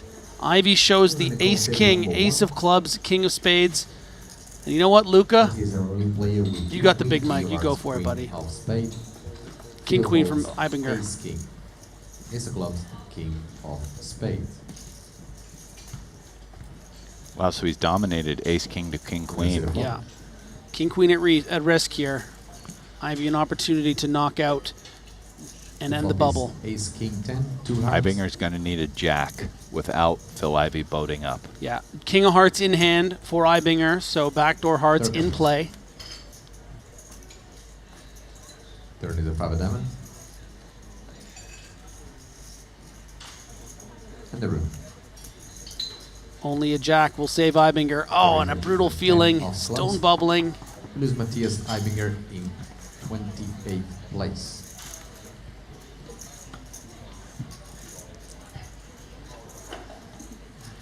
And Eibinger, stone Look at bubbling. Ivy over there. That's 2 million in Yeah, whites. yeah. That's 2.7-ish. Yeah, he's got 700 it. in blues, a little bit extra. Yeah, 2.7 something.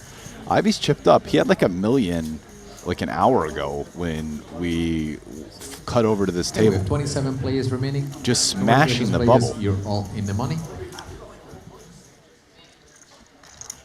He's the table chip leader No more over hand there for now. hand. We have refreshed the fast action.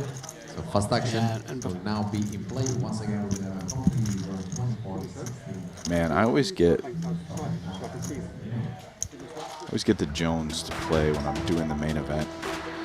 You know? Of course, so do I. I would love to just battle in there, but we have to be here together, Brian. You're stuck with me. It's like a marriage that, you know, it has its ups and downs. Let's keep it going. Masashi, 71 big blinds, significant chip lead here on the feature table. Things are going to open up now.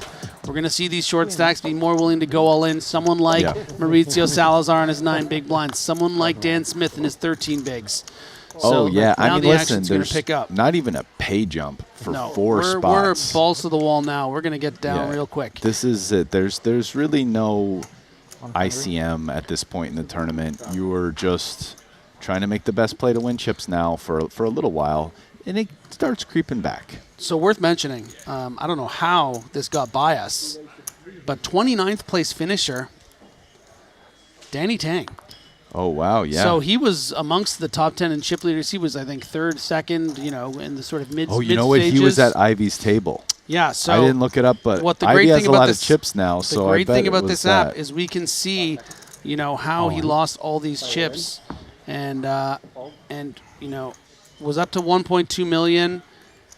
Lost a big pot here to Ibinger and stuff. So, yeah, did not go his way, Danny Tang. And that is going to have implications for the Ivan Liao Player of the Year standings. Busted by Ivy. Yeah. And Ivy had jacks and Danny Tang had ace, queen suited. A lot of implications. So Because, Ivy's of course, like third, Ivy is right? right there. And he's someone that is, you know, as Dan Smith gets it in ace-king to ace-king here. Sorry that we're losing track of this hand, 45. but one that certainly plays itself. 45,000. Call. All in a call, 75. JNT needed to make sure, but... Ace king. Ace king.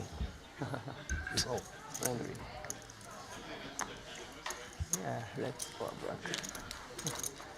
bro. So Ivy actually 7th on the leaderboard for the Player of the Year, but will make a lot of points if he wins this thing.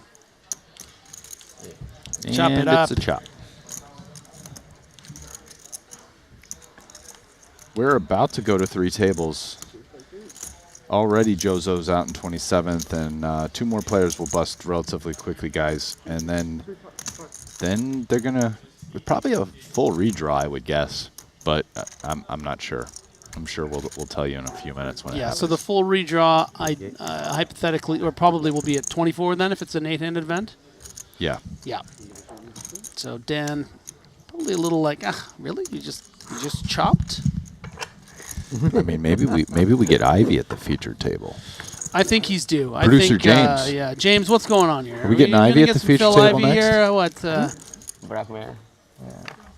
The viewers will have to wait and see, he says. Yeah. Good luck. He keeps things close to the vest, that James.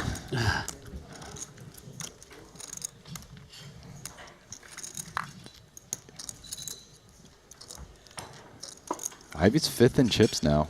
Yeah, Wang Yang being moved off here, it appears. That's I didn't check it. I saw that you didn't check it. I was watching. I was following my card. And not a good card. It is the 10 deuce off.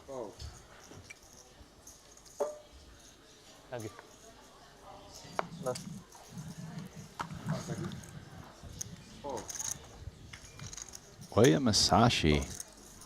Chip stack just keeps seeming to grow.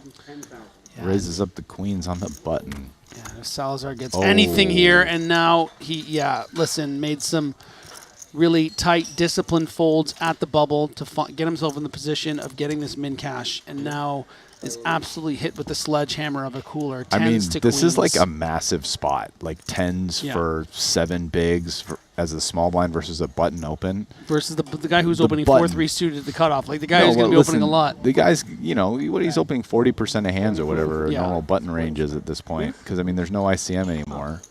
4-3 suited was when there was ICM. That said, 10s performs pretty well. But in this specific moment, when... No bueno. Yeah, no bueno.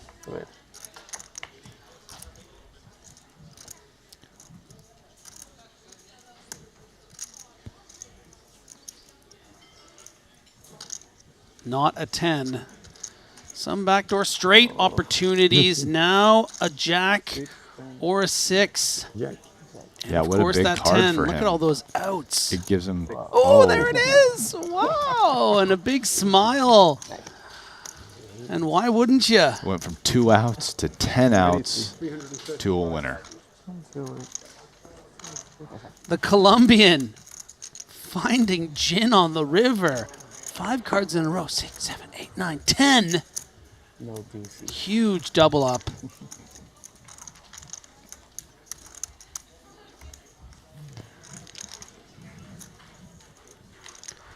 That's how you do it. 770,000 for Salazar. 15 big blinds. He will frickin' take it.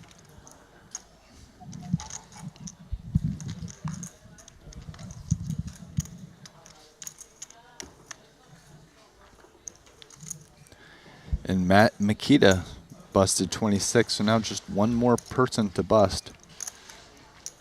That almost was Salazar, but wasn't.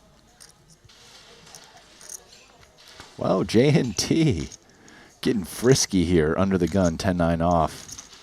You just never know what to expect from J&T.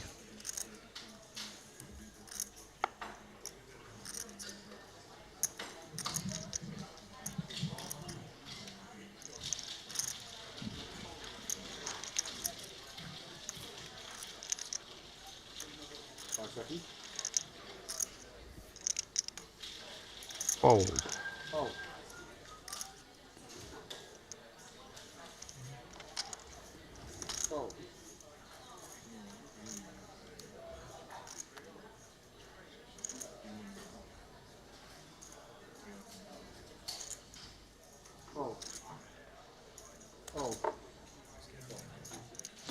And these guys now taking their max time because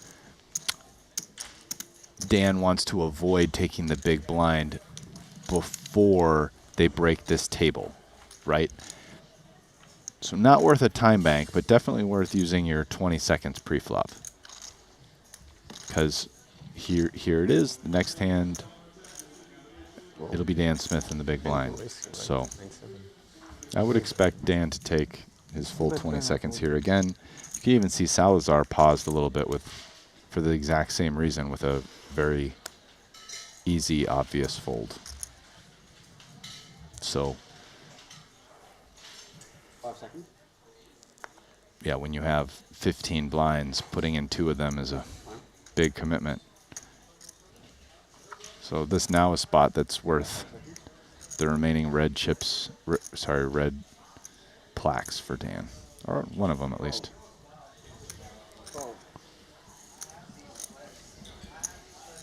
Ooh, and Salazar with a nice little playable hand here in the cutoff.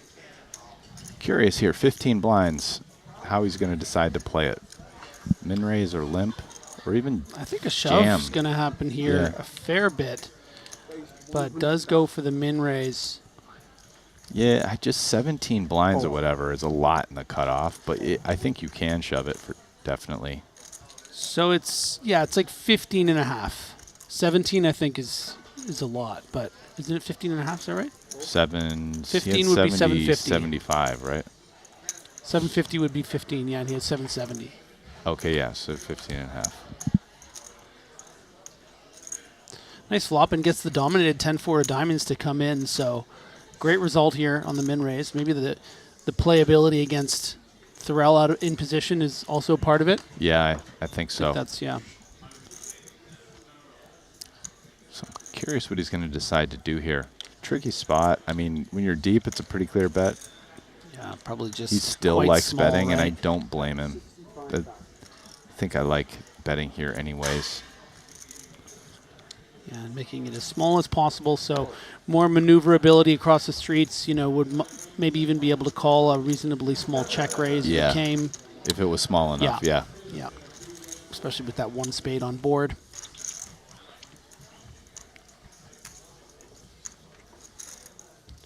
And we move on. Salazar on borrowed time. Going to be very, very happy to be still in this tournament. 19 big blinds. Sucking out the queens with the 10s. It's going to happen sometimes. Dan was trying to avoid it, but he's taking the big blind. Yeah. It's coming around. Masashi's got so many chips, he probably doesn't care, but Salazar does. So Salazar might do the same thing here, which is... So quickly Take a explain little that while to the viewer a little bit if you haven't already. It's like, you know, he looks down, he sees a hand, he's definitely folding, and thinks about it for 20 seconds. No, I'm saying about why he's waiting, trying to not reach the big blind. Oh, because they're redraw, about right? to redraw, Okay. yeah. Yeah.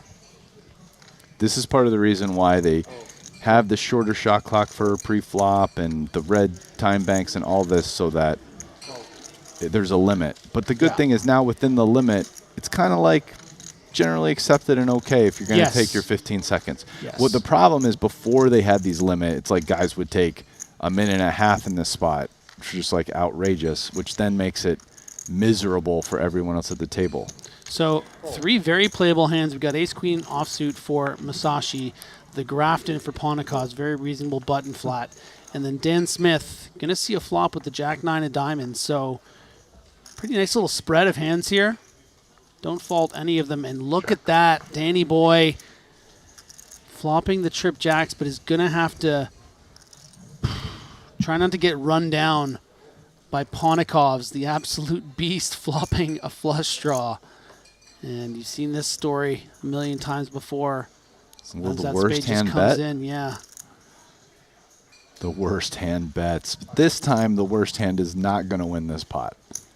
I will die on that hill right now. Worst hand not winning. Yeah, and if you're wondering why Masashi's betting here, it's important, I think, to not focus too much on what Dan and Ponikov's actually have, right? You know, the times that Ponikov's has something like, let's say, King, Queen of Hearts, it's just going to clear it out, it's clean, he's out of the hand. And then Dan Smith, when he has, 8, 9 of diamonds, whatever. In this particular case, Dan obviously flopping trips, Ponikov's with that flush draw. Question for you, Brian. In the event that Dan Smith, which I think he will be check raising or check shoving here on this 15 big blind stack to start. Yeah, I think so too. Are we just out of the pot from Ponikov's? Is this something where maybe Dan Smith just makes a little raise and Ponikov's is able to call? What do you think is the most likely outcome? I think Ponikov's is going to get this cheap turn card here. This is not a big raise. I don't know. I don't know if he calls this, man. Yeah, maybe he does actually. It's 2.5x, right? You have the dead 100 from Oya as well. We have to imagine we're seeing through on this flush draw. I could be wrong. It's tricky because, when our opponent's bluffing, we get to win, which is probably enough. But then we could lose flush over flush. Yeah. And when they have a jack, it sucks. But I do think getting 5 point something to 1 makes it pretty enticing. Yeah. And so Ponikov's does agrees with us. Yeah. Going to call now. But you can see Dan just has 345,000 chips back and would hate to see a spade. A 10 is good. It's kind of an okay card for Ponikov's in that You've now got there against King 7 of spades or whatever, right? Yeah, which had him just buried. Mm-hmm. So he actually probably calls a jam now, whereas before he probably folds for the last 345K, right?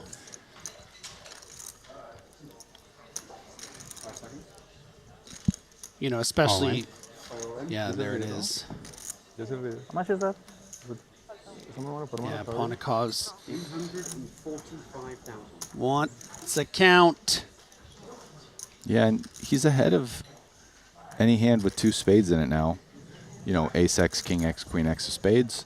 He's behind a jack considerably, but, as we can see, he's got 20% equity and he's getting about just under 4 to 1 from the pot, so...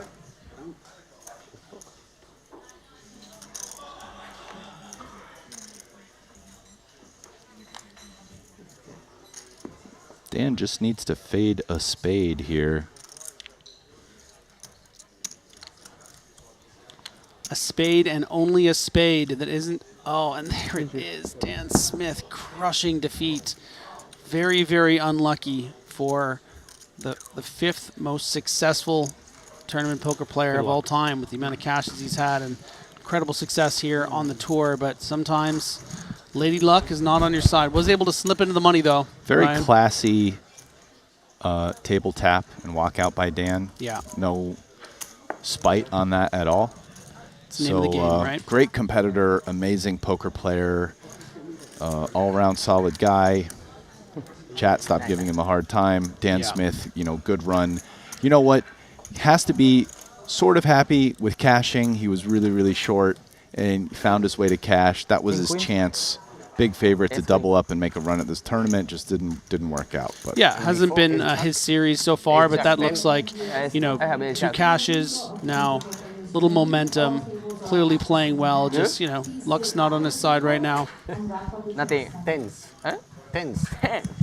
And No. that is good news for Pontikaz, who vaults all the way to 4th in chips. And you can see actually takes the table chip lead with 65 big blinds. Masashi, good level, 3 million, 60 blinds. JNT's been just hanging out here at Baron, maybe making the most controversial fold of certainly the day, maybe one of the entire series here, with those 10s set on the bubble, and Salazar with 19 big blinds, who was able to get lucky 10s to queen. So a lot went down there, a lot of really exciting stuff, Ras. We sort of went a little bit over it. You know, unlucky for Dan there at the end. Yeah. Put himself in great position to get all of the money from that 10-9 of spades. A lot of people might have, you know, just shoved over the bet and the call, or, you know, made a bigger raise, and 10-9 suited wouldn't have felt priced in. So pretty expert level stuff there. And like you said, got him in for about 20% and just couldn't fade the spade river, and is heading home a little bit earlier than he would have liked. Yeah, no doubt. And again, you know, if you want to hear, you should play back, because for a while after the pocket 10s fold, we broke it down. I tried to give a lot of specific reasons. You know, I'm not going to say definitively whether it was right or wrong, but it was a very interesting spot, and there's a lot going on there, and then there's a lot to think about, especially in terms of risk premium on a medium stack in the tournament, with the chips lost versus the chip gained or worth. So please reserve judgment. You know, these guys are competing hard. They're amazing players, and yes, while they make mistakes, they probably don't make quite as many as you guys think. So, Right. you know, I really think that was an interesting hand. There's been a lot of them, and yeah, I'm sure there'll be more after we come back. Yes, so we're going to get into the nitty-gritty. Final 3 tables, 24 players remain. Some amazing players even in the top 5. Phil Ivey, of course, fan favorite. Maybe you'll get him after the break. I don't know. I'm gonna take a seat here, and Ali's going to come in and take for me. It's going to be about a 4 or 5 minute break there for the redraw, and we'll do continuing coverage here in Montenegro.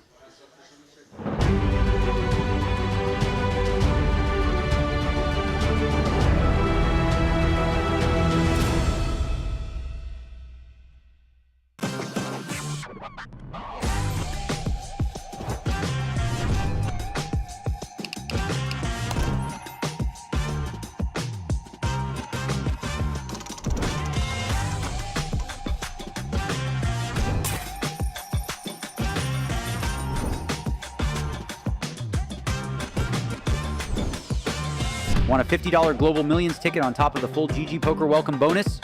Sign up with promo code Triton_2024 and deposit a minimum of $20 to claim your ticket.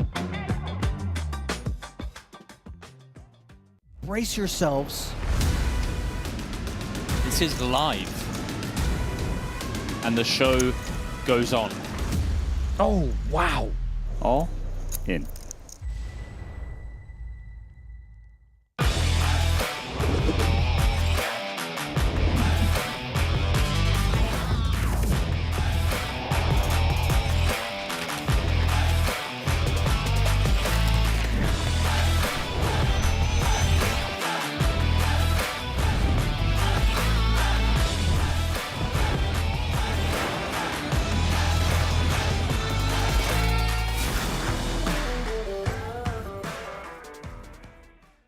Welcome to BetACR EU, the premier platform for sports enthusiasts and the newest way to engage with the Triton Live Series. Experience the pinnacle of sports prediction, where every game, every match becomes an opportunity for victory. At BetACR EU, your insights into the game transform into action. With exclusive action prediction options for the Triton Series, your player knowledge and predictions set the stage for unmatched excitement. And there's more. BetACR EU brings the world of sports to your fingertips, offering action prediction options across all major sports. Whether it's football, basketball, baseball, or beyond, your passion for sports finds its home here. Kick off your journey with us and get a 15% free play on your first top-up up to $250. Don't just watch the game, be a part of it.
And welcome back to continuing coverage of this $125,000 main event from here at the Triton Super High Roller Series Montenegro. Ali Najad alongside Brian Rast.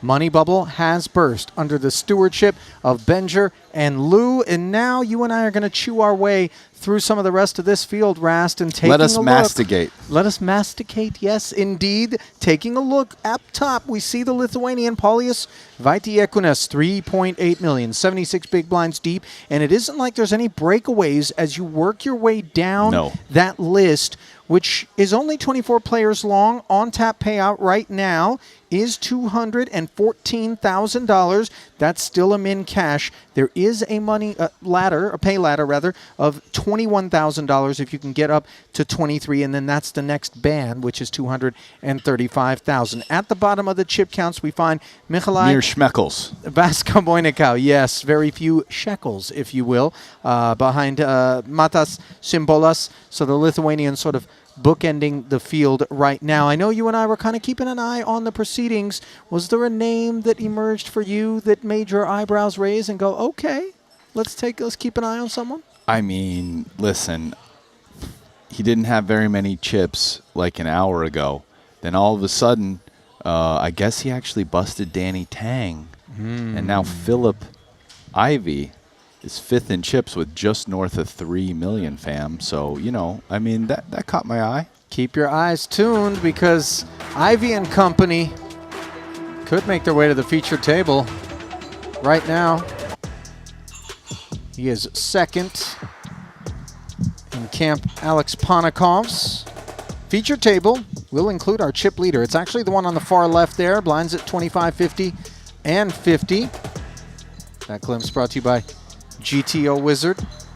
Note, by the way, the presence of one Paul Pua, Triton Super High Roller Series co-founder, still in the field. Chris Brewer out there. Waikin Young, son of the other Triton co-founder, Richard Young, currently running second in chips overall. Bryn Kenny, not to be overlooked. Rast, anytime the buy-ins are big, the man just seems to show up. Michalai, that aforementioned shortest stack in the room, ace-4. He's going with it up front. Oya Masashi asks for a count.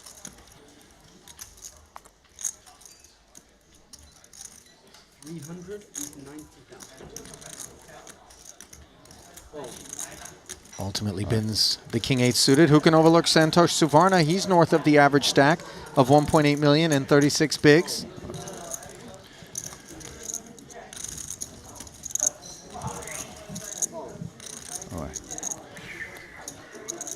Well, guys, I have breaking news for you. We came back. This might not have been what you were expecting. Listen, this table's full of amazing players. It's going to be good poker. You know, that said, you wanted Phil Ivey. I do have good news. In about 30 minutes, we're going to do some reshuffling, and I think we're going to get that table that Ivey's on, along with boss man Paul Foy, Bryn Kenny, Ponikovs, and some other people. Did you call in a little favor, Rasty? You got a little pull around here? You throwing some weight around? Listen, Ali, I can't give away all my secrets, you know? I do feel like there could be some popular demand behind getting that particular table up on stage. You can maybe follow it on the app right now if you want. Just like what I'm doing. Right now on the main, I got the feature table. It's gold. We got all these studs, Pauly V, Jew, Savarna, Oya, etc. But then, you know, on my other slot, that table 3, so I can just see what's going on there as well. I don't know. Check it out. Triton Poker Plus app. It's not bad.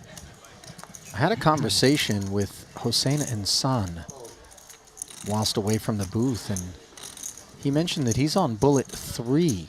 Oh. Out of the money, 2 bullets in, third bullet, getting him into the money. And obviously, just in terms of 125K investment versus the 214K min cash return, we know that that has been a profitable decision. Listen, whenever you're in 2, 3 plus bullets, just cashing is great. It's nice to get something back. And it looks like as long as he doesn't go out next, he's going to get more than 214. But yeah, here's the thing, guys. Here's how flat it is. I always try to stress this, but he needs to get 375 to break even. He can't. The jump from 12th to 11th. So to not lose in this tournament, he has to make it to 11th. That's how flat the payout is. It's pretty flat, which is why if you see guys not playing super tight anymore, like how we just saw on the bubble for the last hour or two, that's why. Because it's time to get some chips. Because do you want to know what is up top?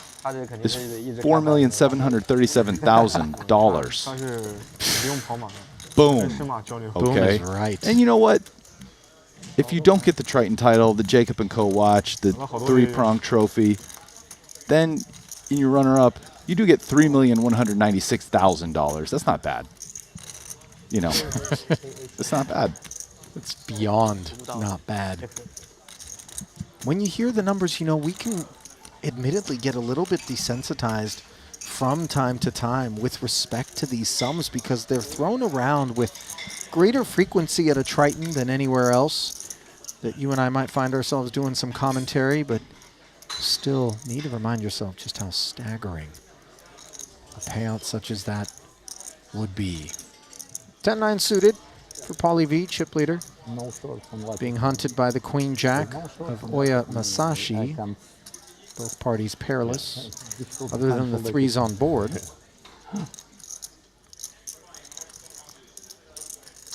But you did good on this 40 or 50K yesterday. You were short, yes? Yeah. My specialty. Yeah?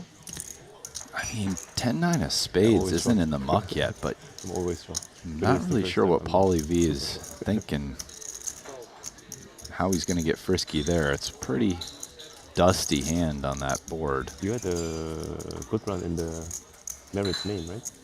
In the NTP 90K. Was good. Sprinkle it and take it. You finished how much? 16. 16. You? Oh, yeah. I finished made the final table in the 574,000 in career Triton earnings from the land of the rising sun. First joined us in Vietnam, had 1 cash and a 20K mystery bounty. Then in London in 2023, he had 2 final tables. 3rd in a 30K turbo bounty, 7th in a 60K short deck main event. So multidisciplinary skills on him. And then coming off of the 100K 8 max where he finished 13th here in Montenegro. Here at his 3rd festival. One to watch. So what this table does have, though, is 4 of the top 7 stacks in the tournament. That's what it does have. Pauly V, number 1. Wai Kenyang, number 2. Masashi Oya, number 4. And Wang Yang, number 7. So 3 of the top 4, 4 of the top 7. That's not too bad. Suvarna. Ace-Jack, not too bad either. Deciding to take us upstairs. 3rd floor, 320K. And Svarna, who was 9th in chips in the tournament, and above the average stack by a little bit, is looking around this table at all these other chip stacks. Oh, and Samuel Ju. So this table has 6 of the top 10 stacks. That's a lot of chips. The other tables must be a little sparse, frankly. Well, there's only 3 tables in total left, right? 3 tables, but this one has 6 of the top 10 chip stacks. 6 of the 11 above average stacks. That is a really disproportionate cluster. Yeah. But it does make for some deep stack poker. King, Queen, mulling over how to navigate and respond to Suvarna, who Oya covers. But as you pointed out, flat payout structure means the ICM pressure isn't really a thing. That said, Oya does lay it down. And maybe that's a little bit of an overreach. The immediate ICM. Yeah, right, in terms of pay ladders and things like that. But you do need to consider the value of the chips with all of that money up top as well. Yeah, but you're going to need a lot of chips to get there. Yeah. You know? And I think King Queen off is just a fine fold there. It's nothing about ICM pressure. I mean, he opened EP. Anyway, you know. Beyond, what does Pluto have to say about that? Beyond fine, delightful. Our announcement that the Triton Super High Roller Series has arrived. We've gone mainstream. Pluto TV out in the United States hosting the full catalog of our content, prior festivals, interviews, ancillary content, some of which has yet to be dropped and is absolutely bang on. You won't want to miss any of it. Watch Triton Poker live on Pluto TV.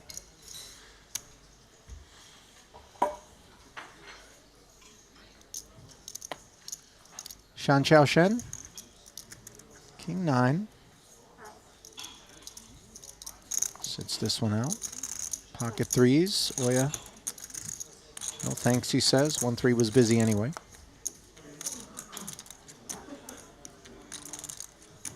Samuel mocking.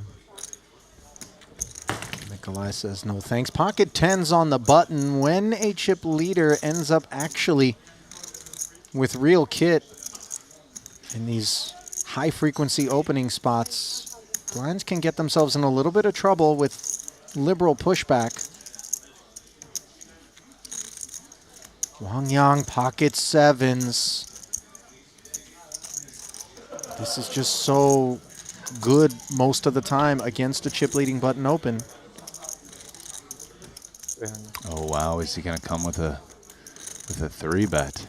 Looks like 300. 5s for Wai Kin Yang. I think versus this action, fold seems like the prudent play. If you do start mixing in light 4-bets here, it starts being stuff like King Jack suited, Ace-X suited stuff, but not 5s. Now 10s, I mean, they're pretty deep. I mean, we're talking 46 blinds, Wang Yang. Pauly V does have a decision here that's close between call and just like 4-bet go for it. I think call is a little bit more standard in what I'm expecting him to do. Oh, he's 4-bet going for it. And against 7s, this is exactly how you'd want to play the hand. And just consider how deeply uncomfortable 7s become in the face of the 4-bet. But see, this goes to show about exactly what I'm saying, that Pauly does not, because in a high ICM situation, he's always calling, right, with a big risk premium. But here, he's going for value, 4-betting, and playing a bigger pot. And I think his hand is just at the cusp of doing it. I mean, I don't think you're ever doing this with 8s, like maybe 9s, maybe not, but 10s seems reasonable, kind of to go both ways. You do have the benefit of like maybe getting a hand like King Jack to fold. Probably getting a hand like King Jack to fold. Now Wang Yang could step into it here if he just decides to 5-bet jam 7s. Okay. I have seen people do crazy stuff like that You hear before. a call, but you're like, was there a call in, all in? What? All of a sudden, we're playing for 1.5 million. The problem's self-evident. This is a big one. I mean, whoever just wins what's in the middle will have a large stack, especially Pauly V. And that's not counting if more goes in. 1 overcard to the 10s, 2 to the 7s, neither player with a diamond on this queen-high board.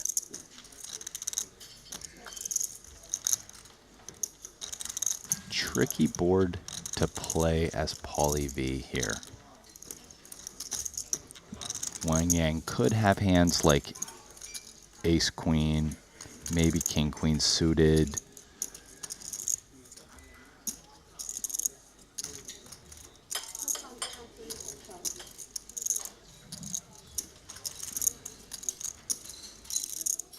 Makes a small bet. This bet is maybe designed to clear out some Ace-X hands that are no good. It does open you up to getting check raise, although I do really doubt Wang Yang decides to check raise with 7s here. Seems like a hand that's just calls. If you're Wang Yang, you're thinking, well, I'm beating Ace-High, pretty much. You know, I have some backdoor straight possibilities. Oh. Ace is a very interesting card Yeah. to show up on this turn, Rast. Neither player is going to like the ace. I would say there's a decent chance this at this point this gets checked down.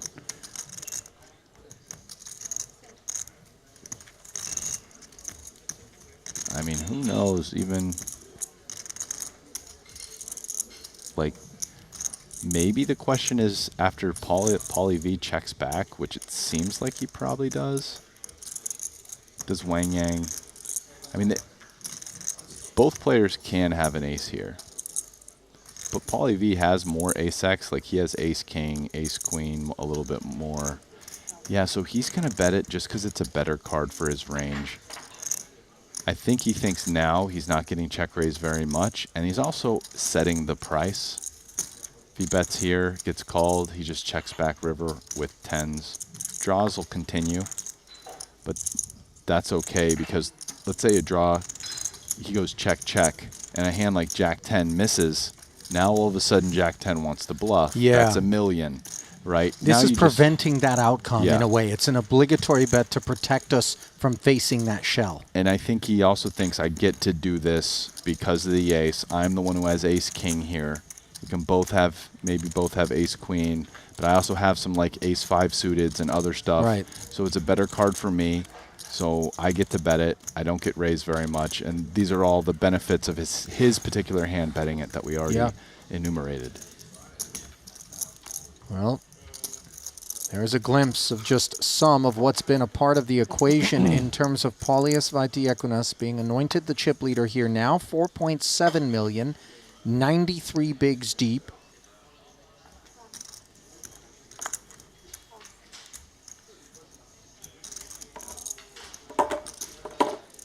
Some separation between he and Panakovs, who runs second with 72 bigs.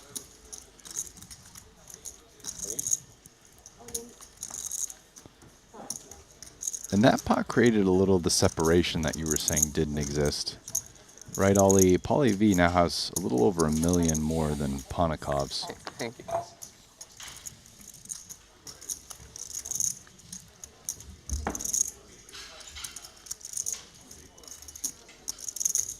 Vasco Boinicao once again picks up an orbit's worth. I liken this exercise when we're on the short stack to just treading water, trying to keep your head above the surface. So fine. And perhaps even take a big breath at some point. This is big.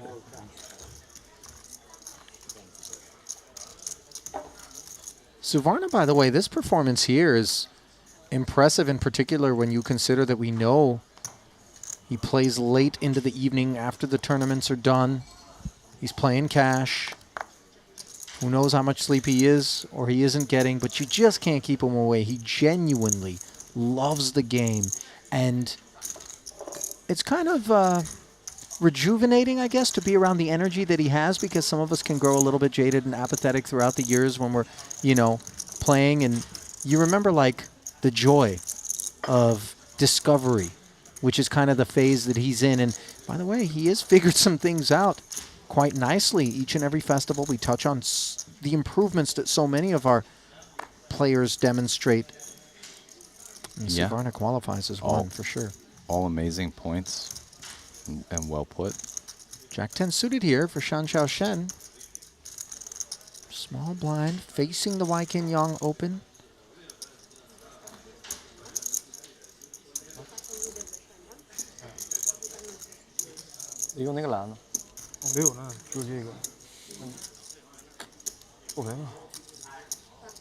Okay, this is interesting. It would appear that Shen does not have any regular time banks, and Wang Yang is explaining that the red time banks are specifically for unopened pots pre-flop. Fast action system, shot clock reduced to 10 seconds.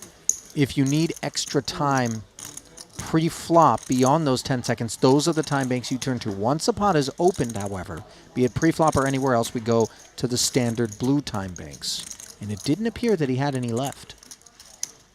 Oh, wow.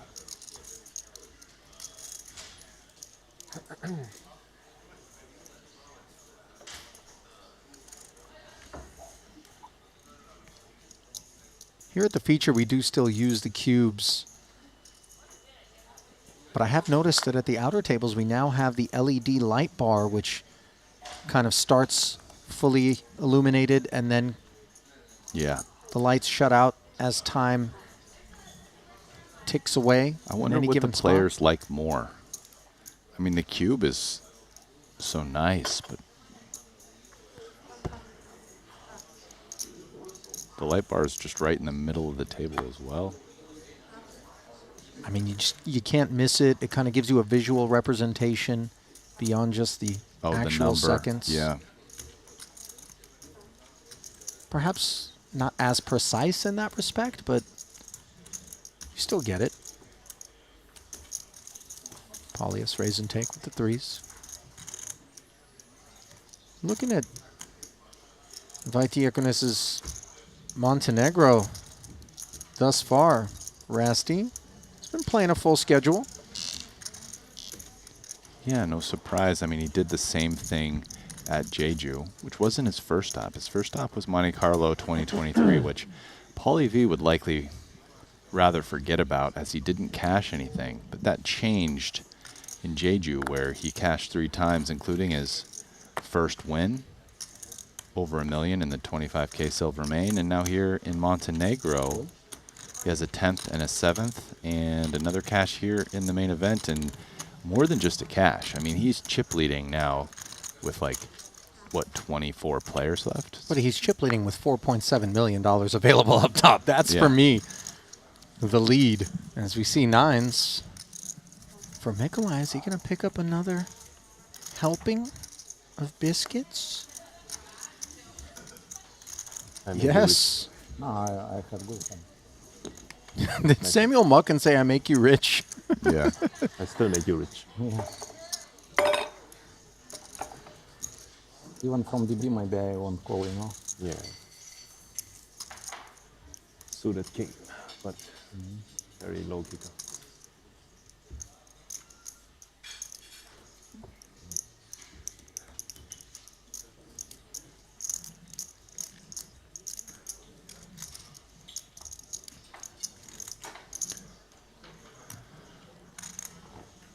Creeping up on 10:30 p.m. local time here in Montenegro.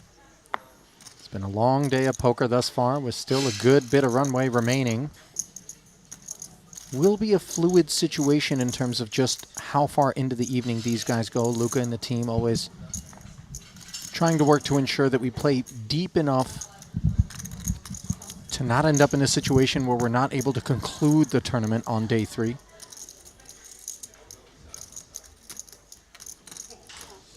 We did end up having to have that extra day. A day 3 in the 50K, I want to say it was. In Jeju, right? No, here. Oh, it was here? We came back. Oh, here we go. Nice little defend.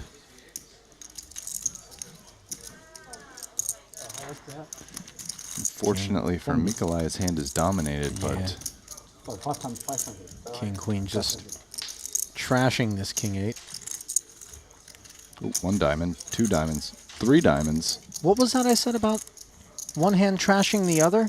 Because on an all-diamond board, King Queen is currently drawing dead, and that will remain the case. 295 in the middle. Oh, no. A king, one of the few cards that could find Wang Yang losing more chips in this pot that he opened.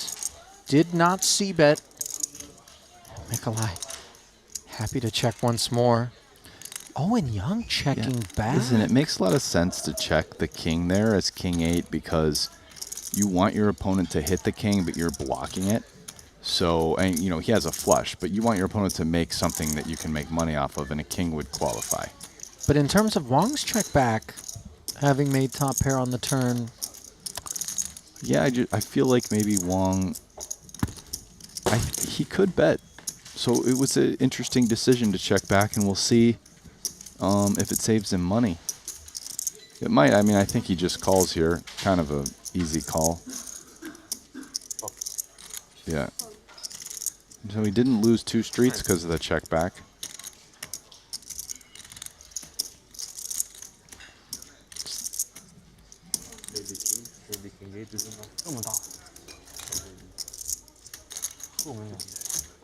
So 150K payday on the river for Mikolai, who is batting 1,000 since we come back from the break.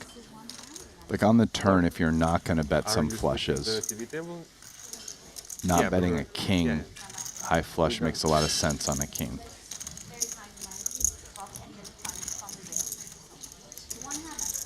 Electronic. I don't think that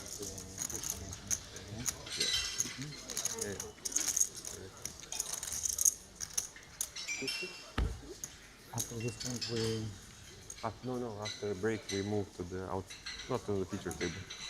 We will do after break.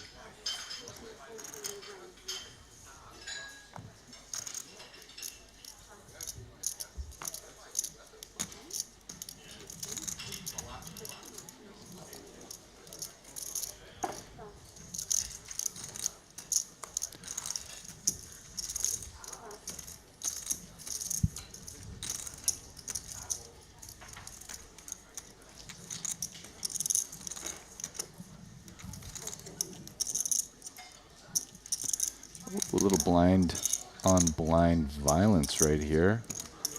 First getting started with ace-queen suited. I think this is just too much hand to open jam for 18 blinds. Either come with limp or like a 3x.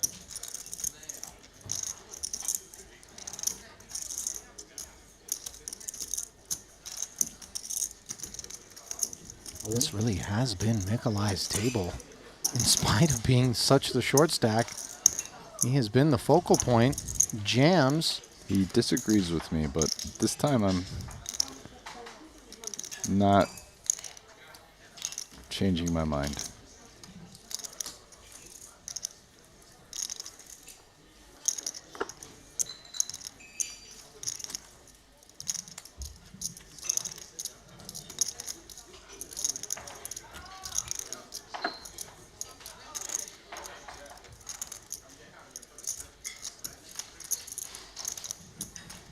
He's now up and over 20 bigs is Mikolai. Yeah. Suddenly looking like a playable stack. That's a depth that a lot of homework goes into, isn't it? Ras, just considering the frequency with which late stage tournament poker is played off of the 20 to 30 big kind of stack. Yeah, for sure. Especially as you start getting down to this stage into the final table. I mean, oftentimes when you're playing for the most money, 30 is a lot of blinds at FTs.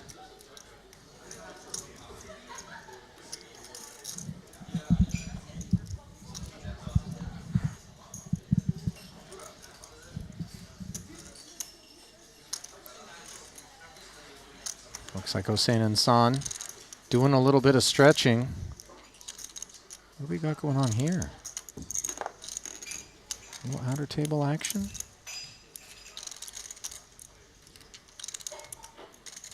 Elsewhere, Patrick's table. JNT makes it 100 to go. That's one of our VIPs who has finished second in the main event on 2 separate occasions. Very unlucky against Timothy Adams in London. To finish second on one of those occasions. Just a raise and take it, it looks like. There you go. Put some respect on that man's stack. Yeah. The agent of chaos. What do you have on Kim code? You know, he was down at the 15K, 30K level. He was down to 65,000. Two blinds. It's so remarkable to consider that oftentimes players who work their way to the final table have reached that sort of 5 big blind depth at some point, under 10 bigs, where... Oh, JNT had to double to get to 5 big blinds from 2. That's wild. Sitting now with 36 bigs. Something. Yeah, 1.8 million. He had 65K, 2 blinds. Symbolis has 5x. The bulk of his chips have been pushed forward here. 250 of 295. And Action is folded around to Justin Saliba. He has not yet mucked. 530K deep. Now it's official. And Matas will take it.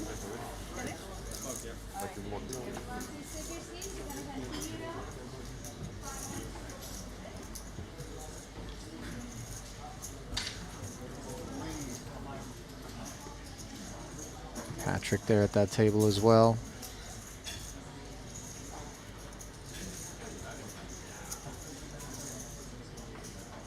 Back over to the feature now. Brewer was flirting with the chip leader for a bit earlier at that table as well, down to 2.6. He's in 6th place. Oh. Pocket Kings for Xian Xiaoshen.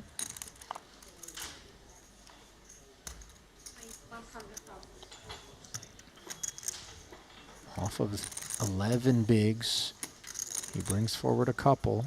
8s for Suvarna. Will he want to ISO?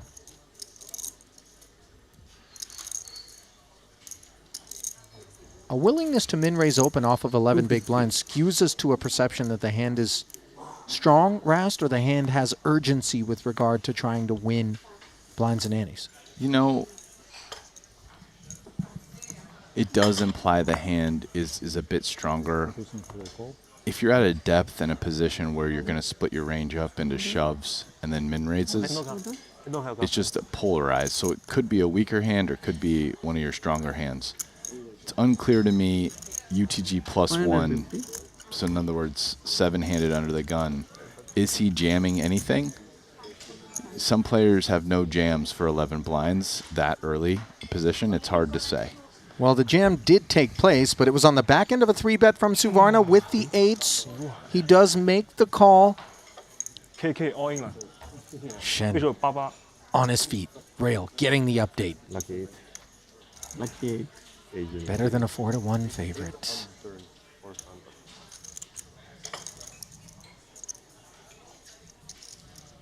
Ten high rainbow board. Tense moments for Shen. He's got diamond coverage, so the 8 of diamonds is removed from the board. Just got to fade a 1 outer to find the double and haul in 1.2. And he does it. So how about that for Shen?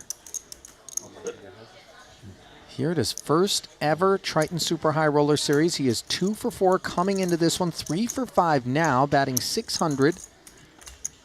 100K plus in earnings, courtesy of 19th in the 30K 8 max and 15th in the 40K mystery bounty. I'm not altogether surprised after watching that. He definitely wore his delight on his face as he won that. You can also see the anxiety standing up, sweating those cards. Even on the turn when he just had to fade 1 out, he was a little nervous. I mean, listen, 125K buy-in. It is getting real out there. 4.7 up top. It's hard to train your mind not to wander into that world, the grandeur. And sometimes it might even be a healthy exercise, Rast, in terms of visualization, manifestation. There's so many little sort of tricks, not all of them, you know, shared. And I say tricks, just beliefs, you know, philosophies that are espoused by these high rollers who obviously build the foundation of their success upon a backbone of skill and hard work, but may consider some of these other dark arts, for lack of a better word, as a free roll. Things haven't been going Wang Yang's way. Down to 930. You know, it's interesting you say that. Ponikov's is 3rd. And so I mentioned this earlier. You weren't here when I was on with Griffin, but I was down with you, and we talked to his girlfriend. Yeah? And his girlfriend doesn't check. He's like, do you know how he's doing? No, I don't look. When I look, it goes down. Yeah. Well, guess what? I don't think she's looking because he's up there. He's 3rd. He's 4th in chips. He's got a lot of chips. She's still not looking. It's hard to think that she didn't know how deep a stack was, because I did see her on the Louis Vuitton website on her iPad. No, I'm kidding. I'm just she wasn't shopping online. Go shot straight flush draw. C-bet and take it for Paulie V. Yes, I understand. Well, guys, that feature you've been waiting for, it's going to happen soon. We're still at 24. Nobody's busted. It's been a while since we saw Dan Smith go out. No one has busted since then. Smith had Jack 9 against 10-9. Jack 4 board. Flush draw for Ponikov's on the flop. Got there on the river. And that was the end of Dan Smith. And that's how we got to 24 players remaining. Oh, yeah. I'm sure there's been a few traumas associated with how Wang Yang has gotten himself down to sub 20 bigs. Jams and takes it from the button. As you see the players removing their mics, they're going to be going elsewhere in the room. Scheduled break just about upon us, as only 24 runners remain here in the $125,000 main event. An original 171 entries, total prize pool of $21.4 million, roughly $4.7 million up top. It is getting real out there.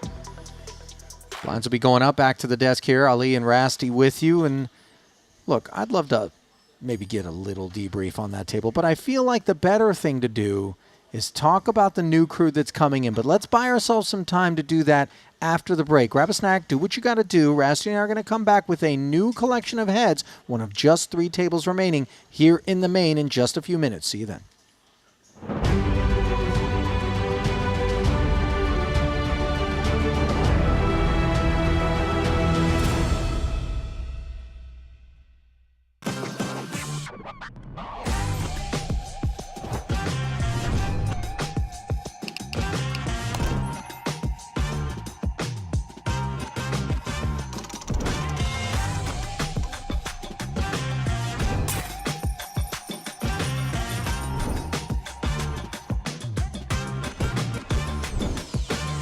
Want a $50 Global Millions ticket on top of the full GG Poker welcome bonus?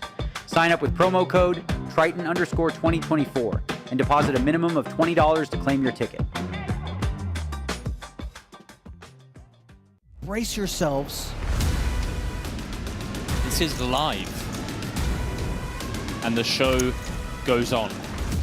Oh, wow. All in.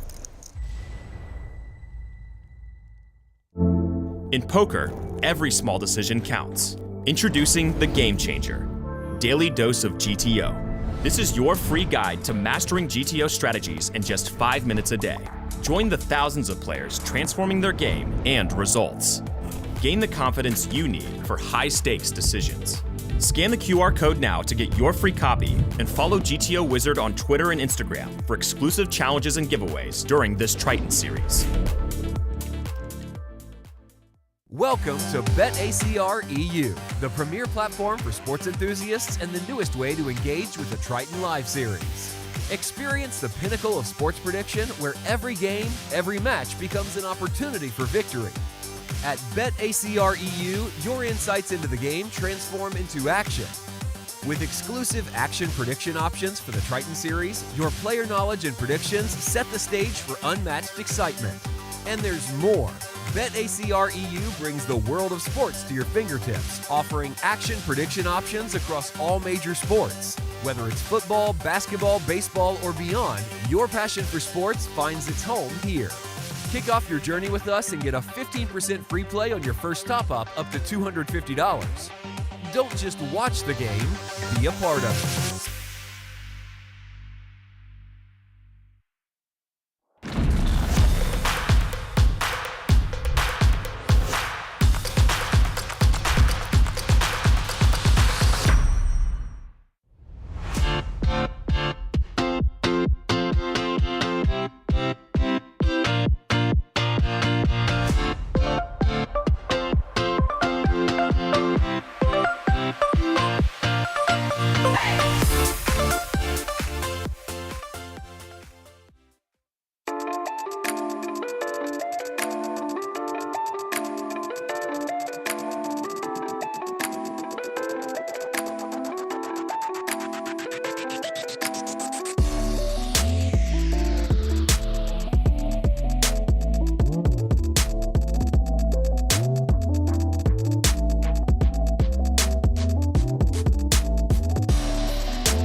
Welcome to BetACR EU, the premier platform for sports enthusiasts and the newest way to engage with the Triton Live Series.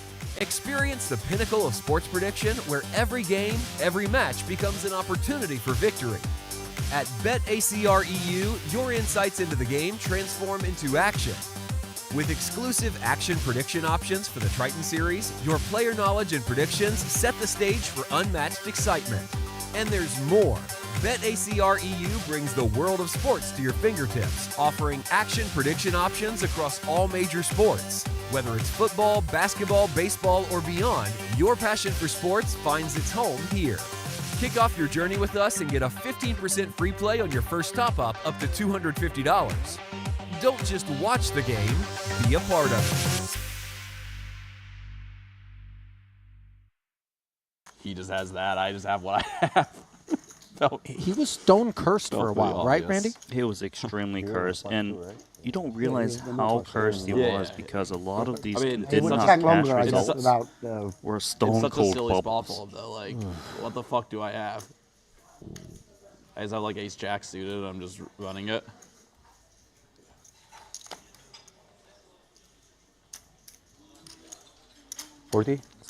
These kings again? Does he really? Oh, okay. Against tens for Brewer, who has opened to 40,000. Surely we're looking at a 10 high flop coming, right?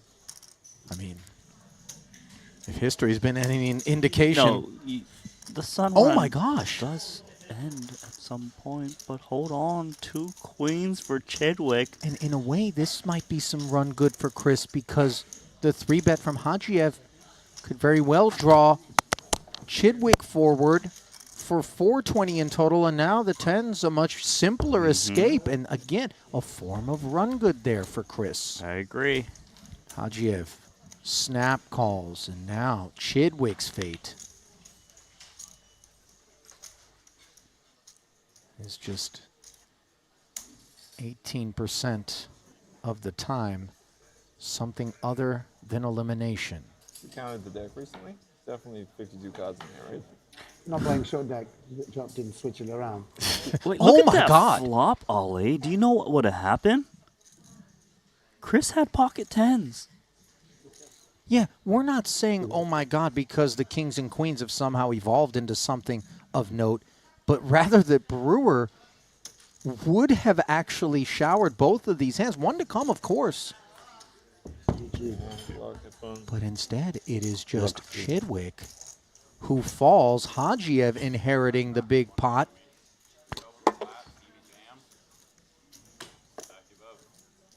Yep. Or Stevie doesn't Brewer have talked queens about and you bust me. I'm trying to think of a way without changing the shuffle. Okay. Everything stays the same. Oh my God, yeah, look. Imagine you have kings, then somebody else has kings, and you flop that 2 hands in a row. Did you ever have a friend? Yes. As it turns out, yeah. Funny how we look at it. Anyways, though, Brewer is going to open up this ace-3 suited, sitting in 4th currently, not too far behind the chip leader of Paulie V. That's in the overall field? Overall field, that's right. Second and third are? Second and third are Masashi Oya and Santosh Suvarna. Hey, yo. What up, Santosh? Paulie V and Oya have kind of been up there for some time.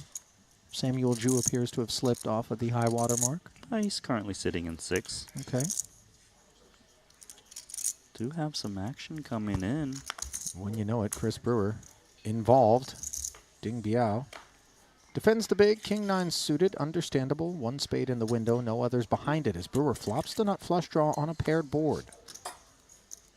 Ding Biao does have king high and backdoor spades, although to react against the undergun open is very difficult off of that stack.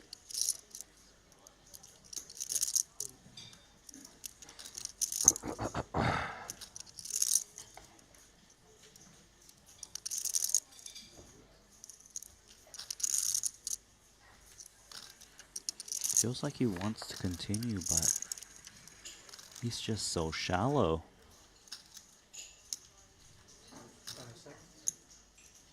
He is going to find a check call, and this could get interesting on a lot of turns.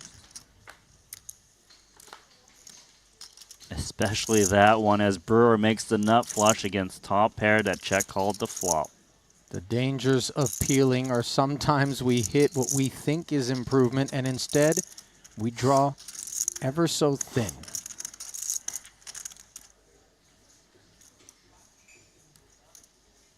Second check.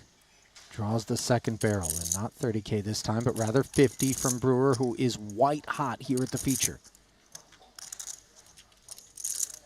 This is just one of the best cards for Ding Biao. He's going to try to make it look like he's got a 7x and just continue to check call it, I imagine. Try to get his opponent to bluff. There is merit to protect against a diamond, I suppose.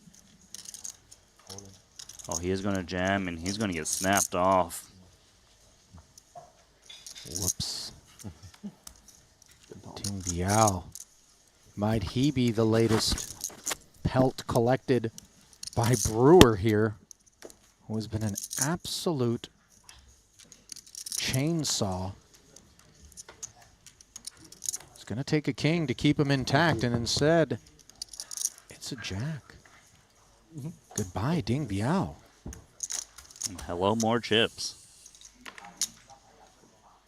Well, Brewer keeping the locker room busy here. Hour of Chris. Yeah. Pretty wild. Last 3 hands, I got top 4.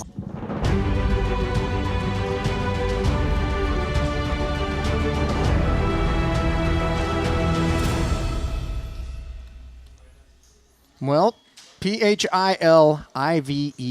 That's how you spell it. Phil Ivey coming to the feature table. Welcome back, everyone, to the Maestral Resort and Casino 125K main event, day 2. Getting deeper into the evening. Money bubble has burst. Rasty alongside Ali here to bring you home. And Ivy currently running second in chips. Just take a look behind Paulie V, who we saw part of that Baltic uprising that involves Ponikovs, who's running in fourth. Wai Kin Yong there in third. A smattering of talent and a whole lot of storylines to emerge. But first and foremost, Rast, take a peek, if you would, at this incoming feature table and walk me through that which we need to be keeping an eye on, not just in terms of characters, but seat position and stack depth. Oh, certainly. I mean, I think the number one thing that stands out to me looking at this is just, you guys can see it on the left, upper left side. We got that murderer's row of Bryn Kenny, 2.2 mil, Phil Ivey, 3.6, Ponikov's 3.1. I mean, all of those guys have a lot of chips, and it's one after another, right? So that's feature number one, is that chip concentration that's up there. And then I'd say, you know, the rest of the table, a lot of short stacks kind of smattering around the rest of it. Yes, and San is over there with 2.3 on the other side, but kind of the rest are all below average, and some stacks that are, you know, need to make something happen, like Stanley Choi and Salazar. Okay, well, let's talk about the shortest stacks in the room right now. Justin Saliba, just 3 big blinds. Yerai Iribaden, 10 big blinds. Wow. Those are the 2 shorter than the man here at our new feature table, the Colombian Mauricio Salazar. Now, he is to the left of that murderer's row that you talked about, Rasty. As we take a look at his profile, he's got 300,000 plus in career Triton earnings, has not yet cashed whatsoever in Montenegro. 0 for 7 thus far, so it's nice for him to be able to get in and cash in this one. Just 2 under his belt, and they both came in Jeju. That was the first festival that we saw him at. And when you consider both he, Rast, and Elizabeth Chen, very lesser known to the field, these sorts of wrinkles can create some interesting dynamics. Listen, Ali, do that again where you kind of touch the screen and see. Are you guys at home jealous of that? Like, do you see how nice and like dapper he looks? Do you know what he's using? The Triton Poker Plus app that you can download, because we're sweating the tournament with. It's amazing. You see the graphics up there, how beautiful it is with the final table and the chip stacks, the average stack, the blind level, the total number, this payouts. It's incredible. If you're watching this without using this as a supplementary app, you're just missing out. And I mean, look at Ali do it. You could be doing the same at home. Okay, well, thank you for that, Rast. I appreciate it. I do want to turn my attention back to the question, though, which is when we throw the unknowns out there in the mix with the guys who do know each other, who are veterans of Triton. You know, Bryn doesn't come to all of them, doesn't play all of them, but always has the nose for the big stuff. This is when dynamics get a little bit funky. Leveling wars can emerge. Isolation attempts can take place. It's just what we salivate over. I mean, this is kind of what Bryn Kenny lives for, right? Like the guy does exactly what you're saying. Like he doesn't play super big volume anymore, but he always shows up for the real biggest tournaments, and he seems to find success and has over the years. I mean, that's why I think he's number 2 on the list right now behind Bonomo. Or what do you attribute that to, though? Just based on what we've seen of Bryn throughout the years. Listen, he's been playing poker for a really long time, and he's a great poker player, but I think he's also a guy who thrives under pressure, right, and just needs that to bring it out of him, and just thrives under the spotlight, the bright lights, able to play his best. It probably makes him play even better. You know, it's interesting. It sounds like just a generic throwaway soundbite, but when it comes to Bryn Kenny, I couldn't agree with you more, and we're going to stick him under those lights, and we're going to feast our eyes on him and the rest of this crew as we take it down to this new feature table. All 3 tables here, a peek at the stacks, a peek at the dynamics. With 24 remaining, 4.7 million up top. Money Bubble has burst. This peak brought to you by Poker Steak. I mean, I think just once you get down to these situations, you're playing for a lot of money, 3 tables, 2 tables, you got a lot of tough, dicey situations. And I think just being able to still have mental clarity in those moments, cut through all the emotional BS and just make the best plays, attack when you need to attack, back off when you need to back off, it's worth a lot. You know, I mean, poker's such a, what do I do in this situation? It's unclear. What does my opponent have? And you can second guess yourself all the time.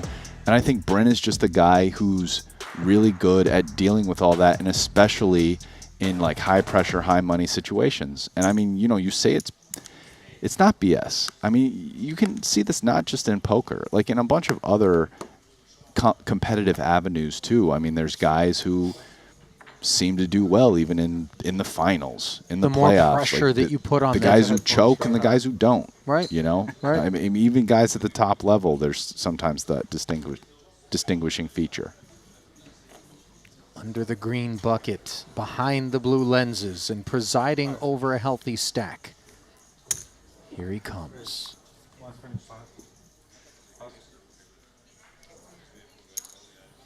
$125 from pocket 3s. I kind of like this get up from Bryn here. Little suited connector on the button for the Colombian Salazar. With just 645 in front of him, he doesn't want to speculate. Too short. And Son, 2.2 million. Small blind ace-5 off. One of the themes that emerged on the day was in particular out of the big blind, we saw big little offsuit combos. King 3. Yeah, like versus the button Queen probably, right? 4. It was later position raises, played as 3 bets. Yep. Obviously, this was small blind in a little bit earlier position out of Kenny, but Insan did fold the ace-5, leaving Boss to play this 10-9 and flop trips on the 2-diamond jack-high board. And Bryn's going to c-bet this a lot. The smaller the pair, the more incentive to clear out overcards. So 3's going to c-bet probably like all the time, frankly, because this is a good flop for him anyways. And against the big blind defending range, of course, we don't have to make assumptions that the board has been smashed like we would maybe against a flat caller in position. Yeah. Now, Paul with the decision to call or raise, and that's what he's pondering right now. And if he does raise, what's his size? I would expect his size to be like 250. 230, I believe, was the announcement. And yes, Okay. there it is. And Bryn just comfortably releasing there. So a nice start to things for Paul Pua. Career Triton earnings of $18.4 million. He began his journey in the Philippines in 2016, did Paul, when this whole thing was a twinkle in his eye, along with Richard Young. He went 3 for 3 in cashes there. A couple of years later, Montenegro 2018 was the next stop. Was actually part of that Sochi stop that we had in Russia back before things took a turn in terms of geopolitics This was in 2018, pre-pandemic as well. 0 for 4 thus far is Boss. Here I'm in just ball blind? Montenegro. Yes, small blind.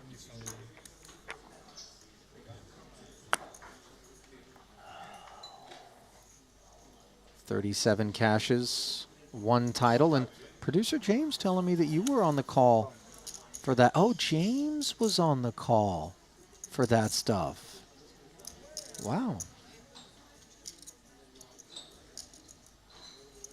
Paul and Stanley facing off here. Limp from the small, 6-4 off. Dust for Stanley. He does not activate, and of course, having the lean stack with just 540 behind may have something to do with that. 10-9-7, open ender for Stanley. The gut shot for Boss. I think Stanley's going to win this pot most of the time. I mean, neither player has anything. That said, Stanley has the 8 of spades in his hand, which is much better than any of the cards Paul has, and has incentive to bluff. So, ooh, we go to a turn, and it's an ace, and this starts to give Paul avenues to win this. That said, neither player has very many ace-x hands. Paul probably has more than Stanley, because after 16. limp, Stanley's ripping most of his aces.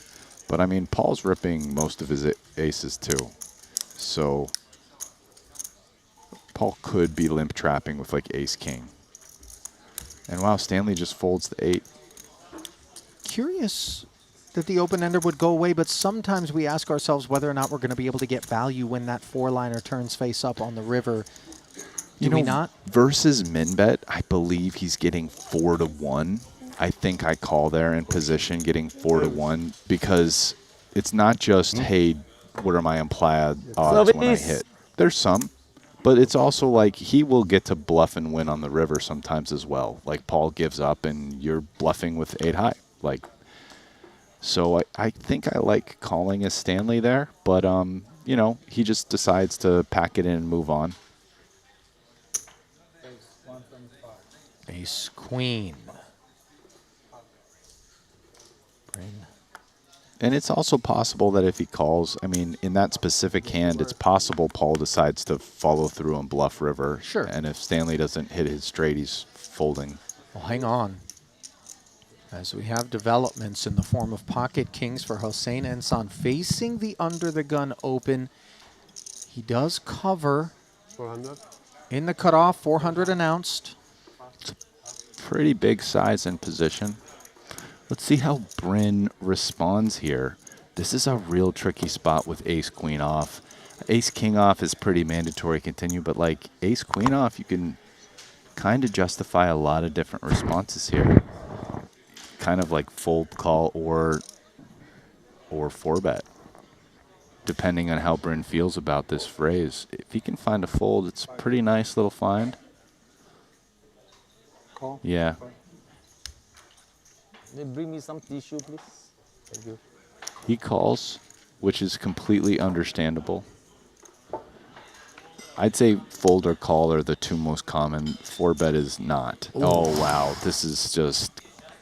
Trouble in paradise for Yeah. Bryn Kenny, for whom things have been going quite well on the day. One could say the same for Hossein Ensan, just given where they run in terms of overall in this 24-player field. Ensan 7th, Kenny 9th, but queen high board rates to make things unpleasant for Bryn, facing sub-half. Sub-half, but still pretty big, all things considered.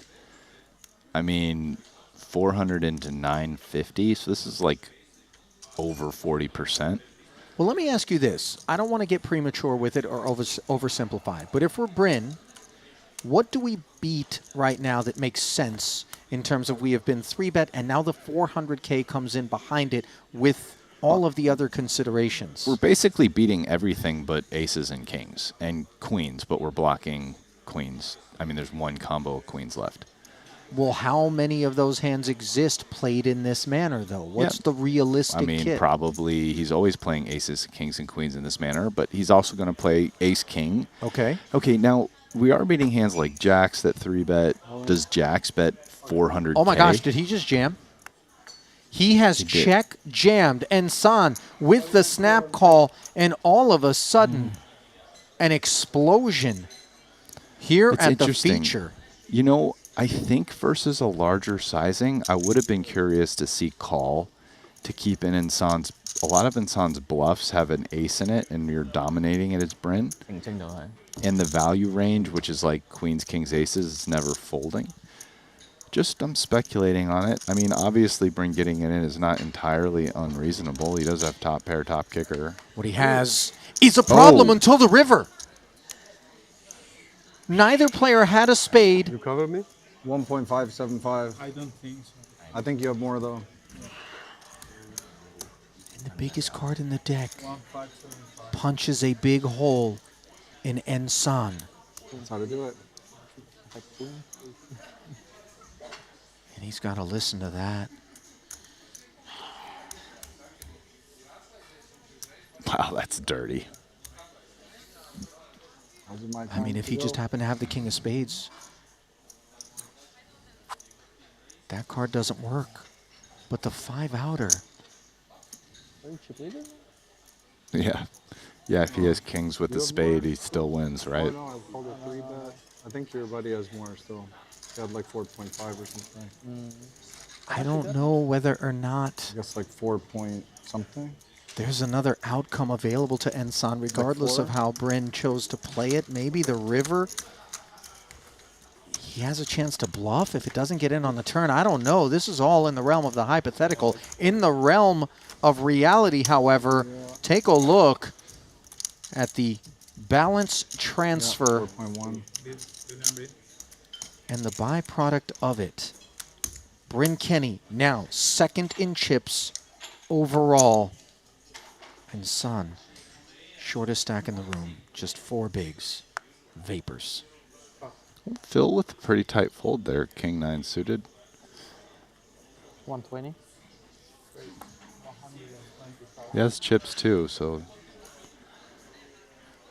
Rast, you're a little cold-hearted over there, bro. No eulogy for the Kings? I mean, dearly beloved, we are gathered here today to memorialize Hossein Ensan's spirit. I mean, I get it. Which has left his body. But also, when you're just in the booth all day, you always see it, don't you? Bastard. Look at this guy stacking the chips over there. I mean, for me, it's the, as I'm passing it over, you see him with the wry smile saying, that's how you do it. Is it? Is that how you do it? Okay. Here you go. Here you go, bud. Yeah. I might actually deliver my stack 1 chip at a time in that spot. That's how salty I might. That's why I can't play these things. 9-5 deuce. This one was a raise by Panakovs. Kenny, freshly minted. Defending, both players checking. Bryn still with the wheel draw here. Panakovs not electing to c-bet on that 1 overcard board to the 8s. Now make that 2 overcards. Which I think is totally fine. It's not a 100% c-bet board for Panakovs, and 8s in particular is a hand that likes checking back at a lot on the flop. Not a lot of outs to improve when you're behind. So gross getting check raised. And the big blind does get to check raise some. I think Bryn, the idea that you're going to show down ace-4 here and win is grim to impossible, but as the big blind, he can definitely find worse bluffs. Not that it would work versus 8s with the club. I think Panakovs can find a value bet here, and so far in spots where there's a value bet to be found, Panakov seems to find it. You're blocking 10-8 and you're blocking flushes, so like I think when you value bet with 8s here with a club, you're kind of prepared to call a check raise quite a bit too. But yeah. Well, Bryn's going to take it easy. Just check folding.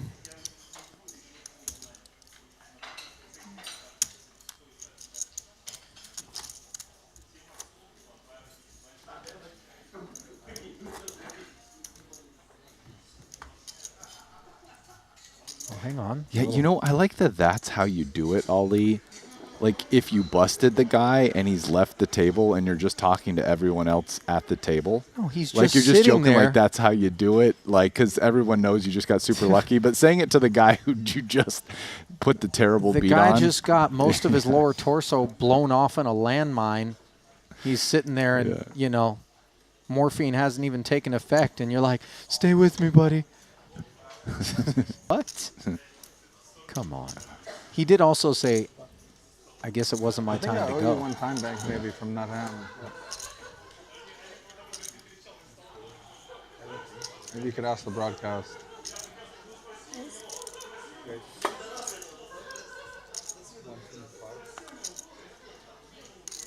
King, queen. As we see involvements from Elizabeth Chen on the button. Kenny looks down at ace 10. Yeah, will he 3-bet or call? He decides just to call. I got to tell you something. Even though the path to this big stack was unjust, dare I call it, and came at the expense of Ensan in very filthy fashion, now that we're here, I do enjoy watching Bryn play a big stack because he really can go so hard. Yeah. He's not looking at this in a preservationist manner, and he's looking up at a 10-high board, which gives him top pair, top kicker. Nothing cooking elsewhere. Ivy did come along. He's got an interesting choice here. In my opinion, your options are either check, raise, or lead as Bryn. With ace 10, check calling is you're not playing the game.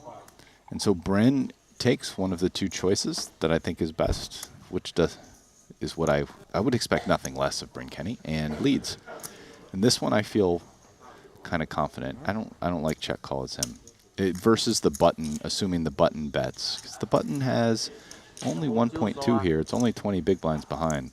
So I don't know what more you're looking for with ace 10.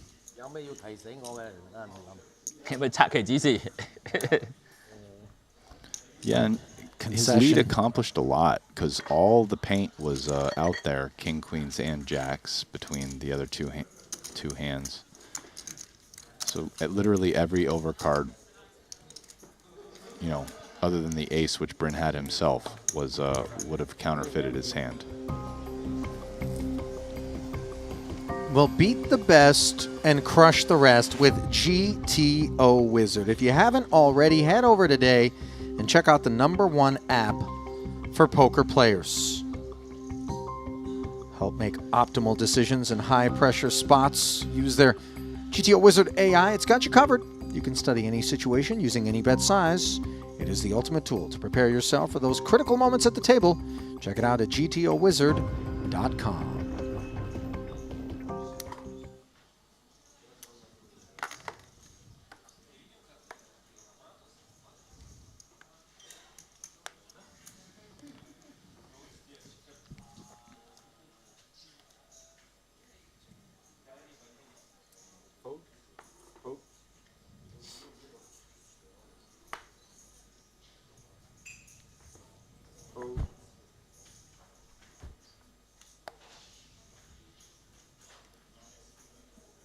Pocket queens now for Stanley Choi.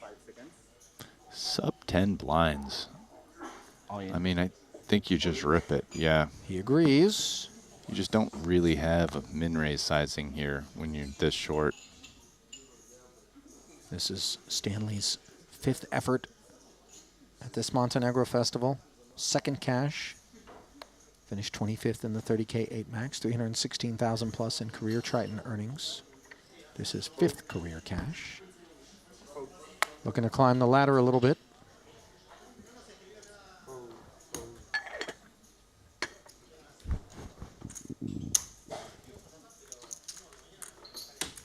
No takers.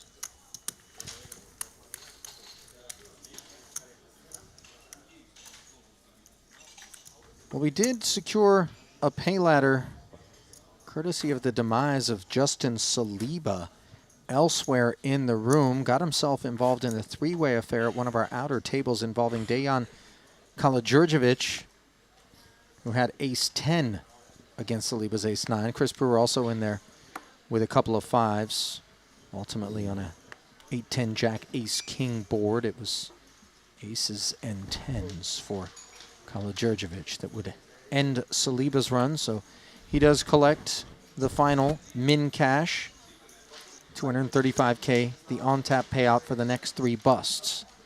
2 black 8s for Boss. 120 to go.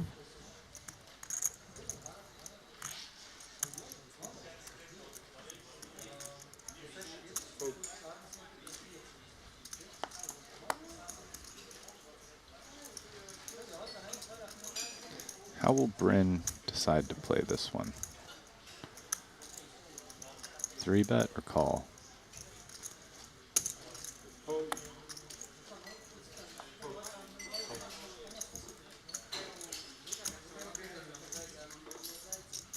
Call is the answer. Salazar. Don't want to have an 8 in this pot. Little does he know it, of course. Oh, I guess the reader's just not picking his hand up because it looks pretty nice and spread over there.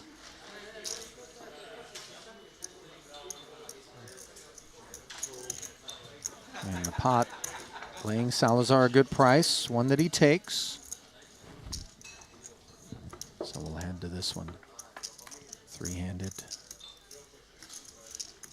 450 in the middle, a 9-6-4 board. Might Salazar have a 9 tucked in behind that 8? Yeah, it could be a 9, could be a 7, 6 of hearts. Can't rule any of that out, by the way, just on account of the fact that Salazar has chosen to check. Over to Pua. Second pair effective here. You do need to tread a little bit lightly with Bryn Kenny's involvement, do you not? Not just reputationally speaking, but big stack factor, pressure applications. Yeah, certainly. And Paul agrees. He's checking here. I wonder what Bryn is going to do. You check back and realize, I don't think this bet's going to get through in this particular moment. Ooh. Queen on the turn. Kenny just running white hot. Cannot be beat regardless of what Salazar's side card is at this point. And if it's not a diamond, then that makes Kenny's hand even cozier. Not a great card for Paul.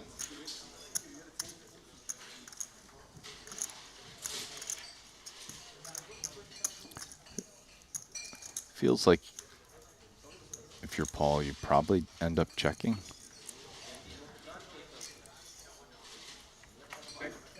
Not sure what a bet accomplishes as him.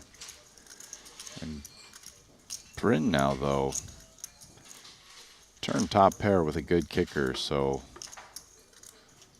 definitely some value here.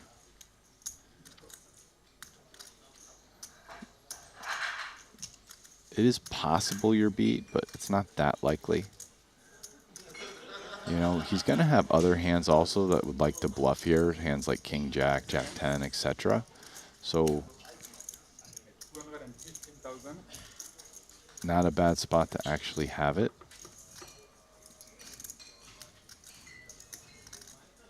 $215K, and you're right. Just luxuries afforded Bryn Kenny. And I think after checking here with 8s with no diamond, when Bryn bets in position, you just have to let it go. Yeah. But, I mean, Paul knows he could be getting bluffed by some of the hands that I mentioned that Bryn could have that like to bet here, but he doesn't have. And Kenny's mitts hauling this one in. Hungry Hippo style.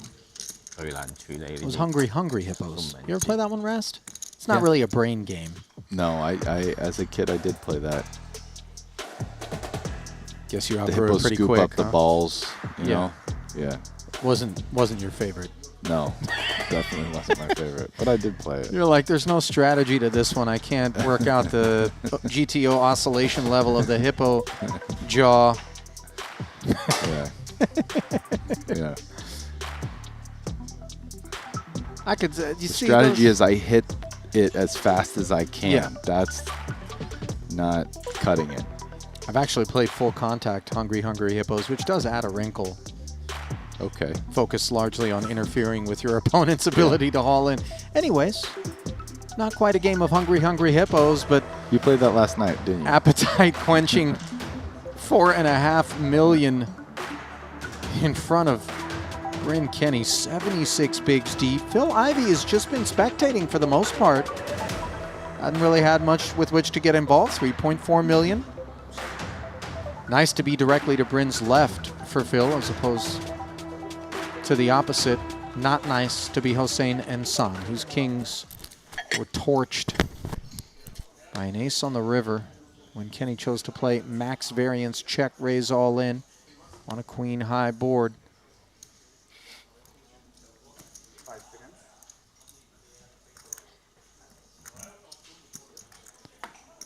Ace jack here for Choi.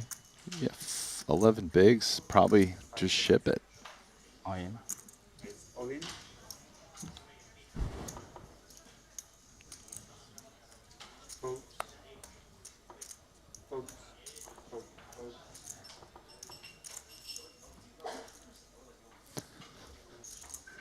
No customers thus far for Stanley. I think he'll be all right with it. If it does get through.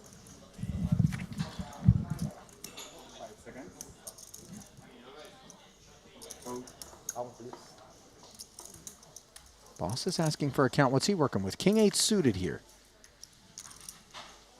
1.2 back. How good a hand is this with which to defend and potentially walk Stanley out the door? I don't think it's super close. I mean, Yeah, it's he mugs 11 big blind shove from UTG7, so it's a good hand to defend versus a min raise or whatever. One break. Nice hand, but not versus 11 big blind UTG7 shove. No. That's it. Extra cherries. Mua ra.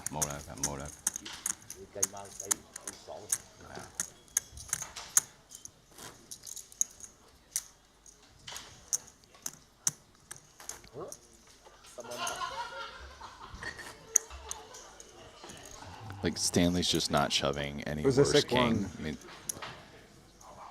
you know, Patrick maybe the Busting was worst the sick king one. he He shoves opened would be like king 9 suited. Cut off, Brewer gems like 28 bigs. He snaps kings.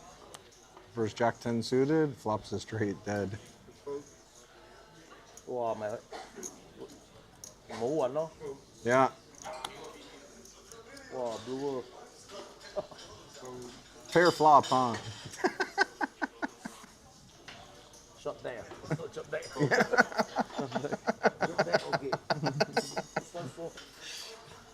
Oh, I guess they're talking about Antonius and Brewer. Antonius raised to 120K. Brewer from the cutoff. Brewer jams 10. Brewer jams from the big blind. Jack 10 hand? Is that the one you're Yeah, talking about? and Brewer has Jack 10 suited, and the flop just comes Queen 9 8. Yeah, he flops the joint And up Patrick against is Patrick. dead on the turn. Eliminated is Antonius. As a result, in 23rd, Kings have not performed well here. Well, I think For Brewer Ensan beat or aces with them earlier.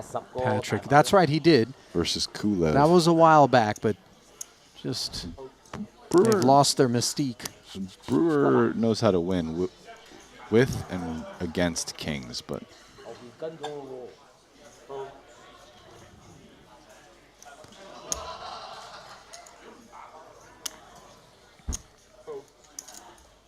Flop xăm cô人嘅喎，佢喺後邊嘅喎。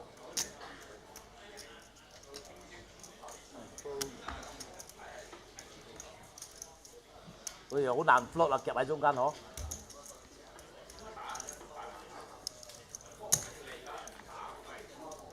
Elizabeth gets a walk. She'll be okay with it. 而家仲喺度證明正確啊！而家仲喺坐喺度啊，證明頭先嗰個正確啊！點打你都多唔到幾多錢啊？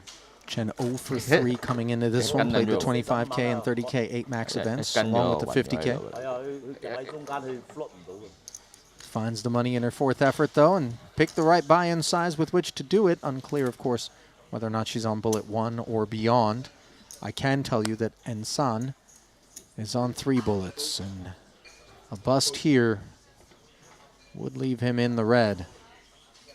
But we touched on Jean-Noel Torel being on 2.5 bigs at one point, Rast, and that was when we were not in the money. He's fighting on elsewhere in the room.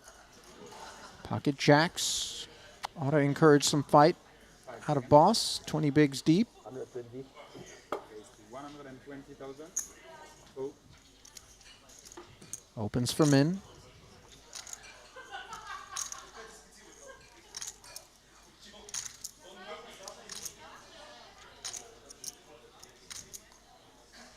Seconds. 5, 4, 4. Pocket 4s for Bryn Kenny. Obviously, he can defend. Let's see if he has other ideas.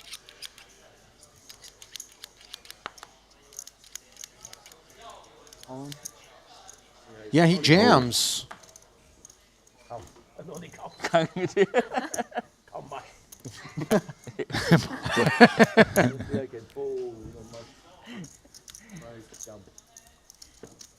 No, there's no folding this. No, and no immediate ladder, and even if there was, it would be relatively modest.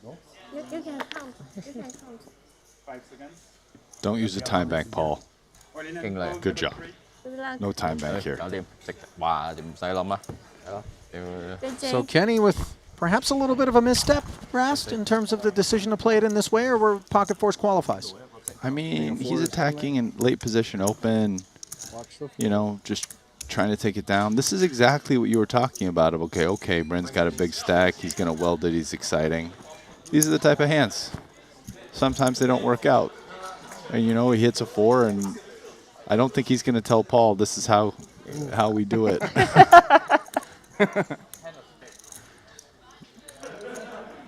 This is how you get it done, Paul. 4. Well, it's not there yet. Everything looking cozy for the 2 jacks. And they stay that way. So a healthy double there for Paul Pua. We'll take Bryn Kenny off of his high water mark by a decent amount. Last time I didn't like that. The S3 against S4, I didn't like that. When you were 6s versus A6, you did like this. Ace didn't.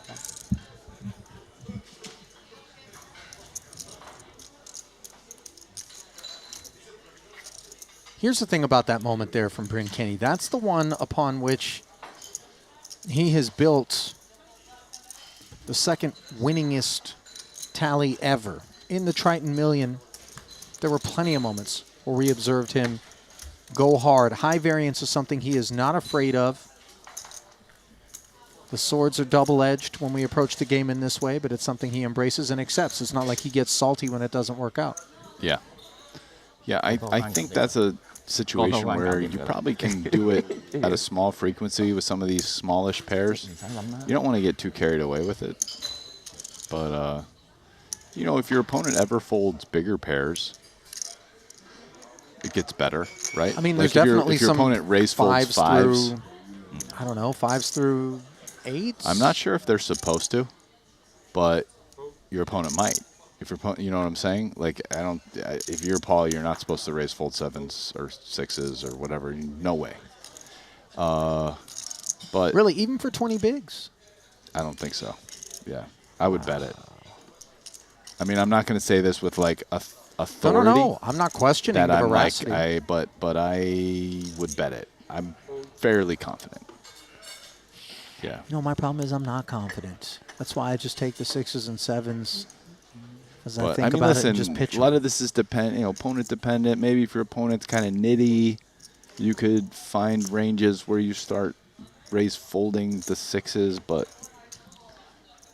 I don't think if you just asked the Silicon Overlord and said, "Boss, what do I do here?" and he spit out the grid, I don't think sixes would be a raise fold. Ace 10. Kenny choosing to play it as a limp in the small. Sitting 55 bigs deep, just a couple of clicks back of Ivy, who is dominated, checks back. Neither player finds a pair. King high rainbow board.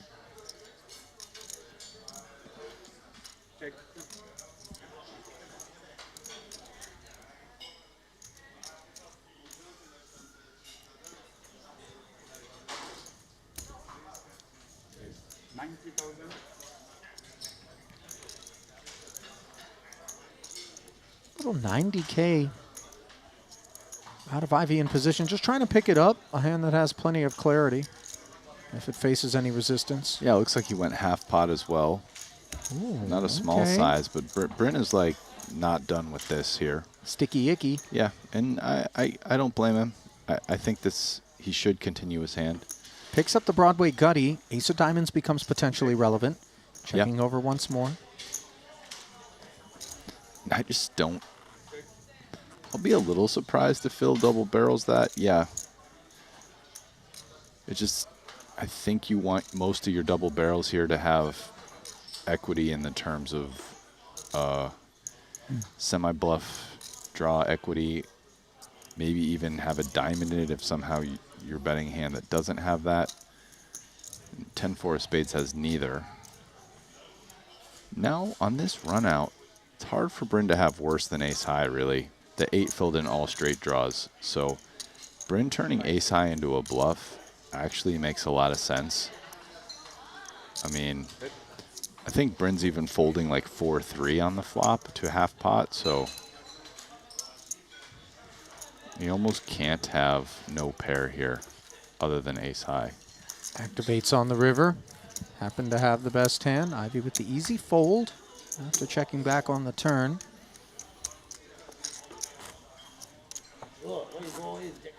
Nice little pot by both of them. Sure.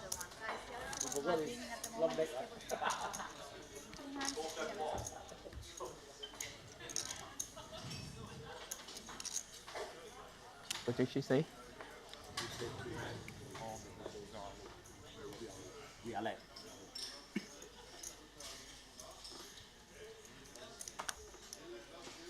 And Salazar just hanging around. It's been a short stack for a while, and You haven't seen him dip a toe in the water in this frame Nice. that I can recall. Elizabeth Chen has kept her feet rather dry as well. But ace 4. She'll dip in for 120. Bryn gonna find a light 3-bet here. Just leveraging his big stack. I don't think technically we're at an extreme ICM situation where he should, but if Bryn thinks that she's gonna play super ICM conscious, then you would start getting this light. And so King deuce suited 300, Yeah. leaning. And this is an unfortunate seat for Elizabeth in this respect, because you just got to get through a now well-stacked Bryn Kenny when you do speak up. So concession there costs her a couple of big blinds. Bryn will do it to you. yeah. And see, he's been putting the pressure on pre-flop. Little 3-bet there, 3-bet Paul. Not, a couple hands ago in the big blind. He's not disappointing. That's an image there of a man behind the velvet rope in any given nightlife situation. You know what I mean? We've been to some clubs. You kind of look, oh, who's at that table? That's the guy in the middle of the table picking up the tab, you know, holding court. Yeah. Not one of these fringe tables like view obstructed behind the pillar. You know what I'm talking about? Third tier. Dance floor table. Dance floor table, for sure. He's not queued up waiting for a Red Bull vodka at the bar. You know what I'm saying? This is mix for me, Yeah, please. he's in there. The club has a smart casual minimum dress code, and he's in there with a bucket hat and a short sleeve T-shirt. Yes. And then you're like, because the how dress did code he... doesn't apply to this man. I had to That's go up to a my dance room floor and table. change. You know, when I was buying a ticket, Yeah. waited 3.5 hours out front. I walk in, I see this dude. What? Life ain't fair in the nightlife scene. You asked the bouncer, what about him? He's like, would you like to stay in the club? Yes, sir. Don't ask questions. Alrighty.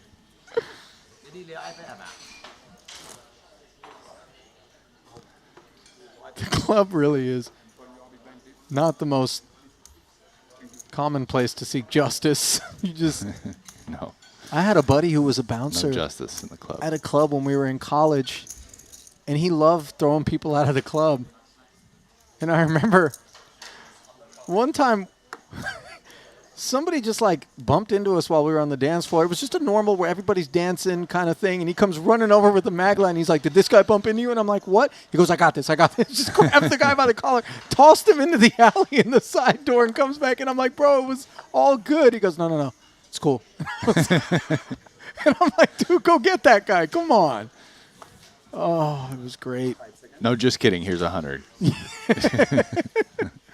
Don't get him, actually.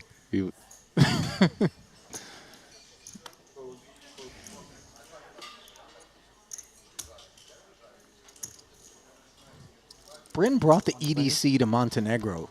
Well, this was Yeah. EDC weekend out in Vegas. He's like, I'm not going to miss out. Oh, is it? It's Yeah. EDC in Vegas. The Electric Daisy Carnival, for those unfamiliar, a big festival out in Las Vegas that a lot of poker players will go down to. Some will commission a helicopter to make it happen. So we see Ponikovs take flight with the ace-king suited from the button. Paul now on a healthy 2.4.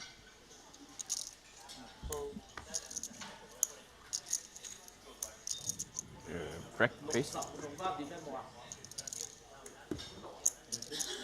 I thought it here.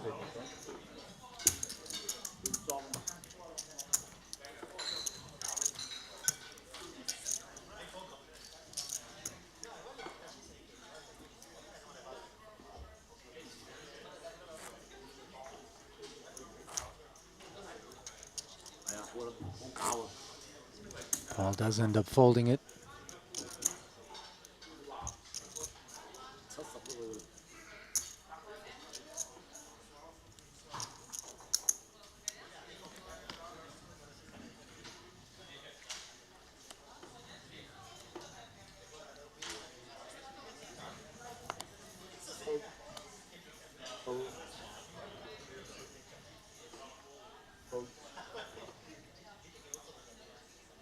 Salazar would love to find something on the button that would allow him to attack, especially after having paid his blinds just now. Just can't do it.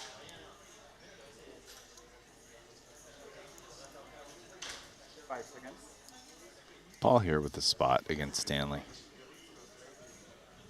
Stanley's got, looks like 11 blinds. Probably finds a call, I would say.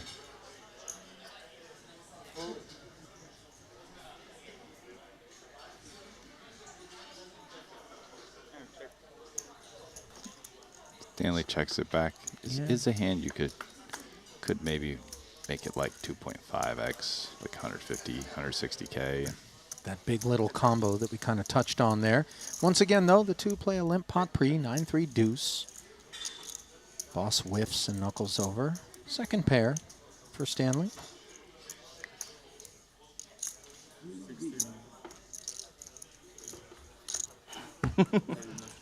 Okay. Oh, sure. 60K bet.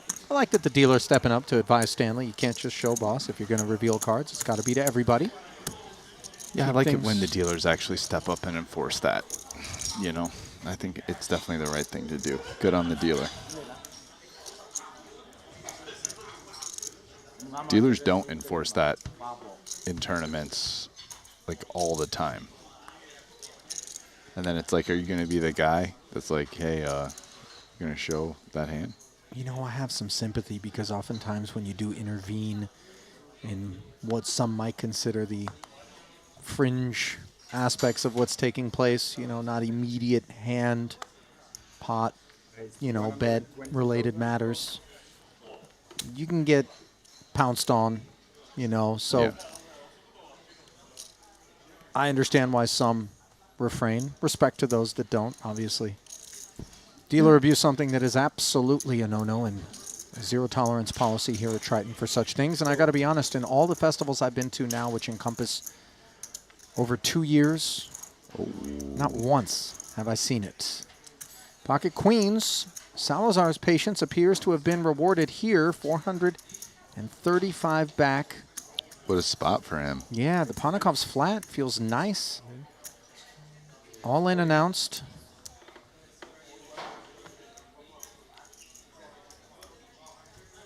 Wow. Tens for boss. Now he's asking for a count here. He's 2.3 deep. I don't think he can get away from tens. Okay, but he's also going to be looking for how deep are these stacks behind me. I mean, Kenny and Ponikovs are still left to act if we enter. Yeah. Honestly, whether you call or you like click it here to like 750 or whatever is dicey. Because the thing is, the raise is small enough that if you call, you are kind of inviting these other guys to come in. You could make it like 750 and have a little bit more, put a little bit more pressure on Bryn and Ponikovs in that spot where they can't just call the 300 more. Oh, wow. Paul lets it go. And that's a big fold. That is a huge fold. Note that 110 was unavailable in the big blind for Elizabeth, making prospects that much more difficult. I mean, I think what's going to end up happening here is Bryn is going to fold and Ponikovs is going to call.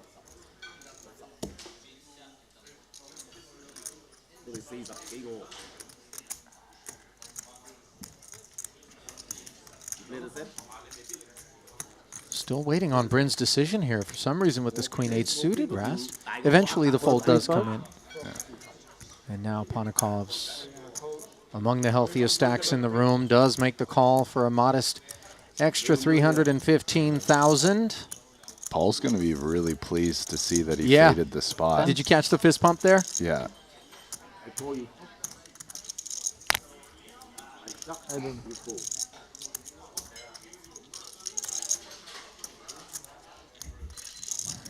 Boy, trying to get some hypothetical intel from Ponikovs. Not much given away there. And the queen high flop is all Salazar.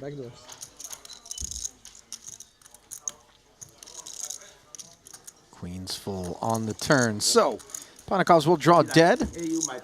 And a steely Mauricio. Wow, what a hand by Paul Fla. We'll haul this one in. And yeah, you're right. He could have got himself in real trouble. Yeah. Unclear whether or not he even would have been permitted to take the flop had he played it as a flat. Ponikovs could always activate behind. I don't think had he tried to back jam. shoving there. Ponikovs might call now and see the flop three-way. He's not back jamming nines. Paul coming in there is so strong. And we can see he folded tens, by the way. So, yeah.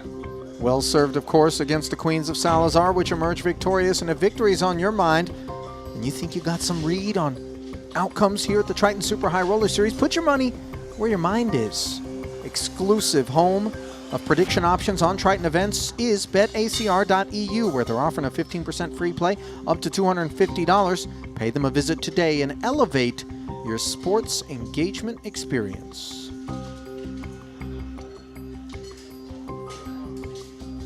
Circle that hand, by the way, if boss ends up making a deep run of some sort. You click, I fold nines. We can attribute at least some of it to that particular decision. I don't trust you there.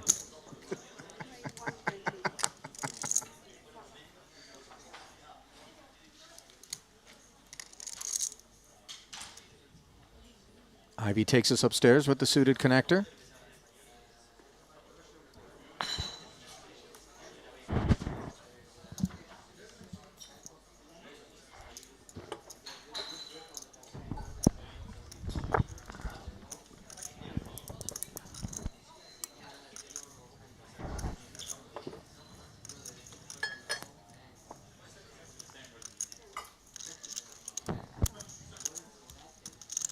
Under the gun versus big blind. No hesitation. Bryn hits the dance floor.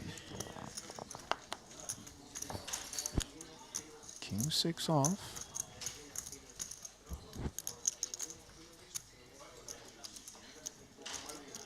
Ace 6-5 board. Second pair versus an open ender and backdoor hearts. Bryn, quick check over. Pretty interesting flop for these two hands. Yeah, they're deep too, so Ivy's definitely gonna want to bet. His hand is a great barrel candidate, barreling with equity, and then either getting there to bet huge on the river with a straight or bluffing. Bryn can't go anywhere here on the flop, but definitely might end up folding the turn if a brick comes. 3. Rolls off, no flush draws. It's one of the better cards for Bryn, but I think when Phil bets here, he probably sizes up quite often. Wow, Phil checks it back.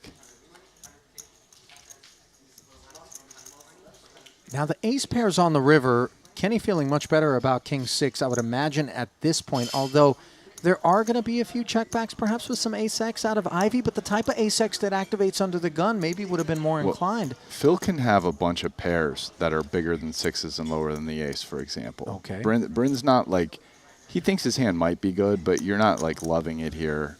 You definitely want to get the showdown. I mean, this bet is a price-setting situation. By Bryn? Yeah.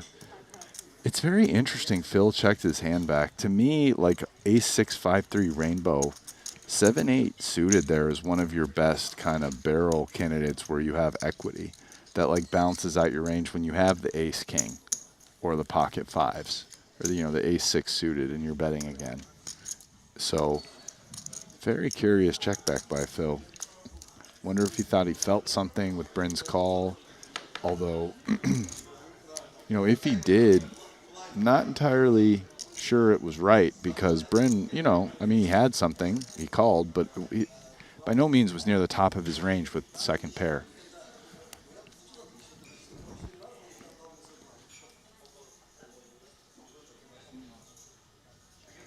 I think there's a pretty good chance if Phil goes like 400 on the turn, which is the size he should probably use, something big. Maybe he could even go pot, but just pretty hard for Bryn to call with the 6. Ace queen for Salazar, fresh off of that double with those queens. Now beginning to perk up under the gun +1. Elizabeth ace 8 off on the button. Her stack has been dwindling. Knows better than to stick her neck out with that one.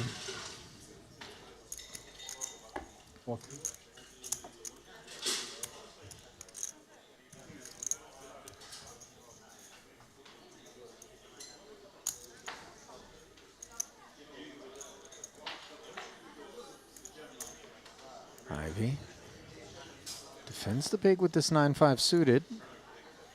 And flops top pair along with the bad end of the gut shot. Well ahead of ace queen, checking over. Salazar has the ace of clubs in his hand. But this isn't it's kind of an interesting flop in that it's one of these flops that's like the Salazar doesn't have that much of a range advantage on versus the big blind. Does, but it's kind of small. And the big blind actually has much more of the really strong hands, like 2-pair and straights. So Salazar probably can't have a straight. Doesn't have much 2-pair at all.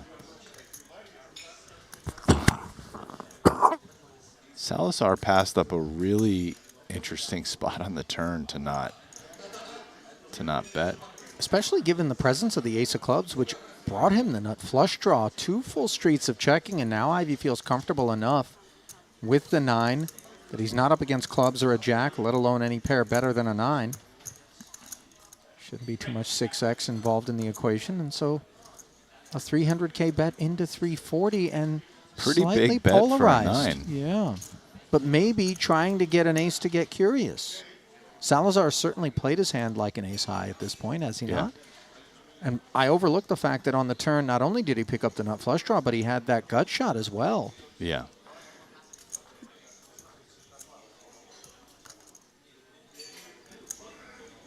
I wonder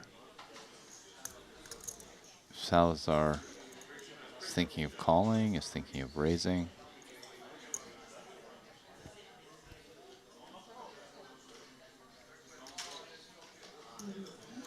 Like, what could he possibly represent as a raiser? Does fold. Check back flush. Doesn't make a ton of sense, but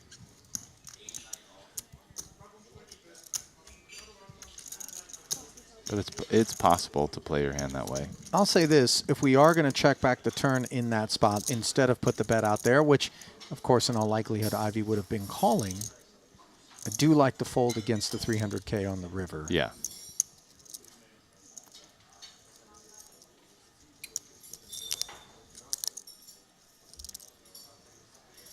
Well, shout out to the YouTube chat as the blinds go up. Slatchet says commentary has been awesome. Appreciate your support. A lot of folks talking about flipping around between other streams and then just keeping it here with Triton. Thomas Garnier says since he started watching Triton events, can't watch any other live tournament streaming. Appreciate that. Flattered, humbled, and happy to have you aboard, Thomas, and all of you who are out there, be it on Twitch, the Triton Poker Plus app, or YouTube. If you haven't already done so, by all means, do not hesitate. Click like, click subscribe. Help us to continue to grow this Triton community and continue to offer you the finest in streaming poker entertainment free of charge.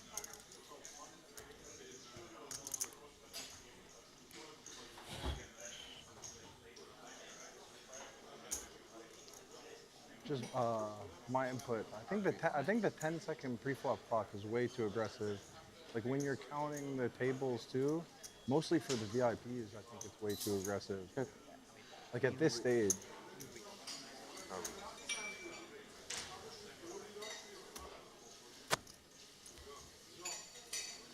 Kenny voicing an opinion, it would seem, with a member of the staff. But that's why they also get those red plaques as well. Correct. So you can just use them for the pre-flop. Unopened. It does save a lot of time. I mean, I'll tell you, watching the fact that they make it 10 seconds, it's so much better. And it does prevent people from stalling. Sure. You know? Like they have a bunch of different time banks, so you can start using time banks. It also prevents the people who like, and this is super annoying, but there are people that, in order to protect the times where they have a decision, they take 20 seconds all the time. And you're just like, please shoot me. I mean, listen, But- there have been some very excruciating sessions in the booth. And Yeah, you where know, it's just like the other- guy, because sometimes he's going to take 20 seconds, always takes 20 seconds. And yeah, man, I don't know. I hear you, Bryn. It is a little aggressive, but it's so much better. Please keep it the way it is. Please. So Ponikov's For all our connecting sakes. with top pair, barreling 180,000, easy release for the 7-8 offsuit. I mean, credit to Luca Vivaldi and the staff, who really do their best to hear out all of the players who are generally very thoughtful in their feedback. They do their best to balance the variety of opinions that can oftentimes be presented to us. But I think the spirit of fair play and an environment that everybody enjoys playing in really is the thread that unifies all of the choices and policies that the staff make here at the Triton Super High Roller Series. And credit to them, because it isn't an easy task trying to please most, if not all. But they seem to do a pretty good job of that. It also limits the amount where, you know, players can game things, right? Like spots where you stall, one left to the table break, 'cause you don't want to take the big blind, or just any of these other things. It just makes it that much harder for players to game those situations too, which is obviously a plus.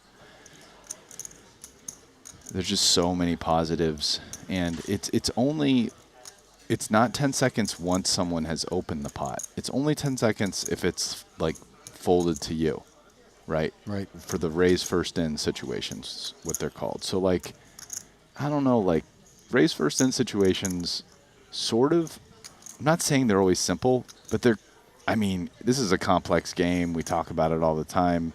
They're kind of one of the simpler spots, you know? I mean, it's folded to you. What do you do here? Now, stack sizes in this, but now it's on the players. Know what the other stacks are in the game. You're not asking in the moment, and figure it out. Make your decision pre-flop quick, and there's a lot of other ancillary benefits to this rule that prevent people from gaming things. So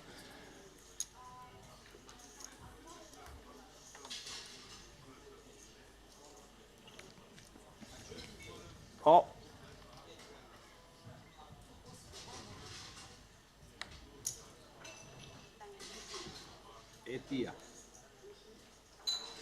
Boss called back to the table. Taking his big blind here. Stanley under the gun. Pocket eights. yeah, easy jam. The blinds went up 80K. He doesn't even have 10 blinds. Ship it in. Okay. He agrees.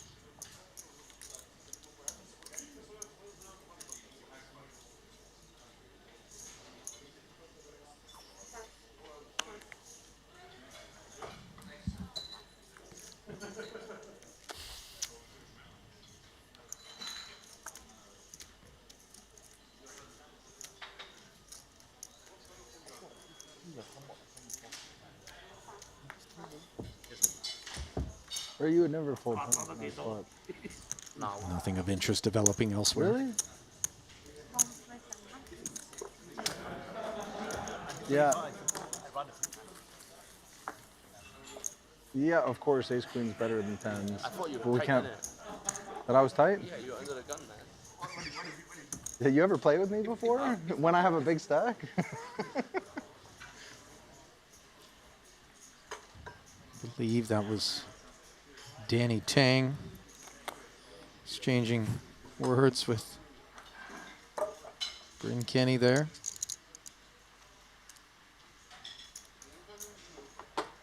We are down to just 19 players now. Rast, last name that we mentioned, busting in 23rd, was Patrick Antonius. Hossein Ensan fell, and I know it doesn't really matter, but it was two kings that took him out. So not only did the big bulk of the damage happen when he held kings against Bryn's ace-queen, but Yaroshevsky polishes him off with kings. So that's a hand that'll be top of mind for him for some time, I would imagine. His king 10 failing to improve on a 10 high flop. And San played it as a 3-bet pot commitment pre-flop. Yaroshevsky asked for the rest, and that was all she wrote for Ensan. He is not, however, the only bust out. Also out of there in 21st place, Santosh Suvarna. Suvarna undone by the classic. Oya Masashi had two queens. Suvarna ace king. He opened to 160. Oya 3-bet to 800. Suvarna jammed 2.2. Oya made the call. 8 Jack 7 9 9 was the run out. Ace King did pick up a flush draw on the turn. Ultimately, though, a massive exchange, one that propels Oya Masashi into second place. In 20th, we've lost Yarai Iribaden. Likes to grind the cash games. Joined us in Jeju. Played a couple of events. The 150K 8 max and the 100K main did not cash in either. Played the 40K mystery bounty here. Didn't cash in that one.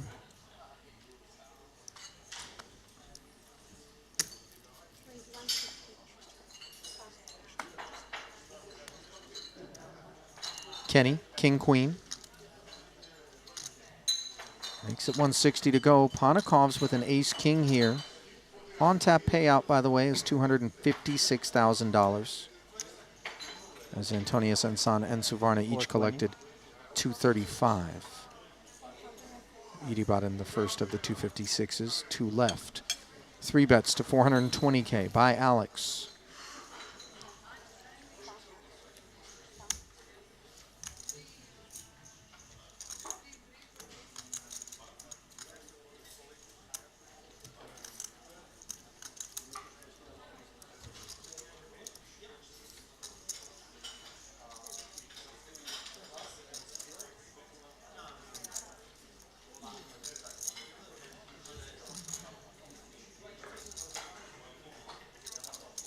When we open under the gun and we get 3-bet by another big stack in the room, obviously we presume that there's a big engine under this hood. I mean, king, queen off, I think in this spot, 915. can't call. 900 plus. The announcement by Kenny over here, and it's the blocker effects of this hand in particular, not so much the strength of it just as a raw holding that You're encourages blocking this. kings and queens and ace king, which are all hands that aren't folding to your 4-bet. And Ponikovs can definitely have when he 3-bets, and your hand is like just a little too weak to flat. So this is a hand that makes sense to 4-bet here, but he kind of ran into it, and it'll be 915K transferred from Bryn to Ponikovs, and his girlfriend still isn't checking the app. Somebody run down and tell her so she doesn't have to feel like she's jinxing it. Well, those are not going to be restless chips in front of Bryn Kenny. That much we have come to understand about him. Ran into ace-5 suited, huh? I ran into ace-5 suited. Wow. 19. He likes to have the ball in his hand. Not here to spectate. Not that crazy.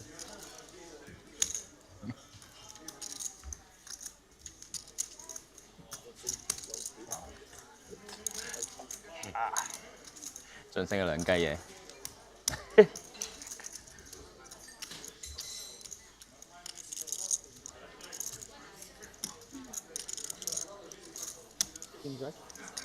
King Queen. What'd you have? What'd you have?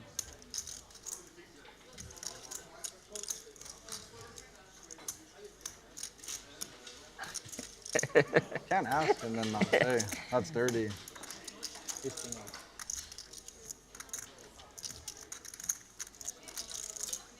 I thought Ponikovs was going to get 30. Ace-5 suited. Yeah. I'm still allowed to lie. Of course. I didn't use the Real old school trick you did there, get the hand out of you. I'm strong. Yeah, ask, get the hand, and then don't tell. Yeah. I think when we win the pot, it's especially grimy. Yeah. Right, like if you lose the pot and you get the hand out of the other guy, and it's like a little bit more palatable. He won the pot, asked for the hand, got told it was the truth, then just showered the response. That's cold right there, man. I love to see it. No, he gave it to him eventually, but you saw him kind of like looking up. That He even thought got about a it. rise out of Phil. Phil hasn't said a word this Right. whole final table. And had to comment on that. Thank you, Ivy.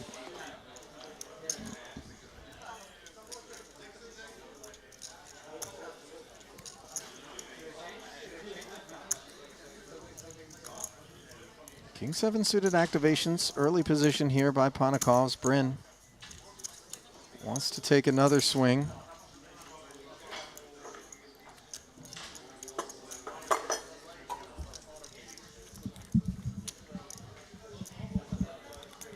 Jack 7-3. Ponikov's fortunate to hit his side card here. Not that there aren't plenty of chops available to these two holdings when they square off, but no longer the case.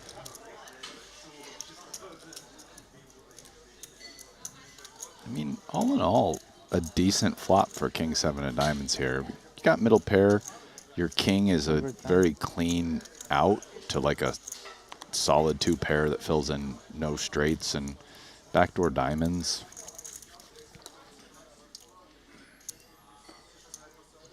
A 110K C-bet, take it.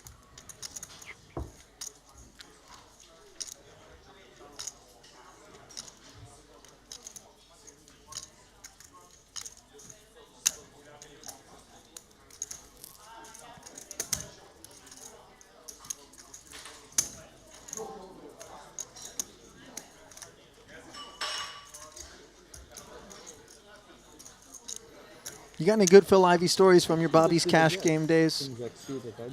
Not that they're behind you, but there's got to be so many. Now you got You it. kind of did. Now you got it. Now you Man, figured I'm out just what really it is. bad at remembering stories.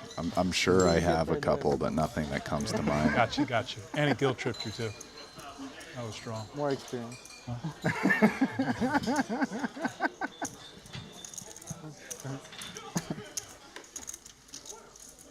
Anyway, you know, if it's ace-5 suited or ace-king, not going to be bothered either way.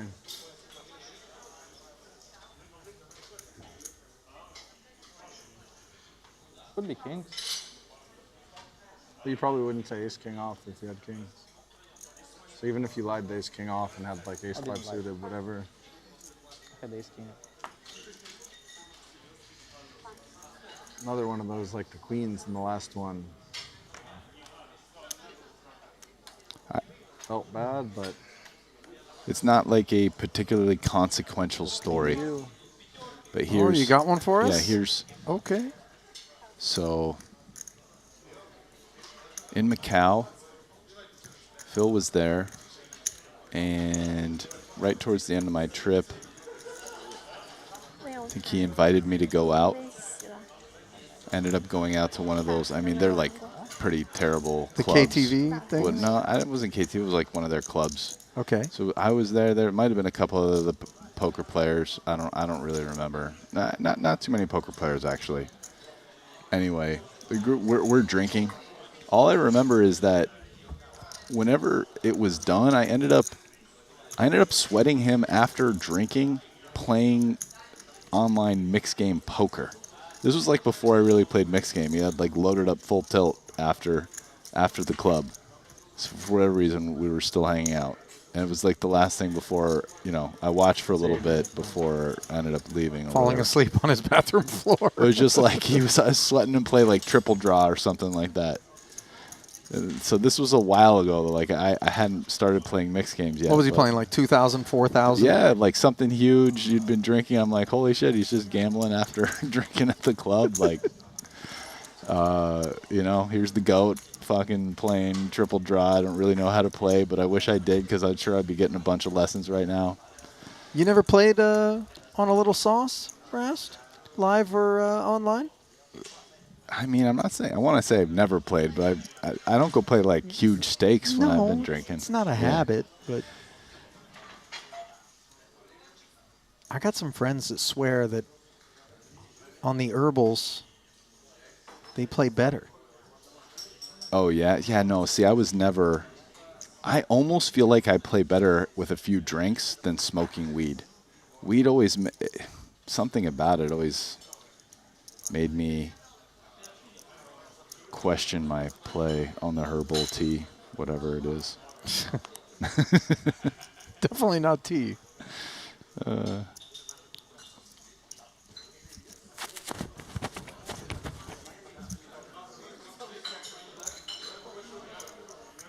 Nine six suited here. Ivy limping in.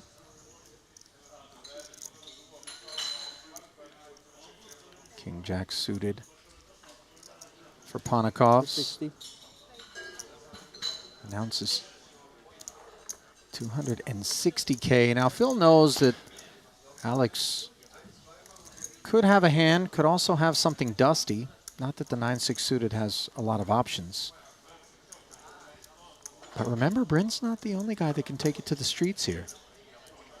It is within Phil as well. He will simply pass, however. Phil has been playing pretty conservative so far at this table. I think some people would limp call there, but to me the biggest indication of that was his decision not to barrel the 8-7 suited on ace-6-5. Yeah, the turn check back. With like rainbow. I mean, he just has a combo that it's pretty hard to have semi-bluffs. I mean, he still has a range advantage, I think, on that turn, so you probably end up like barreling. Sometimes guys will barrel a hand like Queen Jack or like Jack 10 just because you're blocking Ace Jack and Ace 10 or something, which are hands the big blind defends, and then you don't want them to have that because they're not folding on the turn and maybe not on the river. So, but like he actually has a hand with an open and a straight draw, like with equity, which is hard to have. But yeah, he's just kind of chilling right now, kind of maybe biding his time. I mean, Phil Ivey, listen, he's an amazing tournament, everything player. So I'm sure what he's doing, I'm trying to figure it out, right? Because I'm sure what he's doing has a purpose. Yeah, there's got to be something strategically afoot, one would imagine. And Chen has to be intimately familiar with the strategies of an ace-5 suited solver bait. However, does release versus the under the gun open from Paul Pua. Well served, considering that Boss has ace-queen suited. The exact same hand given to Ivy here on the button, which he plays as a flat. And 6 is for Ponikovs. I mean, they're kind of deep enough here that you're not excited 3-betting ace-queen suited here with what happens versus a 4-bet.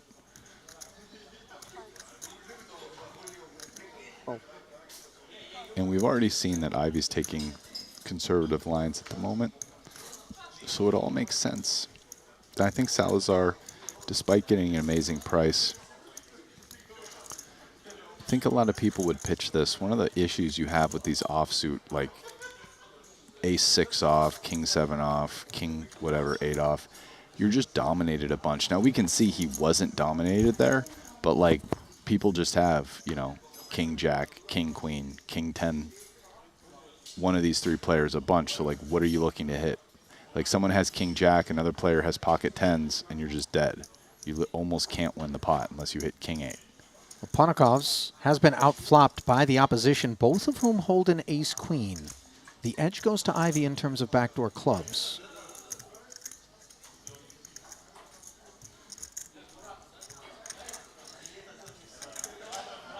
.640 in the middle. Yeah, Paul with the decision here, whether to bet or check. I mean, his hand's certainly good enough to bet, but it's a board where you find on these ace-high boards, you check sometimes to the in-position player who flatted your open.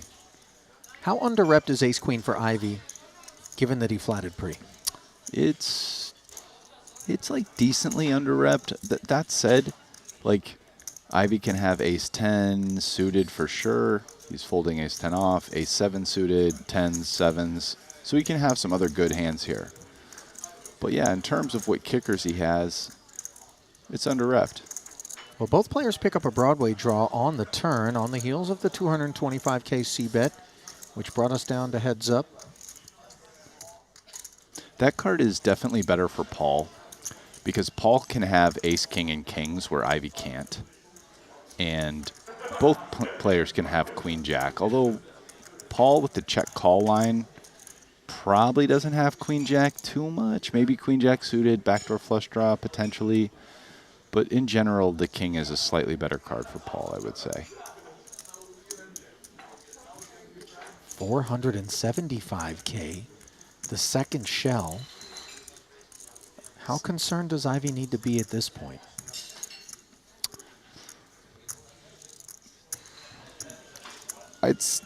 I'd say mildly concerned, but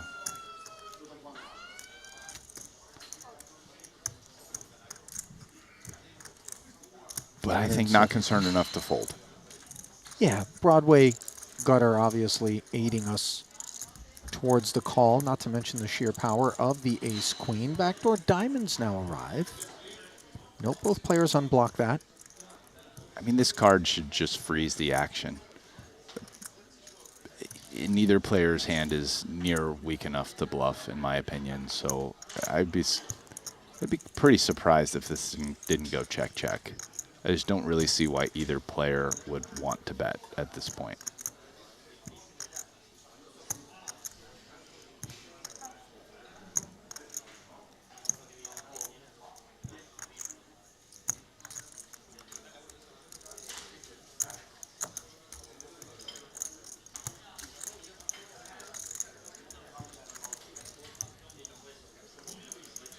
Do we favor a block so we don't face something uncomfortable potentially if we're Paul with 2 million in the middle? Personally, I say no, but maybe Paul's thinking about it. Paul also could just be taking his time as the out-of-position player to check, right?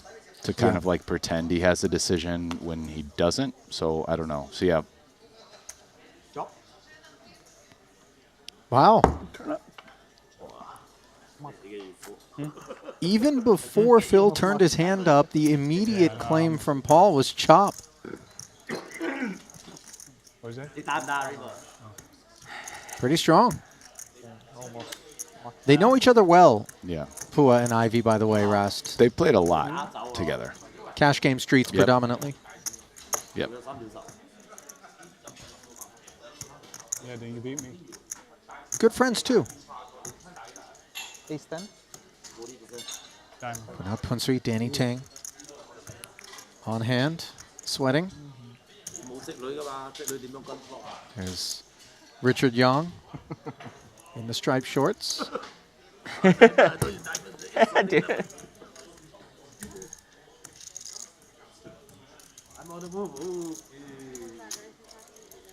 Thank you.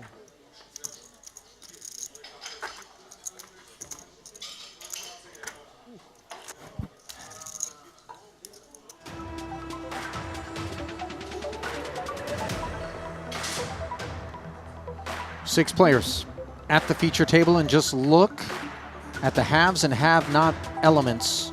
Top three versus bottom three. Sub 10 big blind stacks for Chen, Choi, and Salazar as they fight to loosen collars and give themselves some post-flop playability here. Haven't had too many opportunities. Salazar already having doubled. Once again in the danger zone.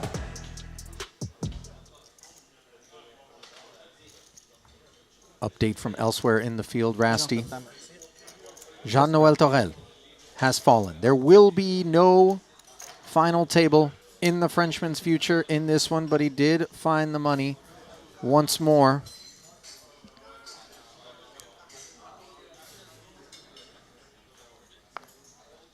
The bulk of the losses came where he held pocket queens against Igor Yaroshevsky's pocket nines. It was a raise up front by JNT. Yaroshevsky flatted a 9-high board. Left JNT with the overpair, Yaroshevsky with top set. So a bad beat did the bulk of the damage. And it was A7 against 5-6 suited for JNT, where Matas Symbolis finished him off. 18 players remaining. Symbolis on the shortest stack. And then the aforementioned threesome of Chen, Choi, and Salazar. There, Wang Yang, also very short. And until these short stacks are consolidated by the remainder of the field, in spite of 50-minute levels, we may see some fairly shallow action. Kenny, not afflicted with that. Ace-9. Dials up 160. Deuces for Choi. He's thinking about how he wants to approach it, and just releases the big blind, Rast. Yeah, I mean, I think curious that he didn't take the immediate, what, like 4-1, try to flop a set. I think you're still getting the right implied odds.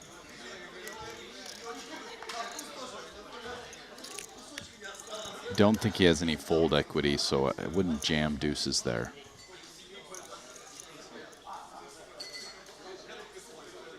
But it seems like still a sexy enough place to try to flop a set. You could also, like, you know, there's some boards where you don't flop a set where you can still get it in, like 3, 4, 5 or whatever.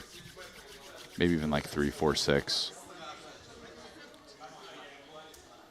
You know.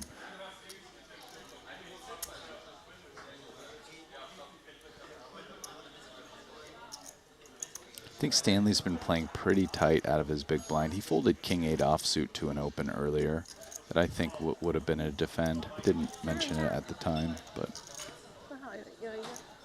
啊，我24同跟你花色一样。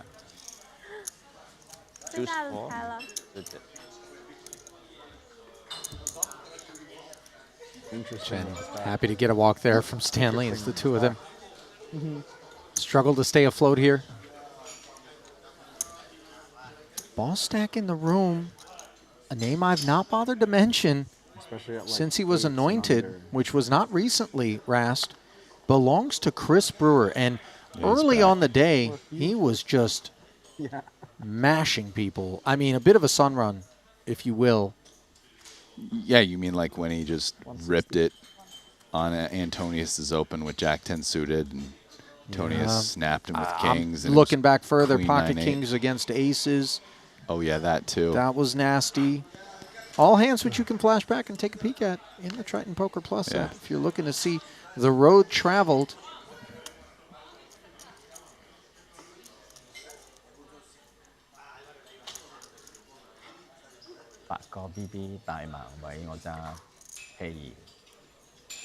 And Elizabeth Chen has been very quiet at this table, hasn't gotten nothing in the way to play, but this is her first decision. She does take her time to fold in a bunch of spots, but this one is close. Potentially worth going for it, in my opinion.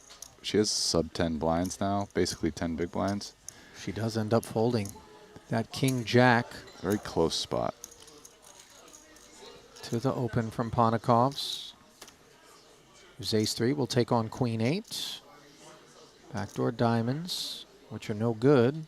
And the gut shot for Bryn. 440 in the middle. See, I feel like right now, some like the way Stanley and even Elizabeth are kind of playing pre-flop, just as a teachable moment. It's like they still think the ICM is too strong here. And what you notice is they're playing so tight. I mean, they're going to blind that. Like, we have 18 people left. Like, we still need half the people to go out to get to the final table. Like, you go out now, you get 256,000. Like, you've faded 9 people. Sorry, 9 people, and you're only getting 42K more than 27th got. And, you know, so it's like staying alive right now didn't earn you very much. So, like, they're passing up pre-flop spots that I think, like, you need to take when you have 10 blinds, for example. So that's what I was just going to say. The takeaway then being, as we see Panikov's raising the Bryn Kenny lead of 145,000, a big finger wag to Bryn. Interesting exchange there. But the takeaway being that, you know, the survive factor is not profitable. The thrive factor, rather, which could be the byproduct of taking some of these spots and taking some chances, obviously at the expense of potentially being showered, has more value in terms of down the road. Yeah, and I think what it kind of ends up stemming from is that, you know, you hear about ICM, you learn about the concept, and it intuitively makes sense that your tournament life is worth something. It's worth it to stick around. And that it's more in sometimes than others, but that it exists, especially once we get to the bubble and we're in the money. But the thing is, even within that frame of at the bubble, in the money, at the final table, it's like pretty wildly different what the ICM pressure is, what the risk premium is. So it's not like it's the same, or it's not like it's this and it just keeps getting more.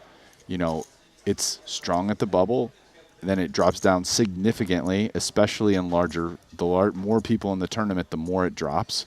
And then it like stays pretty flat, slowly rising up to the final table. At the start of the final table, usually it's about what it is at the bubble, a little less.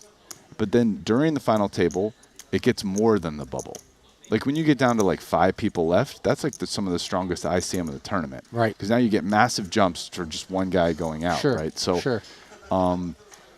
It's like a organic thing that you sort of have to understand in order to then adjust your play properly. And I just think that's something where when you have a really elementary understanding of ICM, you kind of miss some of the nuances Right. of like, okay, we broke the bubble, so it's not really about staying alive anymore. I mean, yeah, sure, that's great. I'd like to stay alive. Like, I don't want to bust the tournament. But at the end of the day, right, if the average stack with 27 people left, right, let's say it was 1 million, right, okay, well, 2/3 of the people need to go out to make the final table. So therefore, the average stack at the final table is 3 times. So therefore, it's like, to be just an average stack at the final table, I need to get 3 million. Right, so if you're a short stack with 27 left and you have 500K, it's like, you know, if I'm short going into the final table, maybe I have like 1.5 million. Anyways. Choi, short, ace-9 off, jam, king-queen suited, Ivy announces call. Potakov's out of the way. And on our backs we go. Advantage Stanley by about 8% here. This is just a reasonably played hand by all parties. Yeah. And now we're going to see who gets lucky. 1.1 million chip pot.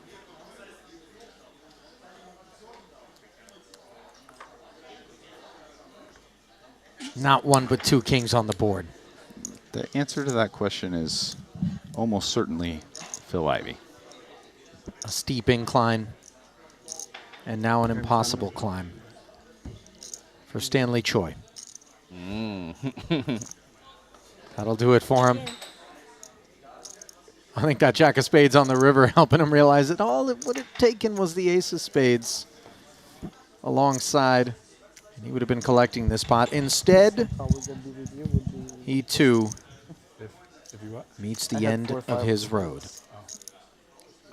An 18th place finish for Choi, 256K, bringing us to 17 players remaining, 287,000 now locked up. But to put a button on the point that you were making, Rast ICM a little bit more nuanced? Yeah, a lot more nuanced, but yeah. But I do the same thing too, where I speak things down all the time. It's one of my like verbal habits. But yes, a lot more nuanced. Oh, good for you. Well, I just saw an update in the Triton Poker Plus app. Chris Brewer, no longer our chip leader. That honor now belongs to Wai-Kin Young. As you get a look at the chip counts here, 5 left at the feature. Chen and Salazar have lost their short-stacked Stanley Choi. Lines of 40 and 80. Glimpse brought to you by sportsbet.io. Like, ICM is complicated enough that my understanding is that right now we don't even, like, it's a model that someone made, right?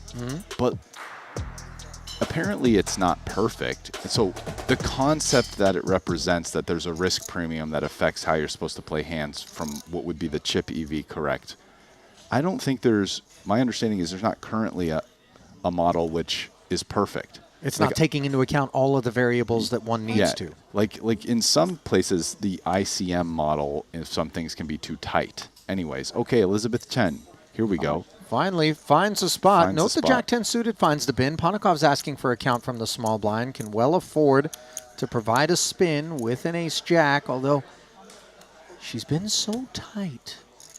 Raw power of the hand, though, is what it is.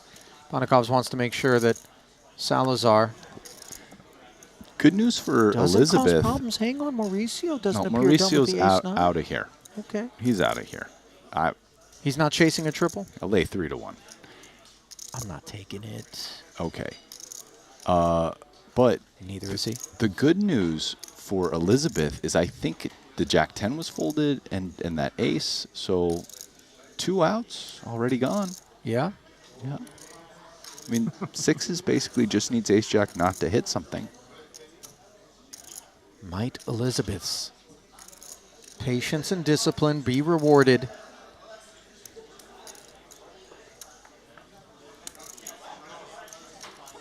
So far, so good. 9-5-3, 2 diamonds. Not an actual 6 outs. No chance of being counterfeited. Fade an ace or a jack and take it down, miss. Mission accomplished. And she can exhale. Although I gotta say, she has maintained a relatively steely affect. Oh, yeah.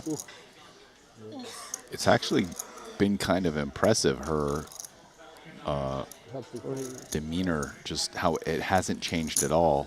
Even it started to become very clear that she was going to take 10 to 15 seconds in spots where she was never playing it.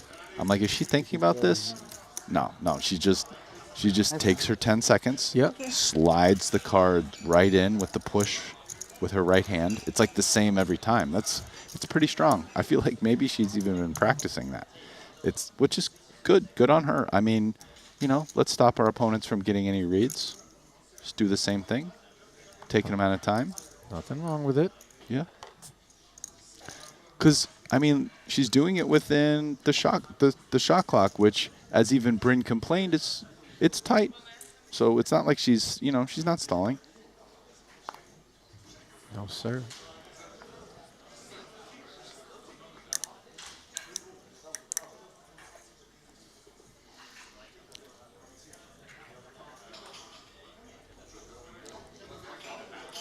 Well, Salazar found a nice little spot right here. Unfortunately for him, he has 5 big blinds, but the good news for him is that Elizabeth's hand's so bad, she can't even call the 5.5 blinds, so.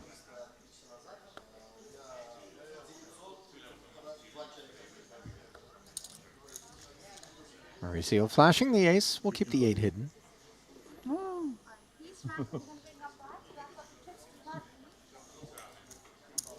Short stacks. Picking on each other a little bit there. Or what's the reason? I think taking blinds is also a great result.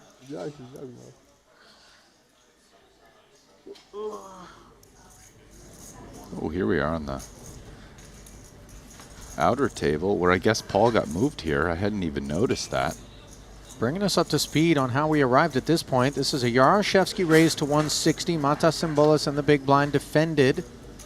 On the flop, it went check, c-bet of 80, raise to 180. Yaroshevsky made the call. The third spade arrives. Board reads King 7-3 Jack with 3 spades. Action on Matas. Well, Matas, as the big blind, has more flushes. It's unclear how often he plays his flush draws as a check raise. Well, he only started with 650K, has plunked the rest of it in there, kept the chip back. It's he has 225,000 is the bet. Oh yeah, he's not deep at all. No. He might have Igor a king also. Asks for that last 5K, and he has shown ace 6 with the ace of spades, I believe. So it's an open-ender. No, not the open-ender, just the nut flush draw. Forgive me. First king What's he 4. up against? Okay, top pair for Matas. Oh! The spade rolled off, didn't even catch it. And Symbolis. Wow, has been so vanquished. He bet and then called the check raise with ace 5. Off. Yeah, with the sure ace did. spades. And then just found running spades. Already a title under his belt here in Montenegro. Perhaps. And this time he doesn't have a short stack. I mean, he's been short stacking his way in both of his early runs here in Montenegro, but Igor's got a lot of chips now. And he's certainly going to win more if he just binks off runner flushes like that moving forward. Well, that man there has 0 chips left. Obviously He understands rebuys are not available, and just going to take a moment to bask in the demise, perhaps. Is Matas there? It's on me. Yes, please. He might have his mind on that ace-5 call to check raise sitch there. Might even be wondering if the check jam doesn't maybe leave him in a very different plight. You'd have to think that if the sizing was much bigger on that he's not calling ace-5 off. The jam, certainly not.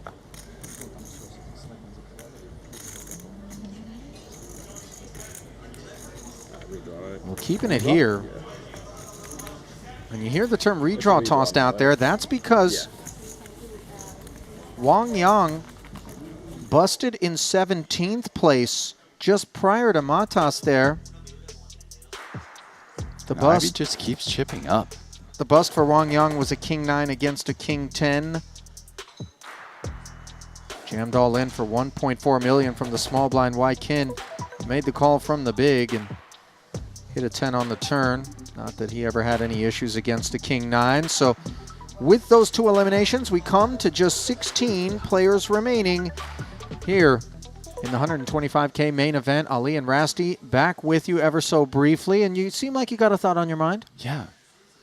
Ivy has just been at the feature table for the last hour plus. Yeah. And I feel like I haven't seen him win too many pots, but somehow he has over 4 million. I mean, he did win that all-in, but lost a bunch of other pots. The all-in wasn't that big. Allow me to point out, by the way, that in spite of the lack of activity and involvement, Phil is currently sitting 4th in chips overall. 51 big blinds deep. Only Paulie V, Wykin Yong, and Chris Brewer have more than him. Down toward the bottom, just scrolling. Mauricio Salazar just trying to slide and slither as the on-tap payout, $320,000 now with 15 players remaining. So let's have that redraw. Let's take a few minutes. Let's collect ourselves. Let's say goodnight to Rast. Randy Lou going to be back in the booth. Don't go anywhere. We're going to round things out here on day 2 of this 125K main after this. Good night, guys.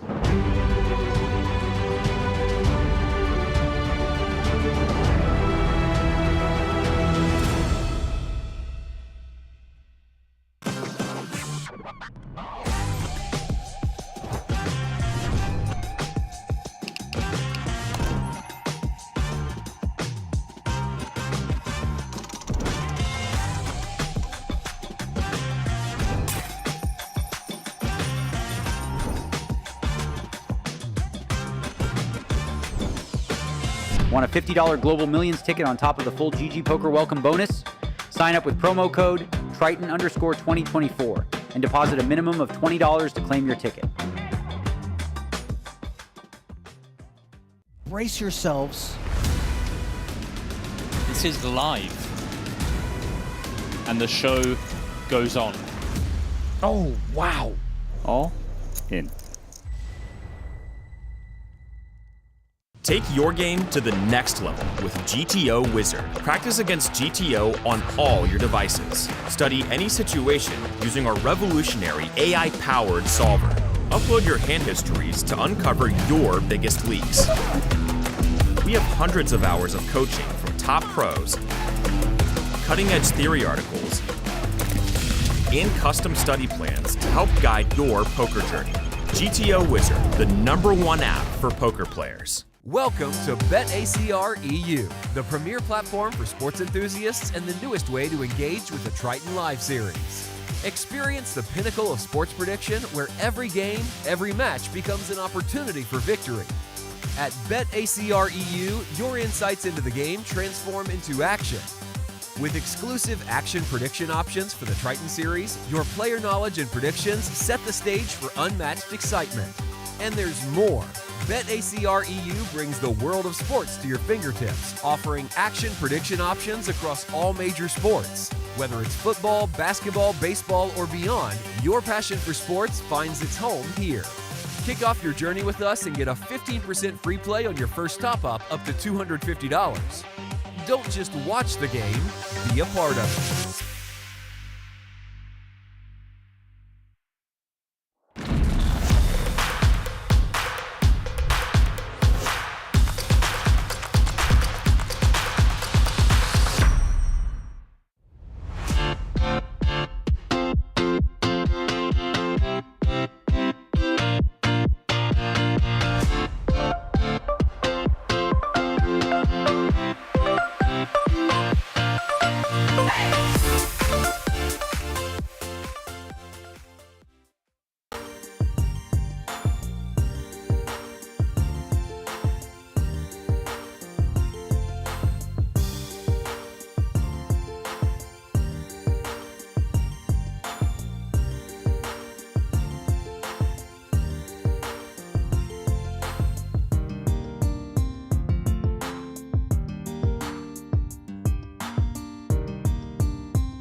course, whether or not she's on bullet 1 or beyond.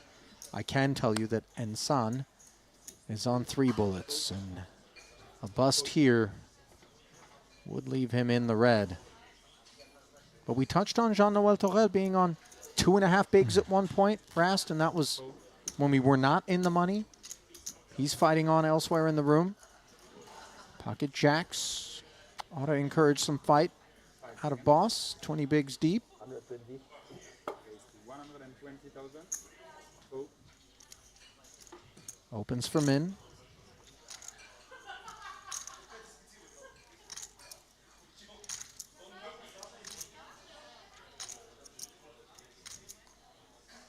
Seconds. 5, 4, 4. Pocket 4s for Bryn Kenny. Obviously, he can defend. Let's see if he has other ideas.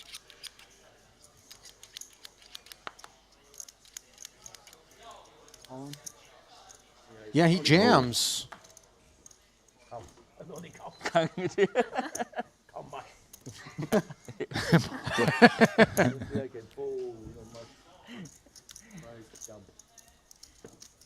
No, there's no folding this. No, and no immediate ladder, and even if there was, it would be relatively modest. You can count. You can count. 5 seconds. Don't use the time bank, Paul. Good job. No time bank here. So Kenny with perhaps a little bit of a misstep, Rast, in terms of the decision to play it in this way, or where Pocket Force qualifies? I mean, he's attacking in late position open, you know, just trying to take it down. This is exactly what you were talking about. Okay, Bryn's got a big stack. He's going to weld it. He's exciting. These are the type of hands. Sometimes they don't work out. And, you know, he hits a 4, and I don't think he's going to tell Paul this is how we do it.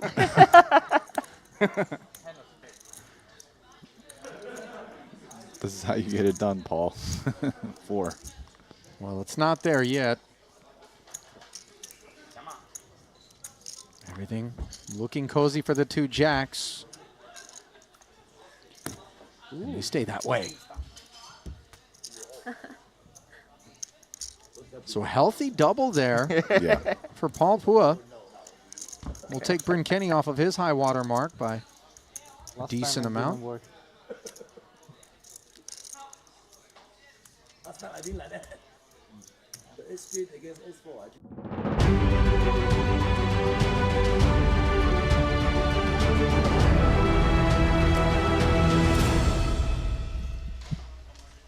So we welcome Randy Liu back to the booth here as we shut it down on the night shift here at the Triton Super High Roller Series. Day 2 action, 125K main event. I know, Randy, you were hanging out, watching a lot of what was going on. Of course, many storylines begin to emerge. We have whittled this field, which consisted of many hopefuls to start. Now, of the 171 entries, only 15 remain. Just get a look at that. Chris Brewer, $6 million in front of him, going all the way down to Mauricio Salazar, who has just 615K. There's a glimpse at the feature table, which is headed inbound post-redraw.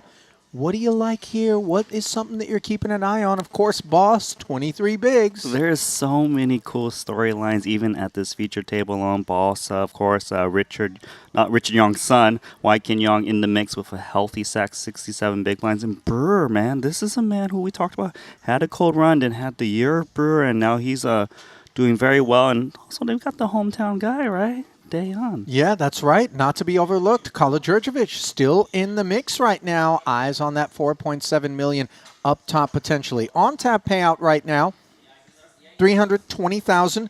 2 of those left. Then we go up to 353. Payout bands, payout bands just a couple at a time at this point. Brewer, I was touching on this with Rast, Randy.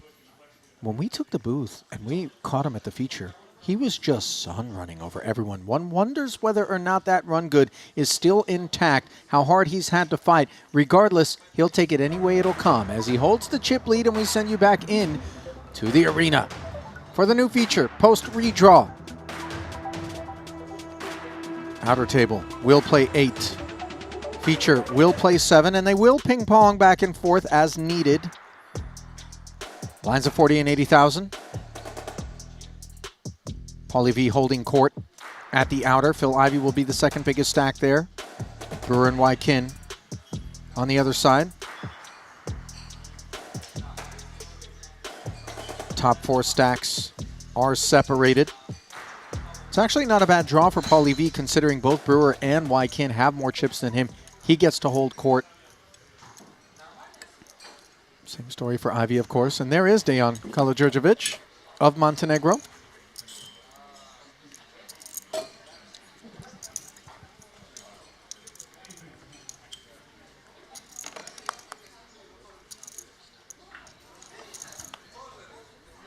Oh, look at this for Shen Chao. Pocket aces. Good timing.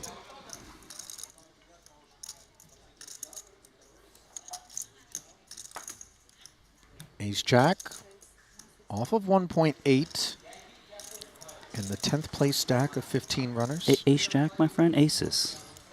Did I say Ace-Jack? You did. Are you okay there, buddy? I don't think Come on. I am, actually. Get back in. Get back in the mix. It's exciting. Wow. Maybe we need to schedule a brain scan or something. Ace-Jack. You What's won't going like on? what you'll see, my friend. Imagine how the neurologist will feel. He'd be like, how do you get through a day? You're like, I don't know.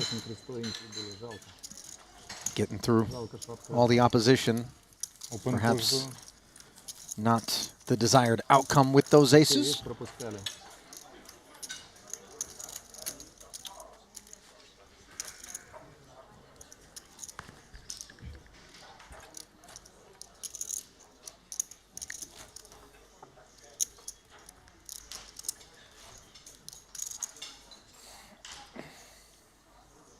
There's Yaroshevsky, who hit running spades to shower Matas Simbolas not long ago. Look at him wearing that Triton champion hat with pride. Oh, he's proud about that. Now he's hunting another accessory. Hardware on the wrist. Epic X-Watch of Jacob & Co. that'll go to this main event winner. Wakes up to 2 queens, and now from aces to kings, the deck has violent ideas here. What a great spot for Shen Chao. He can really just double up here. So easy.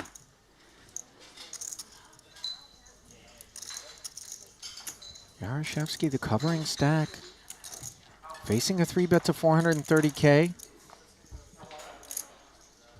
I just don't see how Yaroshevsky's going to be able to get away. His opponent's playing, what, a 25 big blind stack? Queens is just too much hand.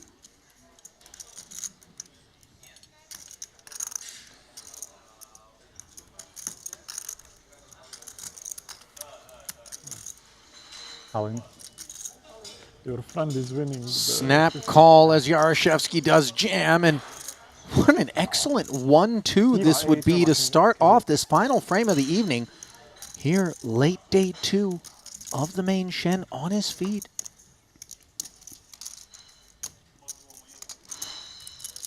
Kings have not performed altogether well on the day for multiple individuals, even in spots such as this. And, you know, Don't say that, Ollie. Is this one on me? I don't know. I'm just calling it like I've seen it all day long. Top set for Yaroshevsky. Shen devastated. Can Igor keep the River King free? Yeah. Sick one. That's disappointing. Yeah. King's no good today. And you heard boss say it, King's no good today. And Sun also low on big one, Kings against SP. That's going to be a tough one to shake off. It's difficult to put into words the exact sort of feelings. Let me call on the chat. YouTube, you saw what just happened. If you had to pick one word to describe Shen's feelings, what would that word be? You got one, Randy? I got 2 words. Okay. Throw up. Throw up, okay, thank you. Vomit would be the one-word iteration. Thank you. Thank you. That's just...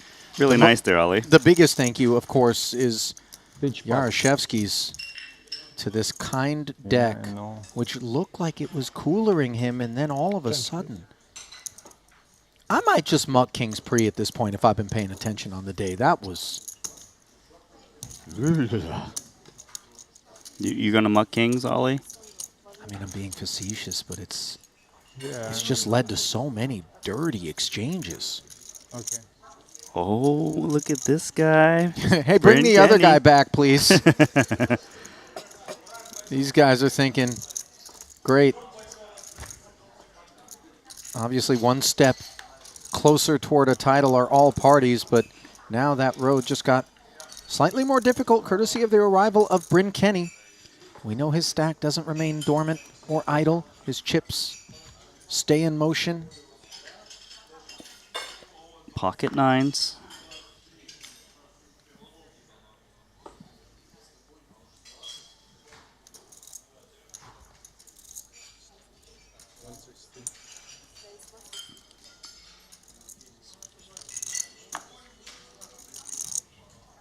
Under the gun, on arrival.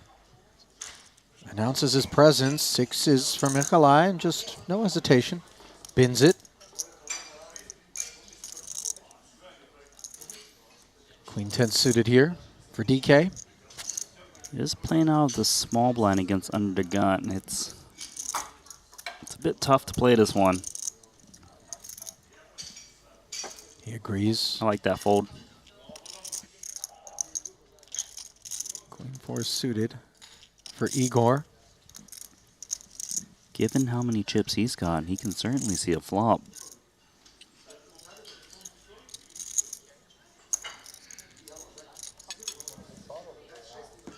Queens against kings. Queen. He's letting Bryn Kenny know that seat's no good.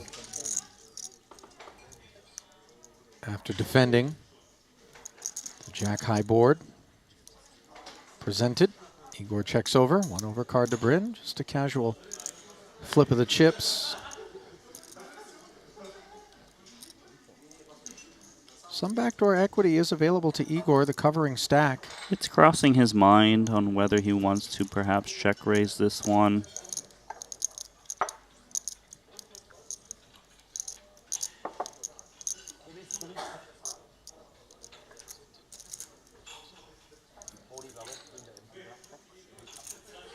Seems like he's... I'll hold on to these chips for a bit longer. Sure.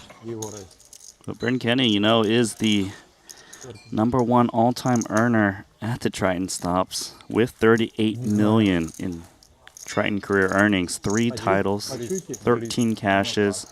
What's amazing to me too is he doesn't come to every single one of our stops, and he just always seems to be at the end of the big ones. He's not high volume, and his ROI is astounding. Yeah, I can name you a couple of the scores. London wins the 250K Invitational for 6.8 million. Boom. Second place for the lion's share of the prize pool in the million, Triton Million for 16.8 million pounds. And he also won the main event and another title in Montenegro back in 2019. I mean, this guy is just all business. Shows up when he wants and wins it all. But he only shows up when it is the business end of the festival, when the big buy-ins come through.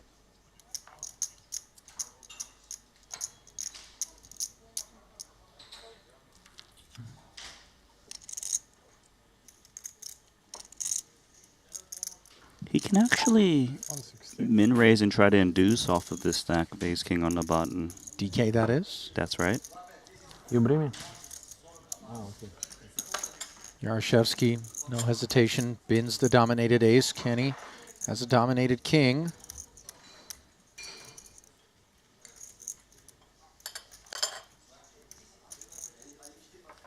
Contemplating defending the king-8 offsuit, although trying to figure out what range is min-raising on the button.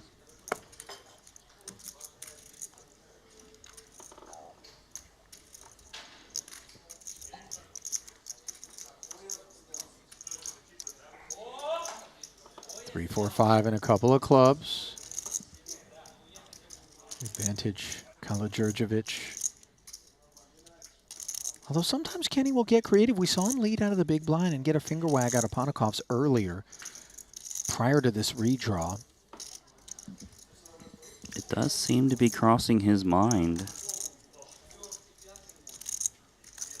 He is going to do just that, Ollie. And I believe the logic here is that if his opponent was holding an ace, which would be able to continue on this flop, a lot of those hands actually just open rip it on the button. Interesting.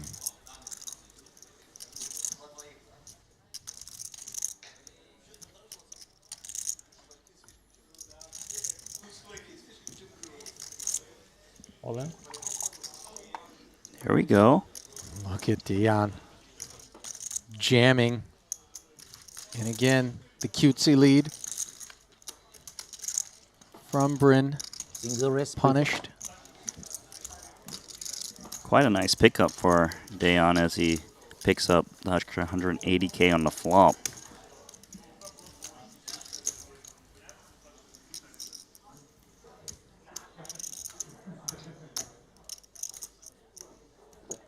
Well, earlier I was soliciting some one-word descriptions for how, no doubt, Xian Zhao Shen is feeling even now somewhat removed from the moment.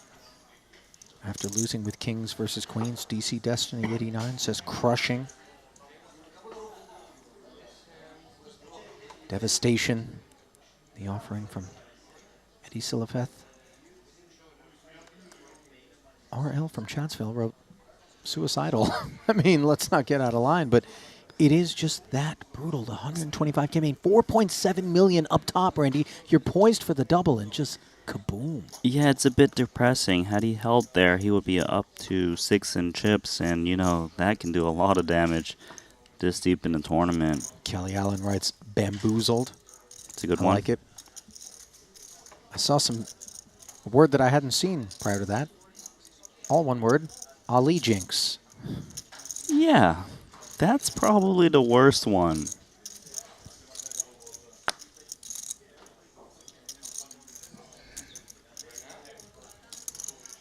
Why can ace queen in a good way against queen 7 here? Just the min raise open. Boss will let it go. Why Ken Yong's actually one of those guys that only shows up for the big binds.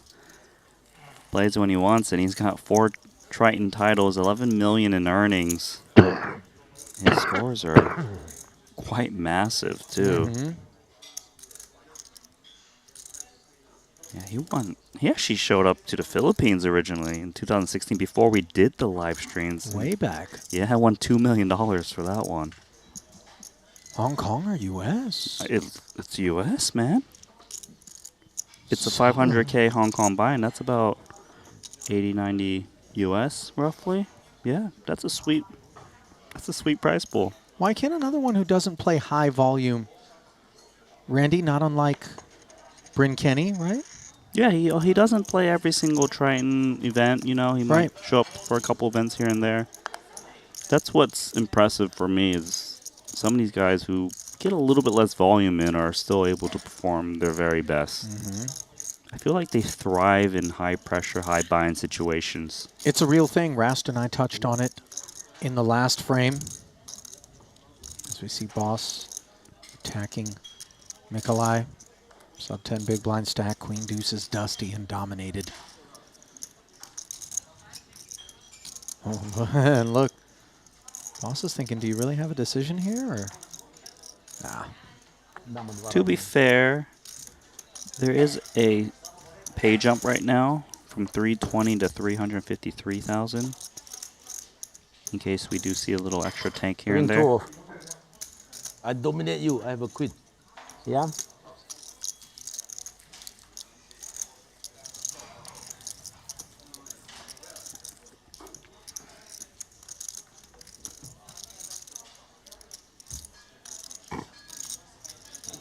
For me, Ollie, if I could just...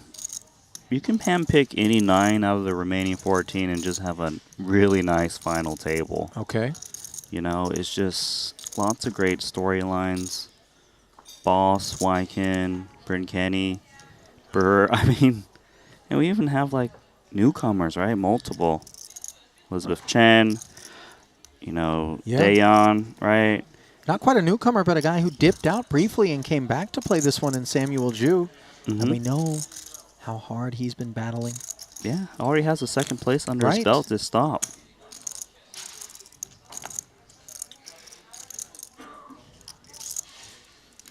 This green hat thing is new for me for Bryn Kenny. It's not quite I've been what I'm seeing used him to. in the buckets for a minute now. Green buckets though. Usually it's black, right? I mean, we're or past Japanese. St. Patrick's Day, right? Is it St. Patrick's Day today? No. Oh, I'm saying we're past it. Come on. The beauty is I could have said yes. You never would have vetted me. Bryn Jack 10 suited. Makes it 160 to go. Wykin defends the ace-3. Cutoff versus big. Advantage Bryn. Jack 6 deuce board giving him top pair here. 440 in the middle. Young checking over. Actually has the backdoor ace of clubs as well and wheel draw. So I don't think he's going to check fold had a bet come, but Bryn Kenny is going to check back. Quite deceptive. He's got backdoor spades to go with top pair. Turn delivery is a club. And the 6 pairing, Wykin does not fire. He doesn't need a fire because ace high still has some showdown value. If he was holding like king 3 offsuit with the king of clubs, then he's more likely to bet. Sees a bet of 145 from Bryn Kenny. There is a chance that Wykin will check raise this hand because he's got more 6x's in his range. He can attack a delayed c-bet. Check calling is fine as well.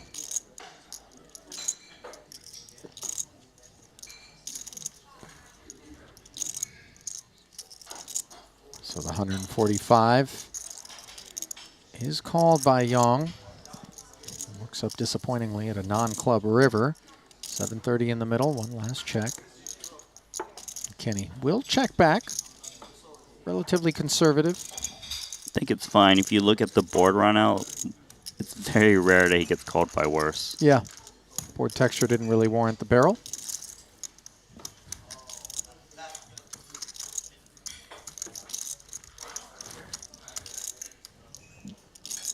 Touched on some of the storylines. We've been kind of generically throwing that around. I love that you began to kind of identify some of them. The other one, for me, elsewhere in the room, Alex Ponikov's hunting his first title. 15 cashes under his belt. I also forgot to mention Phil Ivey. I'm sorry about that. Oh, yeah, come on. But, you know, sometimes apparently it's boring and you just shove the king 8 offsuit. But I think this one, this is serious business. Yeah, Ivy did have a final table earlier here at this festival. Left us all a bit mystified with respect to why it was that he decided with the king 8 offsuit to jam pre-flop. Ended up getting showered as a result of the choice. I think he's ready to make up that one. I think he's dialed in, man. The time that we had to observe him prior to this redraw at the feature table in the prior frame, Rast and I, he seemed engaged. He did not seem impatient whatsoever. And I think this is in part courtesy of the fact that we're playing 125K buy-in main event here at Triton.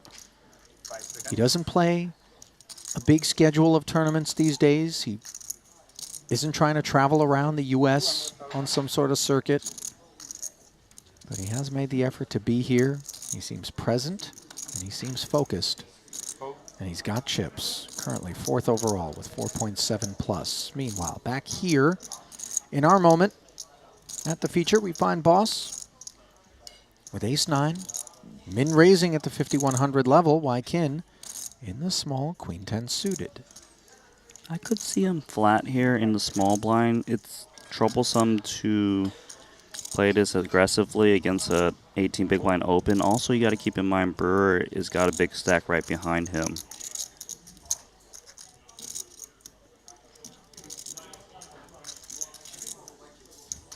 Brewer can flick in one more chip here. See a flop. 5 seconds. Well, doesn't seem interested. A little hesitation, but ultimately will bow out. So Wykin heads up out of position and with no improvements on the King 7-4 board. Same story for Paul, not that he needed them. His lead grows. 600 in the middle, knuckled over. Good board for Paul because a lot of the hands that flat the small blind that hit the king actually re-raises you pre-flop. Actually, no, he's going to be the one who tries. Like he's going to try to give him away. Why?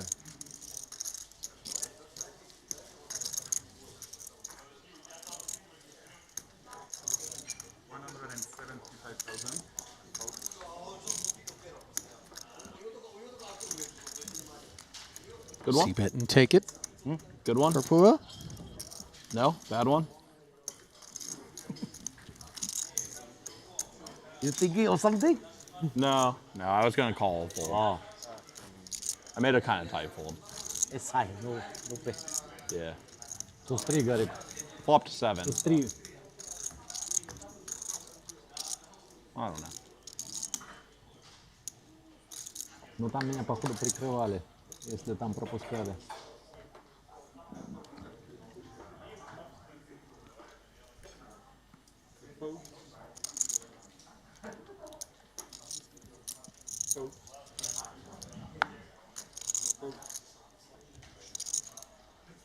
Mikolai on a very short stack of 5 big blinds wakes up with 6s.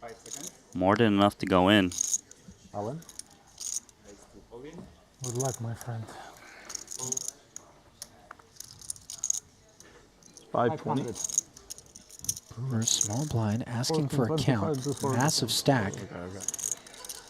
Brewer can afford it. He also, if he calls, can likely get the big blind just out, and he can get an extra big blind and big blind ante in there. Count, please. Doesn't seem Just interested. to fold, Dayon asks for a 5 count. big blind. If he could just see the cards, he would be making this call, but you know, an extra 400k is quite a lot of Dayon stack. 1.2 back, 2 bigs invested. He is the second shortest at this table, and he does bow out. That feels so good for Mikolai. Sure. Increase his stack. 50% no showdown. I have queen 9 also.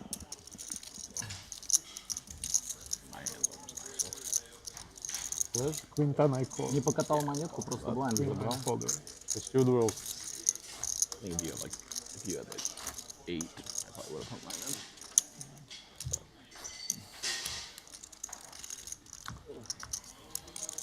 Too many, it's too costly when you just wake up. I feel like the bulk of the day I've been observing Raskolnikov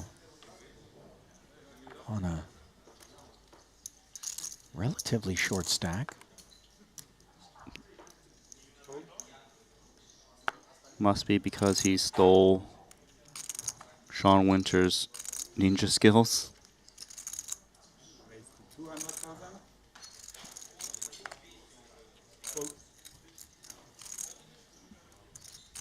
Paul, how many black do you have? I just can't see them. 3. You have 3 of them? Brewer. Okay, thank you. Asks for a count from the Yeah, button. you're fine. Well, he wants to find the perfect 3-bet size to attack Paul. 500.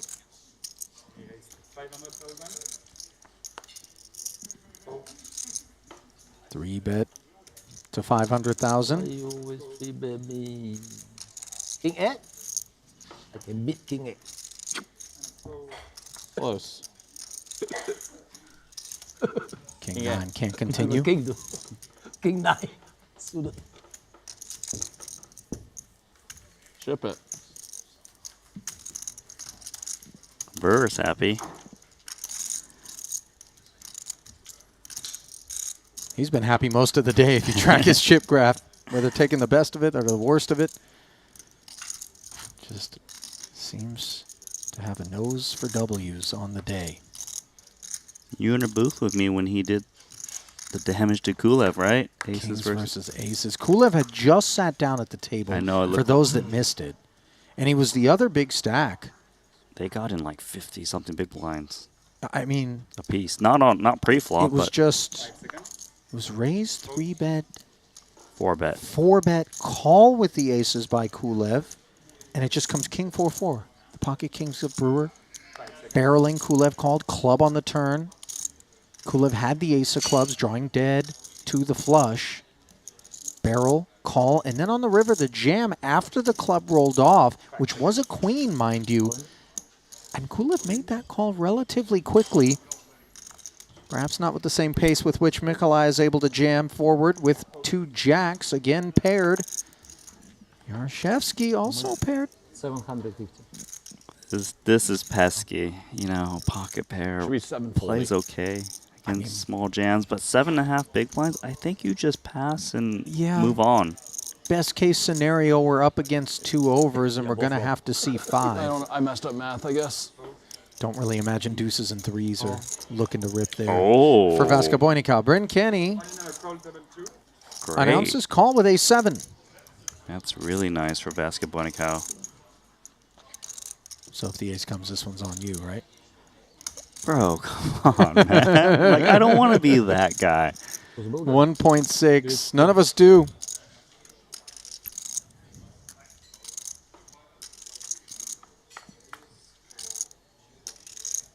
To the flop. Jack high, but the gutter lurks for Kenny. Yeah, I was like... Top set. 6. Terrific turn card. Spicy a tone call look could have been. And note, Nikolai, motionless. Keep it 10 free. Compliance by this deck, which has not shown a lot of mercy here on day 2. So Mikolai goes from 500,000 in chips to 1.64 with those 2 jams. Just gives you a sense of how big the blinds and antes are right now. $250,000 in orbit.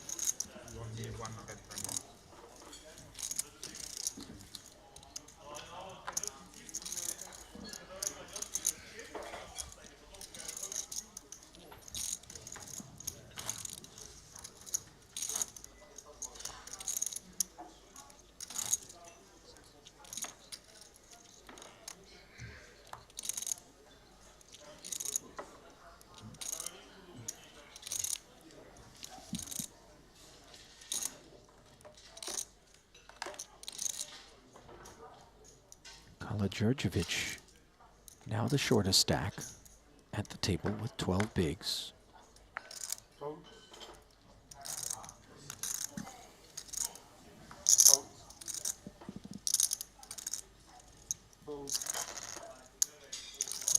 Burr laying down 6-5 suited in a hijack, which could give Dayon a chance to just rip this one in and pick up some blinds and antes.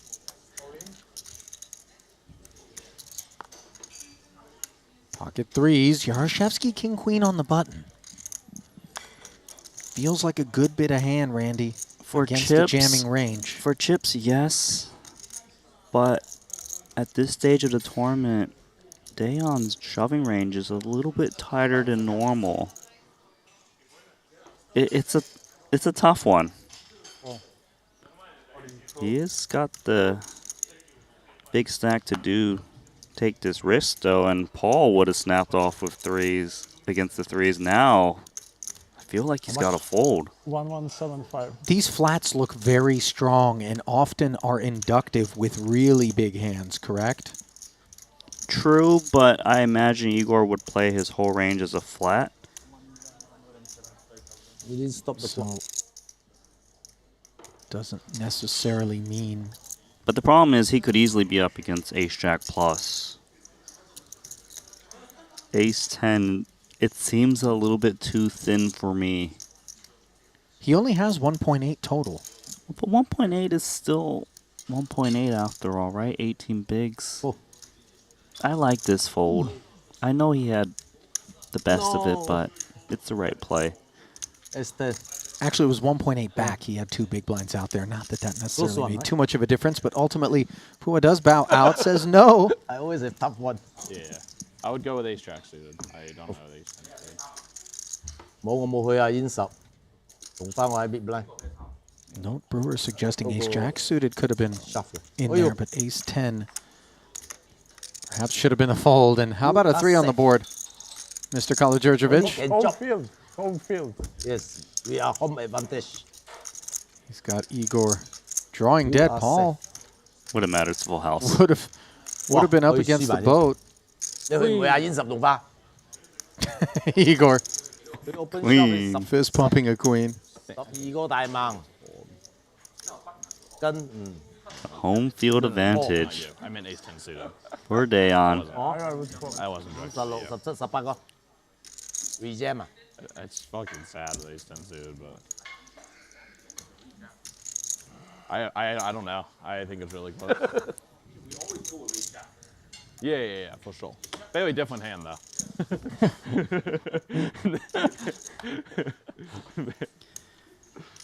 Is that Richard Young? Yeah, that's him, right? He keeps an eye on things. He's like the ultimate like railbird. He loves really. it, man. He really does. And We this don't is the say perfect this in the table, pejorative. though, right? Look who he's watching. It's his son. Yeah, and boss. Wykin and his Triton Super High Roller Series co-founder, Pua. Oh yes, because you count the chips. Look, Ollie, I don't really believe in home court advantage, but like, remember what Dao Min Fu did over in Vietnam? That's fair. Could happen again here. He made some head spin. That's for sure. I don't think the approach by Dayon thus far has been anything It's a little reminiscent bit of what different. DMP did out in Hoi An, but nonetheless. Oh, Okay, what was I wow. saying about Brewer's Day? This is big stack violence developing. Wykin's number 2 in chips, direct left. He's got 575. number 1 with aces, 3 betting queens to 575. Brace for impact. Wow, how great is this for Brewer? I'll tell you this, though. Because Wykin's got so many chips and he raised from under gun and got 3-bet by +1, I actually really like flatting here.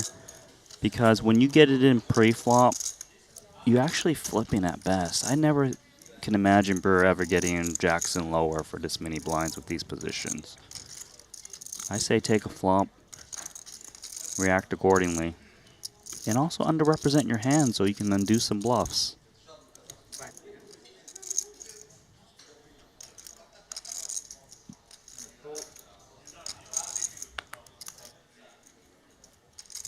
Wykin does play it as a flat, mindful of the preciousness of this deep stack and the threat that is Brewer.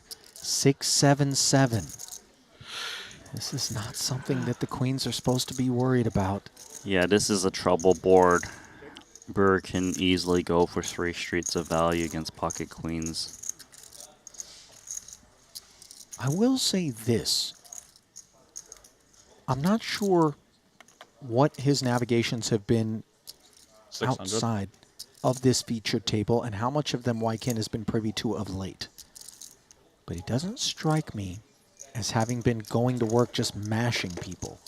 So the line that he's about to take here could feel more on the credible side than the big stack just trying to bully people's side. Sure, I understand. But for now, he will have nowhere to go but call. Of But course. if he sees a turn in river, maybe he can get away if it comes low-low. Well, let's see. For the time being, this is a sub half pot c-bet.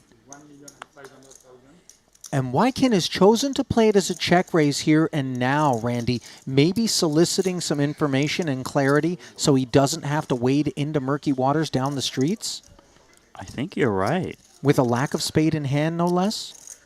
This is very interesting. Is he check raising to get it in, or is he check raising to fold? Are we even going to find out, by the way? Sorry to cut you off, because Brewer's not obligated to re-raise here. No, he should actually flat, I believe, in position. Because if his opponent's bluffing, he gives his opponent the opportunity to put more chips in. And if his opponent has a hand like queens, he might think they're good if Brewer just calls and it comes out deuce on the turn. But he's going to rip it in. Oh, man. What's bottom of range for Brewer to play like this? Jacks don't do it, do they? I don't think so. I think Jacks would call and react to a turn bet. I agree. So if Jackson below, we remove. Kings and aces suited. are there. Ace, king of spades specifically But feels that's like the one. One combo, right? Yes. And might that be weighing on Wykin's mind here? Absolutely nasty spot for him to find himself in. And Brewer rather confidently jammed over the flop. Didn't take that many time banks to make this play.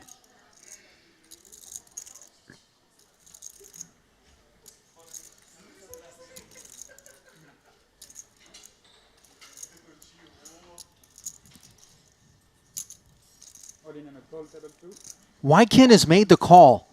Wow. This is an insane 8-figure pot that has developed. Young at risk of being showered here. And this would catapult Brewer well up the leaderboard.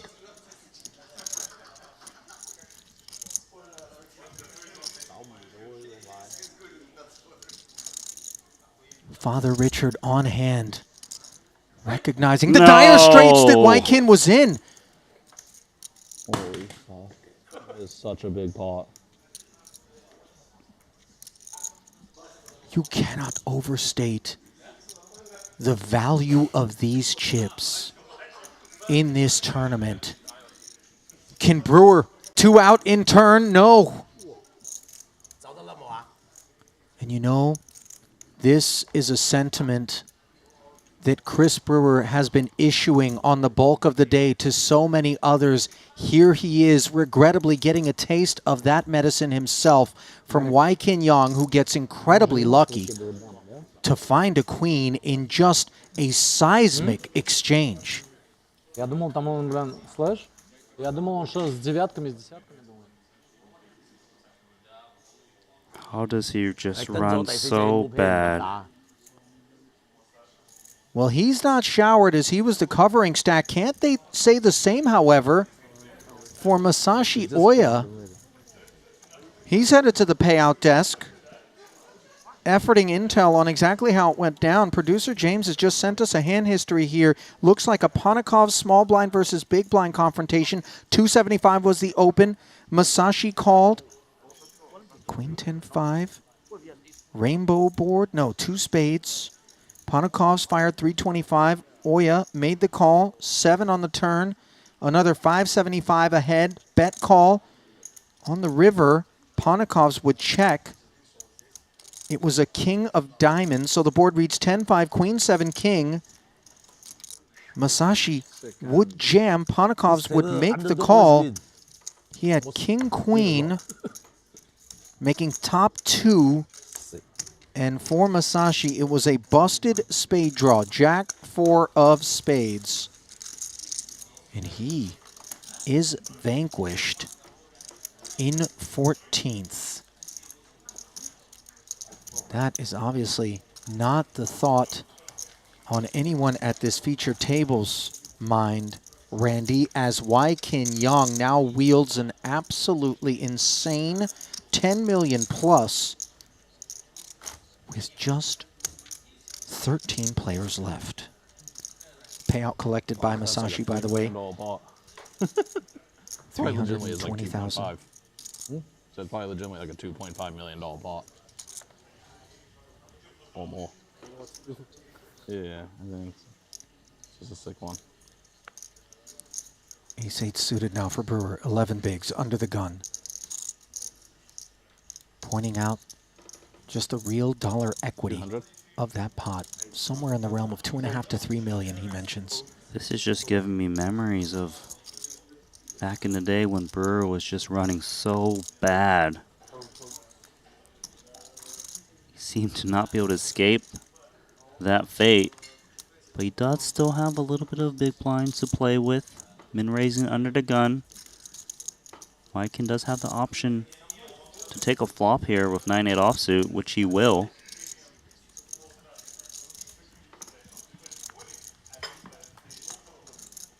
$550 in the middle. Round 2 obviously will have far fewer implications in terms of potential pot size, but Brewer now desperate to begin the rebuilding. 125. A very minuscule rebate. Forward. Make new one.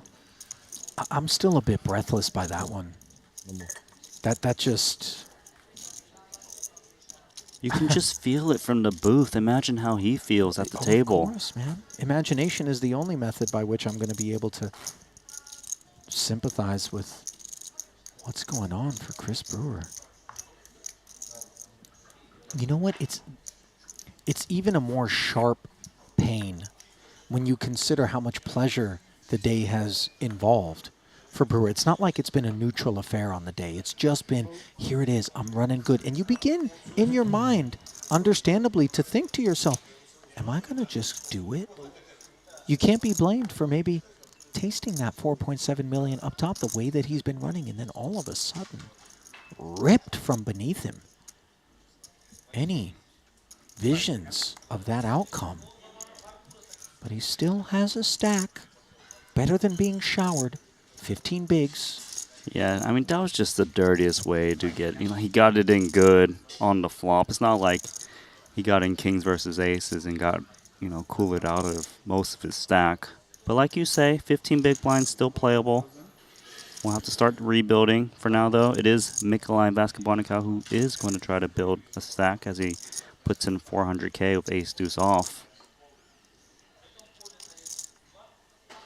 He could be a point of inspiration if Brewer's been paying attention, just given what he's managed to accomplish off of the short stack. Suited one gapper. Won't dig in for Chris. What if he got no more red? Then he can use the other one? Okay. Use that one also 10 seconds? No. 30, okay.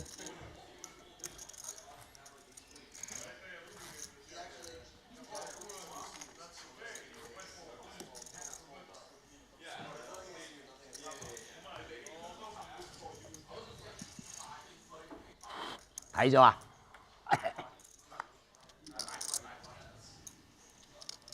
Yên dịch同化.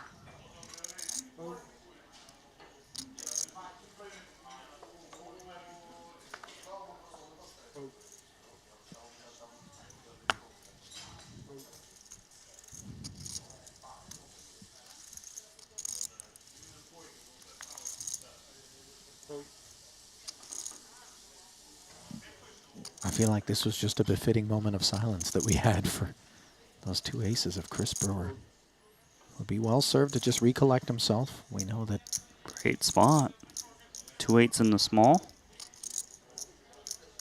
It's actually a good hand to try and maybe induce from a big blind and limp jam with. Seems to be what he has on his mind. Ace 10 for Kalogjurjevic. Let's run it. Candidate. Covering stack. Jam. Snap. And moments ago, Chris Brewer had the chip lead at this table. Now he finds his back up against the wall with the lead and a 10% advantage. 2.6 million in the middle. The threats. An ace or a 10. If Brewer can hold, he can be back in there with 2.6 million in chips.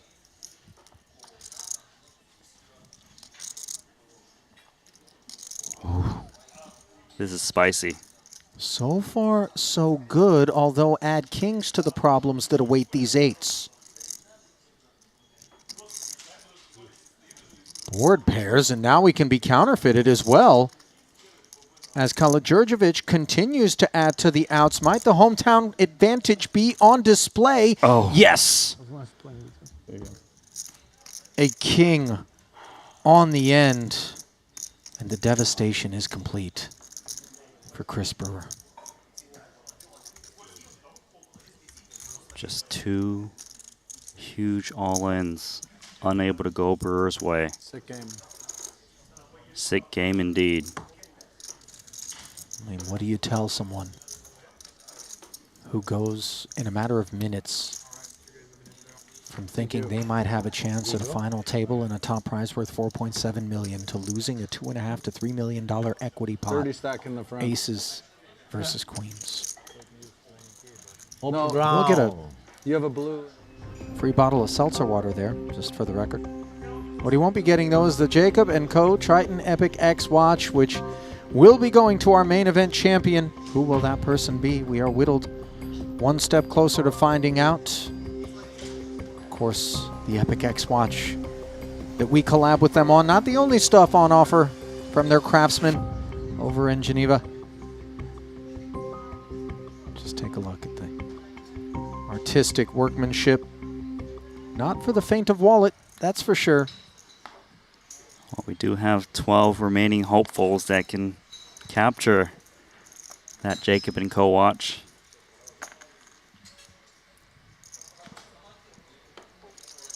Randy, that was savage. Which one, the first one or the second river? It was all just savage. The whole package? Brewer, third in the 25K 8 max for 354 here already. 19th in the 50K Bounty Quattro for 57. 10th in the 50K 8 max for 151. He has printed some money.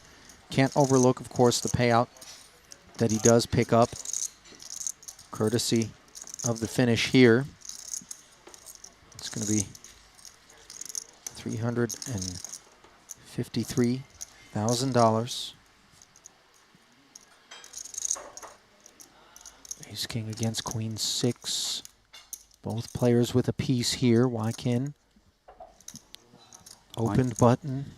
Igor defends. Faces the c-bet after checking of 150,000. You're also going to expect the chip leader open wide and c-bet these flops, so Queen 6 is going to get in some trouble here as it makes the check call.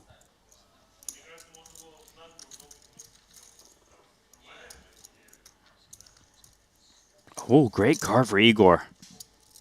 Trip Queens.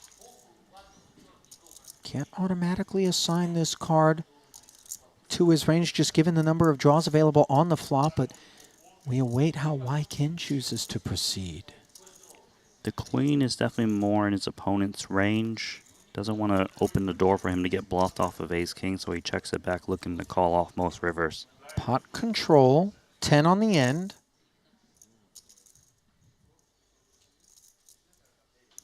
$850K pot.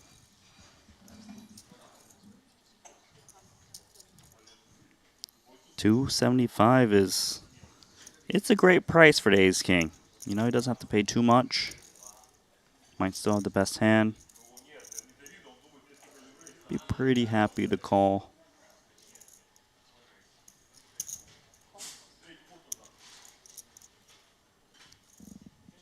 Unhappy to see the queen, of course.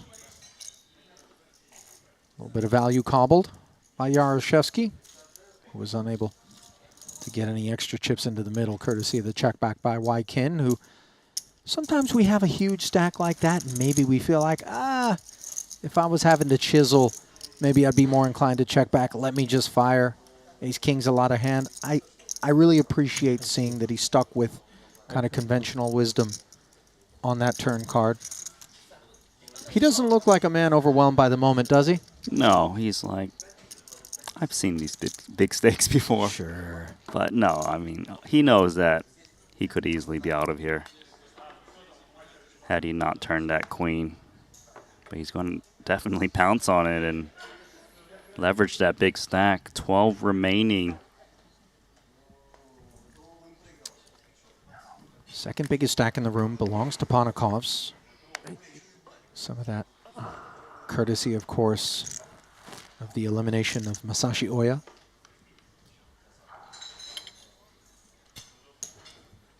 Hometown hero. He's going after a 10-8 offsuit. Little suited connector for Igor. Yeah, he could activate here if he wants. Depends on how wide he thinks Dayon is opening the button. Flat is certainly fine. Folding is even an option too. Goes with flat.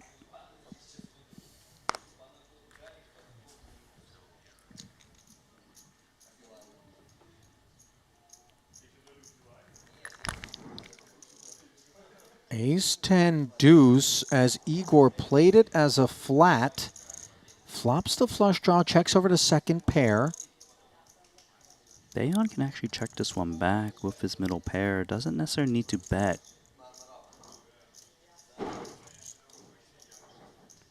Play a little pot control. Pick Yeah. off some turn bets. And he would do this with some ace combos as well. To balance it, yes. King on the turn. Right color, wrong suit. Second overcard to the tens. Some of the trouble with the check back, a card like this shows up and all of a sudden you face a barrel and you're kind of wondering, where am I at? If you're Igor and you bet this turn, you often have to follow through with one more to attack 10x and king x coupled with a straight draw. I think that's the idea with this very small bet, 150. He never imagines an ace would fold.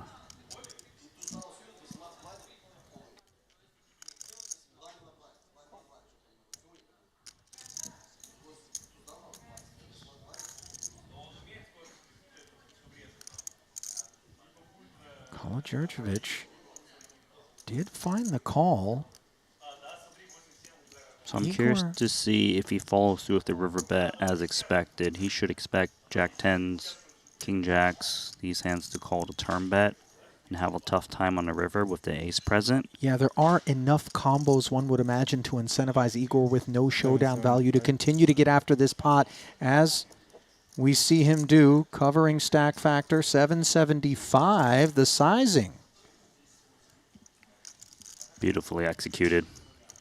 Yarashevsky's on form.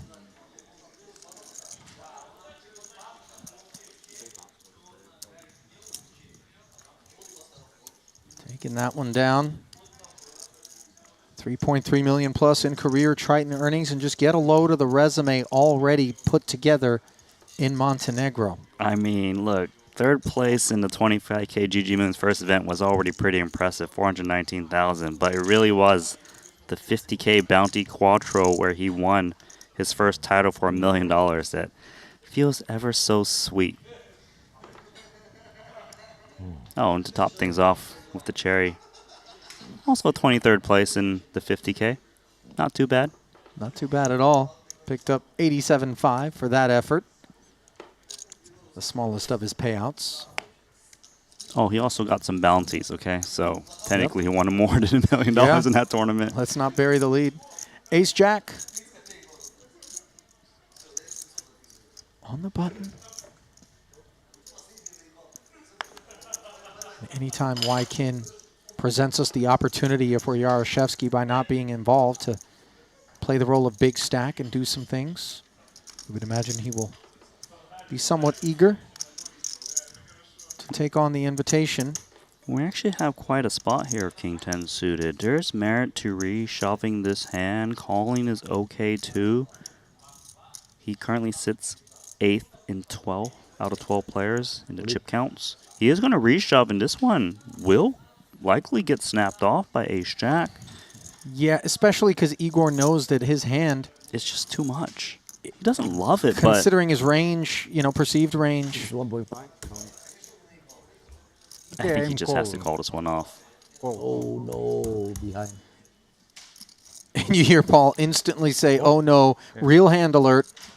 2 clean cards, though. It could be worse. It's not bad, 41%. Oh, yeah. 2 of the more infectious smiles at any given Triton, belonging to Boss and Igor. But only one of those smiles will grow in this 3.5 million chip pot.